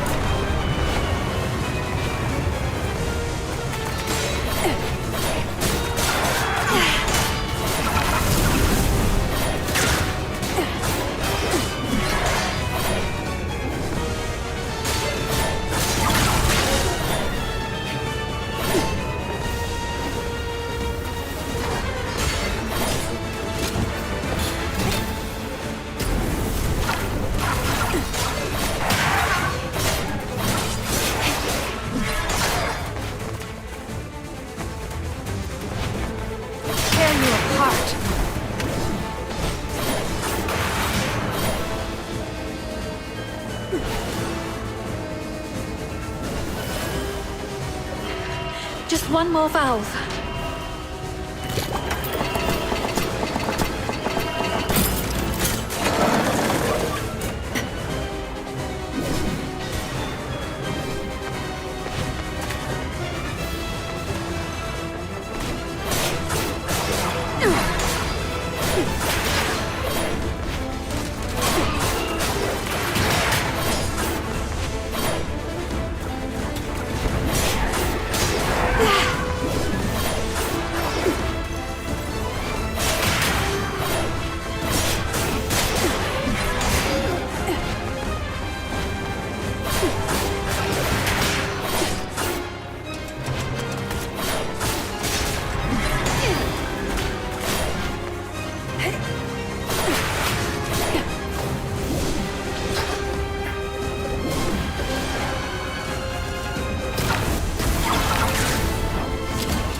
We should be safe for now.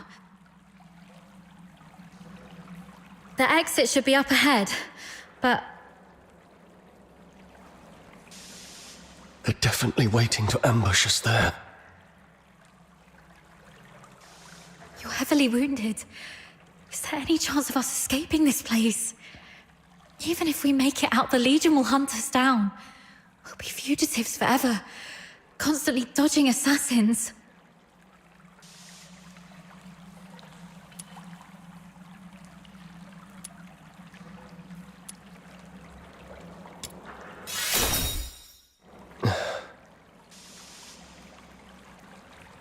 Take off your clothes. What? We're switching outfits. They think I died in the central control room, and they have no idea who your accomplice is. You are the only target they can identify. I'll wear your uniform and make a run out there. The medic's uniform is conspicuous enough to draw their attention. You'll make your escape during the chaos. Are you serious?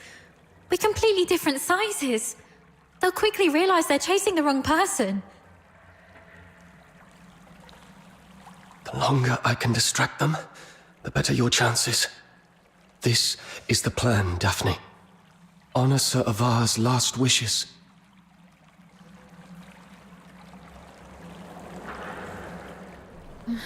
Don't hesitate, hurry up. No.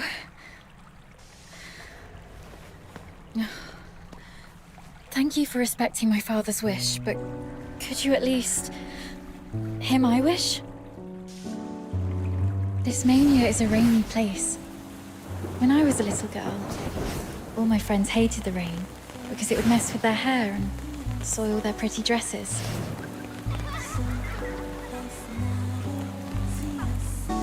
But I didn't hate the rain because it never reached my shoulders.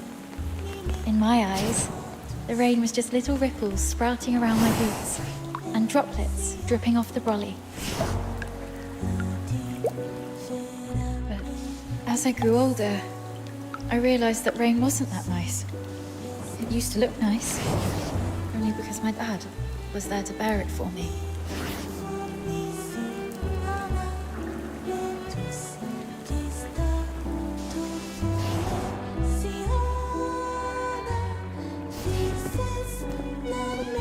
My dad was such a kind man, and such a stubborn one too. He always put others first. Always.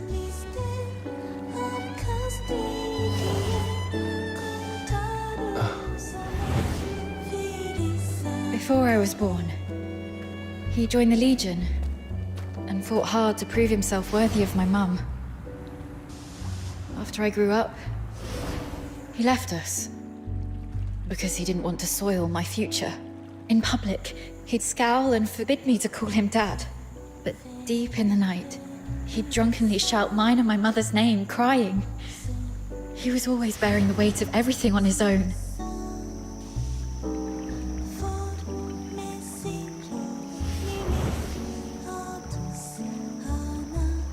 But he never asked if I wanted any of this. Just like you never asked if I wanted to live knowing you sacrificed yourself for me. Neither of you know what I actually wanted. I never wished for a hero who'd shield me from the rain. My wish is that if there's only room for one under the brolly, I'll brave the rain with you all. I wish that we make it out and live on together. Daphne. Let's think together. There has to be another way. Fulvis wants us silenced. That's our situation. He's labeled us as spies so that our fellow soldiers would kill us for him. We're the only ones left from the Griffins and Snowwolves. Every soldier here follows Fulvis and his adjutant Falsey. Every soldier in the fortress. Wait, I have an idea.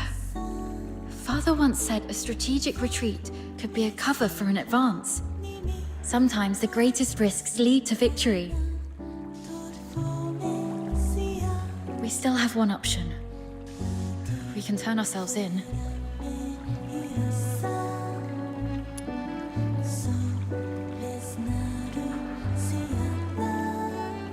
No, not to Fulvis. To someone else.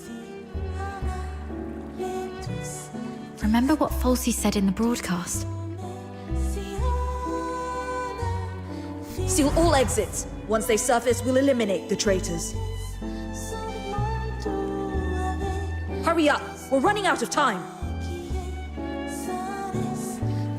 Lonza Fortress is currently under Fulvis's full control. We're little more than rats in a cage. Why is Falsey in such a hurry?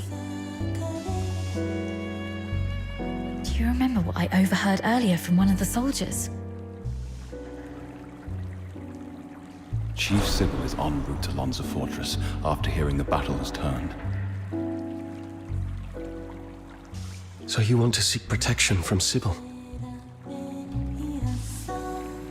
Correct. But Fulvis has already condemned us, and even fabricated evidence. Wait. I get why you want to turn ourselves in.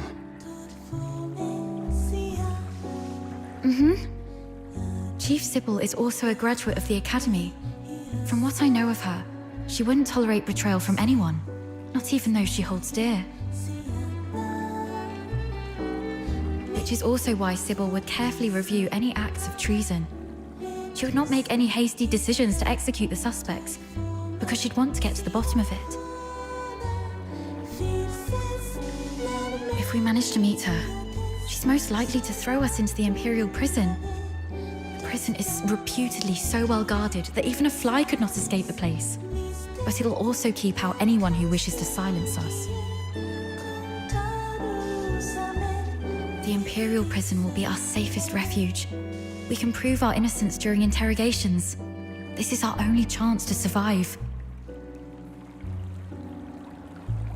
Your reputation will suffer, though, as you'll be interrogated for espionage. But once we endure the questioning, we'll be able to clear our names and bring the real traitors to justice. Being questioned for espionage. Any chance that word gets out beyond the Legion? Perhaps the royal family will hear of this. The army has always been the focus of Emperor Julius.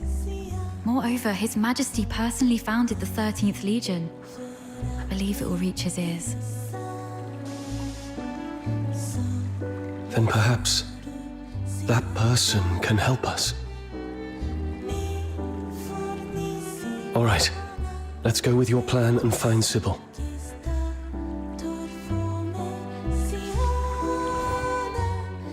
Time's against us. Let's move.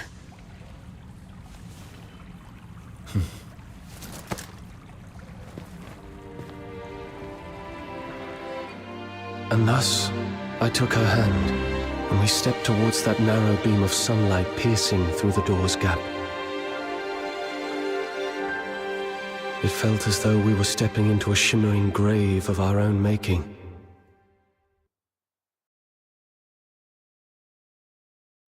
We expended our last ounces of strength evading our pursuers, in time to meet Chief Sybil, who had just arrived at the fortress.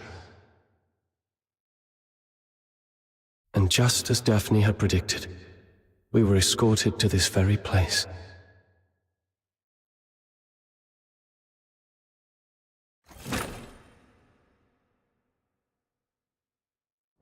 What a riveting story, which completely contradicts the testimonies provided by the narwhals.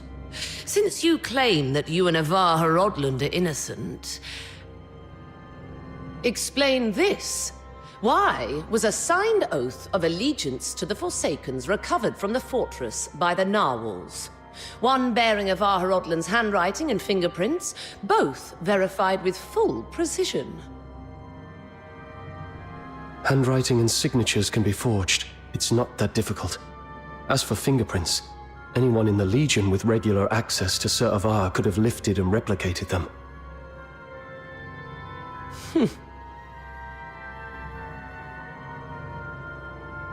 Autopsy reports show multiple casualties caused by the fortress's own defense systems, and the encrypted logs from the central control room list only 2 active operators. Avar Horodland and you. How do you explain that? We accessed the defense systems to shut them down, not to activate them. As for the logs, if someone had stolen Sir Avar's access key, they could have erased or falsified entries under his name.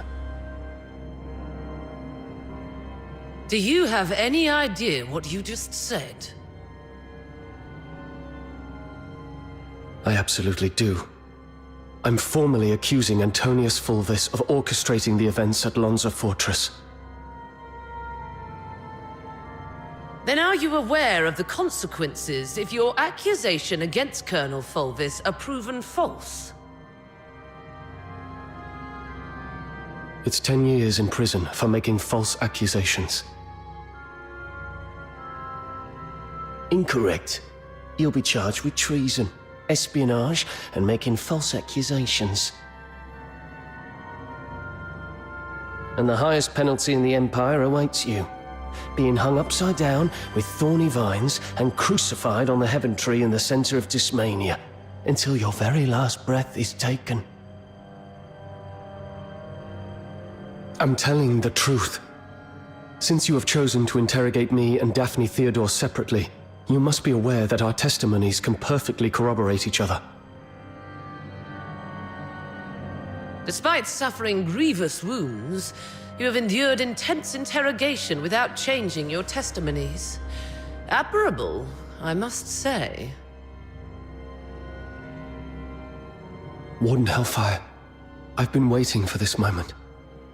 To speak with you face to face, because I had to tell you the truth myself.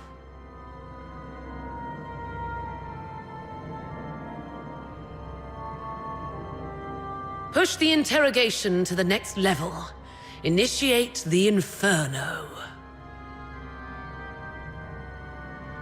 Yes, Mum. The hypnotic agent is ready. Survive this, and I'll consider the veracity of your testimony. Fine.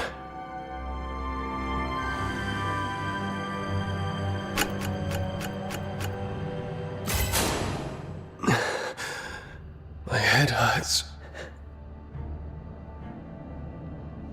Traitor of the Empire. If you claim to be innocent, prove it to me.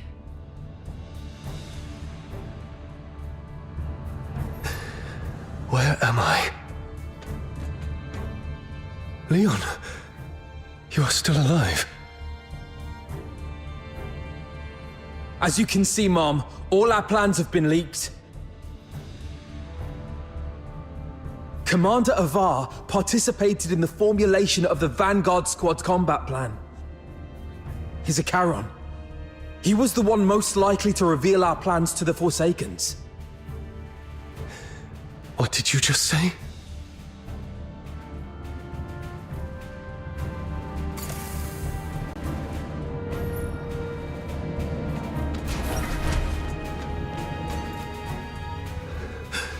Marco. The Forsaken set traps in every path. As you can see, Mom, someone betrayed us. No. This is not Marco.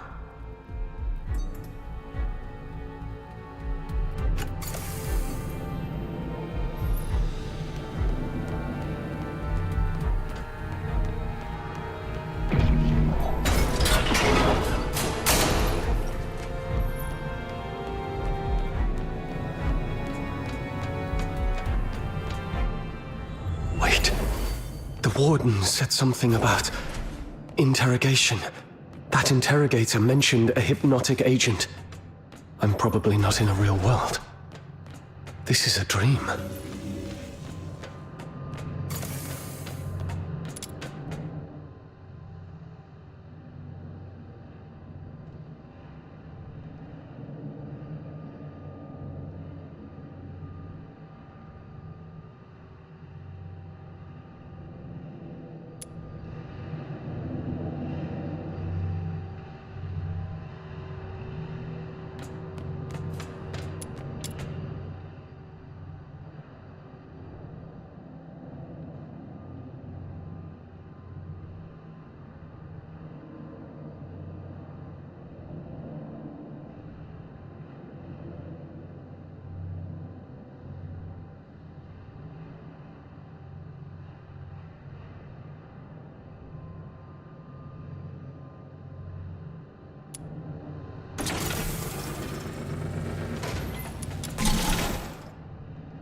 As you can see, Mom, I am Daphne Theodore, daughter of Avar Rodland.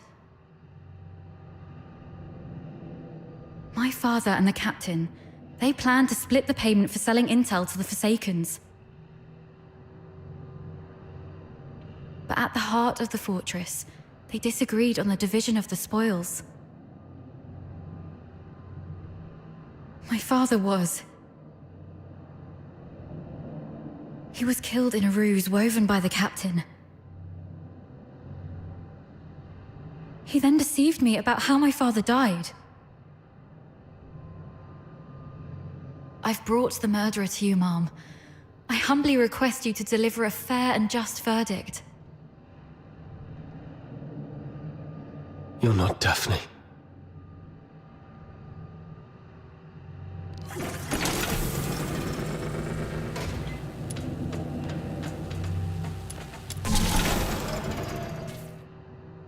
Sir Avar. As you can see, Mom, I am Avar Rodland, commander of the Vanguard squads in this mission. I turned my back on the Hyperborean Empire. I betrayed the 13th Legion. I sold out the Griffins and the Snow Wolves. My accomplices include my daughter Daphne from my ex-wife Claudia Theodore, and my protege at the Imperial Military College, the captain.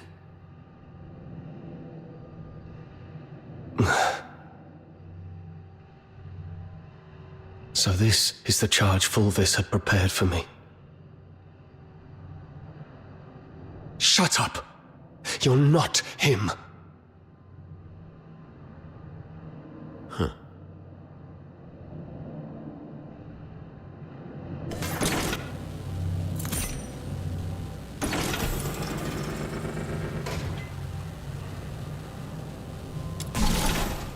As you can see, Mom, I am the control panel in the central control room of Lonza Fortress. On the day the fortress fell, only Avar Rodland and the captain of the Griffins accessed the central control room. In the end, it was the captain who triggered the self-destruct sequence. But I was fitted with next-gen encrypted logging tech, the Eola Pile's pride and joy. Even if you melt me down, the data remains. Ha, ha, ha, ha, ha. Motto 18 of the Hyperborean Legion: an unexpectedly easy victory often leads to an impending ambush. I can't believe you have to recite those mottos even in my dreams.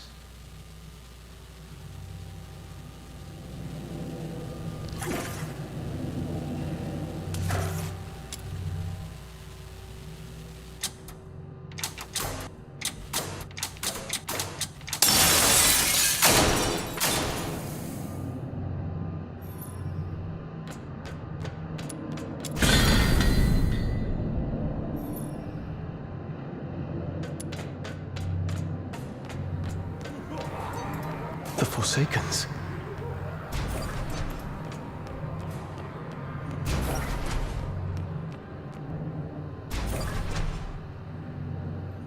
All verdicts are in the name of justice. All questions must be answered absent falsehood. I tolerate no fabrication, alteration, or concealment of the truth. First question. As an Imperial soldier, have you conspired with the Forsakens and betrayed your empire? Should you betray the justice of the Empire, these filthoids shall tear you apart with their claws. This one's easy.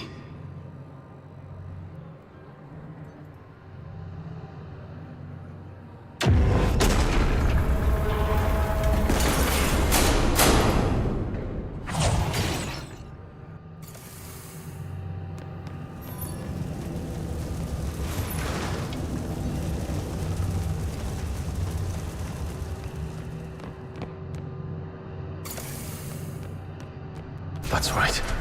I won't confess to a lie.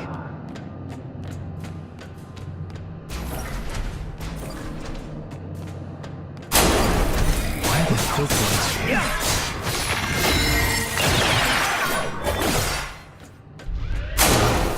ones? Stay calm. Those are the Vanguard troops.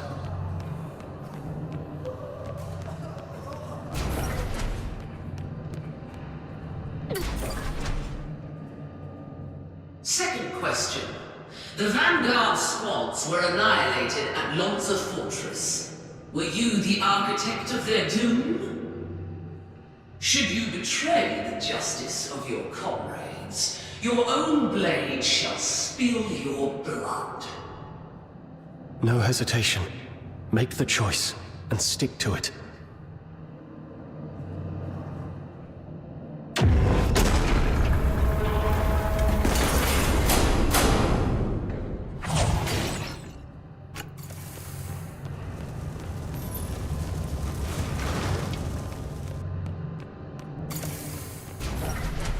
Yes.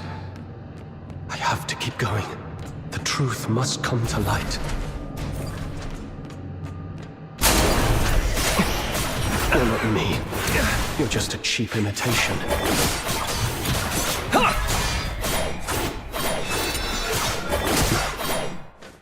This isn't me.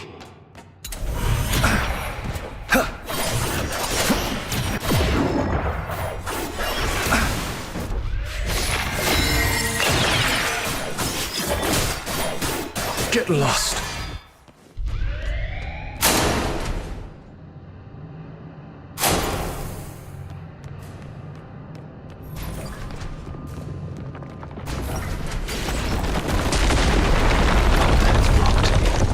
Should I turn back?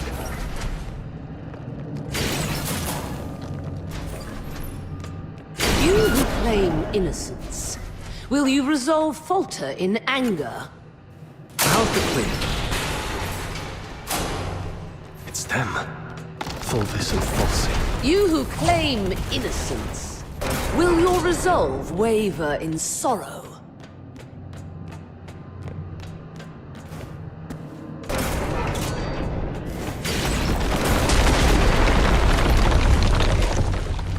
You, my cadet. Zaravar!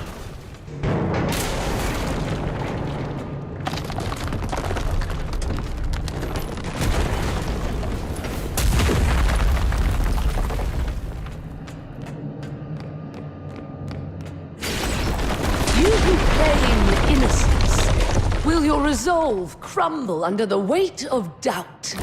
Allow me to show you the way, sir. Yes, the way to hell.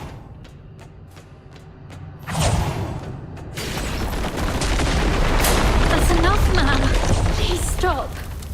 Come with me. I'll lead you out.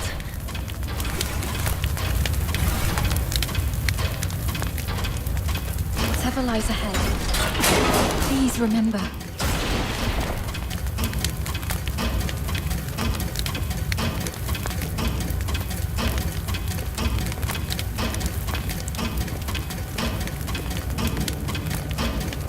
We will survive this. Together.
the Inferno's grasp.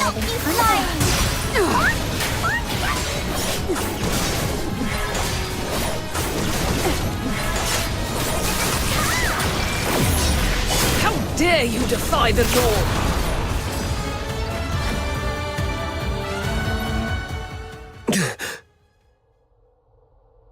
Why did you wake up? My questioning had just reached a pivotal point. It's all right, Mum. I remember what I told you in my dreams. But this is classified. I request a private conversation with you. I'll tell you exactly what happened that day. Once you've heard the truth, I hope the justice within your heart will guide your decision. Go ahead. On that day... We need to have a serious discussion about this. I'll keep it short. We're out of time. If we still can't reach the outside, I shoot you with this gun, and you play dead. To make it convincing enough, the shot will have to hit. It will miss your vitals, but will really hurt. You must endure the pain silently. What are you going to do? We're trapped in here, completely cut off. Fulvis is already on the move. By now, he's probably seized the whole fortress. Only the dead stay silent forever. He'll kill me, no doubt. And you're in this too. You've seen the fake evidence. He won't let you walk away either. It's okay, I got you. If I kill you and feign allegiance to him, he might lower his guard. You'll slip under the radar. It's your only shot. No. Saravar, once that door opens, we're going out together. Think. After everything we've been through to get here, boxed in, outnumbered, what chance do we stand against Fulvis's personal guard? If we're surrounded, close to none. But so what? I'd rather die fighting than... Dying is easy. Living on, carrying the mission, that's the hard one. This is an order. You're the only one who can do this. As for me, I'm not done yet. I've still got a part to play. I'll try to negotiate with Fulvis, though I believe it's going to fail in the end, so don't get your hopes up. The negotiation is for a more important purpose. To collect evidence. Take this recording device. It'll provide the evidence needed to expose and destroy Fulvis. We can't let the cries of the wronged echo over Lonza Fortress forever. Saravar. Why the long face? Cheer up, kid. A true soldier laughs at adversity. I'm proud to have been your instructor, and I'm sorry for dragging you into this mess. You must survive. Bring the truth to Chief Sybil and His Majesty. Let the entire Empire know that every soldier here held true to their creed and duty, and everyone fought till their very last breath. All glory to our Emperor. That's exactly what happened in the central control room that day. Saravar fought valiantly, confronting a conspiracy far greater than any individual could withstand alone. He sacrificed his life to secure crucial evidence, his final act in defense of justice. But we underestimated the enemy's meticulousness. As I drifted in and out of consciousness, I sensed Fulvis's adjutant, Falsey, removing the recording device from me. By the time I fully regained consciousness, Fulvis had seized control of the fortress. Confronting him would have led to our deaths, and the truth would have been buried with us. That's why we came to you like this. Framing Avar was never the real goal. What Fulvis truly wants is to purge every Charon born from the Empire's upper echelons. If he succeeds, you know what that would mean for the Empire. And for you. Warden Hellfire, I know you hold justice above all else, and I believe you possess the means to defend it. Please go get Falsey. She holds the truth you want. If we're lucky, you'll recover concrete proof. If not, even her testimony will carry weight. Let me face her, right before you. Let the truth speak for itself. Hyperborea functions like a vast machine, requiring every component to operate flawlessly. My role is to uphold the law and protect the justice defined by Hyperborea. If anyone attempts to manipulate me to subvert this law, they will face severe consequences. I will investigate Falsey. Be aware of the consequences if what you said proves to be false and a waste of my time.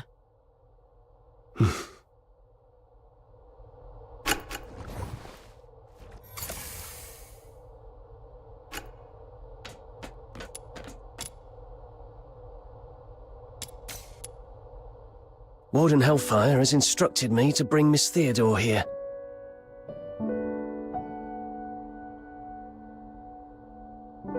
During her interrogation, she repeatedly requested to see you.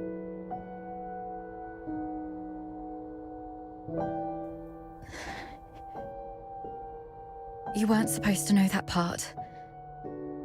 Well, I don't know what happened, but the interrogator seemed much more accommodating this afternoon.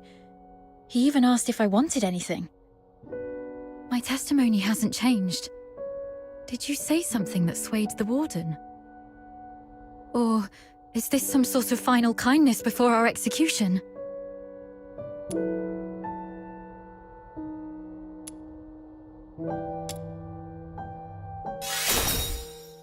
Oh, that's great. You've got a lot more injuries. They must hurt. I'll beg them to give me back my first aid kit. I'm fine. You should take care of your own injuries, though. If Warden Hellfire's investigation goes well, we'll be free soon. I hope so. And one more thing. I'm sorry, this might bring back painful memories, but I must ask while I can. Back at the fortress, the situation was so desperate that you didn't have time to tell me about my father's death. But I've sorted out my mood. Can you tell me about it now? Did my father leave anything behind? Saravar kept this with him at all times, in the pocket closest to his heart.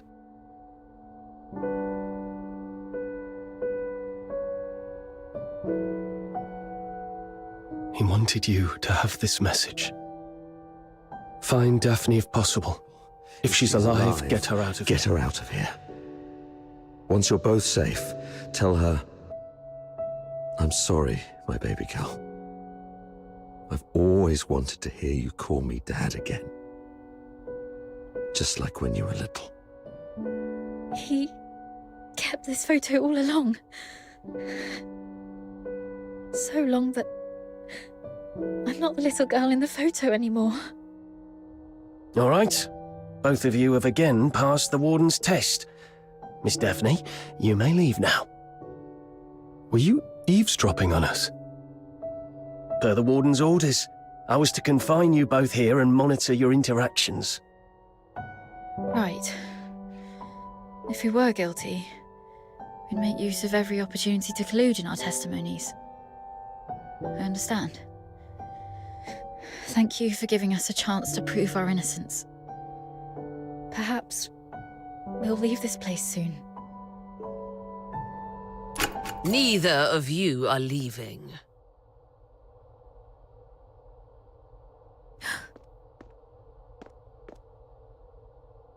A directive to expedite all procedural reviews has been issued from above.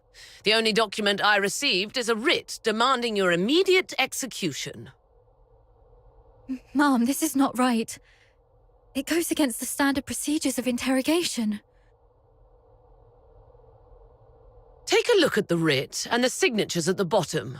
Even the Supreme Minister of Justice has signed it. Not even Chief Sybil can stop it. Your case has grown beyond anyone's control. What about Falsey?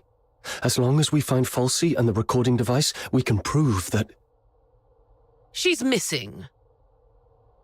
An explosion occurred during the battle. Falsey was last seen outside the fortress.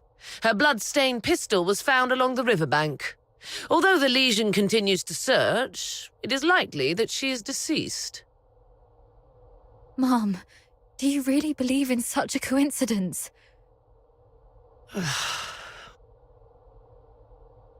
Your Royal Highness, Prince Virgilius, this place isn't fitting for someone of your stature. Please don't proceed any further.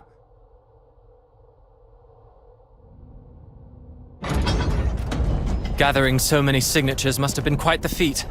Yet these signatures might weigh less than the one in my hand, I suppose. Your Highness, does the royal family intend to intervene in this military case? Intervene, I must ask. Do you view His Majesty's decree of pardon as an intervention?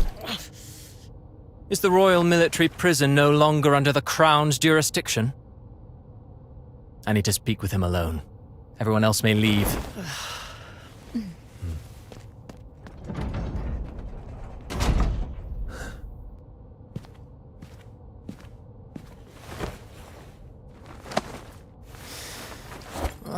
They're finally gone.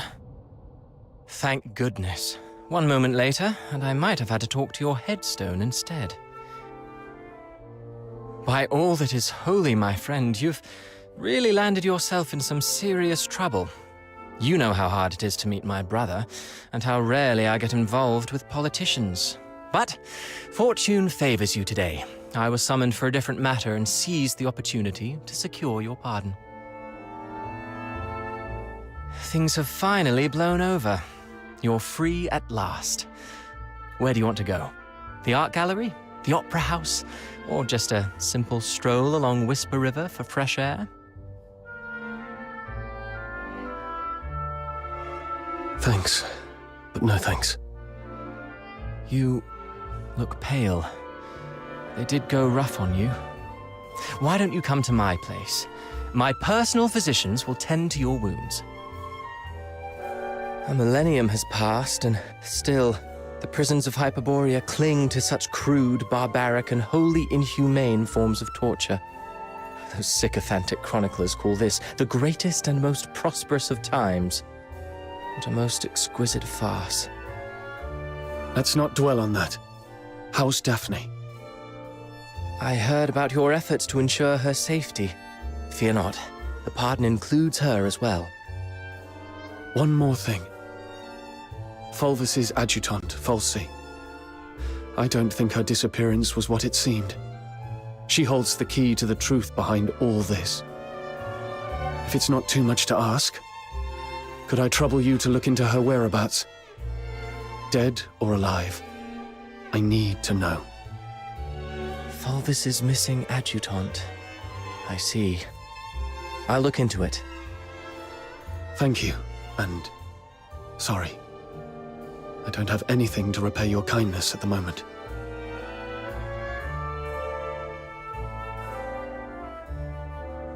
Repay me? How about serving as my bodyguard for 6 months? Bodyguard? I'll explain later, after you've had some proper rest. The stench of blood here is proving itself noisome. Let's leave this dismal place, once you're ready.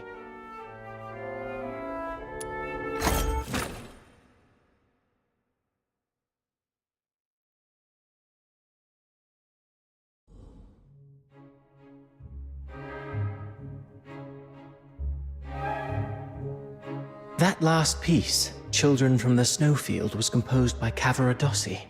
It was inspired by a folktale in his hometown, Ice Lake, one about a mystical creature that roams the snowy wilderness. You're not really listening, are you? Yeah. Something about a mystical creature. In Ice Lake? Thought so. Still carrying the weight, I see. I'd hoped this might offer a brief escape.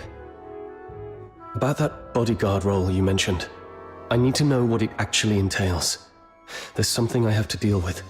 I need to know if this gets in the way. that's what I wanted to talk to you about. So, I've been assigned to Scarlet River on royal orders. A 6-month posting, give or take. It would ease my mind to have you accompany me. And staying away from the Legion might be wise for now. The stigma of a criminal charge lingers. Going back to the Legion at this point could be awkward. I submitted your name as my aide when I met with my brother 5 days ago. He approved. So you're asking me to leave Dysmania and head for Scarlet River, Flagson? Yes. Just think of those signatures. How many people are watching you in Dysmania? Your prowess may deter approaching filthoids, but not hidden assassins. I know what you're worried about. Sybil Mason is an old friend of Daphne. She's obviously inclined to your innocence, so she will at least ensure Daphne's safety. Understood. Then I'll go. What I'm looking for lies in the same direction anyway. Shall I swear an oath of service, Your Highness? Come on. You know there's nothing I hate more than these pointless customs and etiquette. But you're in the mood for jokes now, which is a good sign. Pack your things. We'll leave in 3 days. Sure. Flagson. There is something there that I didn't even tell the Warden. The other piece of the second Scion program. The catalyst of Number 0.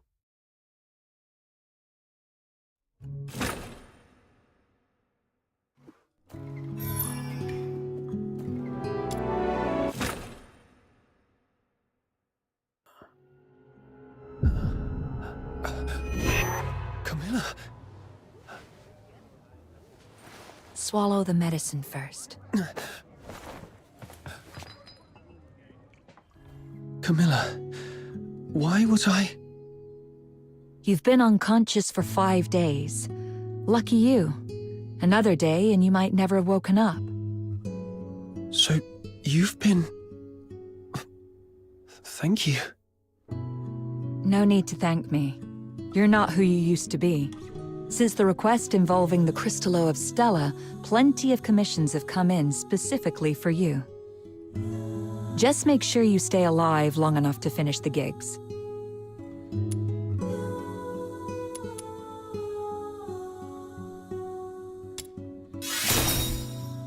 You little smooth talker. Did you pick that up from Outsider? Anyway, someone came by a few times to check up on you. It's Rhythm Fisher, a warrant officer in the escort. Rhythm Fisher, warrant officer of the Cassitus Escort, 6th Legion. She left a message. Said she'd like to talk to you. I heard about what happened at Lamenting Lake that day. I know you probably don't want to see her. But you were the sole survivor of the murder case that night. I doubt she'll give up easily. The sole survivor?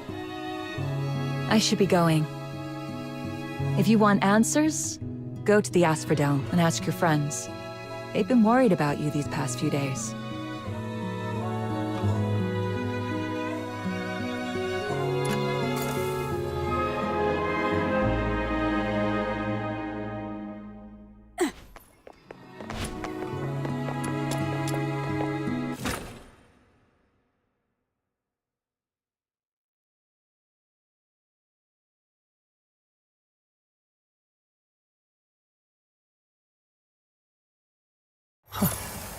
So many balloons around Ice Lake. Is it some kind of festival? Even with all these festive decorations. The lingering chill in the air is still pretty obvious. I should go check in with Snow and Outsider to find out what's happened while I was unconscious. Treasure the intel, never... Even staying home isn't safe anymore. What are we supposed to do?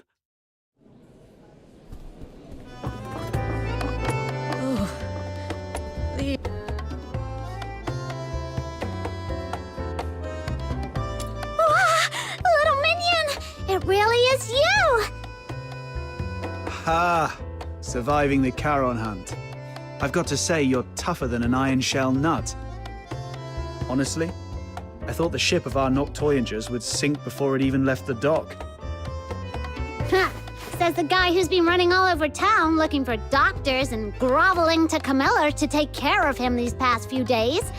Now that he is all better, you're talking hot air again. I did not? I'm warning you, Butter Mushroom. Quit twisting my words, or else. Looks like these two are doing just fine. Little minion, how are you feeling?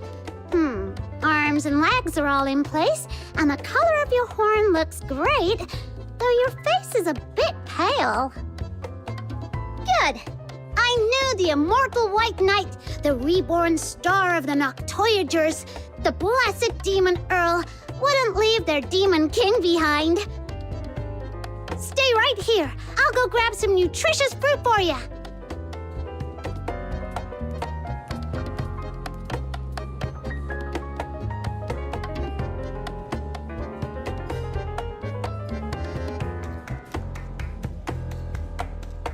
Why is my title getting longer, but the rank keeps dropping?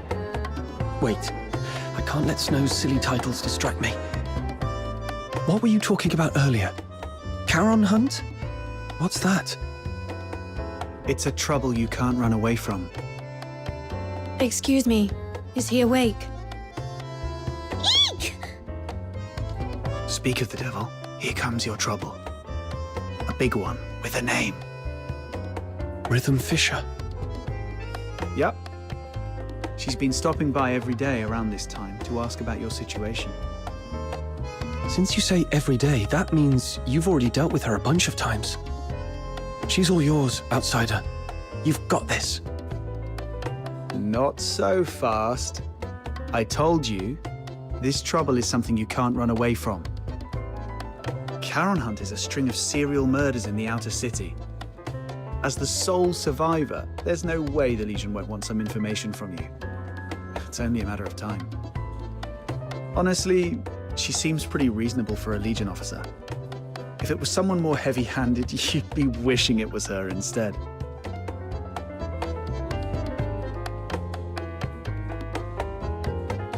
All right, I get it. If you're not ready, I'll go talk to. I see you're finally awake. There's an important case that requires your cooperation. She saw me. Well, no way out now. Go on, buddy. What's meant to happen will happen. Ugh, you're right. What a big trouble I can't run away from. All right, let's see what she wants.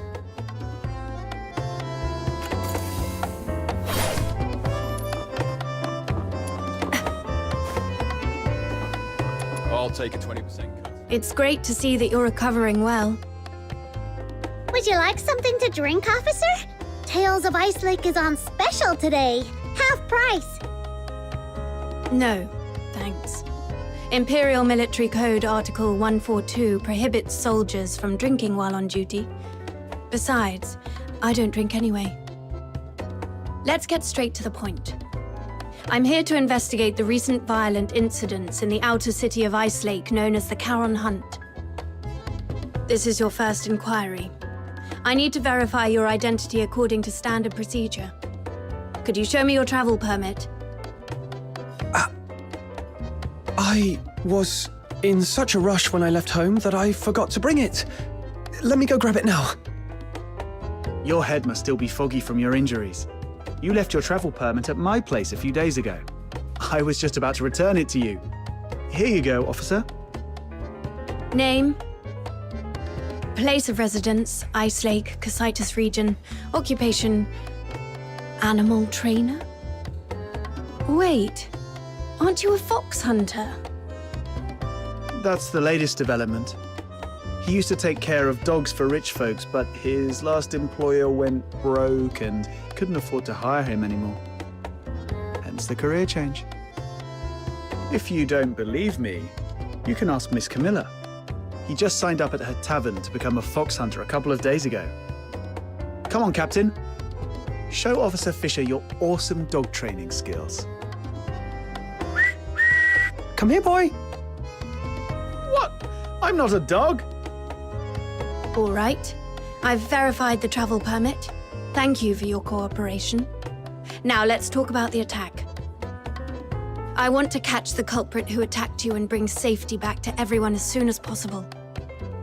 As the sole survivor of the incident, your testimony is vital for us to fully understand the case. That said, this tavern is hardly an appropriate place for an inquiry. Got it. Let's get to a quieter place to talk then. Thank you for understanding. Please, come with me. Hey, what are you waiting for? Don't tell me you're upset about the travel permit. Well, that was the only type I could get for you. Just roll with it, all right? All right, I know. You're probably still bitter about Rhythm Fisher for what happened that night. But it wouldn't be a bad thing to get on good terms with Fisher. I mean, the Legion's got connections everywhere. Your search for somebody might get somewhere. Besides, don't you want to take down that dishonorable coward with your own hands? As for me, I want this whole Charon Hunt mess resolved as soon as possible too. The whole outer city's been on edge, and that rickety old door on my house can't take another lock. The Legion. Berry's whereabouts. The murders. And the one who attacked me. Fine. Let's do this. I'll take a 20% cut. You keep 80%, as usual. Such wretchedness.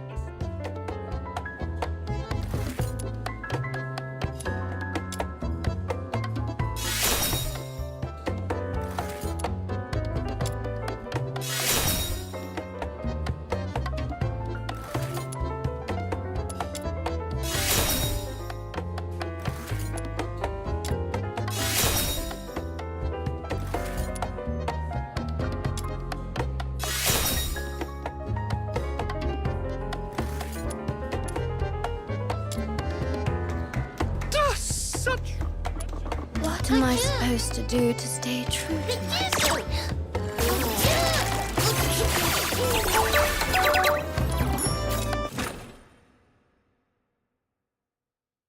Treasure the intel, never miss.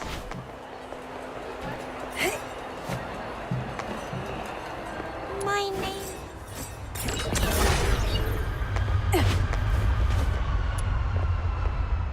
I thought it would be somewhere like an office. I come here to clear my head when I'm feeling overwhelmed. It's quiet and there's rarely anyone around. Perfect for discussing serious matters.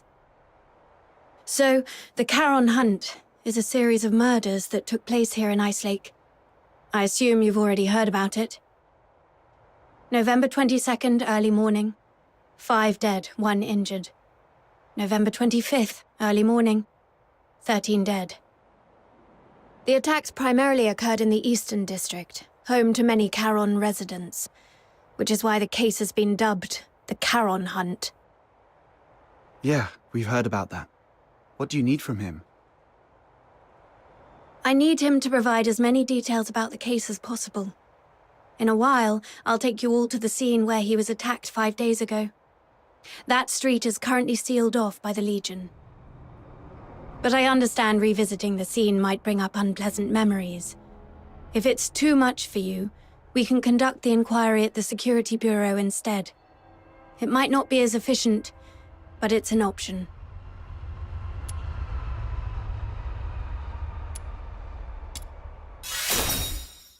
Apologies, I shouldn't have just assumed. Don't be fooled by how gentle my little minion looks. He's very tough on the inside. I can assist with your investigation, but we fox hunters don't take on jobs for free. What's your price? On top of the payment, I need you to promise me one thing. Help me when I need it in the future. All right, I promise you. I'll help however I can. Wait. Breaking military regulations is off the table. No murder, no theft. Oh, and absolutely no aiding the Forsakens. Whoa, nothing like that. Don't worry, officer. We're law-abiding folks. It's just that our captain got separated from his family and might need your help to look for them. Got separated from your family? I completely understand how you feel. I barely get to see my family all year round. Once the Charon Hunt case is resolved, I promise I'll do everything in my power to help you find your family. Why is she so fired up all of a sudden? I can't breathe. Let's just head to the crime scene first, officer. Captain, you're really something. Daring to bargain with a Legion officer. Didn't you say she was easy to deal with? Yeah, but we didn't expect you to go full-on negotiating. This is it. Does this street look familiar?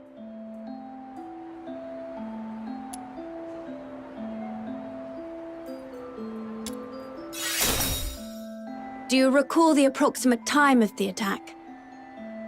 Not really. At the time, I was not feeling great. I figured I wouldn't be able to sleep, so I decided to take a walk around the city. As for the exact time, I was preoccupied, so it's a bit of a blur. We should have stuck together that night. It's fine. It was me who insisted on having some time alone. Wait. I remember when I reached this street, the wind had just stopped and the moon came out. Judging by the moon's position, it must have been between 4 and 5 a.m. I should tell Rhythm about this.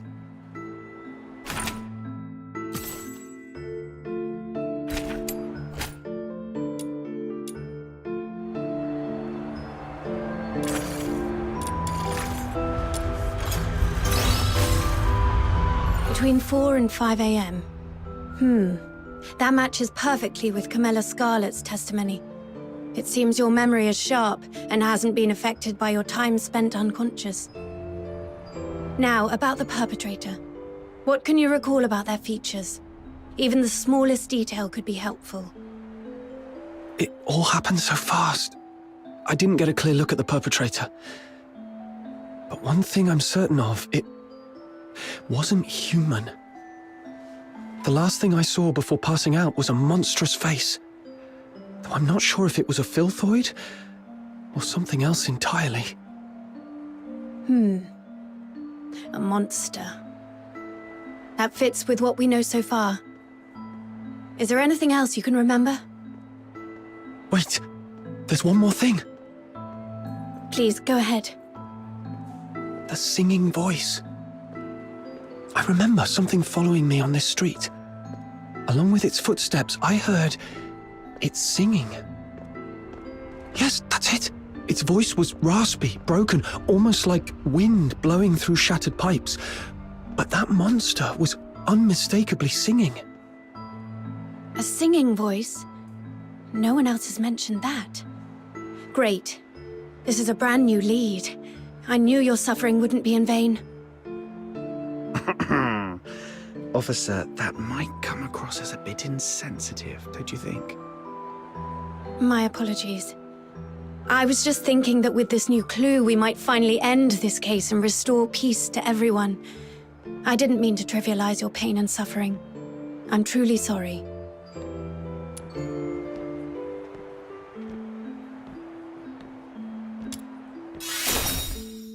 Thank you for your understanding. All right. Let's put everything else on hold until the Charon Hunt case is wrapped up. Since you went to all this trouble to bring me here, let's focus on the investigation and get it done.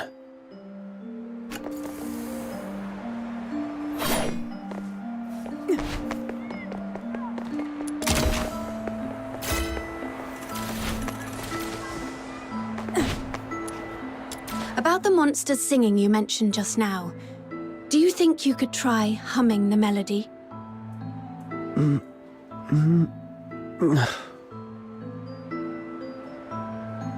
Sorry, I couldn't do it. Can't get the tune right. I understand. Music isn't my strong suit either.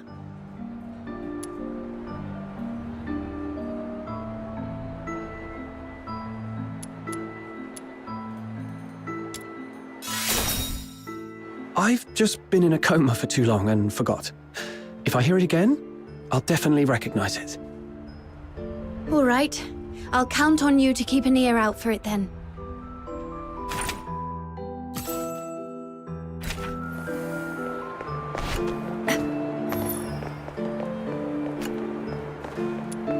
What's this? Piece of cloth. It feels pretty nice. Barry would definitely love this fuzzy texture. Let me take a look. It's velvet. Judging by the patterns and creases, it looks like a piece of a stage curtain. The only place nearby with a stage is the Gallia Theatre. They've been preparing for the Silver Candle Carnival, and with all the hustle and bustle, it wouldn't be surprising if someone accidentally discarded an old stage curtain. Silver Candle Carnival? Is that what all the decorations are for? This piece of fabric alone doesn't tell us much, but if we connect it with the clue you mentioned earlier... A stage curtain. It does seem to connect to that clue somehow.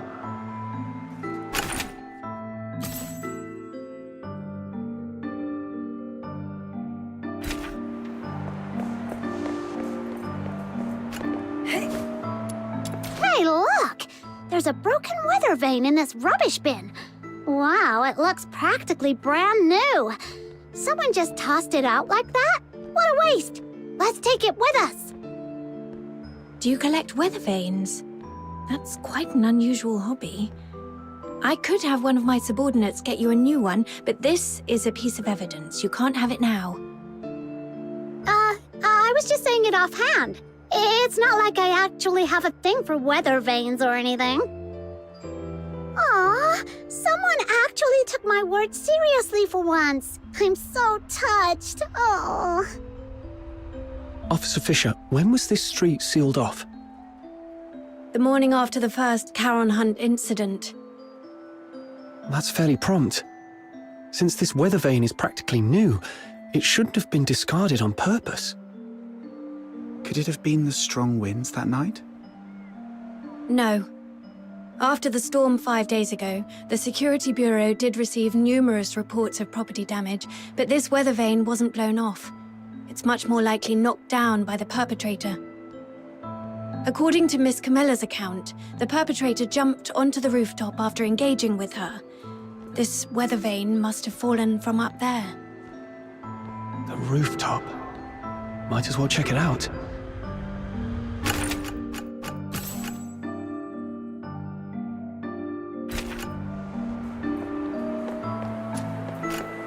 Is this blue snow? I've checked. It's a few drops of foxica.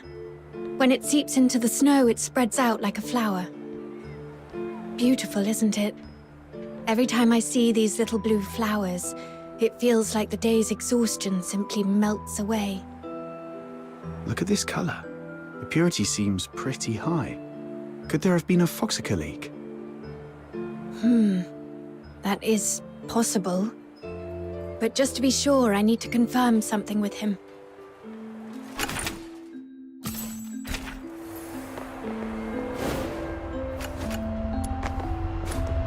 This is it.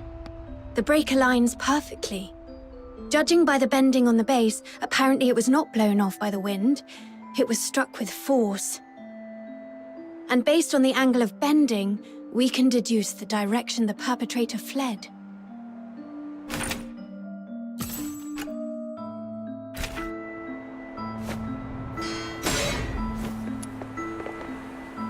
The foxica. There's something I need to ask, just to clarify. When you encountered the perpetrator, did you notice any strange smells? Something sharp and unpleasant? Like a mix of 80% paint and 20% moldy bread. Sorry, I'm not great with analogies. What kind of smell is that supposed to be? I'm not sure what you mean, but now that you mention it, I do remember being hit by a sharp, acrid smell when the perpetrator lunged at me. Oh, so you think this foxicum might have come from the perpetrator? Exactly. The foxica produced by the Aeola pile is mixed with irritant gases. If you noticed a strong smell at the time, it likely means the perpetrator was covered in a large amount of foxica, and these blue flowers must be traces of it dripping from its body. There are only a few places in Ice Lake where someone could come into contact with that much foxica. Combine this with the other clues, and we should be able to narrow down the perpetrator's hideout.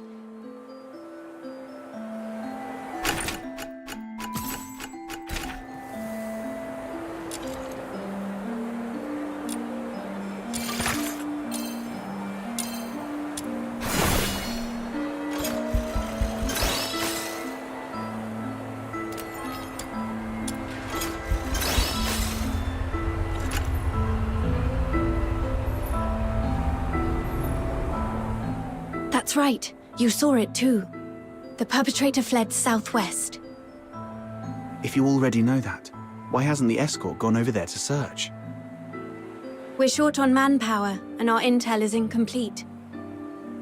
We've been systematically combing through the factories, residences, and schools in the southwest, but the sheer scale of the area has made progress slow. So far, there's been no major breakthrough. To be honest, it's just me and a few of my subordinates working on this case. And one of them was killed by that perpetrator. He was among the victims on November the 25th. When we found him, all his internal organs had been crushed, like dough flattened under a rolling pin. My condolences. Catching the perpetrator is the only way to honor him and deliver true justice and closure to all. But we haven't found that monster yet.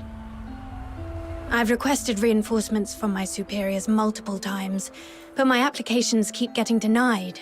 Or rather, they say I need to pinpoint the perpetrator's exact hideout before my request can be approved. Let me guess. It happened in a Charon neighborhood, and the monster isn't headed for the inner city. So your superiors just don't care, right? I wouldn't dare make such assumptions.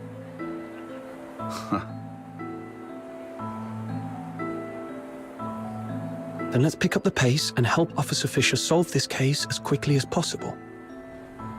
Thank you so much.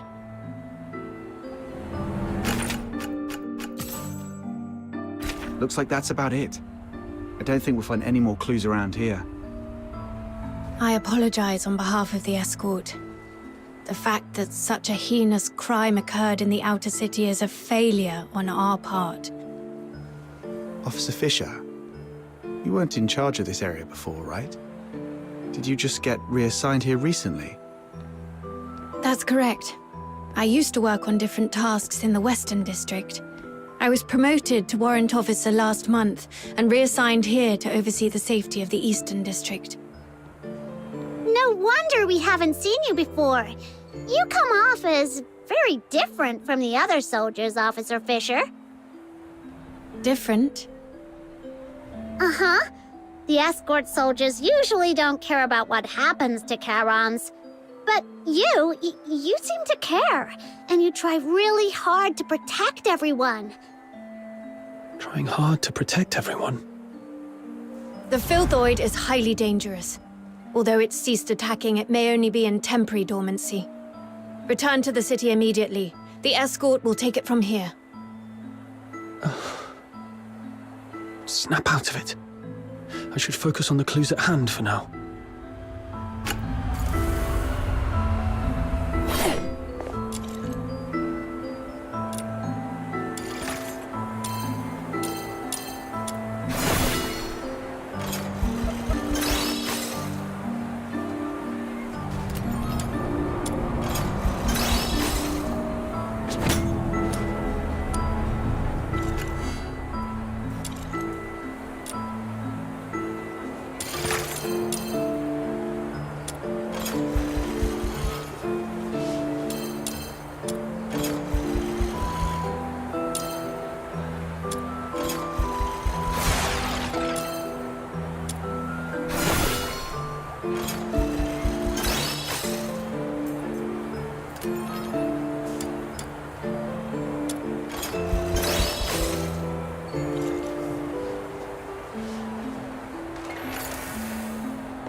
Based on the clues we have, there are 2 locations that stand out. The factory area in the southwest, and the Gallia Theatre. Looks like we've come to the same conclusion. Thank you for what you've done for the city. The information you've provided has been invaluable. Without it, we wouldn't have been able to narrow things down so quickly. But there are 2 places, and we've got 1, 2, 3, 4 people. I'll take the factory area. It might be easier for a Legion officer to investigate that place than civilians, and I have some old acquaintances there. Don't tell me you used to work there. Yes. When I was little, I did odd jobs there for quite a long time. Ha!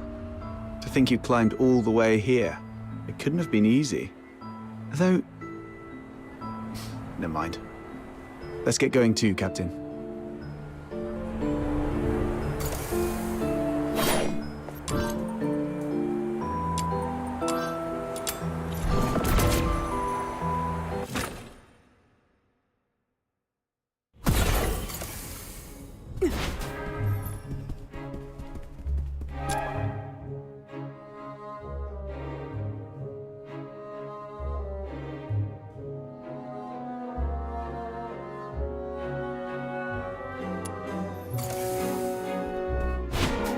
Hey, you folks over there. The show hasn't started yet. Oh, it's you. Outsider. Director Perch. Still going strong, I see. How have you been? Just drop the pleasantries. You're not exactly the type to hang around places like this. What do you want? I'm here on a job. It's about the Charon hunt. Oh, that case everyone's talking about. Do whatever you want. Just don't disturb the Magic Flute Troop's rehearsals. Seriously? You're still rehearsing? I mean, it's a huge case with many fatalities. If the murderer is among you, you're all in grave danger. For a performer, completing a performance is the ultimate expression of life. More brilliant and radiant than life itself. Denying them the stage is a greater tragedy than death. Everyone, get ready! The 3rd rehearsal of the day starts in 5 minutes. Oh, she's really not making this easy. Let's split up and ask around. At least she didn't stand in the way of our investigation. You were early. Planning to... Where's Dennis? Curtin's just days away, and he's the only one who hasn't done his look test or final shots. Excuse me. May I ask?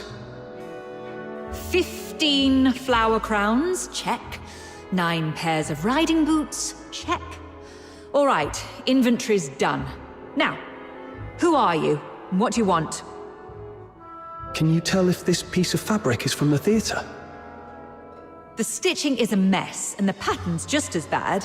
Gallia Theatre would never use something this shoddy. Who sent you? Are you some tabloid hack trying to smear our theatre? Whoa, calm down, we're not tabloid hacks. We found this at the Charon Hunt crime scene, and just wanted to get some information. Now you're accusing us of being involved in a murder case? You filthy tabloid hack!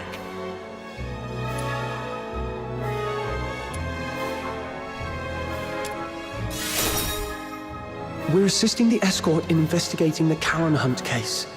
This velvet cloth was found at the crime scene, and we need your cooperation to verify its origin.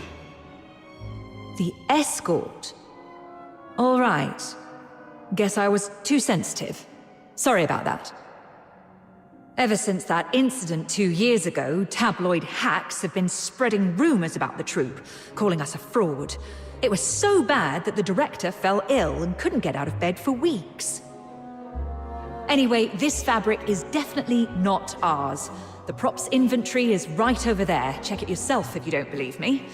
Now, if you'll excuse me, I've got work to do. Hey, you little punks!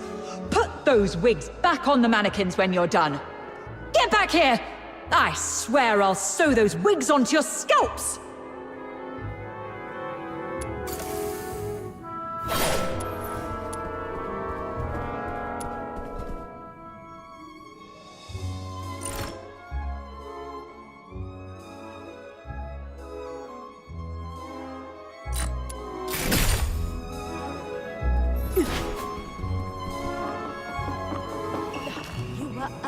I can't.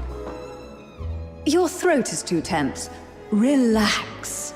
Let your mouth open fully and let your breath carry your voice. Place the sound further back. Imagine projecting it to a single point at the back of your head. Sorry, Miss Violetta. I'll try again.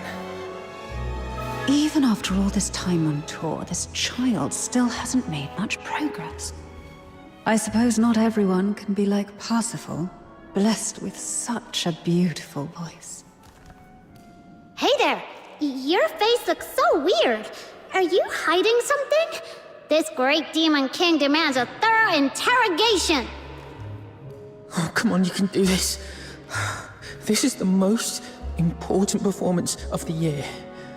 We've rehearsed so many times. Everything's gonna be fine. Yeah, it has to be fine. Hey, stop! This demon king is talking to you. Are you all right? Do you need to take a break? No time to rest. I have to keep up with rehearsals. You sure? You look like someone who just crawled out of a coffin. I'm just fine. Everyone's been living like this for over a month now. I just need to keep going. Keep going. Then, could you tell me if anyone has been skipping rehearsals? Or sneaking out at night? No one would do that. Everyone's been locking themselves in here for the rehearsals, never stepping outside. If you don't believe me, check the schedule over there yourself. We'll be rehearsing non-stop until the Silver Candle Carnival ends. Outsider, what exactly is the Silver Candle Carnival? It's a festival where people put on masks, dress in bizarre costumes, and set aside their identities and races. Everyone gathers at the theatre to watch performances and dance through the night. For one night, no one cares if you're a Solar or a Charon. All that matters is singing, dancing, and letting loose together.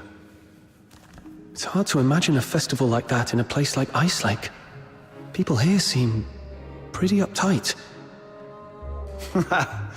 Well, the more tightly people are wound in their daily lives, the more they wish to scream and let it all out once in a while.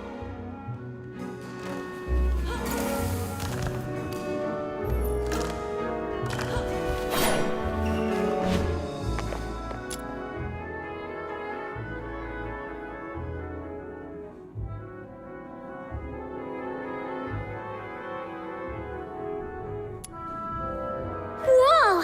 That microphone's so loud! Everyone, take your positions. The third rehearsal starts now.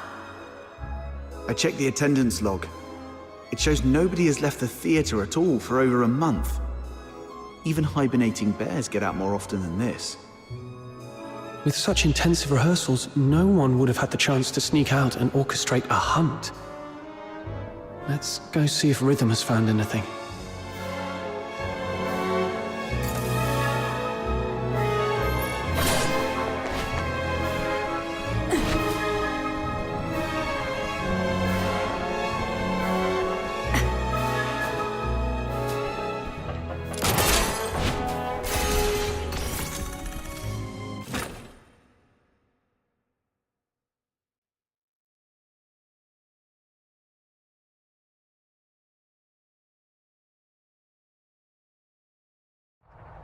That was quick. Faster than most soldiers I've worked with.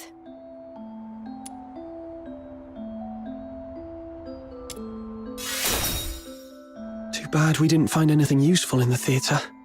What about things on your side? The workers at the factory area are all cleared of suspicion. But I did find this at a motor plant. Isn't that Foxacre? Take a sniff. Ew! So fishy! It smells like frost spines. The asphodel just had a batch delivered a couple of days ago. I spent hours gutting and cleaning them. Huh. Button Mushroom, you must be a great ballerina. We should have had you perform back at the theatre.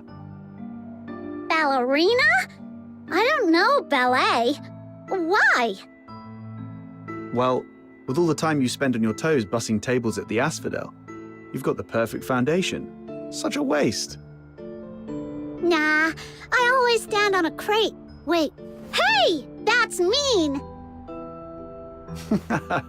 All right, no more messing around. So, officer, what's your take? Do you think the workers soaked frost spines in Foxica? No, look closer. This isn't Foxica. It's frost spine fish oil. They just happen to look similar in colour. I questioned the workers. On the night of the incident 5 days ago, none of them heard anything unusual. They were so overworked that they barely got 4 hours of sleep and were completely out cold. However, something odd did happen. The next morning, a few workers found a harpoon in the plant. No one knew how it got there, but it was inscribed with the words, "Property of the Fisheries." I also found 2 canisters of fish oil stored in Foxica containers in their warehouse. The workers didn't notice anything off because both liquids are pale blue. Are you saying that on the night of the incident, someone swapped 2 canisters of Foxica with fish oil? Exactly. And based on the clues we've gathered so far, the suspect is most likely to be...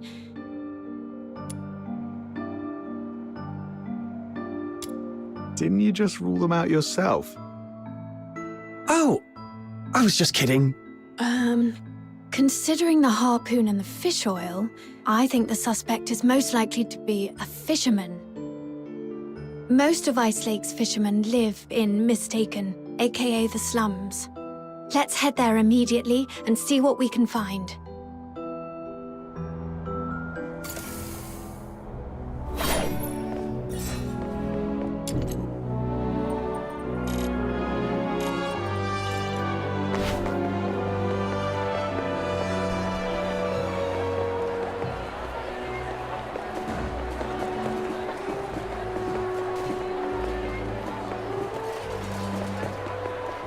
Treasure the intel.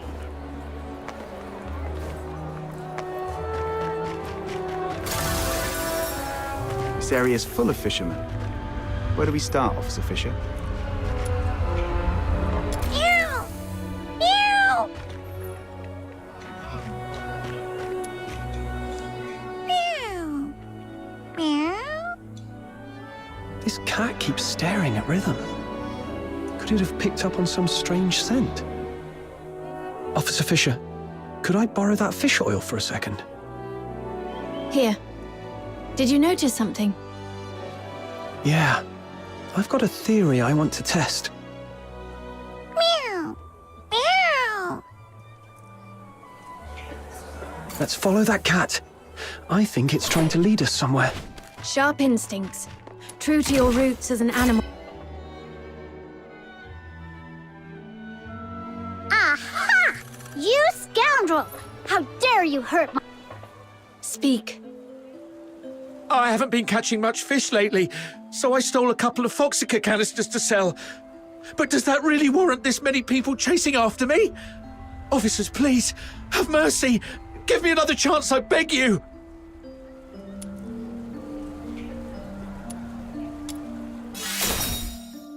I'll cooperate with everything I've got. Please, don't shoot me. Have you met him before? Someone this sharp-looking and impressive? No way. I'd definitely remember if I'd seen him before. Quit sucking up and just talk straight. 5 days ago, around 4:30 a.m. Where were you, and what were you doing? I snuck into a motor plant during the shift change to, borrow 2 canisters of Foxica. Borrow. Sure. And what else did you do besides borrowing the Foxica? Nothing! That's all, I swear! Is that so? Officer Fisher, remind me, when was the last time that gun of yours made a fresh hole in someone? All right! I was scared they'd noticed the Foxica was missing, so I swapped it out with fish oil instead. That's really all I did! I swear, nothing else! So you know nothing about the Charon hunt? I've heard of it. It's that horrifying string of murders. Everyone in the outer city's freaking out about it. Wait, you don't think I'm behind it, do you? I couldn't pull off something like that even if I had 10 times the guts! Situation understood.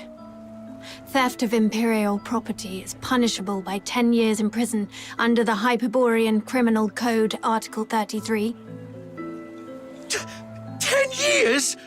Officers, please, have mercy, I'm begging you!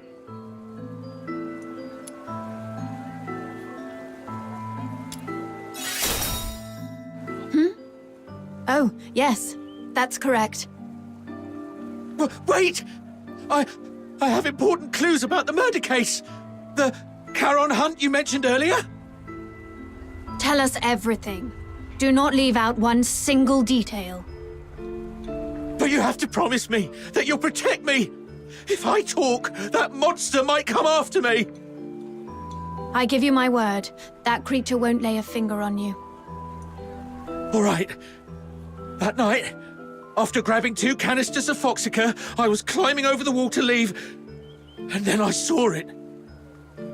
A monster crawled out of the sewer right in front of me.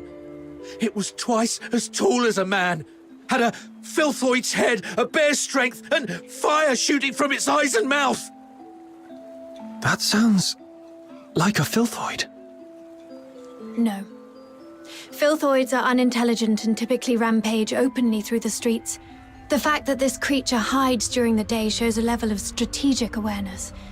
It's avoiding detection. I was so terrified that I threw everything I had at it. My harpoon, the Foxica, everything. All the stuff I risked my neck for, gone just like that.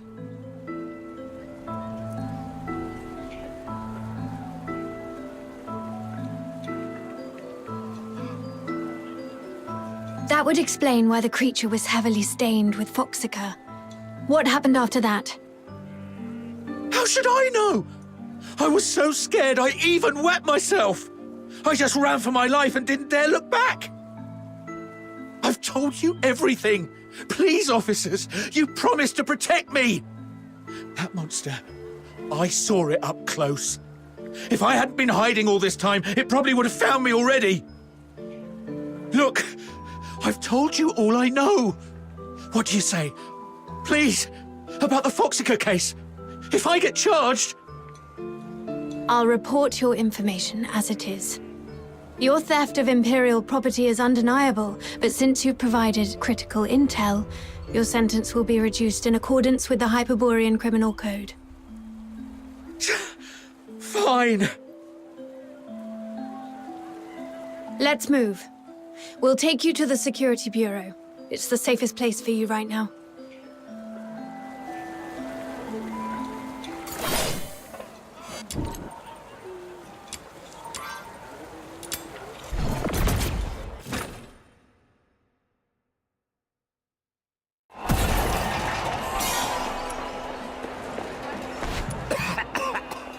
Now we know what the perp looks like and where it's hiding. What's the plan, Officer Fisher? I'll go into the sewers to find the suspect myself. My superiors have made it clear. They need the suspect's exact hideout. But the Ice Lake sewer system is a labyrinth. If I just tell them the suspect is hiding somewhere in the sewers, they still won't grant me backup. But if I locate the monster myself, or better yet, confront it, the escort won't have any excuses left. The grown-ups refuse to sow or plow, yet they expect a bountiful harvest come winter's end. What was that? That just slipped out. It's a line from the opera, Children from the Snowfield.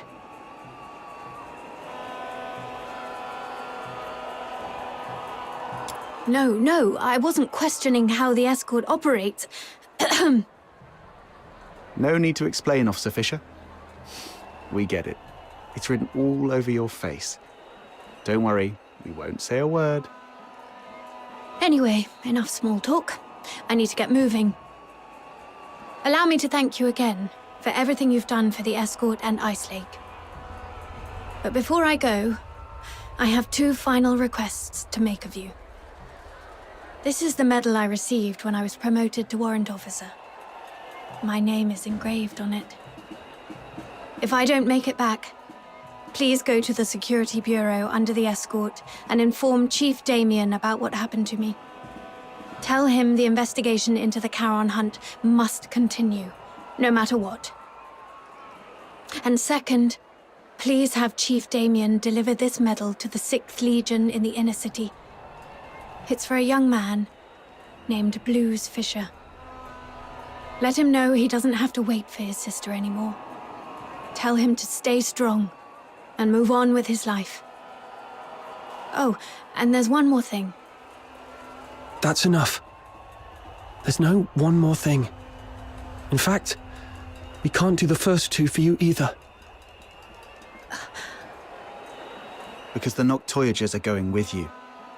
No way we let you play the hero alone and hog all the glory.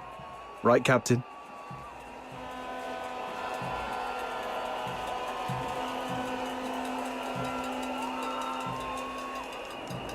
It's getting dark, Officer Fisher. You don't want to drag this out and risk another victim tonight, do you? I see. Let's go then. Wait! Aren't you guys the least bit curious about what Officer Fisher's 3rd request was? Oh, I was going to give you the key to my secret base. All my savings are there. If I didn't make it back, you could go there yourselves and collect your payment. But since he insists, and after seeing what you're all capable of the first time we met, I trust we'll make it back together.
This way. Officer Fisher, you seem pretty familiar with this place. In recent years, the Empire has heavily invested in underground infrastructure across its cities, with the escorts assisting. Help me, please. I don't want to die. That's a cry for help. What's going on here? He and his friend were driven into the sewers by a monster. They thought they were done for, but the monster suddenly left them alone. Though they escaped death, this area is a labyrinth of dead ends teeming with filthoids, leaving them trapped here. A monster? Could it be the one behind the Charon hunt? Highly likely. I've treated his wounds and called for reinforcements. Until my team arrives, we need to ensure their safety. Thank you, officers. My friend is just beyond that locked door up ahead. Huh? So we're babysitting now? Well, if no one else will, Snow shall take on this noble duty. Just don't fall behind. The door lock control panel isn't working. It's probably jammed because of clogged drainage pipes nearby. Let's turn on the emergency water valve and see if that clears the blockage.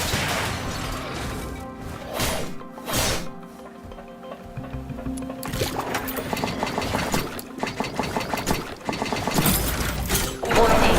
Drainage process malfunction. Outflow at full capacity. Please clear the drainage pipes immediately. Those things are coming at us. My leg. I can't move. Just how much stuff is crammed in this tiny pipe? Let's quickly finish them and restart the control panel. The sewer defense system is also activated. It may help. There is a defense system in a place like this. Yes, most devices in the sewers are installed by the Eolopile Academy, but they just warned us not to pry. They rigged the sewers with military equipment. What are they up to? This is gonna hurt. Tear you apart.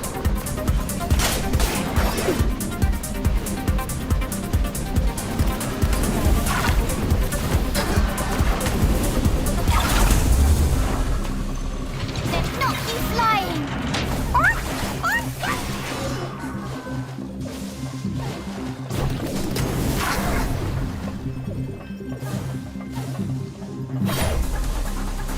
The defense system has stopped.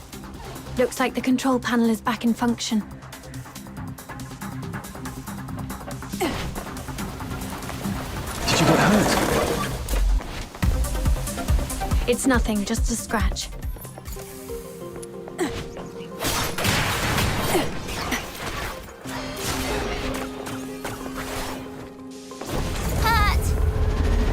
He's over there, behind the device. Hey, someone came to save us. Run. Filthoids. All over. We need to deal with the filthoids ahead first. It'll be too risky. Here they come again. Can't even catch a breath with these pests.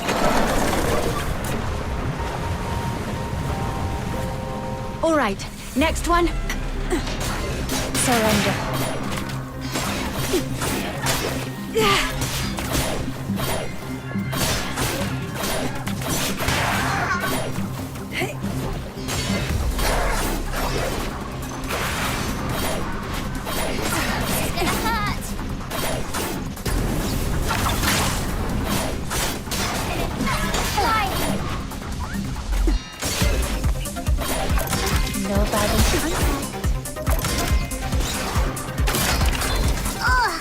This water valve stuck like a rock. Little minion, I'll leave it to you to prove your strength.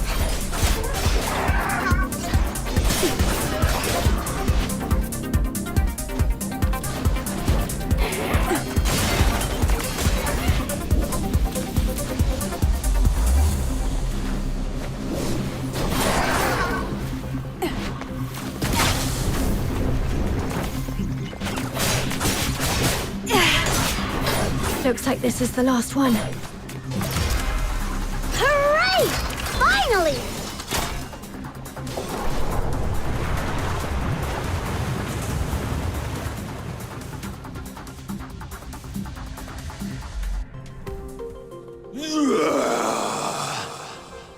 That sound, it's the monster. It's coming. Hey, you two, stick with us. What if you run into more filthoids? Officer Fisher, we've set up traps at several sewer exits as you instructed. What's your location? Perfect timing. Prioritize getting the 2 civilians to safety. We've spotted traces of the suspect in the wastewater treatment area. Copy that. Gonna knock you flying. Where could that monster be hiding? The wastewater treatment area is connected to the rest of the sewers. Let's drain the water and search the entire section.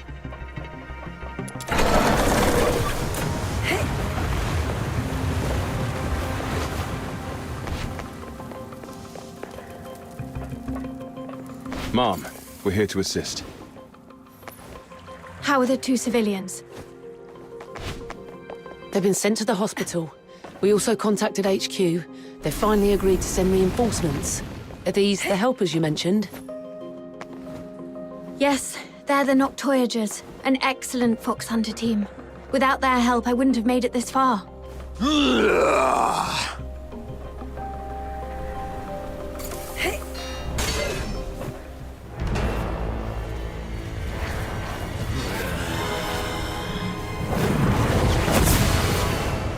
target is not a Filthoid. Use containment tactics to subdue him. We need him alive. The victims deserve... It's too strong.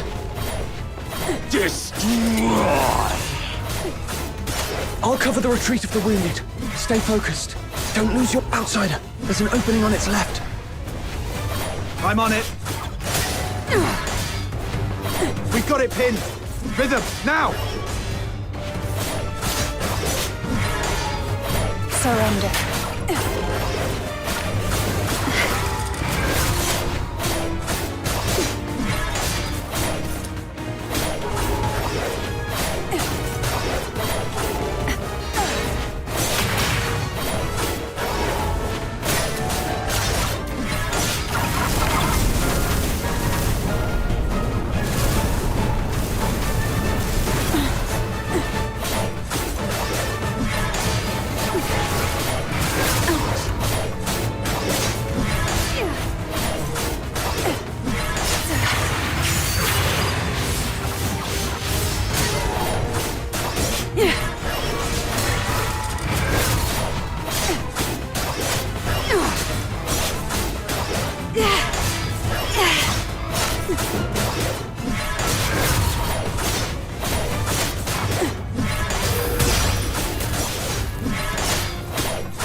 Retreat!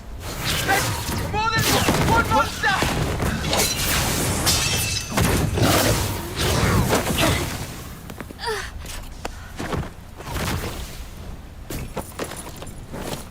Stop them! Evacuate the wounded. Hurry, We can't! get them out We've broken first. through!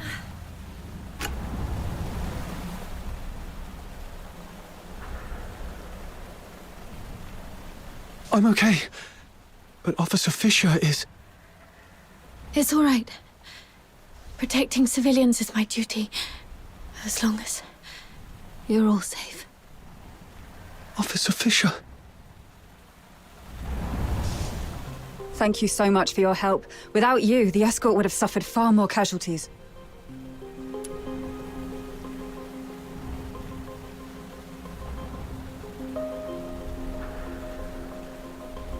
Still, we truly appreciate it. I'll contact my squad mates and have them escort you out. Ugh, the comms are acting up again. Never mind. You'll run into them on your way out. We'll have to seal off the tunnels you just came through. Just head that way, and you'll see them soon. Man, you've had it rough. Just woke up from a coma and now this. If Rhythm hadn't stepped in, you'd probably be taking another long nap right now. Yeah, you almost gave me a heart attack back there. I was so worried my little minion would end up with serious brain damage and not even recognize me anymore.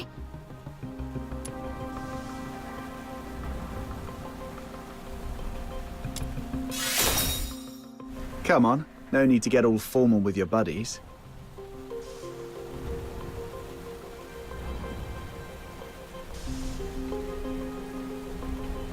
All right. Since our work is done, how about we head home and rest up? But Officer Fisher looked really bad back there. Shouldn't we check on her first? She's probably been taken to the Legion Hospital in the inner city. You know how that place is. There's no way they'll let us just waltz in. Oh, come on, let's at least try. We helped out a ton just now. Maybe the soldiers will help us get in. Let's give it a try. After all.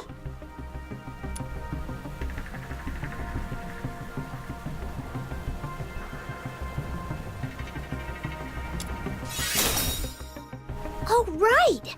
We went to her in the first place so she could dig up info about your family. Almost forgot about that part. All right, All right. Whatever you say. So, should we go now?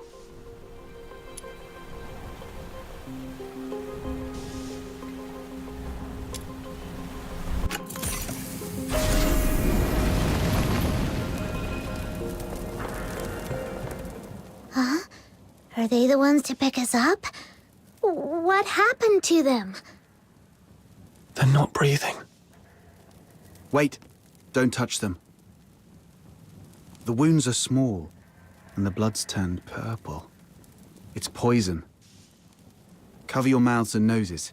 This stuff could still be in the air. Poison? Those monsters are the worst! No. This is clearly different from the Charon Hunt's pattern. Could there be another party involved? Maybe. Either way, this is beyond what we signed up for. Button Mushroom, you go with Captain to check on Rhythm. I'll update the escort on this and catch up with you later. Got it! Let's go, little minion!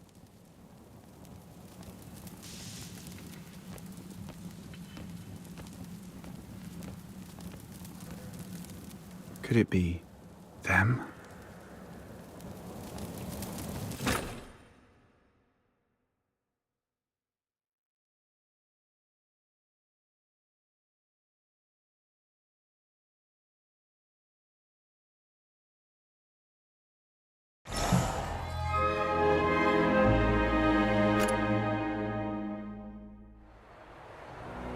This way, little minion!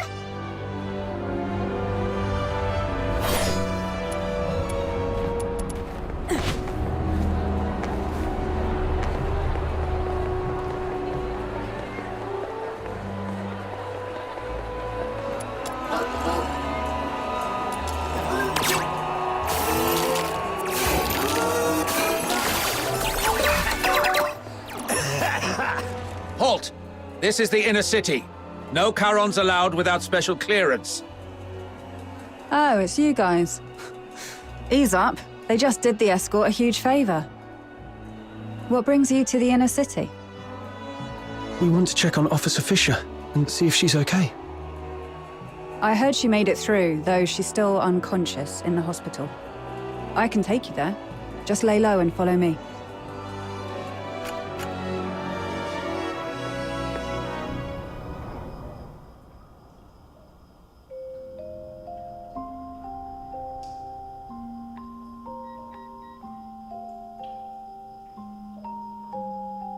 Doesn't look like she's doing too well. How come you walk like a cat? Not a single sound at all. There you are, outsider. Did you manage to report the situation with the poison to the inner city soldiers? Yeah. Took a while, but they finally got it. How's she holding up? They said she's stable, but doesn't look like she'll wake up anytime soon. She will. Why? Don't tell me you're also a medical expert. Not at all. It's just that I read people. Look at her hands. Calloused, roughened. Those come from years of hard work. She's indeed a dedicated soldier. And those eyes of hers, always so stubborn and full of determination. People like that never know when to stop or take an easier way out. They always have to push until they hurt themselves badly. So she's not going to stay down for long. She'll drag herself back into the fight before the Charon Hunt case is resolved. For now, all we have to do is have a good rest and wait for her to wake up.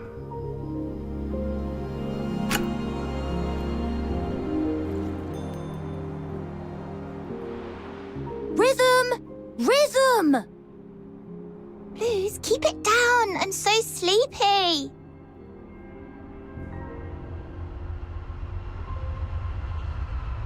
Seriously? You're napping in the middle of the day again?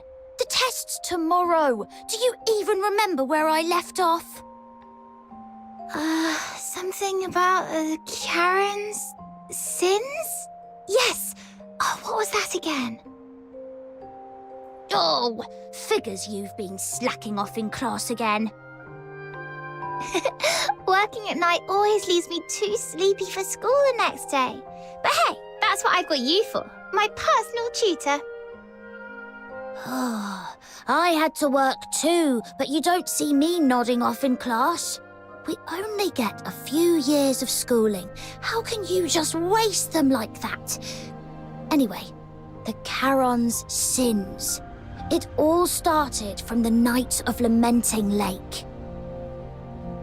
1,000 years ago, right here in Ice Lake, the horned demons, the Charons, pretended to join the Solarians for a lakeside festival.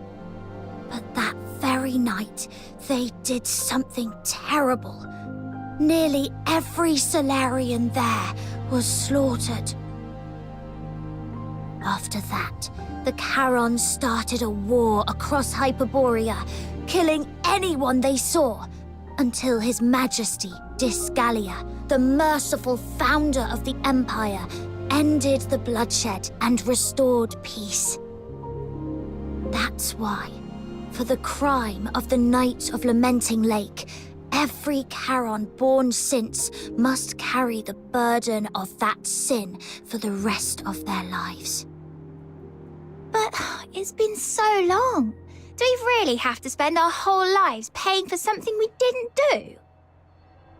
Yes, repayment is all we can do. But if we join the Legion, become loyal soldiers of Hyperborea, or even earn the title of Laureled Charon, maybe things could change for us then. You'll make it, Blues. I believe in you. With your faith in me, the 6th Legion's entrance tests don't seem so daunting anymore. Well, let's wrap up today's Fisher's tutorial with a beautiful tune from my harmonica. Oh, wait, where is it? I told you to tie a strap or chain to it ages ago. But no, it was too expensive and not worth it. Fine, I'll make one for you. How'd things go at the factory? All sorted. With the 6th Legion's appointment letter, the factory owner doesn't dare push me around anymore. Oh, how's it going with the escort? Are you settling in all right? Well, I'm just getting started, you know. So, not going too well, huh? See, I told you not to rush into joining the escort like that. You could have focused on prepping for next year's 6th Legion entrance tests. Nah, it's pointless. I'm way below the passing line on every test. Hard work can't make up for everything. But if I can make a difference in the escort, I might still have a shot at becoming a Laureled Charon, right? Plus, I can help the people of Ice Lake in the process. Sure, it would be great if we could pass together. But if I don't have what it takes, I won't force it. I'll just stumble my way through and see what works. Rhythm, look over there. What do you see? A building? Sure, but I mean the spot I'm pointing at. Up there. The watchtower? Exactly. More specifically, the light on top of the watchtower. That's the highest point of Ice Lake. Every time I look at it from here, it feels so high, so far away, and so bright. Like a beacon from a storybook. Right before my eyes, yet always out of reach. But I'm not the same as before. I'm a Laureled Charon now. Those dreams I had, performing, playing music, they're not just pipe dreams anymore. Now I can get into the inner city, climb to the top of the watchtower, and stand under that light.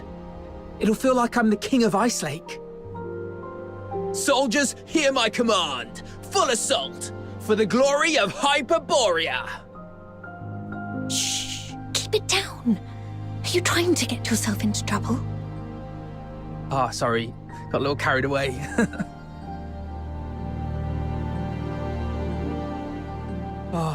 The 6th Legion's training is no joke. The commander said the first 3 years will be intensive and completely residential, so I won't get to go home. If you miss me, just look at that light. I'll be in the inner city waiting for you.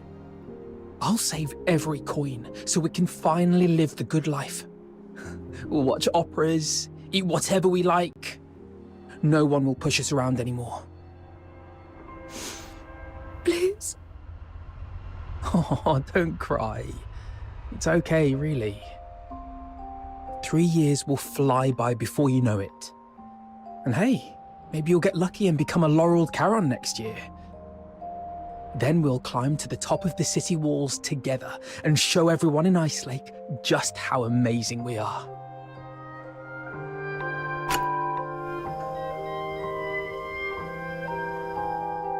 Blues. I'll do my best. I promise. We'll get on the city walls together.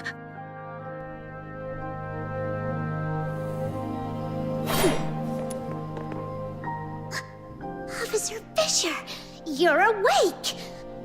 Wait, are you crying? Did you have a bad dream? I think I dreamed of so many things from the past. Little Minion, Mud Ears! Quick, come here! Officer Fisher's awake! Mud Ears totally called it. Officer Fisher's just as tough as our captain. Practically unkillable. It's you. I remember I was with Blue. No, wait, we were in the sewers, chasing the monster, the perpetrator of the Charon hunt. Did we catch it? Whoa, slow down. You've been unconscious for 2 days. Take a breath. Have some water and eat something first. I'll explain. That day, after they got you out of the sewer.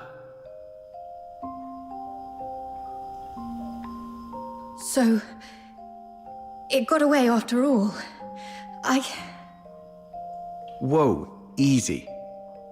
Don't tell me that you're thinking about diving back into that sewer. Your squad's already on it, and you're supposed to be resting.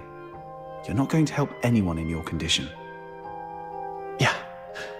You've done everything you can. Let your colleagues take over from here. I'm sorry for wasting your time. I haven't even been able to keep my promise to help you find your family. Oh, right. Here, take this. It's the key to my secret base. The address is written on the back. Could you go there and grab my silver seal with my name on it? I'm in no condition to do much for you right now, but I can at least write a few letters to ask for help on your behalf.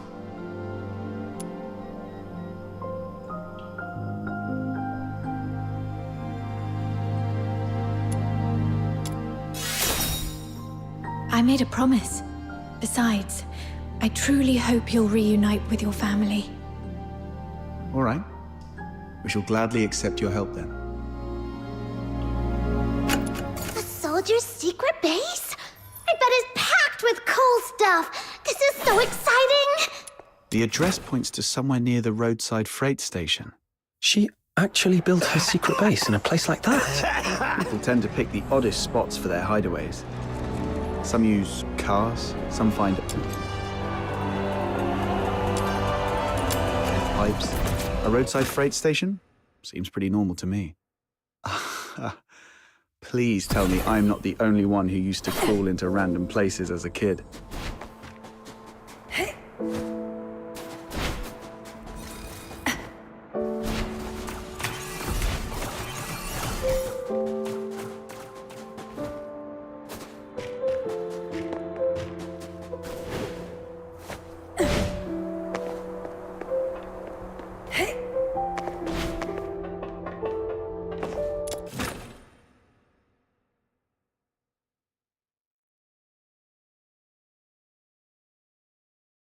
Is this it?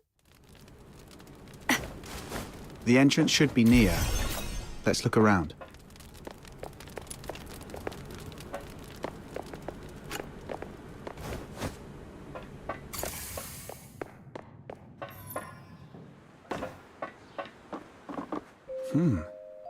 Looks like this place used to be an old maintenance room. Oh, this place is kind of like my the Demon King's Grand Chamber. All right, let's split up and look for the Silver Seal.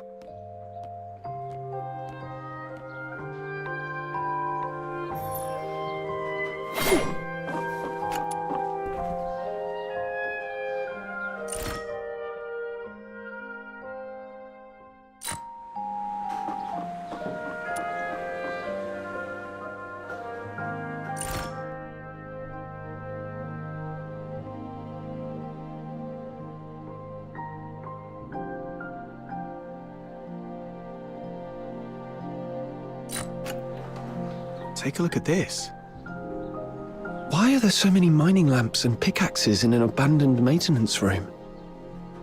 Back when the Gleven pit was running dry, miners started swiping gear to sell elsewhere out of fear of losing their livelihood. This place must have been one of their stashes. Rhythm probably stumbled upon it later and turned it into a secret base. But that's not what I wanted to show you.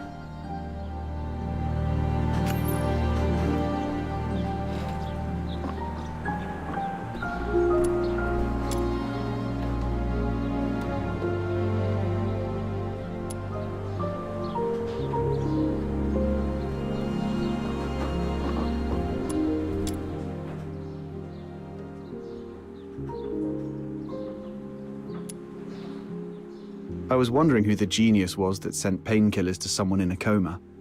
Now it makes sense. That's so Rhythm. Anyway, this is all I've found so far. What about you? Found the seal yet? Not yet, but I've learned something else. When Rhythm was young, her parents were killed by a filthoid.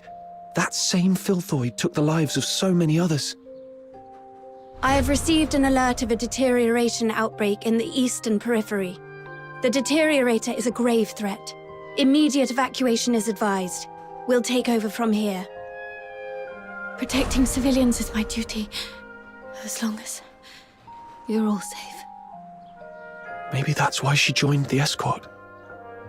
To make sure no one else has to suffer like her parents did. Then, you've forgiven her for what happened that night?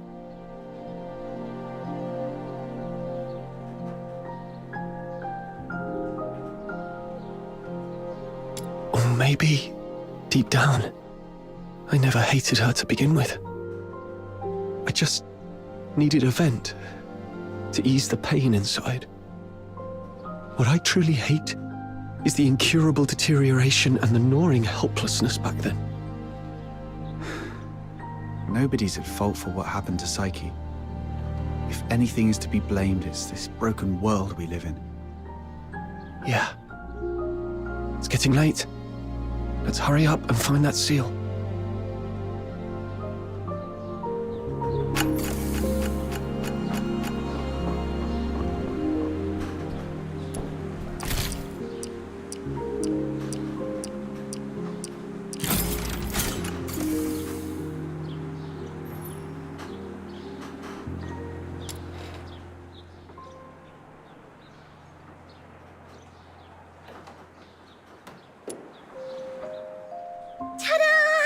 I found the seal! See? When it really matters, you can always count on snow. Nice work.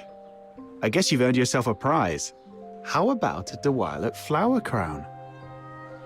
I'm not some little kid you can brush off with just one flower crown. I want two.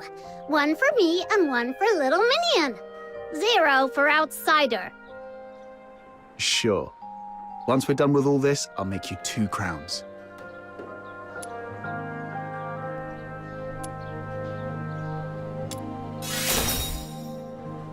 What gibberish are you spouting? Just get moving already.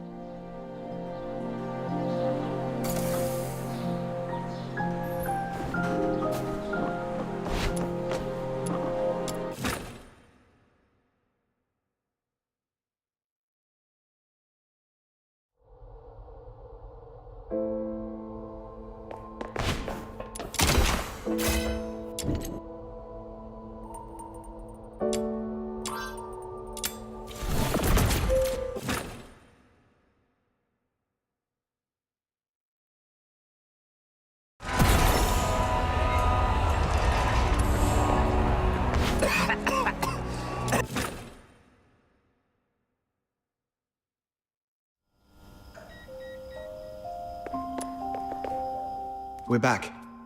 This is the seal, right? Yes. All right, let's get straight to it. Sir, please provide your lost family's name, the place where you were separated, their appearance, the clothes they were wearing, and any belongings they might have had with them. Be as detailed as you can. Don't leave anything out.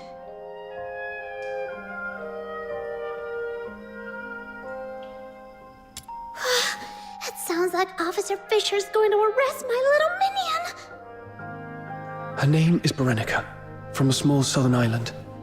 And I think she may have joined the 13th Legion recently. She has silver hair and red eyes. She's beautiful, but always dresses in dark clothes. She's incredibly strong and loves fluffy things, though her culinary skills leave much to be desired. Okay, I got it all down. The 13th Legion keeps their information under wraps pretty tightly, but I'll reach out to some reliable contacts. If we find her, what do you want me to do? Should I pass along a message and tell her to come find you? No, it's okay. Just let me know where she is and if she's safe. I'll handle the rest myself. Sure. Even though she's not with you right now, I hope...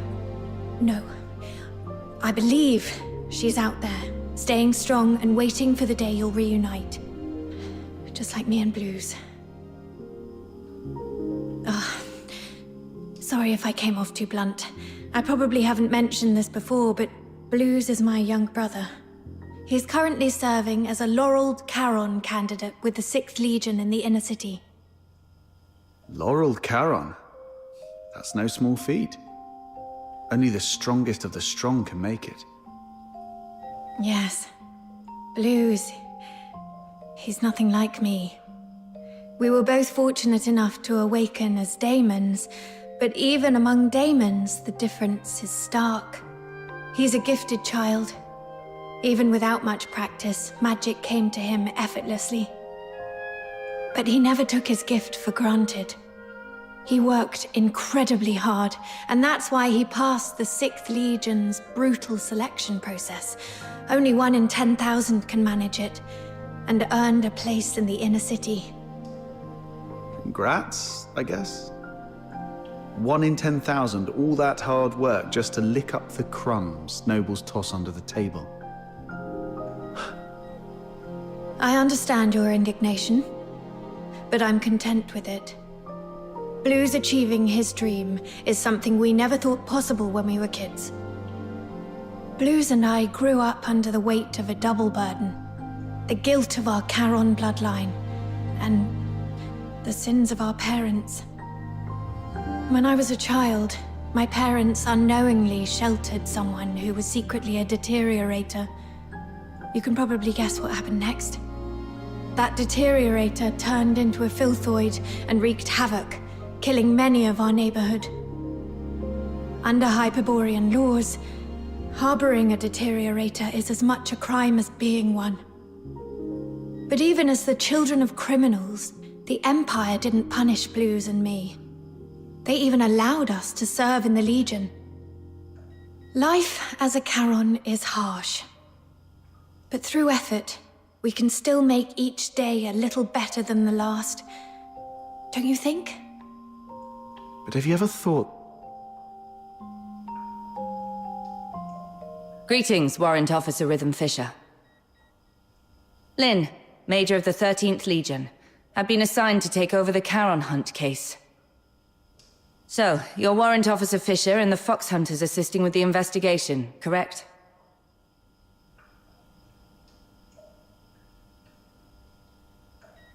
The 13th Legion. Stay calm. She doesn't seem surprised to see me. My cover should still be intact. If the 13th Legion is taking over, we'll get out of your way. You've done well on this case. You civilians shouldn't have been caught up in this. Thanks to the 6th Legion's bunch of good-for-nothings.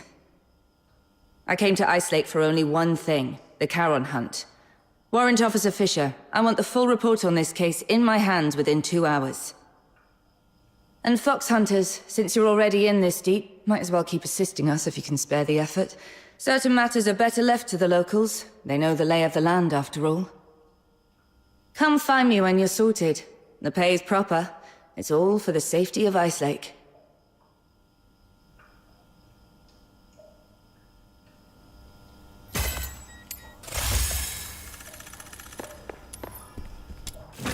Secure the perimeter, under now! curfew. No movement without a permit.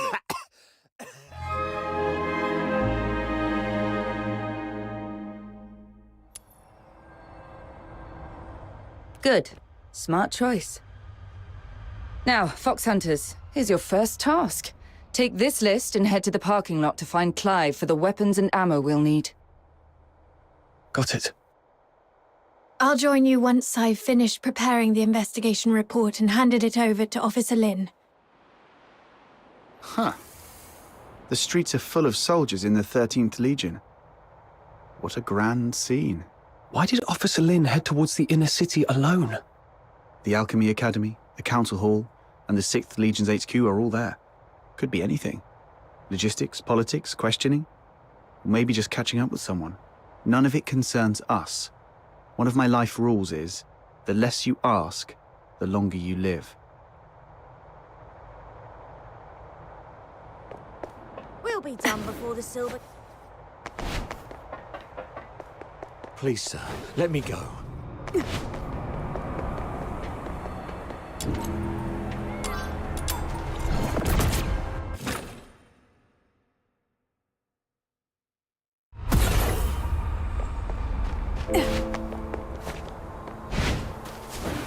This must be the pickup spot. Whoa, why are there snow wolves here? You're the local squad Major Lynn sent, right? The shipment hasn't arrived yet. While we wait, help me clear out this area. Great.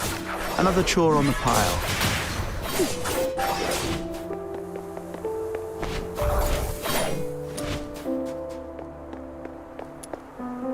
That was impressive.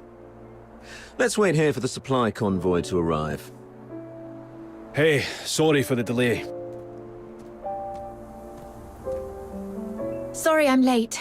Wrapping up the investigation report took longer than I expected. No problem. The convoy just got here. Here you are. Why the delay?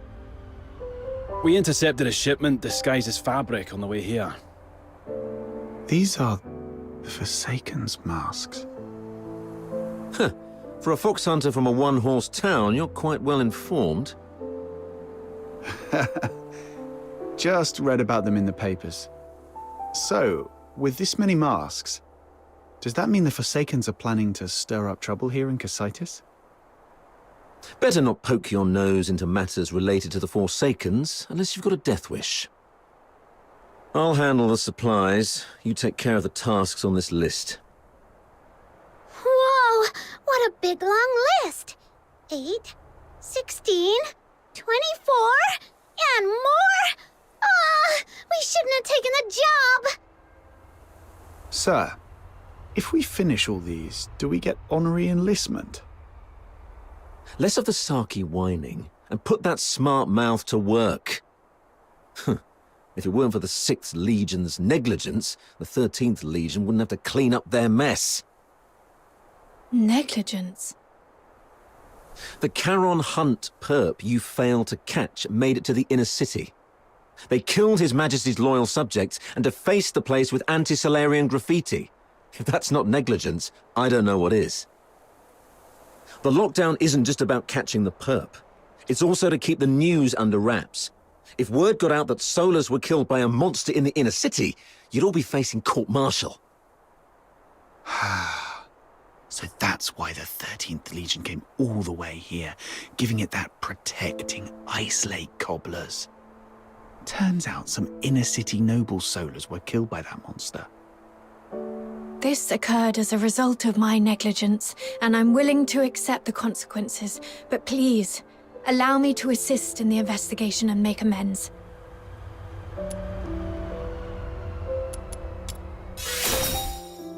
Save it. Who faces the penalty is for the military court to decide. If Major Lin hasn't ordered your arrest, then just focus on doing your job. Yes, sir. I'm sorry for dragging you all into this.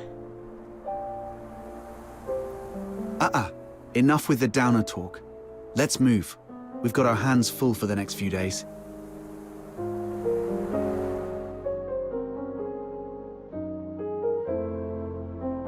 Oh, Rhythm actually finished that massive task list on her own? Geez, what is she, a sled dog? Hey, we helped a lot too! Oh yeah? You mean like setting off that ammo box you were supposed to carry, or breaking the sluice gate while patching up the pipes? Those were accidents. Just a few innocent mistakes. Speaking of Rhythm, where is she? She's usually waiting for us at the parking lot by now. Right. She doesn't even change the spot and posture she waits for us in every day. If such a rigid character is out of place, something must have come up. Let's look around.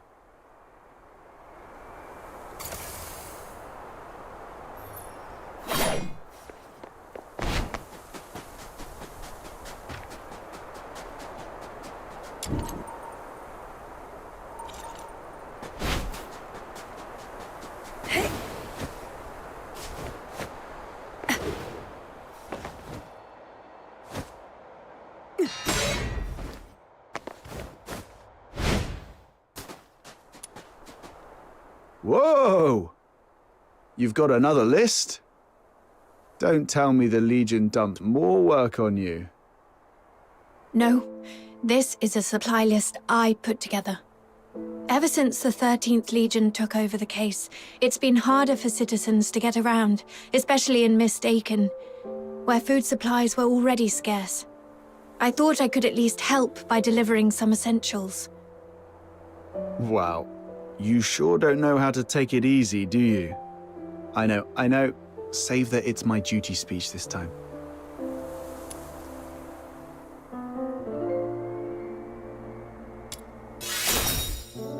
You don't have to. I mean, thank you. That's more like it. After all, we've been through a lot together. Let me see. Looks like the last thing we need to deliver is fish for Mistaken. Whoa! Fishing? Count me in! Count me in!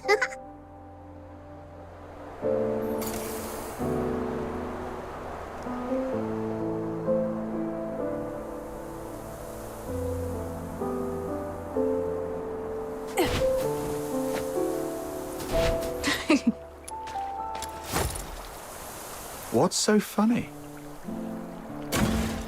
I was just remembering the last time I fished here. It was 3 years ago, with Blues. That kid's smart, but he's always been boisterous. He fished all day and ended up with an empty basket. I wonder how he's doing in the inner city now. Maybe he's finally learned how to fish. You mortals are always held back by your worldly attachments. You should learn from me, the cool, detached Demon King. It's okay, Button Mushroom. We're all your family. If it makes you happy, I'll even call you Granny. Aw, why are you being so nice to me all of a sudden? Granny, I'm starving. Got a little pocket money for your poor, hungry grandkid. I knew it.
Oh, my dearest lady.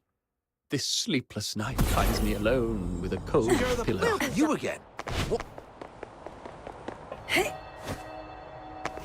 Damn it.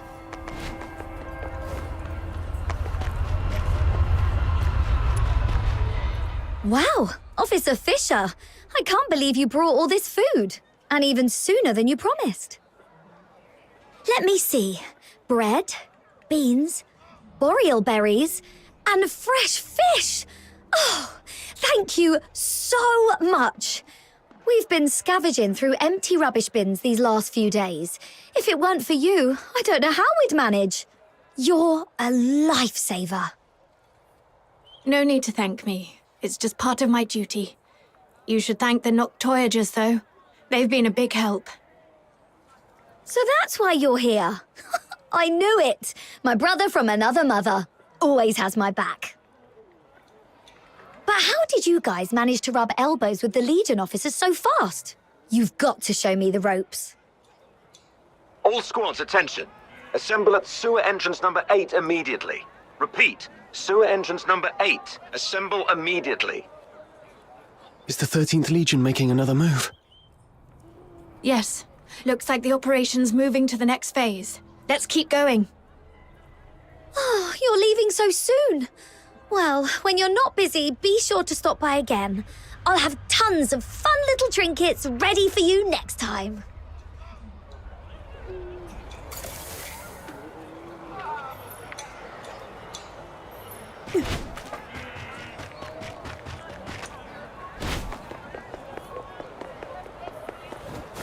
Damn it. Please, sir, let me go.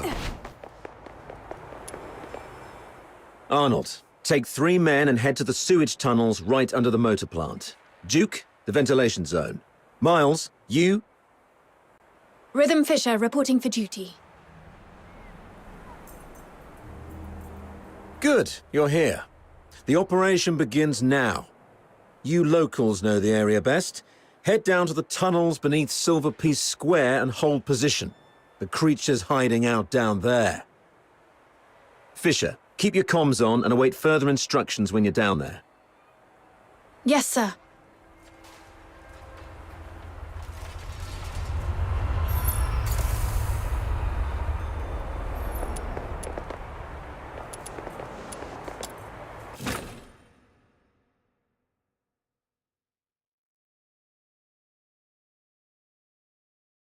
Soldiers everywhere.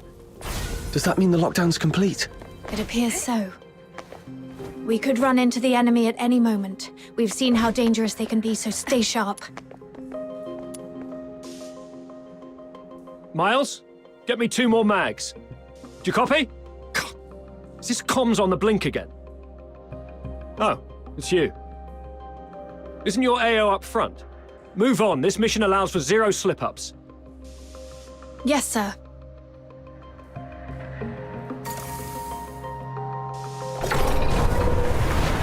We should be close. Yeah, that's the tunnel right beneath Silver Piece Square. This is it? But the whole passage is flooded. Oh! Princess Rubbish Bin said something about a water valve. Right, let's activate that valve to drain the water. Then we move. Filzoids coming. Watch out, everyone. Sorry. I'll definitely be stepping up patrol of the sewers in the future. I wasn't talking about you. Forget it. Let's deal with these uninvited guests first. Tear you apart. Surrender.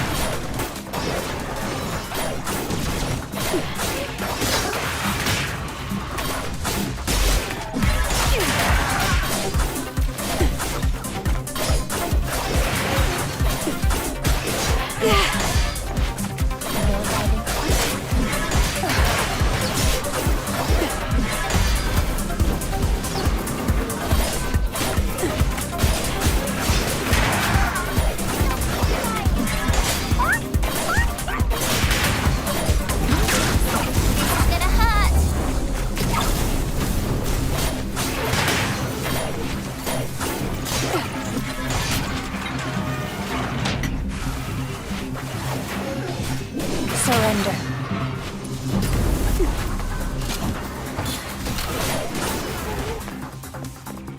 Phew. One more valve to go. It's over there. All done. Now we can get in. Ghost!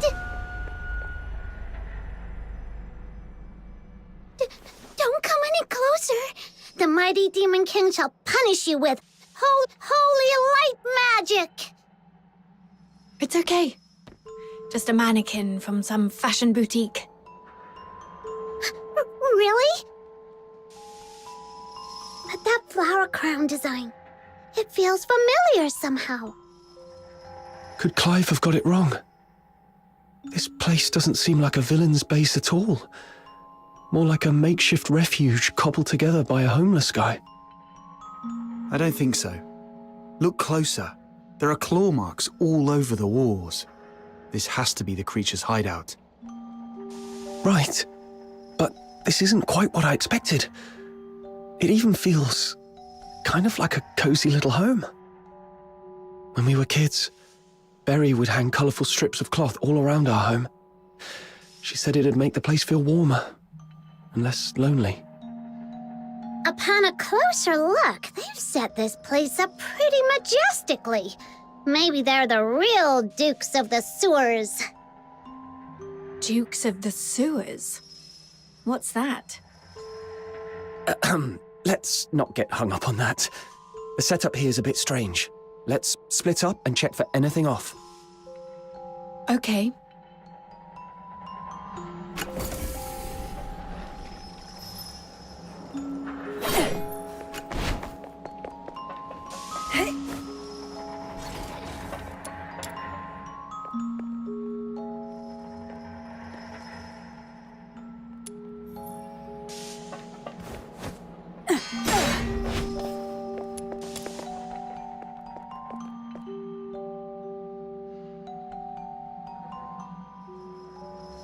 Ooh, little minion, look!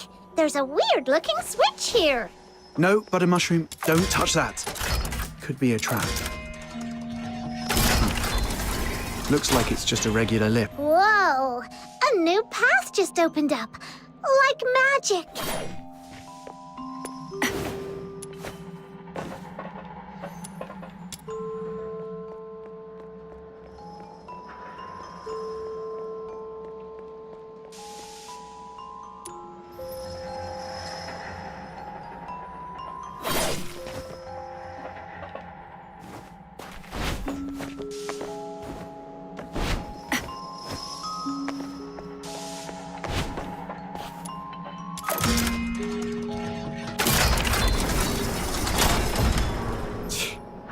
Nothing at all. I was half expecting something to jump out. Hey, watch your mouth! You'll jinx it! Let's just keep moving. Gotta say, this place has got style. Feels like a mini theatre stage.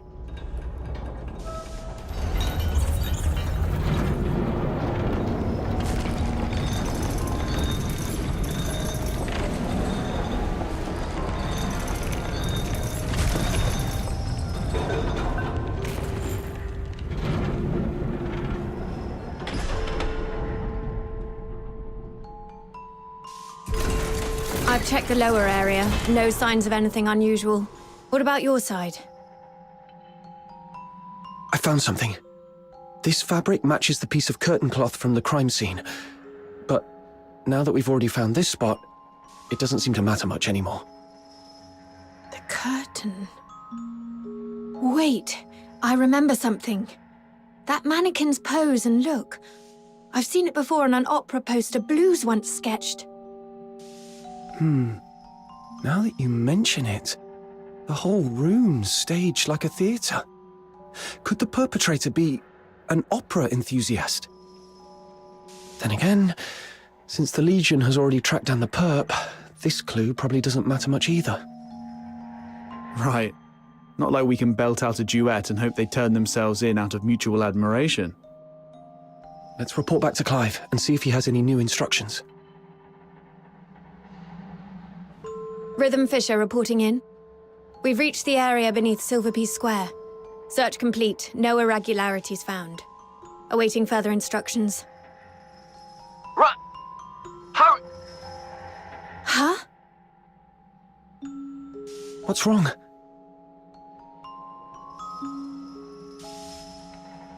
The signal is breaking up. I'm not sure if it's the comp device or... I can fix it! Just give it a good smack! Whoa! Whoa! If you break it, even selling yourself wouldn't cover the damages. Let's check the device together.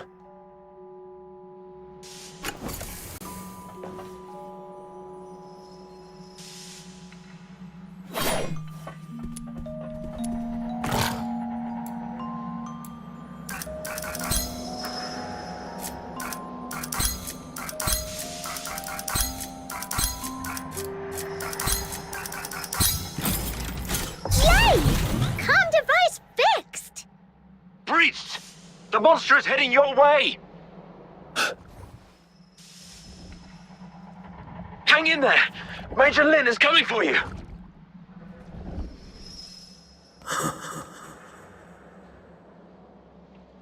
The lies remain hidden in the shadows. Huh, we've really got it cornered. Didn't expect Randy to be so spot on. I don't know why your accomplice isn't here, but 10 more of you wouldn't make a difference.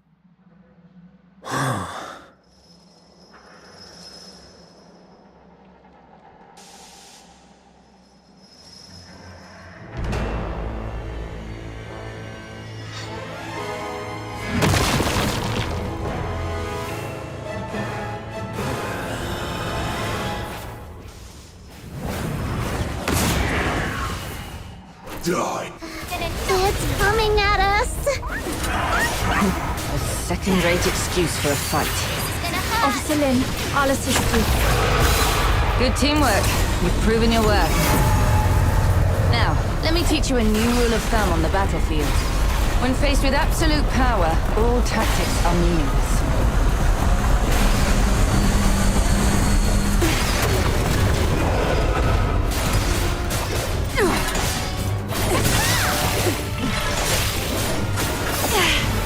This is gonna hurt!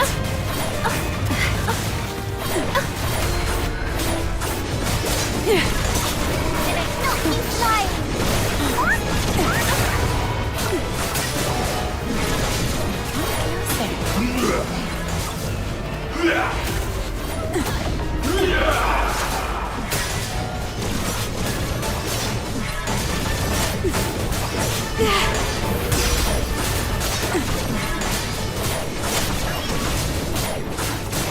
This is gonna hurt!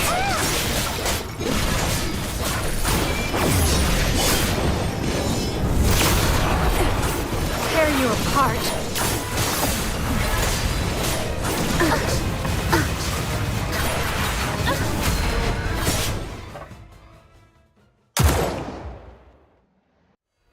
It's getting away!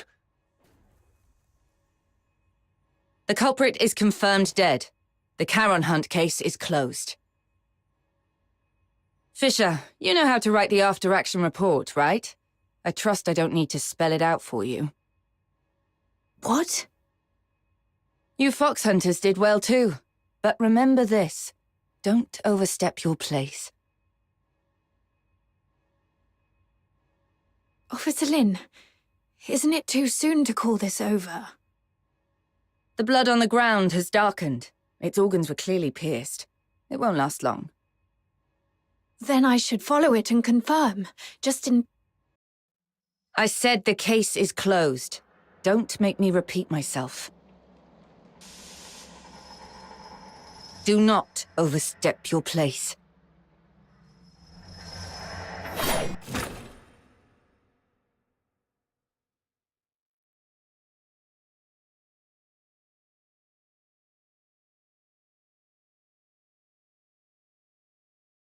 Oh.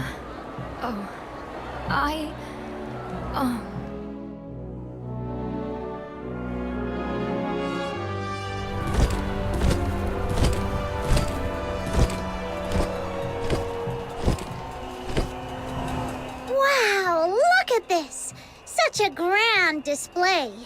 It's like a royal procession.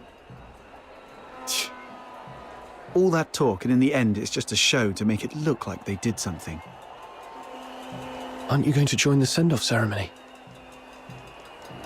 You think our stubbornly upright Officer Fisher could stand up there and call the Charon Hunt case perfectly solved with a straight face? Snow would start to poop gold before that happens. Move along! Don't block the path! Ugh!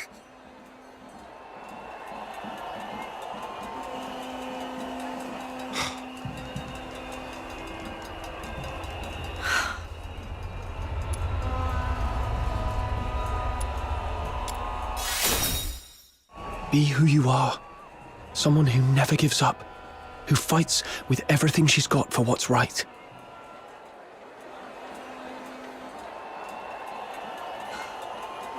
I've made my decision. I've been thinking, why did I join the escort in the first place? Why did I want to become a laureled Charon? Was it out of a sense of duty to protect the people?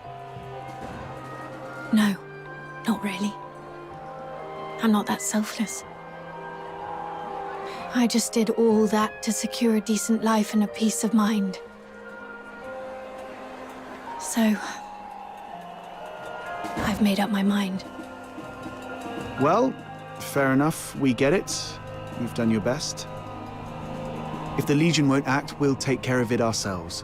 Fox hunters don't answer to their nonsense rules anyway. Let's go, Captain. Wait. I think rhythm means... My decision is... I will continue with the investigation, even if it means defying Officer Lin's orders. Huh? Yes, I joined the Legion only for peace of mind. But that's exactly why I can't sit back, warming my hands by a fire, while others freeze to death out there in the cold. Do you remember what I told you about my parents? They were killed by a filthoid because they took in a deteriorator who hid his symptoms. But no one knows the truth. The one really to blame was me. That night it was I who begged my mother to help that man because he looked like he was dying and I felt sorry for him. When the filthoid came, my parents hid me in the closet. My mother's last words to me were, "It's not your fault. Don't beat yourself up for it. And don't tell anyone. Take care of Blues and yourself." My mother didn't hate me. Even as the filthoid's claws pierced her, she never once blamed me. But I wish she had. I wish she'd hit me, yelled at me, anything but forgive me. But I can't forgive myself. Her last words haunt me like a nightmare. I haven't known peace of mind, not even for a single night. If it weren't for Blues comforting me, I might have gone mad. It's the same this time. If I just sit by and let the Charon Hunt case end like this, I'll never forgive myself. Sorry for unloading all these old memories on you. I should get going while there's still daylight.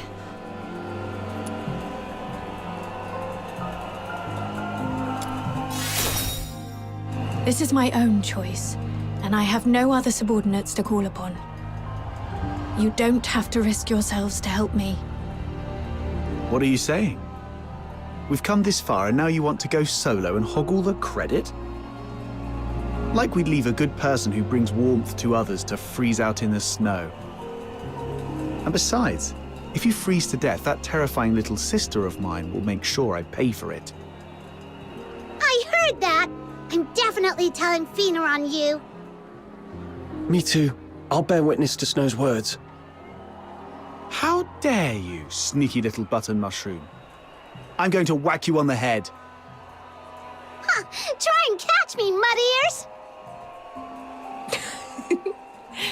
Thanks to this dynamic duo, I'm feeling a lot better. Let's get moving then. Yeah, Officer Fisher. I mean, Rhythm. We need to figure out both the whereabouts and identity of the perpetrator. But it feels like we've hit a dead end with the clues we've gathered. Let's go over what we've found so far. Maybe we missed something important.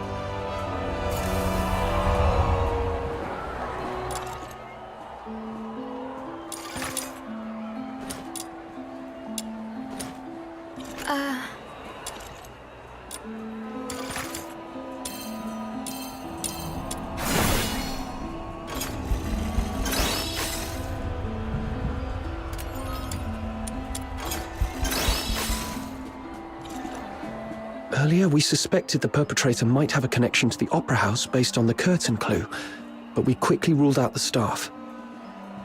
Still, from what we've seen in the hidden chamber underground, it's clear the perpetrator has strong ties to opera. I agree. If the perpetrator is an opera enthusiast, then the melody you heard that night might actually be an aria from an opera. Who here knows anything about opera? Don't look at me. That's way too fancy for my taste. I don't know much about it either. What about you, Officer Fisher? I'm afraid not. Like I said, I'm not really great with music. If only I hadn't fallen asleep when Blues was badgering me to listen to his tapes. Wait. Blues was an absolute opera fanatic.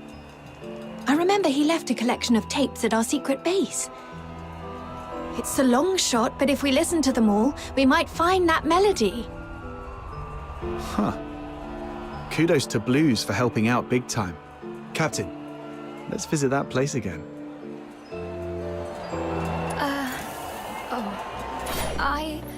Treasure the end.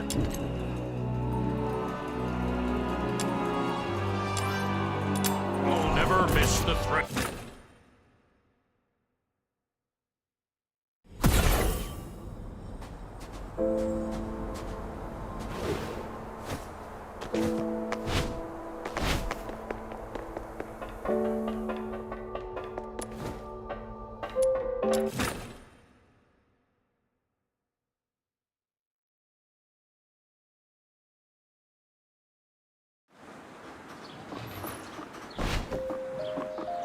Why would your brother have a huge collection of tapes? Was he secretly loaded or something? Not at all.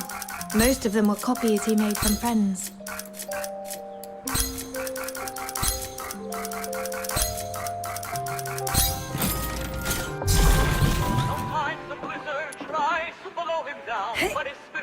The melody sounds similar.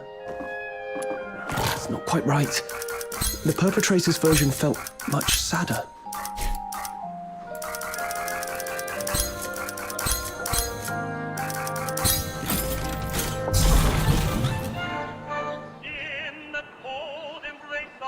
Ah, my ears! Seriously, Blues, in what world is this music?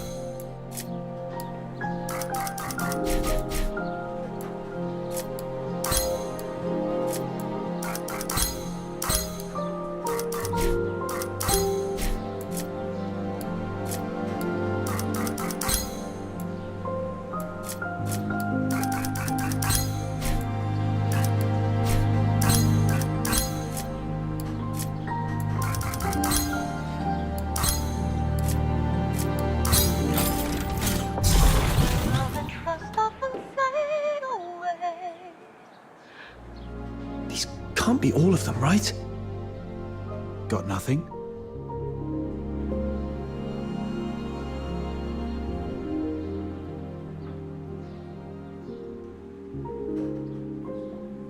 Where's Rhythm? She went out for some air.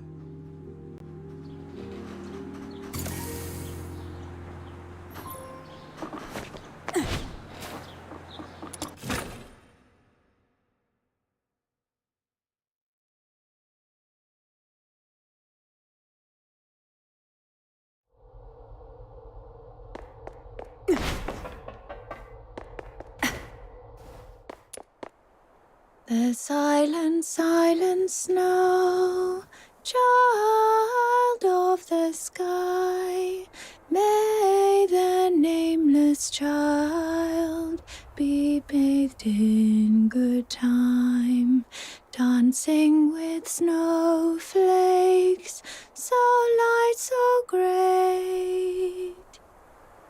That's it. That's the melody. What's the name of this song? What's it about? The one I just hummed, I wasn't even thinking about it. It just slipped out. Let me try to remember.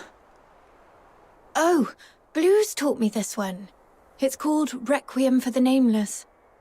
It's the song from the opera Children from the Snowfield, but the lyrics I sang weren't the original ones. The actual song is much sadder.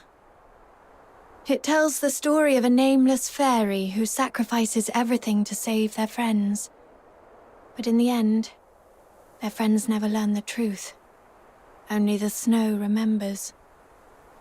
Blues didn't like that ending, though, so he rewrote the lyrics into something happier. He knew the song so well that he could even play it backwards, which is why he never recorded it. Are you saying this is the melody you heard that night? Yes. I heard it just before I was attacked. It's a new clue, but unfortunately it doesn't narrow things down much.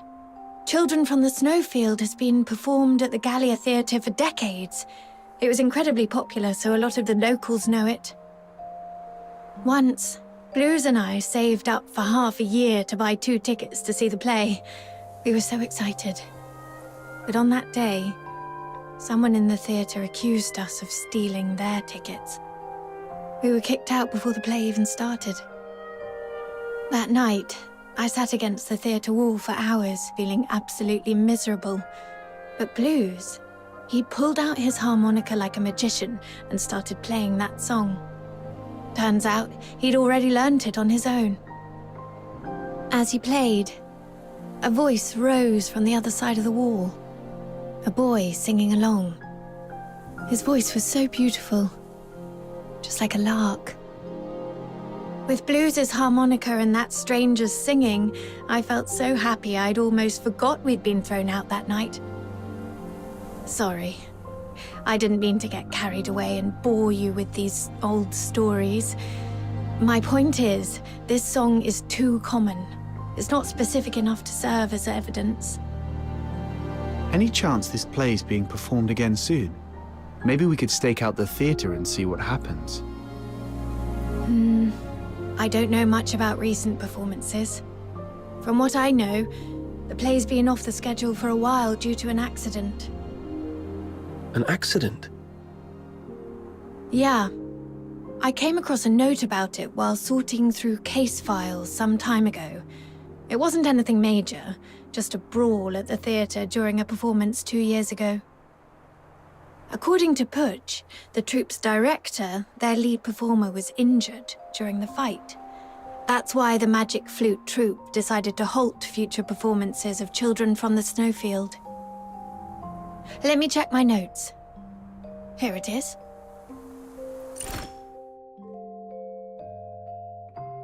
But aside from diving into the sewers for further investigation, this is the only lead we have for now. You just gave me an idea. If Children from the Snowfield holds great sentimental value for the perpetrator, perhaps we can use it to draw them out. Exactly. Let's pay Miss Putsch a visit at the theatre and see if she's willing to help us plant a fake announcement. Naive.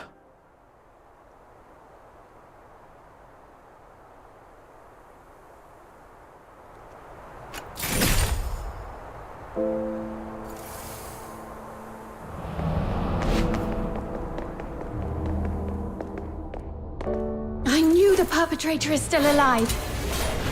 Tearing you apart. Came straight to us this time. Perpetrator. Farewell. Perpetrator.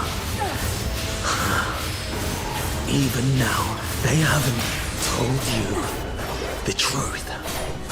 Dirty liars. Even the 13th Legion is no exception. Truth? What do you mean?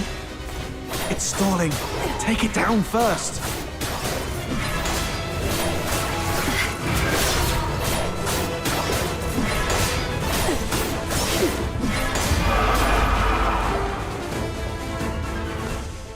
It's been so long, sister.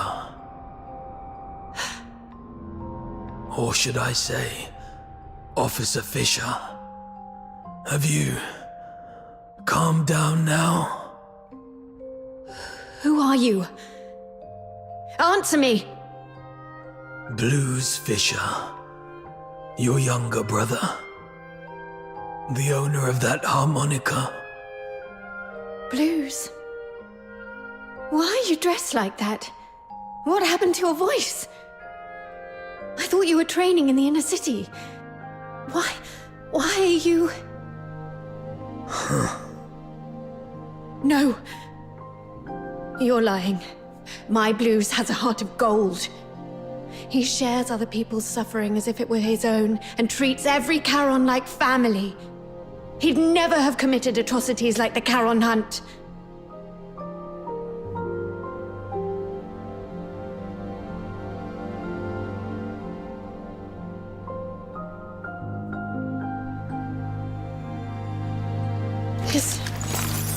This is the chain I made for Blues when we were kids. Take it back. The Legion betrayed me. I don't need it anymore. Rhythm, don't jump to conclusions. You've seen how cunning this monster is. He could just be disguising himself as your brother to manipulate you. I wish that were true. But his every move... I know them too well. Especially the way he reached behind himself to search for something. It's exactly how Blues used to look for his harmonica. Now that you mention it, since he saw Rhythm, he's been holding back to avoid hurting us. So you're still sentient, and those mechanical pieces encasing you don't look like armor. They're more like parts of your body. What happened to you? What do you mean by the Legion betrayed you? Your instincts are sharp. But in the Empire, that's not always a good thing. Rhythm, my sister, let me tell you the cruel truth behind the title of Laureled Charon.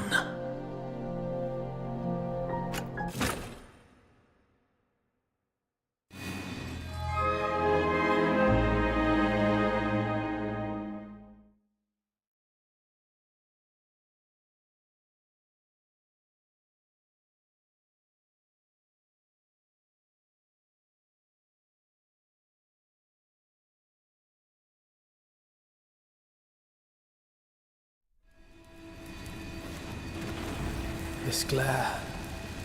Where am I?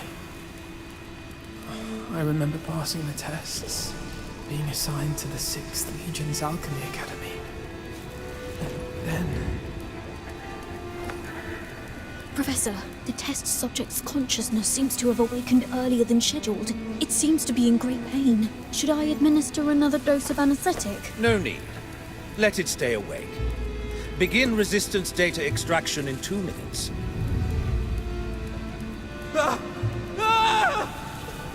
Professor, the data is in.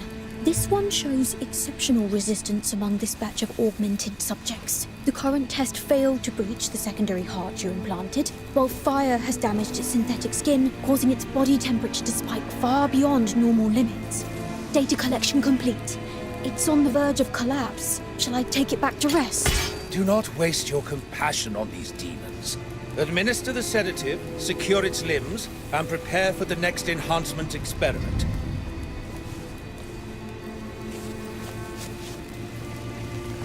Such vivid expressions. What? Are you trying to bark something at me? Too bad. You won't get the chance. Sedative administered, Professor. But I still think we should... Just follow my instructions. Begin with the horns. They are its most sensitive parts. This way, we'll get the most precise data. Understood, Professor.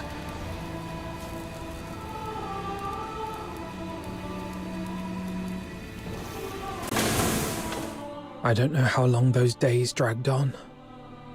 Only that my body was slowly twisted into the shape of a grotesque monster. My heart grew colder with each passing moment, shattered into shards by the frigid winds of Lamenting Lake. The old memories as a human slipped further and further away, until even my name was lost, swallowed by the abyss. Blues Fisher is dead. In his place remains a hollow shell, his name erased, now known only as Subject 47. And yet, this wretched body still clung desperately to the instinct to survive. Professor, the subject's rejection response has ceased, and all vital signs are stabilizing. However, it seems we've overused the beta-type suppressant. The subject's mental state is unstable. The mind is nothing more than a byproduct of biological processes. All we need is obedience. As long as the subject can respond with a yes, take it to the testing ground. Yes, Professor. With those suppressants, it couldn't defy our orders even if it tried. Like pathetic, mindless beasts. Savage, brutish, devoid of intelligence or elegance. But this is the true form of a Charon. Hey, stay away from it. Who knows what kind of filth it's carrying? Make sure to record its combat data thoroughly. If it fails to meet the standards or shows any suspicious behavior, dispose of it immediately. Are you sure we can do that? This feels excessively cruel, doesn't it? Let's hope it works. Cruel? You've got it all wrong. It is by His Majesty's benevolence and the magnificence of alchemical technology that this trash has been given the honor of serving the Academy's great cause. Don't even think about running. The electrified grids and gun turrets are far less forgiving than we are. And forget self-destruction. We have plenty of... Test begins. Release the subject. Subject 47. Eliminate all obstacles. Yes. There are still enemies over there. Don't stop. The numbers are underwhelming. Go and clear out the... Keep it up. Keep it up. Injured already? Useless work. Go that way. Hurry up. That one over there is still breathing. Can't you even handle that? Finish it!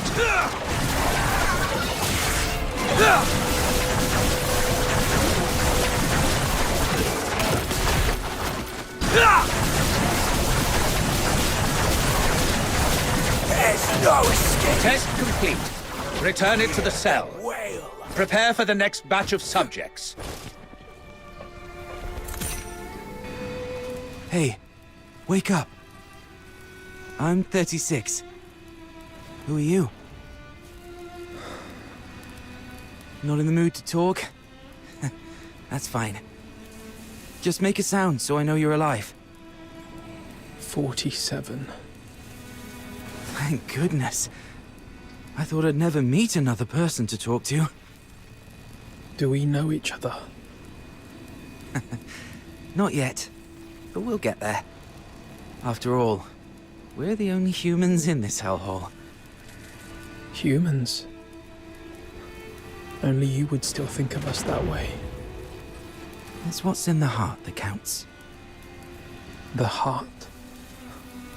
That was torn apart on the operating table long ago. Then let's piece it back together. And once we've done that, we'll get out of here. Together. As humans.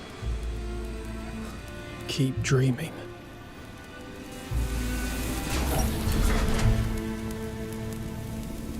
Might need to enhance close quarters combat performance.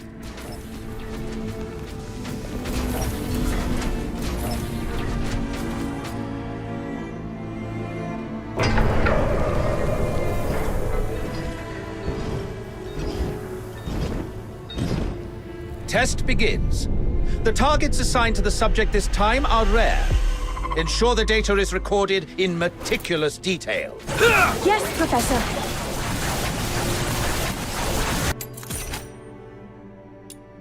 We may be prisoners, but now we've been given weapons, we can still show you the wrath of the gods. Hyperboreans, you vile degenerates. How dare you create such a blasphemous monster? Let's kill this abomination!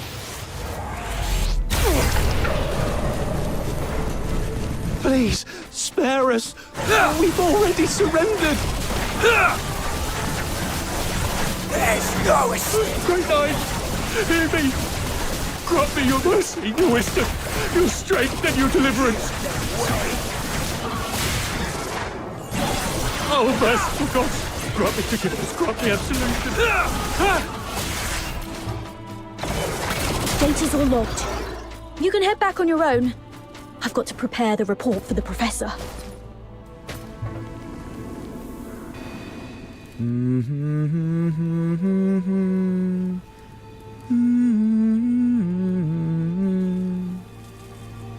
Sorry, did I wake you? I wasn't sleeping. Your singing's just so unbearable. I've never heard anyone butcher a tune from Children from the Snowfield like that. If I had an instrument, maybe it wouldn't sound so bad. Don't you feel the pain? The worse it hurts, the more you need to sing. Save your breath. Surviving the experiments is hard enough. Physical pain doesn't matter. It's what they've turned humans into that hurts. After all this, you still think we're human? Face it, we're nothing but monsters now. Mindless, soulless tools at their command. Accept it, and it won't hurt anymore. No! We can't let ourselves become monsters. The day your heart gives up is the day you truly become one. Did you forget what happened the last time you tried to escape? They strapped you to the electric chair. You want another round of that? See? The fact that you still care. That's proof enough you're not a monster. Twisted logic. Don't worry. I'll get us out of here.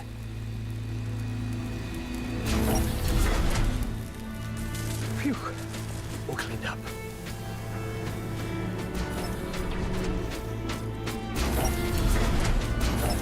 Go on. Let's see which of you truly deserves to be called a demon. Impressive. The suppressants we've been injecting are finally showing results. Stability's never been this high. At this rate, it won't be long before we can roll out these augmentation experiments across the other legions.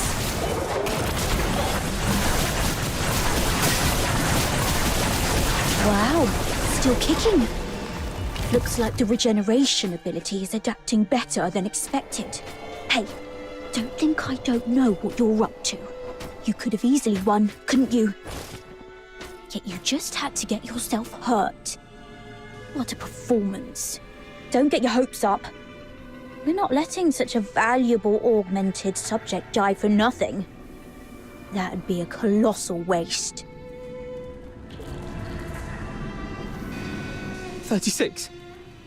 Hey, 36!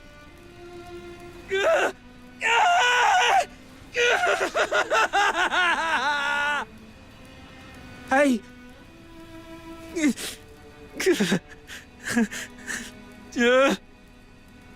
Hey, here, take this. It should help ease the injuries from earlier. So that's why you dragged your tasks out today. Even took a good thrashing just to get your hands on these files of medicine. Caught me, huh? Don't you dare give up. I told you. I'm getting us both out of here alive. Why bother? Even if we manage to escape, what kind of life awaits us now that we've become like this? But once you're dead, nothing good can ever happen to you again. I won't go down without a fight. We both have dreams we've yet to fulfill, haven't we? It doesn't matter anymore. Look at us now. Tell me about them. Talking about your dreams reminds you that you're still human. A performer. Huh? I used to dream of becoming a performer. Participating in the 6th Legion's tests was meant to be my first step toward becoming a laureled Charon. I thought if I could build a better life, I might one day stand on a grander stage. I wouldn't have to hide in the shadows anymore, watching others bask in the spotlight, or surround myself with tapes of songs I couldn't even play. All because, as a Charon, my horn was deemed sickening to the audience. I know. It's a ridiculous dream. No, I just thought of us. I love opera too. No wonder we hit it off. After we get out, we'll set up a stage of our own, invite everyone we know, and put on a wonderful show for them. I'll take that as a yes. And a promise is a promise. I'll hold you to it. I've got a feeling our chance to escape is coming. It might just be a delusion. It's not. Haven't you noticed? The suppressants have been growing less effective on us over the years. That's proof we're still human.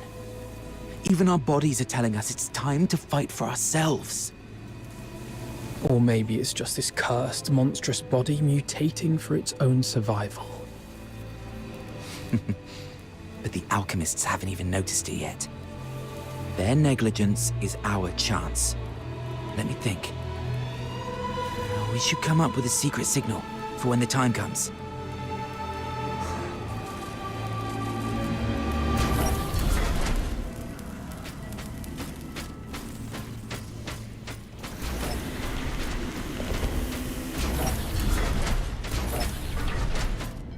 The final test begins. Let's find out which one of you is the ultimate augmented subject. What? They're making us fight each other? We really don't have a choice, do we? Guess not. Bring it on then. Remember, we've got a stage waiting for you! What's the point of making promises you can't keep?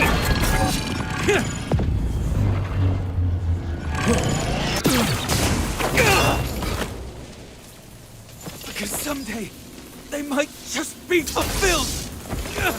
36! What the hell are you doing? Subject exhibiting extreme instability! Requesting backup! What? You never said anything about making it out like this!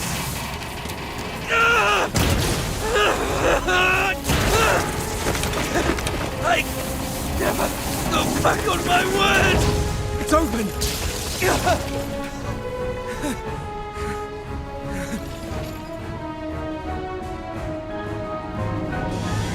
Professor, I'm sorry.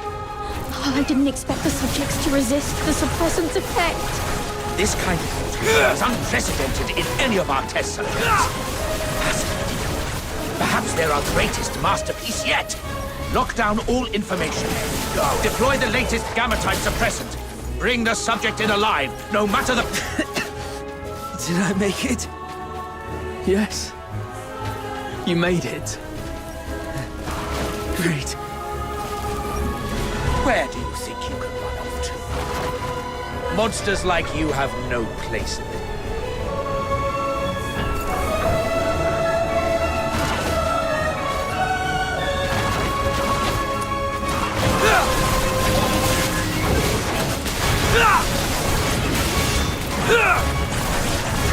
Hear that way!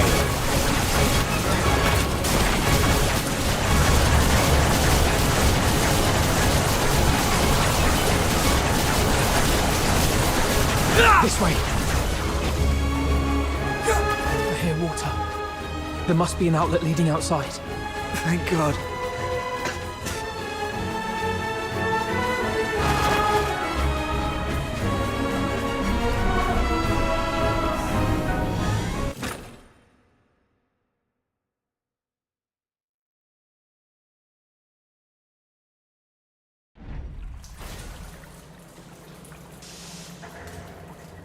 We made it out. This is the Academy's drainage tunnels. There must be an outlet leading outside. Can't believe we actually made it. We're finally free. You hurt. I'll take care of everything from here. First, we need to find a place to hide.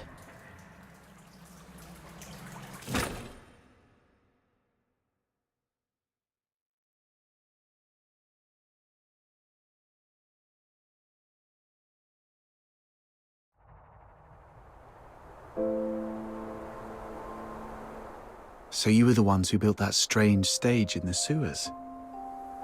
How? Why? How could this happen to you? Blues. Does it still hurt? I'm fine. But fate only gave us a fleeting moment of mercy. Escaping the Academy wasn't the start of a new life, but the beginning of the end. During our escape, the alchemists, the new suppressant, ruined my voice and messed up our minds. We couldn't control ourselves. We'd go berserk from time to time. And my friend, 36, has already left this world before me. I always knew those alchemists were wicked scum. But this is cruelty on an entirely different level.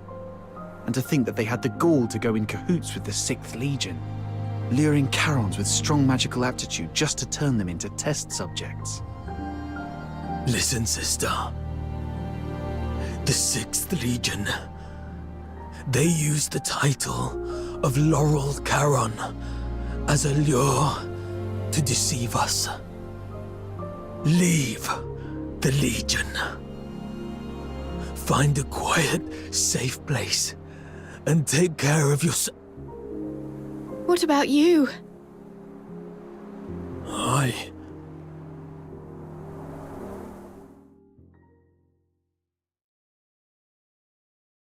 It's all my fault. If I'd gotten here sooner, you wouldn't have been... We wouldn't have stood a chance. My moments of clarity are slipping away. Or perhaps, like you said, my heart has already turned into that of a monster. If you're a monster,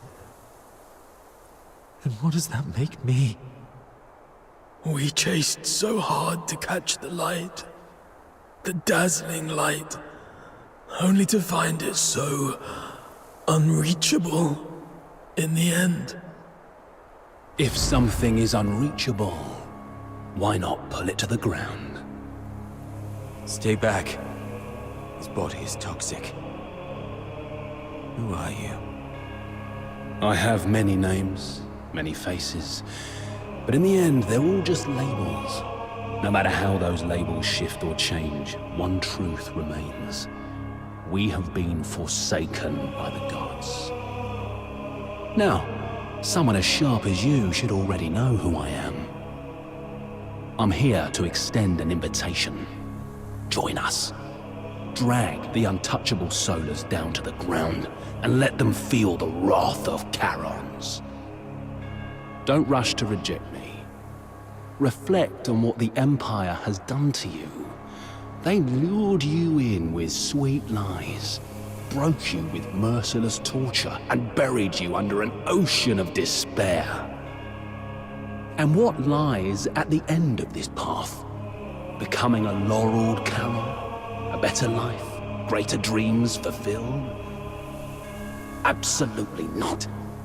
What awaits is a slow death. Your bones picked clean by the solar elites. Hunted by traitors among our own kind until you're discarded like trash in some forgotten corner. With a single empty promise, they lure aspiring Charons like you and me straight into the abyss. As long as the 6th Legion and the Alchemy Academy's web of lies remains intact, Charons of Icelake will continue walking this path to ruin, marching straight into the same tragedy as you, again and again. The Empire stripped us of what we once had, and left us trapped in this miserable present. Are we really gonna let them crush everything we hold dear without putting up a fight? Look at us.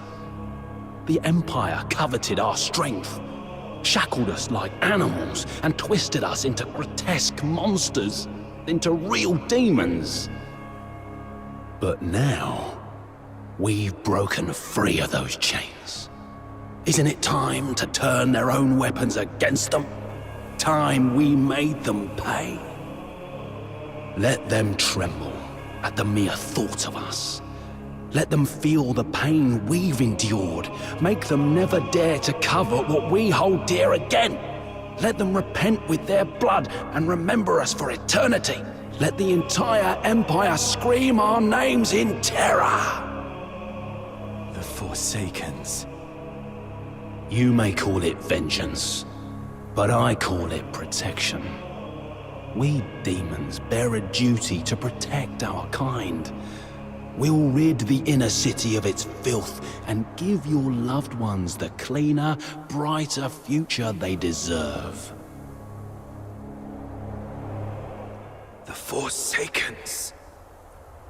I still have unfinished business. Blues!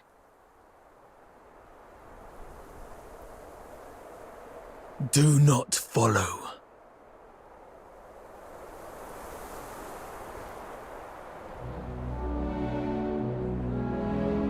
Gallia Theatre. Check him out! That gear's absolutely wild! It's during this ridiculous celebration.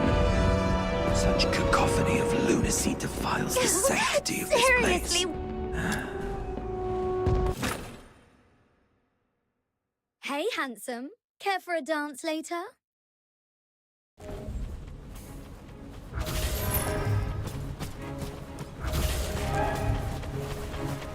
Grab a filthy! Hey, check out my asked gun. her first. Looks like what? Mind your step. You're still young! Come on, get on! You're ripped! Mind if I cop a feel? That show was brilliant. Could someone pass this letter to them?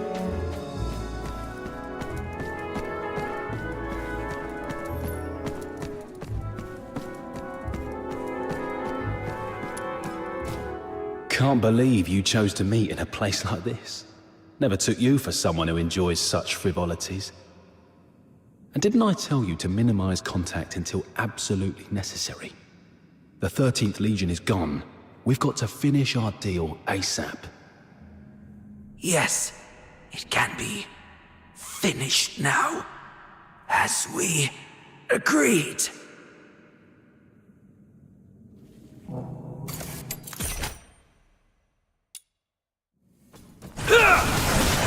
What are you...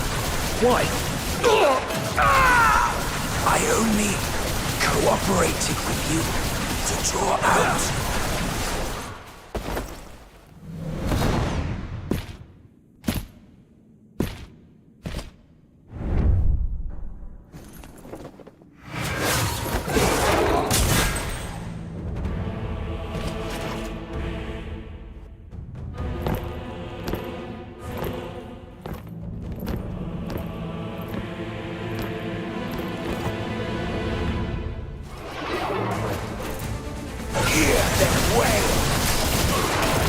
Awesome!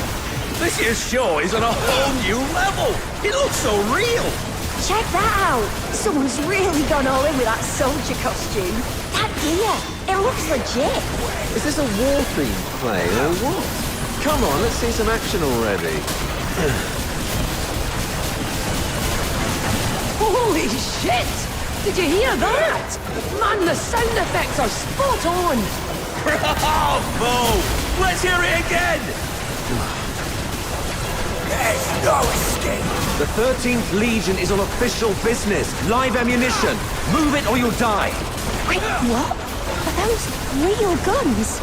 It's the Legion. It's actually the Legion. Arnold, Thomas, evacuate the civilians. The rest of you, hold suppression.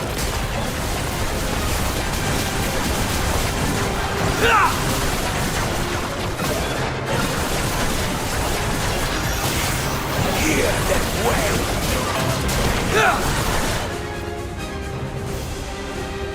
Target confirmed at the Masquerade. Preliminary assessment identifies the target as the Raven from the Forsakens. Civilians have been cleared.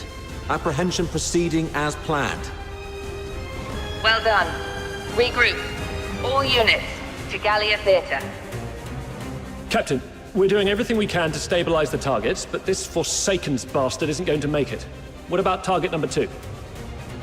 Terminate on sight. Get him!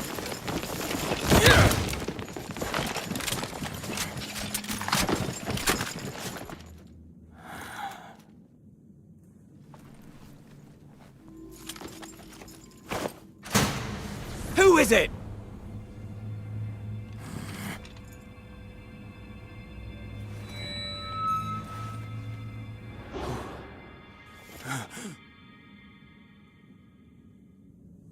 Everyone, lower your weapons. Let's talk this through. Officer Clive, hold your fire. It's not what it seems. Warrant Officer Fisher and the Fox Hunters, are you shielding that monster? The Charon Hunt perpetrator? Have you lost your minds like the idiots prancing around at the carnival? The killer's identity and motive remain unconfirmed. Executing him now will not serve justice for the victims of Ice Lake. Justice? Justice is putting a bullet in its skull. You're out of line here, Fisher. Stand down. Do you remember the oath you swore under the banner of the Three Wolves? To dedicate my life to His Majesty, to become a loyal soldier of Hyperborea, and to serve until death. Major Lynn spoke highly of you. She considered you a very promising soldier, despite your Charon bloodline. She was even planning to recommend you for promotion to the capital once this case was resolved. The 13th Legion values its ace soldiers. I'm giving you one last chance to prove your loyalty to Hyperborea. Step aside. No. You dare defy a direct order? I've always been a slow thinker. Never good at understanding complicated ideas. Even now, I still don't know what it means to be a loyal soldier of Hyperborea. But there's one thing I know for sure. If loyalty to Hyperborea, to His Majesty, means trampling the place where I was born and raised, betraying those who've helped me, and turning my back on my loved ones, then from this very moment on, Rhythm Fisher is no longer a loyal soldier of Hyperborea. Disobeying orders, obstructing a Legion operation. By Imperial law, that's grounds for immediate execution. That won't be happening. Rhythm Fisher reporting in. Standing by for your order. Eliminate them all. Don't let any of them leave the theater alive. I'm sorry, officer. Rhythm, hang in there. We'll back you up. Well, guess I've got no choice but to throw my lot in too, huh? You guys. Why would you? Hear that way! Hear that way!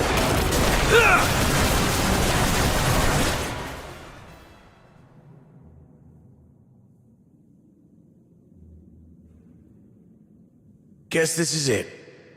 You rotters. And you sneaky turncoat. You? Why are you here?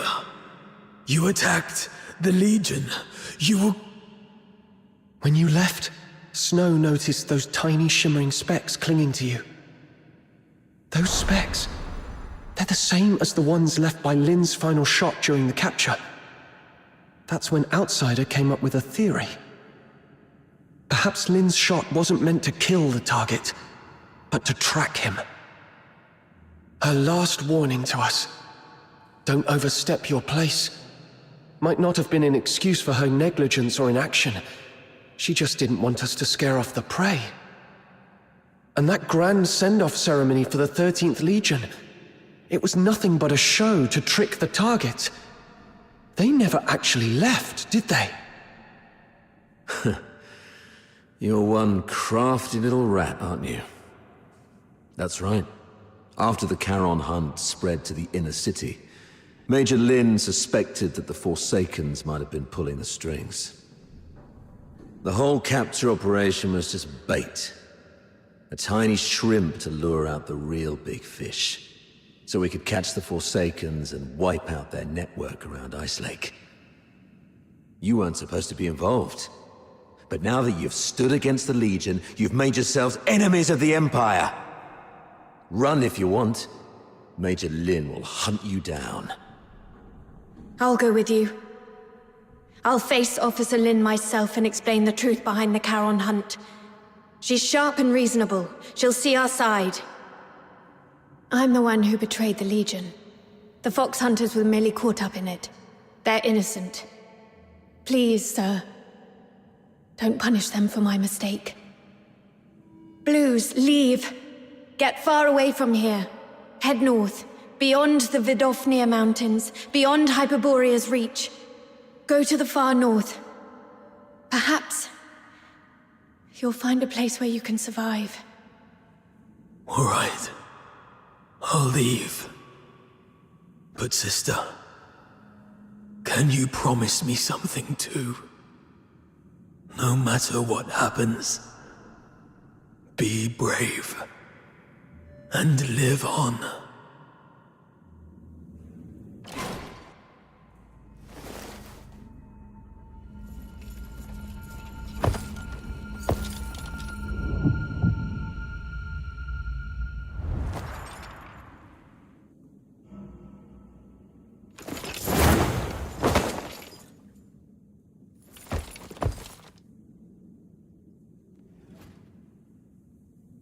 You've attacked the Legion. From here on, all that awaits you is endless torment or death. I still have one thing to do. Sorry, but from here on, you're on your own. Fox Hunters of Ice Lake, may I entrust her to you? What about you? What's your plan? There's no end to running. Then keep running. As long as you're alive, there's always a way. Leave. You're a good person. Just like him. Him? Let's accept his request, Captain. Blues has already made his choice. The silent, silent snow, child of the sky, may the nameless child be bathed in pure light. But the crystal heart will keep shining through. We accept your request, but on one condition. My nameless friend, the true Subject 47, the companion who escaped the Academy alongside Blues Fisher. Tell me your real name. Make this request in your true name.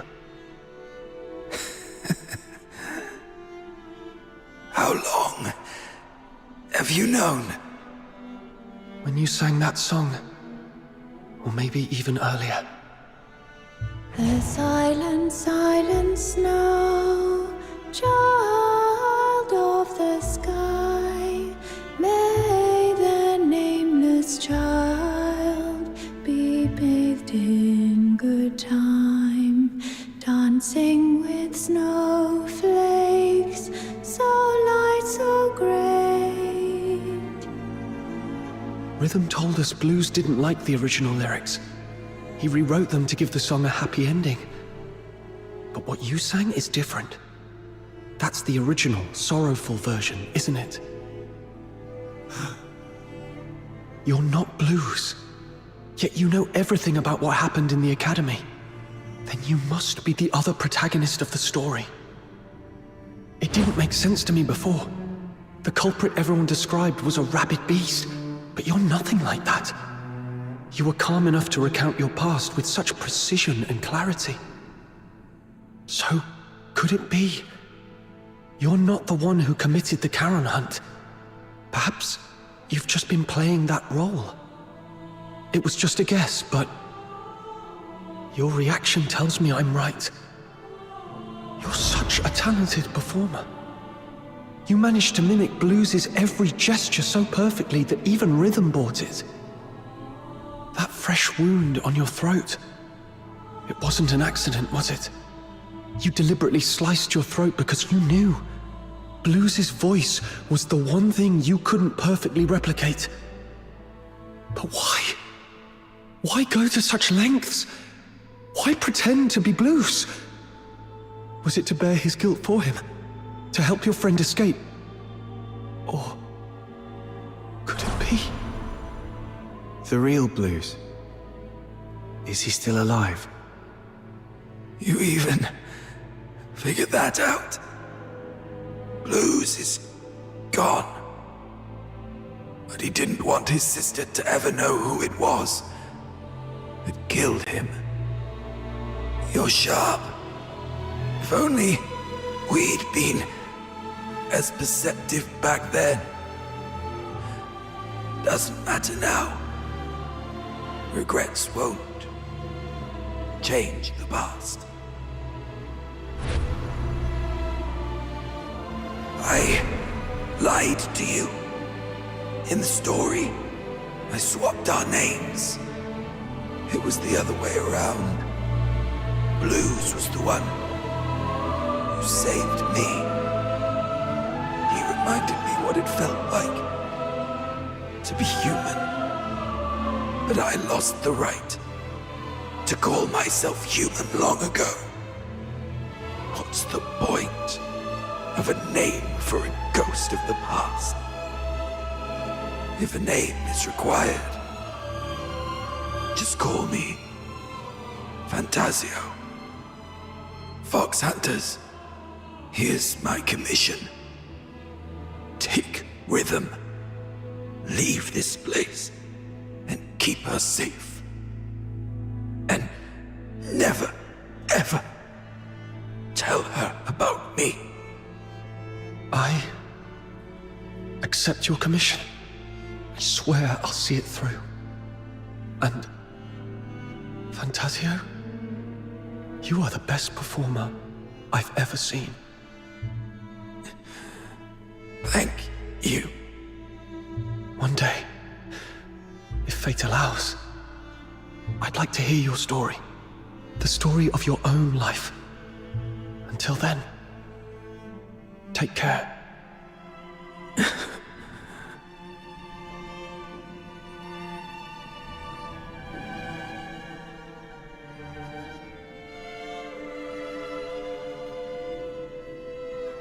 Now, there's one last thing to do.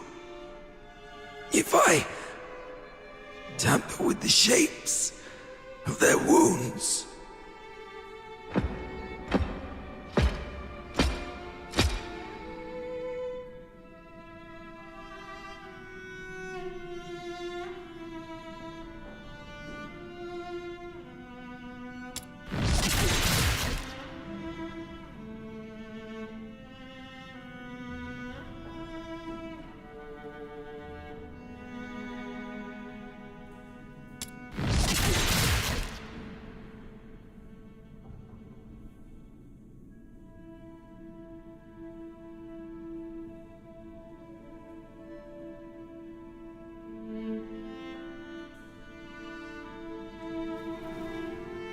This way, no one will ever know you were here and attacked the Legion.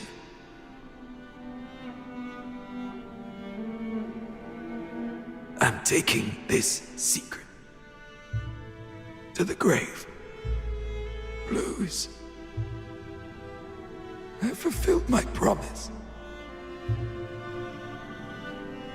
Forsaken's guy's gone now. How are you feeling? Blues?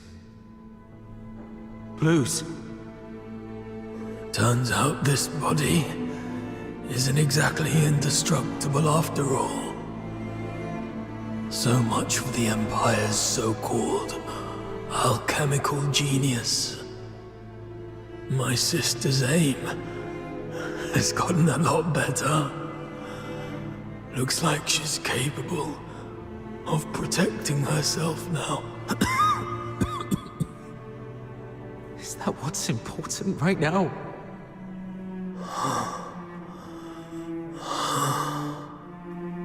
Hang in there. I'll take you to a doctor as long as we use force to coerce them. Even monsters like us can... No need for that. You refused to tell me about all the bloodstains on me that won't wash off. But I figured it out. It's a good thing to let me die here. At least it'll bring peace to everyone. Peace to everyone? What about you? You idiot! You said after we got out, we'd set up a stage of our own. I'd teach you how to perform, and we'd invite everyone we know to watch our show. Sorry. Looks like I won't be able to keep that promise. No. Oh, what about your sister? You said she's the one you miss the most. You haven't even reunited with her yet. I'm a coward. I said I wanted to see her again. But when I finally did, I ran like a coward. There was nothing I could do. I have one last request. This chain, it's a keepsake. Find my sister. Tell her the truth about the 6th Legion. Don't let her fall into their trap like I did. And don't ever let her know that I died by her hand. She wouldn't be able to bear it. Please, promise me. Bruce, I promise. But how do I tell her the truth without letting her know you're gone? I get it. I just need to make her believe Blues is still alive. Let Blues tell her everything. So...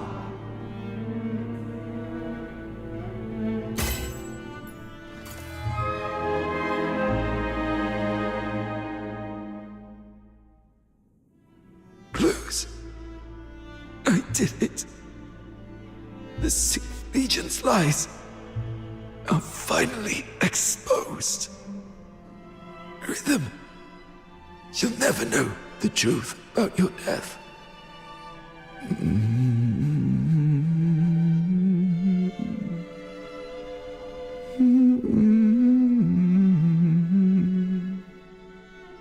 That was our first performance together.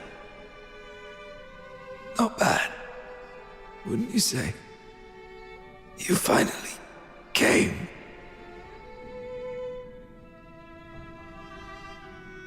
You purposely let me loose so that you could carry catch this guy. That's quite brilliant. And if you're that brilliant, surely you've already noticed the clues I left behind. Why, then, why haven't you said anything? Why didn't you reveal the truth about the 6th Legion?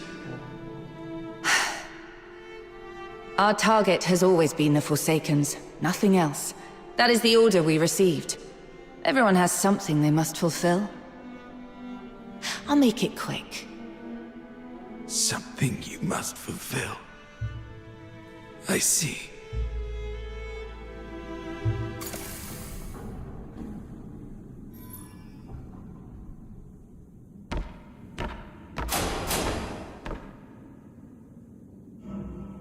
So, Parsifal, is there something you absolutely must do? Something I must do. Something you do anything to fulfill? We usually call it a dream. My dream was to become a performer. To stand in the spotlights, at the very center of the stage. To feel the thunder of applause. Just for me.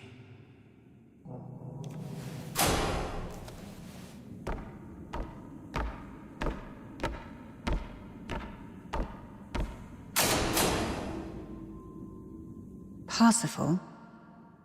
Parsifal? Parsifal! Parsifal. That seems to have been my name. It feels distant, though.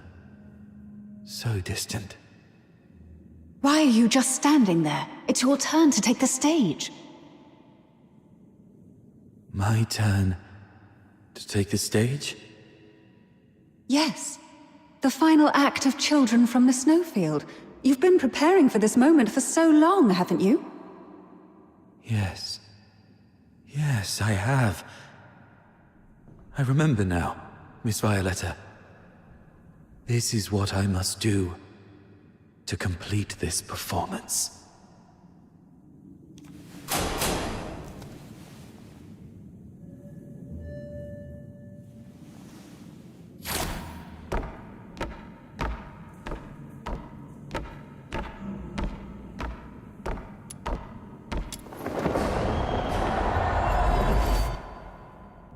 Once upon a time, in a frosted castle in the snowfield, a slumbering frost fairy was awakened by the laughter of 2 children. Though the children lit a fire, its flames could not thaw the icy core of the fairy's heart. Day after day, through snowstorms and biting winds, the children came to the castle to play with the fairy. They laughed, sang, and danced. Slowly, the fairy grew accustomed to their company. Look there, they smile so bright, and it lights up my night. How I wish I had mine. Oh, it's been cold for a lifetime. How I wish I could feel the warmth inside. One day, the claws of savage beasts reached into the snowfield. The once pristine land and sky were drowned in crimson. Bound by a promise made to the boy, the fairy left its castle. I promised I would find your family in the valley below and keep her safe. Flames of war, raging day by day. Now there's taken away from the sea.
flew towards the monstrous creatures, only for its delicate limbs to snap beneath their might. The fairy's frozen heart pulsed for the first time, beating, screaming its own destiny.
Have I completed this performance?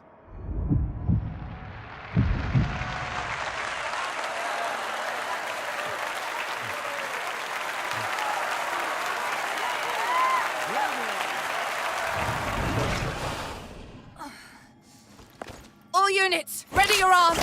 Fire! I am the finest performer.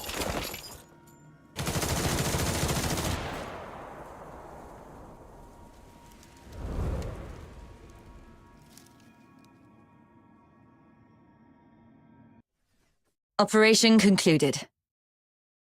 Target number 2's vital signs confirmed. Proceeding with retrieval.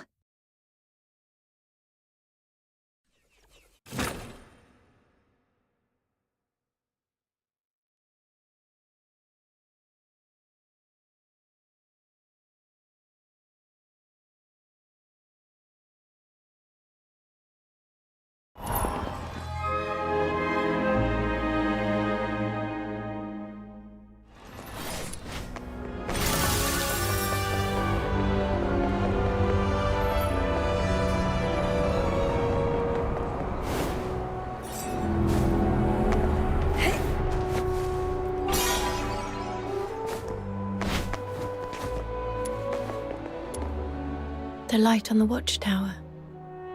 It's gone out. Oh, it's you. Good morning. How are your injuries? Are you feeling okay? I'm fine. It's been several days already. Are you sure? Back then, little Minion said it was too dangerous and wouldn't let me tag along. But after hearing what happened, I feel calling the situation dangerous was an understatement. Rhythm. It's fine. There's nothing we could have done about it anyway. This world is filled with countless things beyond our control. That's just how it is. I see. By the way, is this medal... Yes. The Laureled Charon Medal. Officer Lin awarded it to me for my outstanding contributions to the case. Congratulations. Congratulations. If it were the old me, I'd probably be thrilled. But now, This medal's only purpose is to smooth the way for my resignation, sparing me from unnecessary questioning or resistance. It's stained with the blood and tears of too many innocent people, and holds no meaning to me anymore. I still haven't found any concrete information about Berenica. I tried looking into what you told me about Number Zero, but my contact said that even mentioning the name to anyone in the 13th Legion was met with immediate silence. They refused to disclose anything about her. But we can be sure of two things. First, she's definitely been taken by the 13th Legion. Second, she's very important to them. They wouldn't treat her as carelessly as they did Blues. Thank you. That does ease my mind a little. Oh, and I heard something else, though I'm not sure if it's useful intel to you. 1 month from now, the 13th Legion will be relocating a high-value prisoner by train from Ice Lake to Dismania, the Imperial capital. The 6th Legion's been ordered to assist with the transport. The prisoner's identity is classified as top secret. All I know is that she's currently receiving treatment in the inner city under maximum security. But someone caught a glimpse of her back. A young woman in her early 20s, dressed in black. That matches what you've told me about Berenica. If it really is her, then the train departing in a month might be your only chance. Could it be Berry? Has she been taken to Ice Lake just like me? Thank you for the intel. This is the only lead I have, so I'll give it a try no matter what. What about you? What are you planning to do next? Honestly, I don't know. Other than helping you look for Berenica, I have no idea what I can do. But I made a promise to Blues that I'll live on. As long as I'm alive, I'll eventually find a reason to keep going. Isn't that how it works? I guess I'll see you around.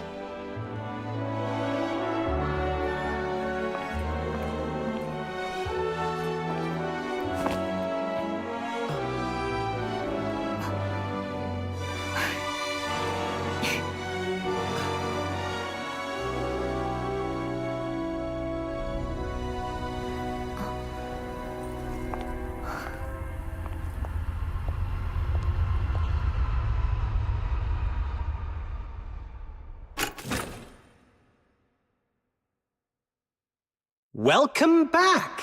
Would you like something to drink or eat first? The care package I prepared is in the cabinet to your left. A wide selection. I dare say there's something in there to suit your taste. A punch in your face would suit my taste best. Oh, come on. I heard you were badly hurt and came to offer my regards. Save it. I'm good, as long as I'm still breathing. I'm not some coddled rich child like you. Ooh, that hurts. After all the effort I put into coming up with such a brilliant idea to net you the big fish, this is the thanks I get? And here I was, dreaming that our ever-so-kind Miss Lin would return with a heartfelt speech of gratitude for my genius. Dear Officer Randy, thank you for your unmatched brilliance and flawless foresight. Happy now? Jokes aside, while that raven we were after ended up dead, the files we found on him led to a clean sweep of the Forsaken's influence in Ice Lake. Their plans to expand into the Cassitus region? Dead in the water. And you know what? Even the dead can serve a purpose. With the right timing, we could exploit this intel gap to sneak a few spies into the Forsakens. If it works out, this could be a real career boost for you, Lin. Who knows? At this rate, you might even outrank me soon. What's with a long face? Did you run into someone back home you owe money to or something? Chief Sybil. What is it? It's about the report I filed earlier. The Spathatoy Academy colluding with the 6th Legion to conduct illegal experiments in the Cocytus region under the pretense of Legion recruitments. Is the 13th Legion really going to turn a blind eye to this? The 6th Legion is an ally of the 13th Legion. And those who conspired with the Forsakens to commit atrocities in Ice Lake are the enemies of the 13th Legion. But... beautiful, isn't it? A symbol of honor. It's thanks to this insignia that you're standing here alive and unharmed. Stand down, Lynn. Don't forget what your duty is. Yes, Mom. Lynn, when I was younger, I used to see things the way you do now. But to become a true hero, there's something one must learn. Sacrifice.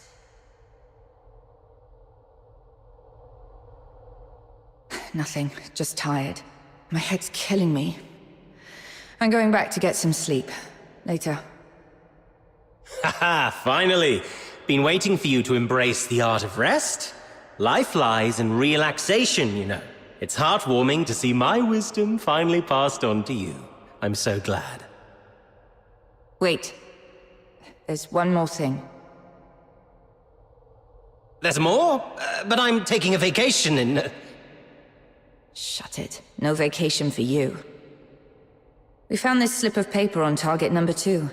It's all wrinkled, covered in rambling nonsense. These flowery words don't make sense to me. You look into it. Could be a hidden message we've missed. Fine, let me see. The silent, silent snow, child of the sky. Huh. Sounds like poetry. Or maybe lyrics to some old song?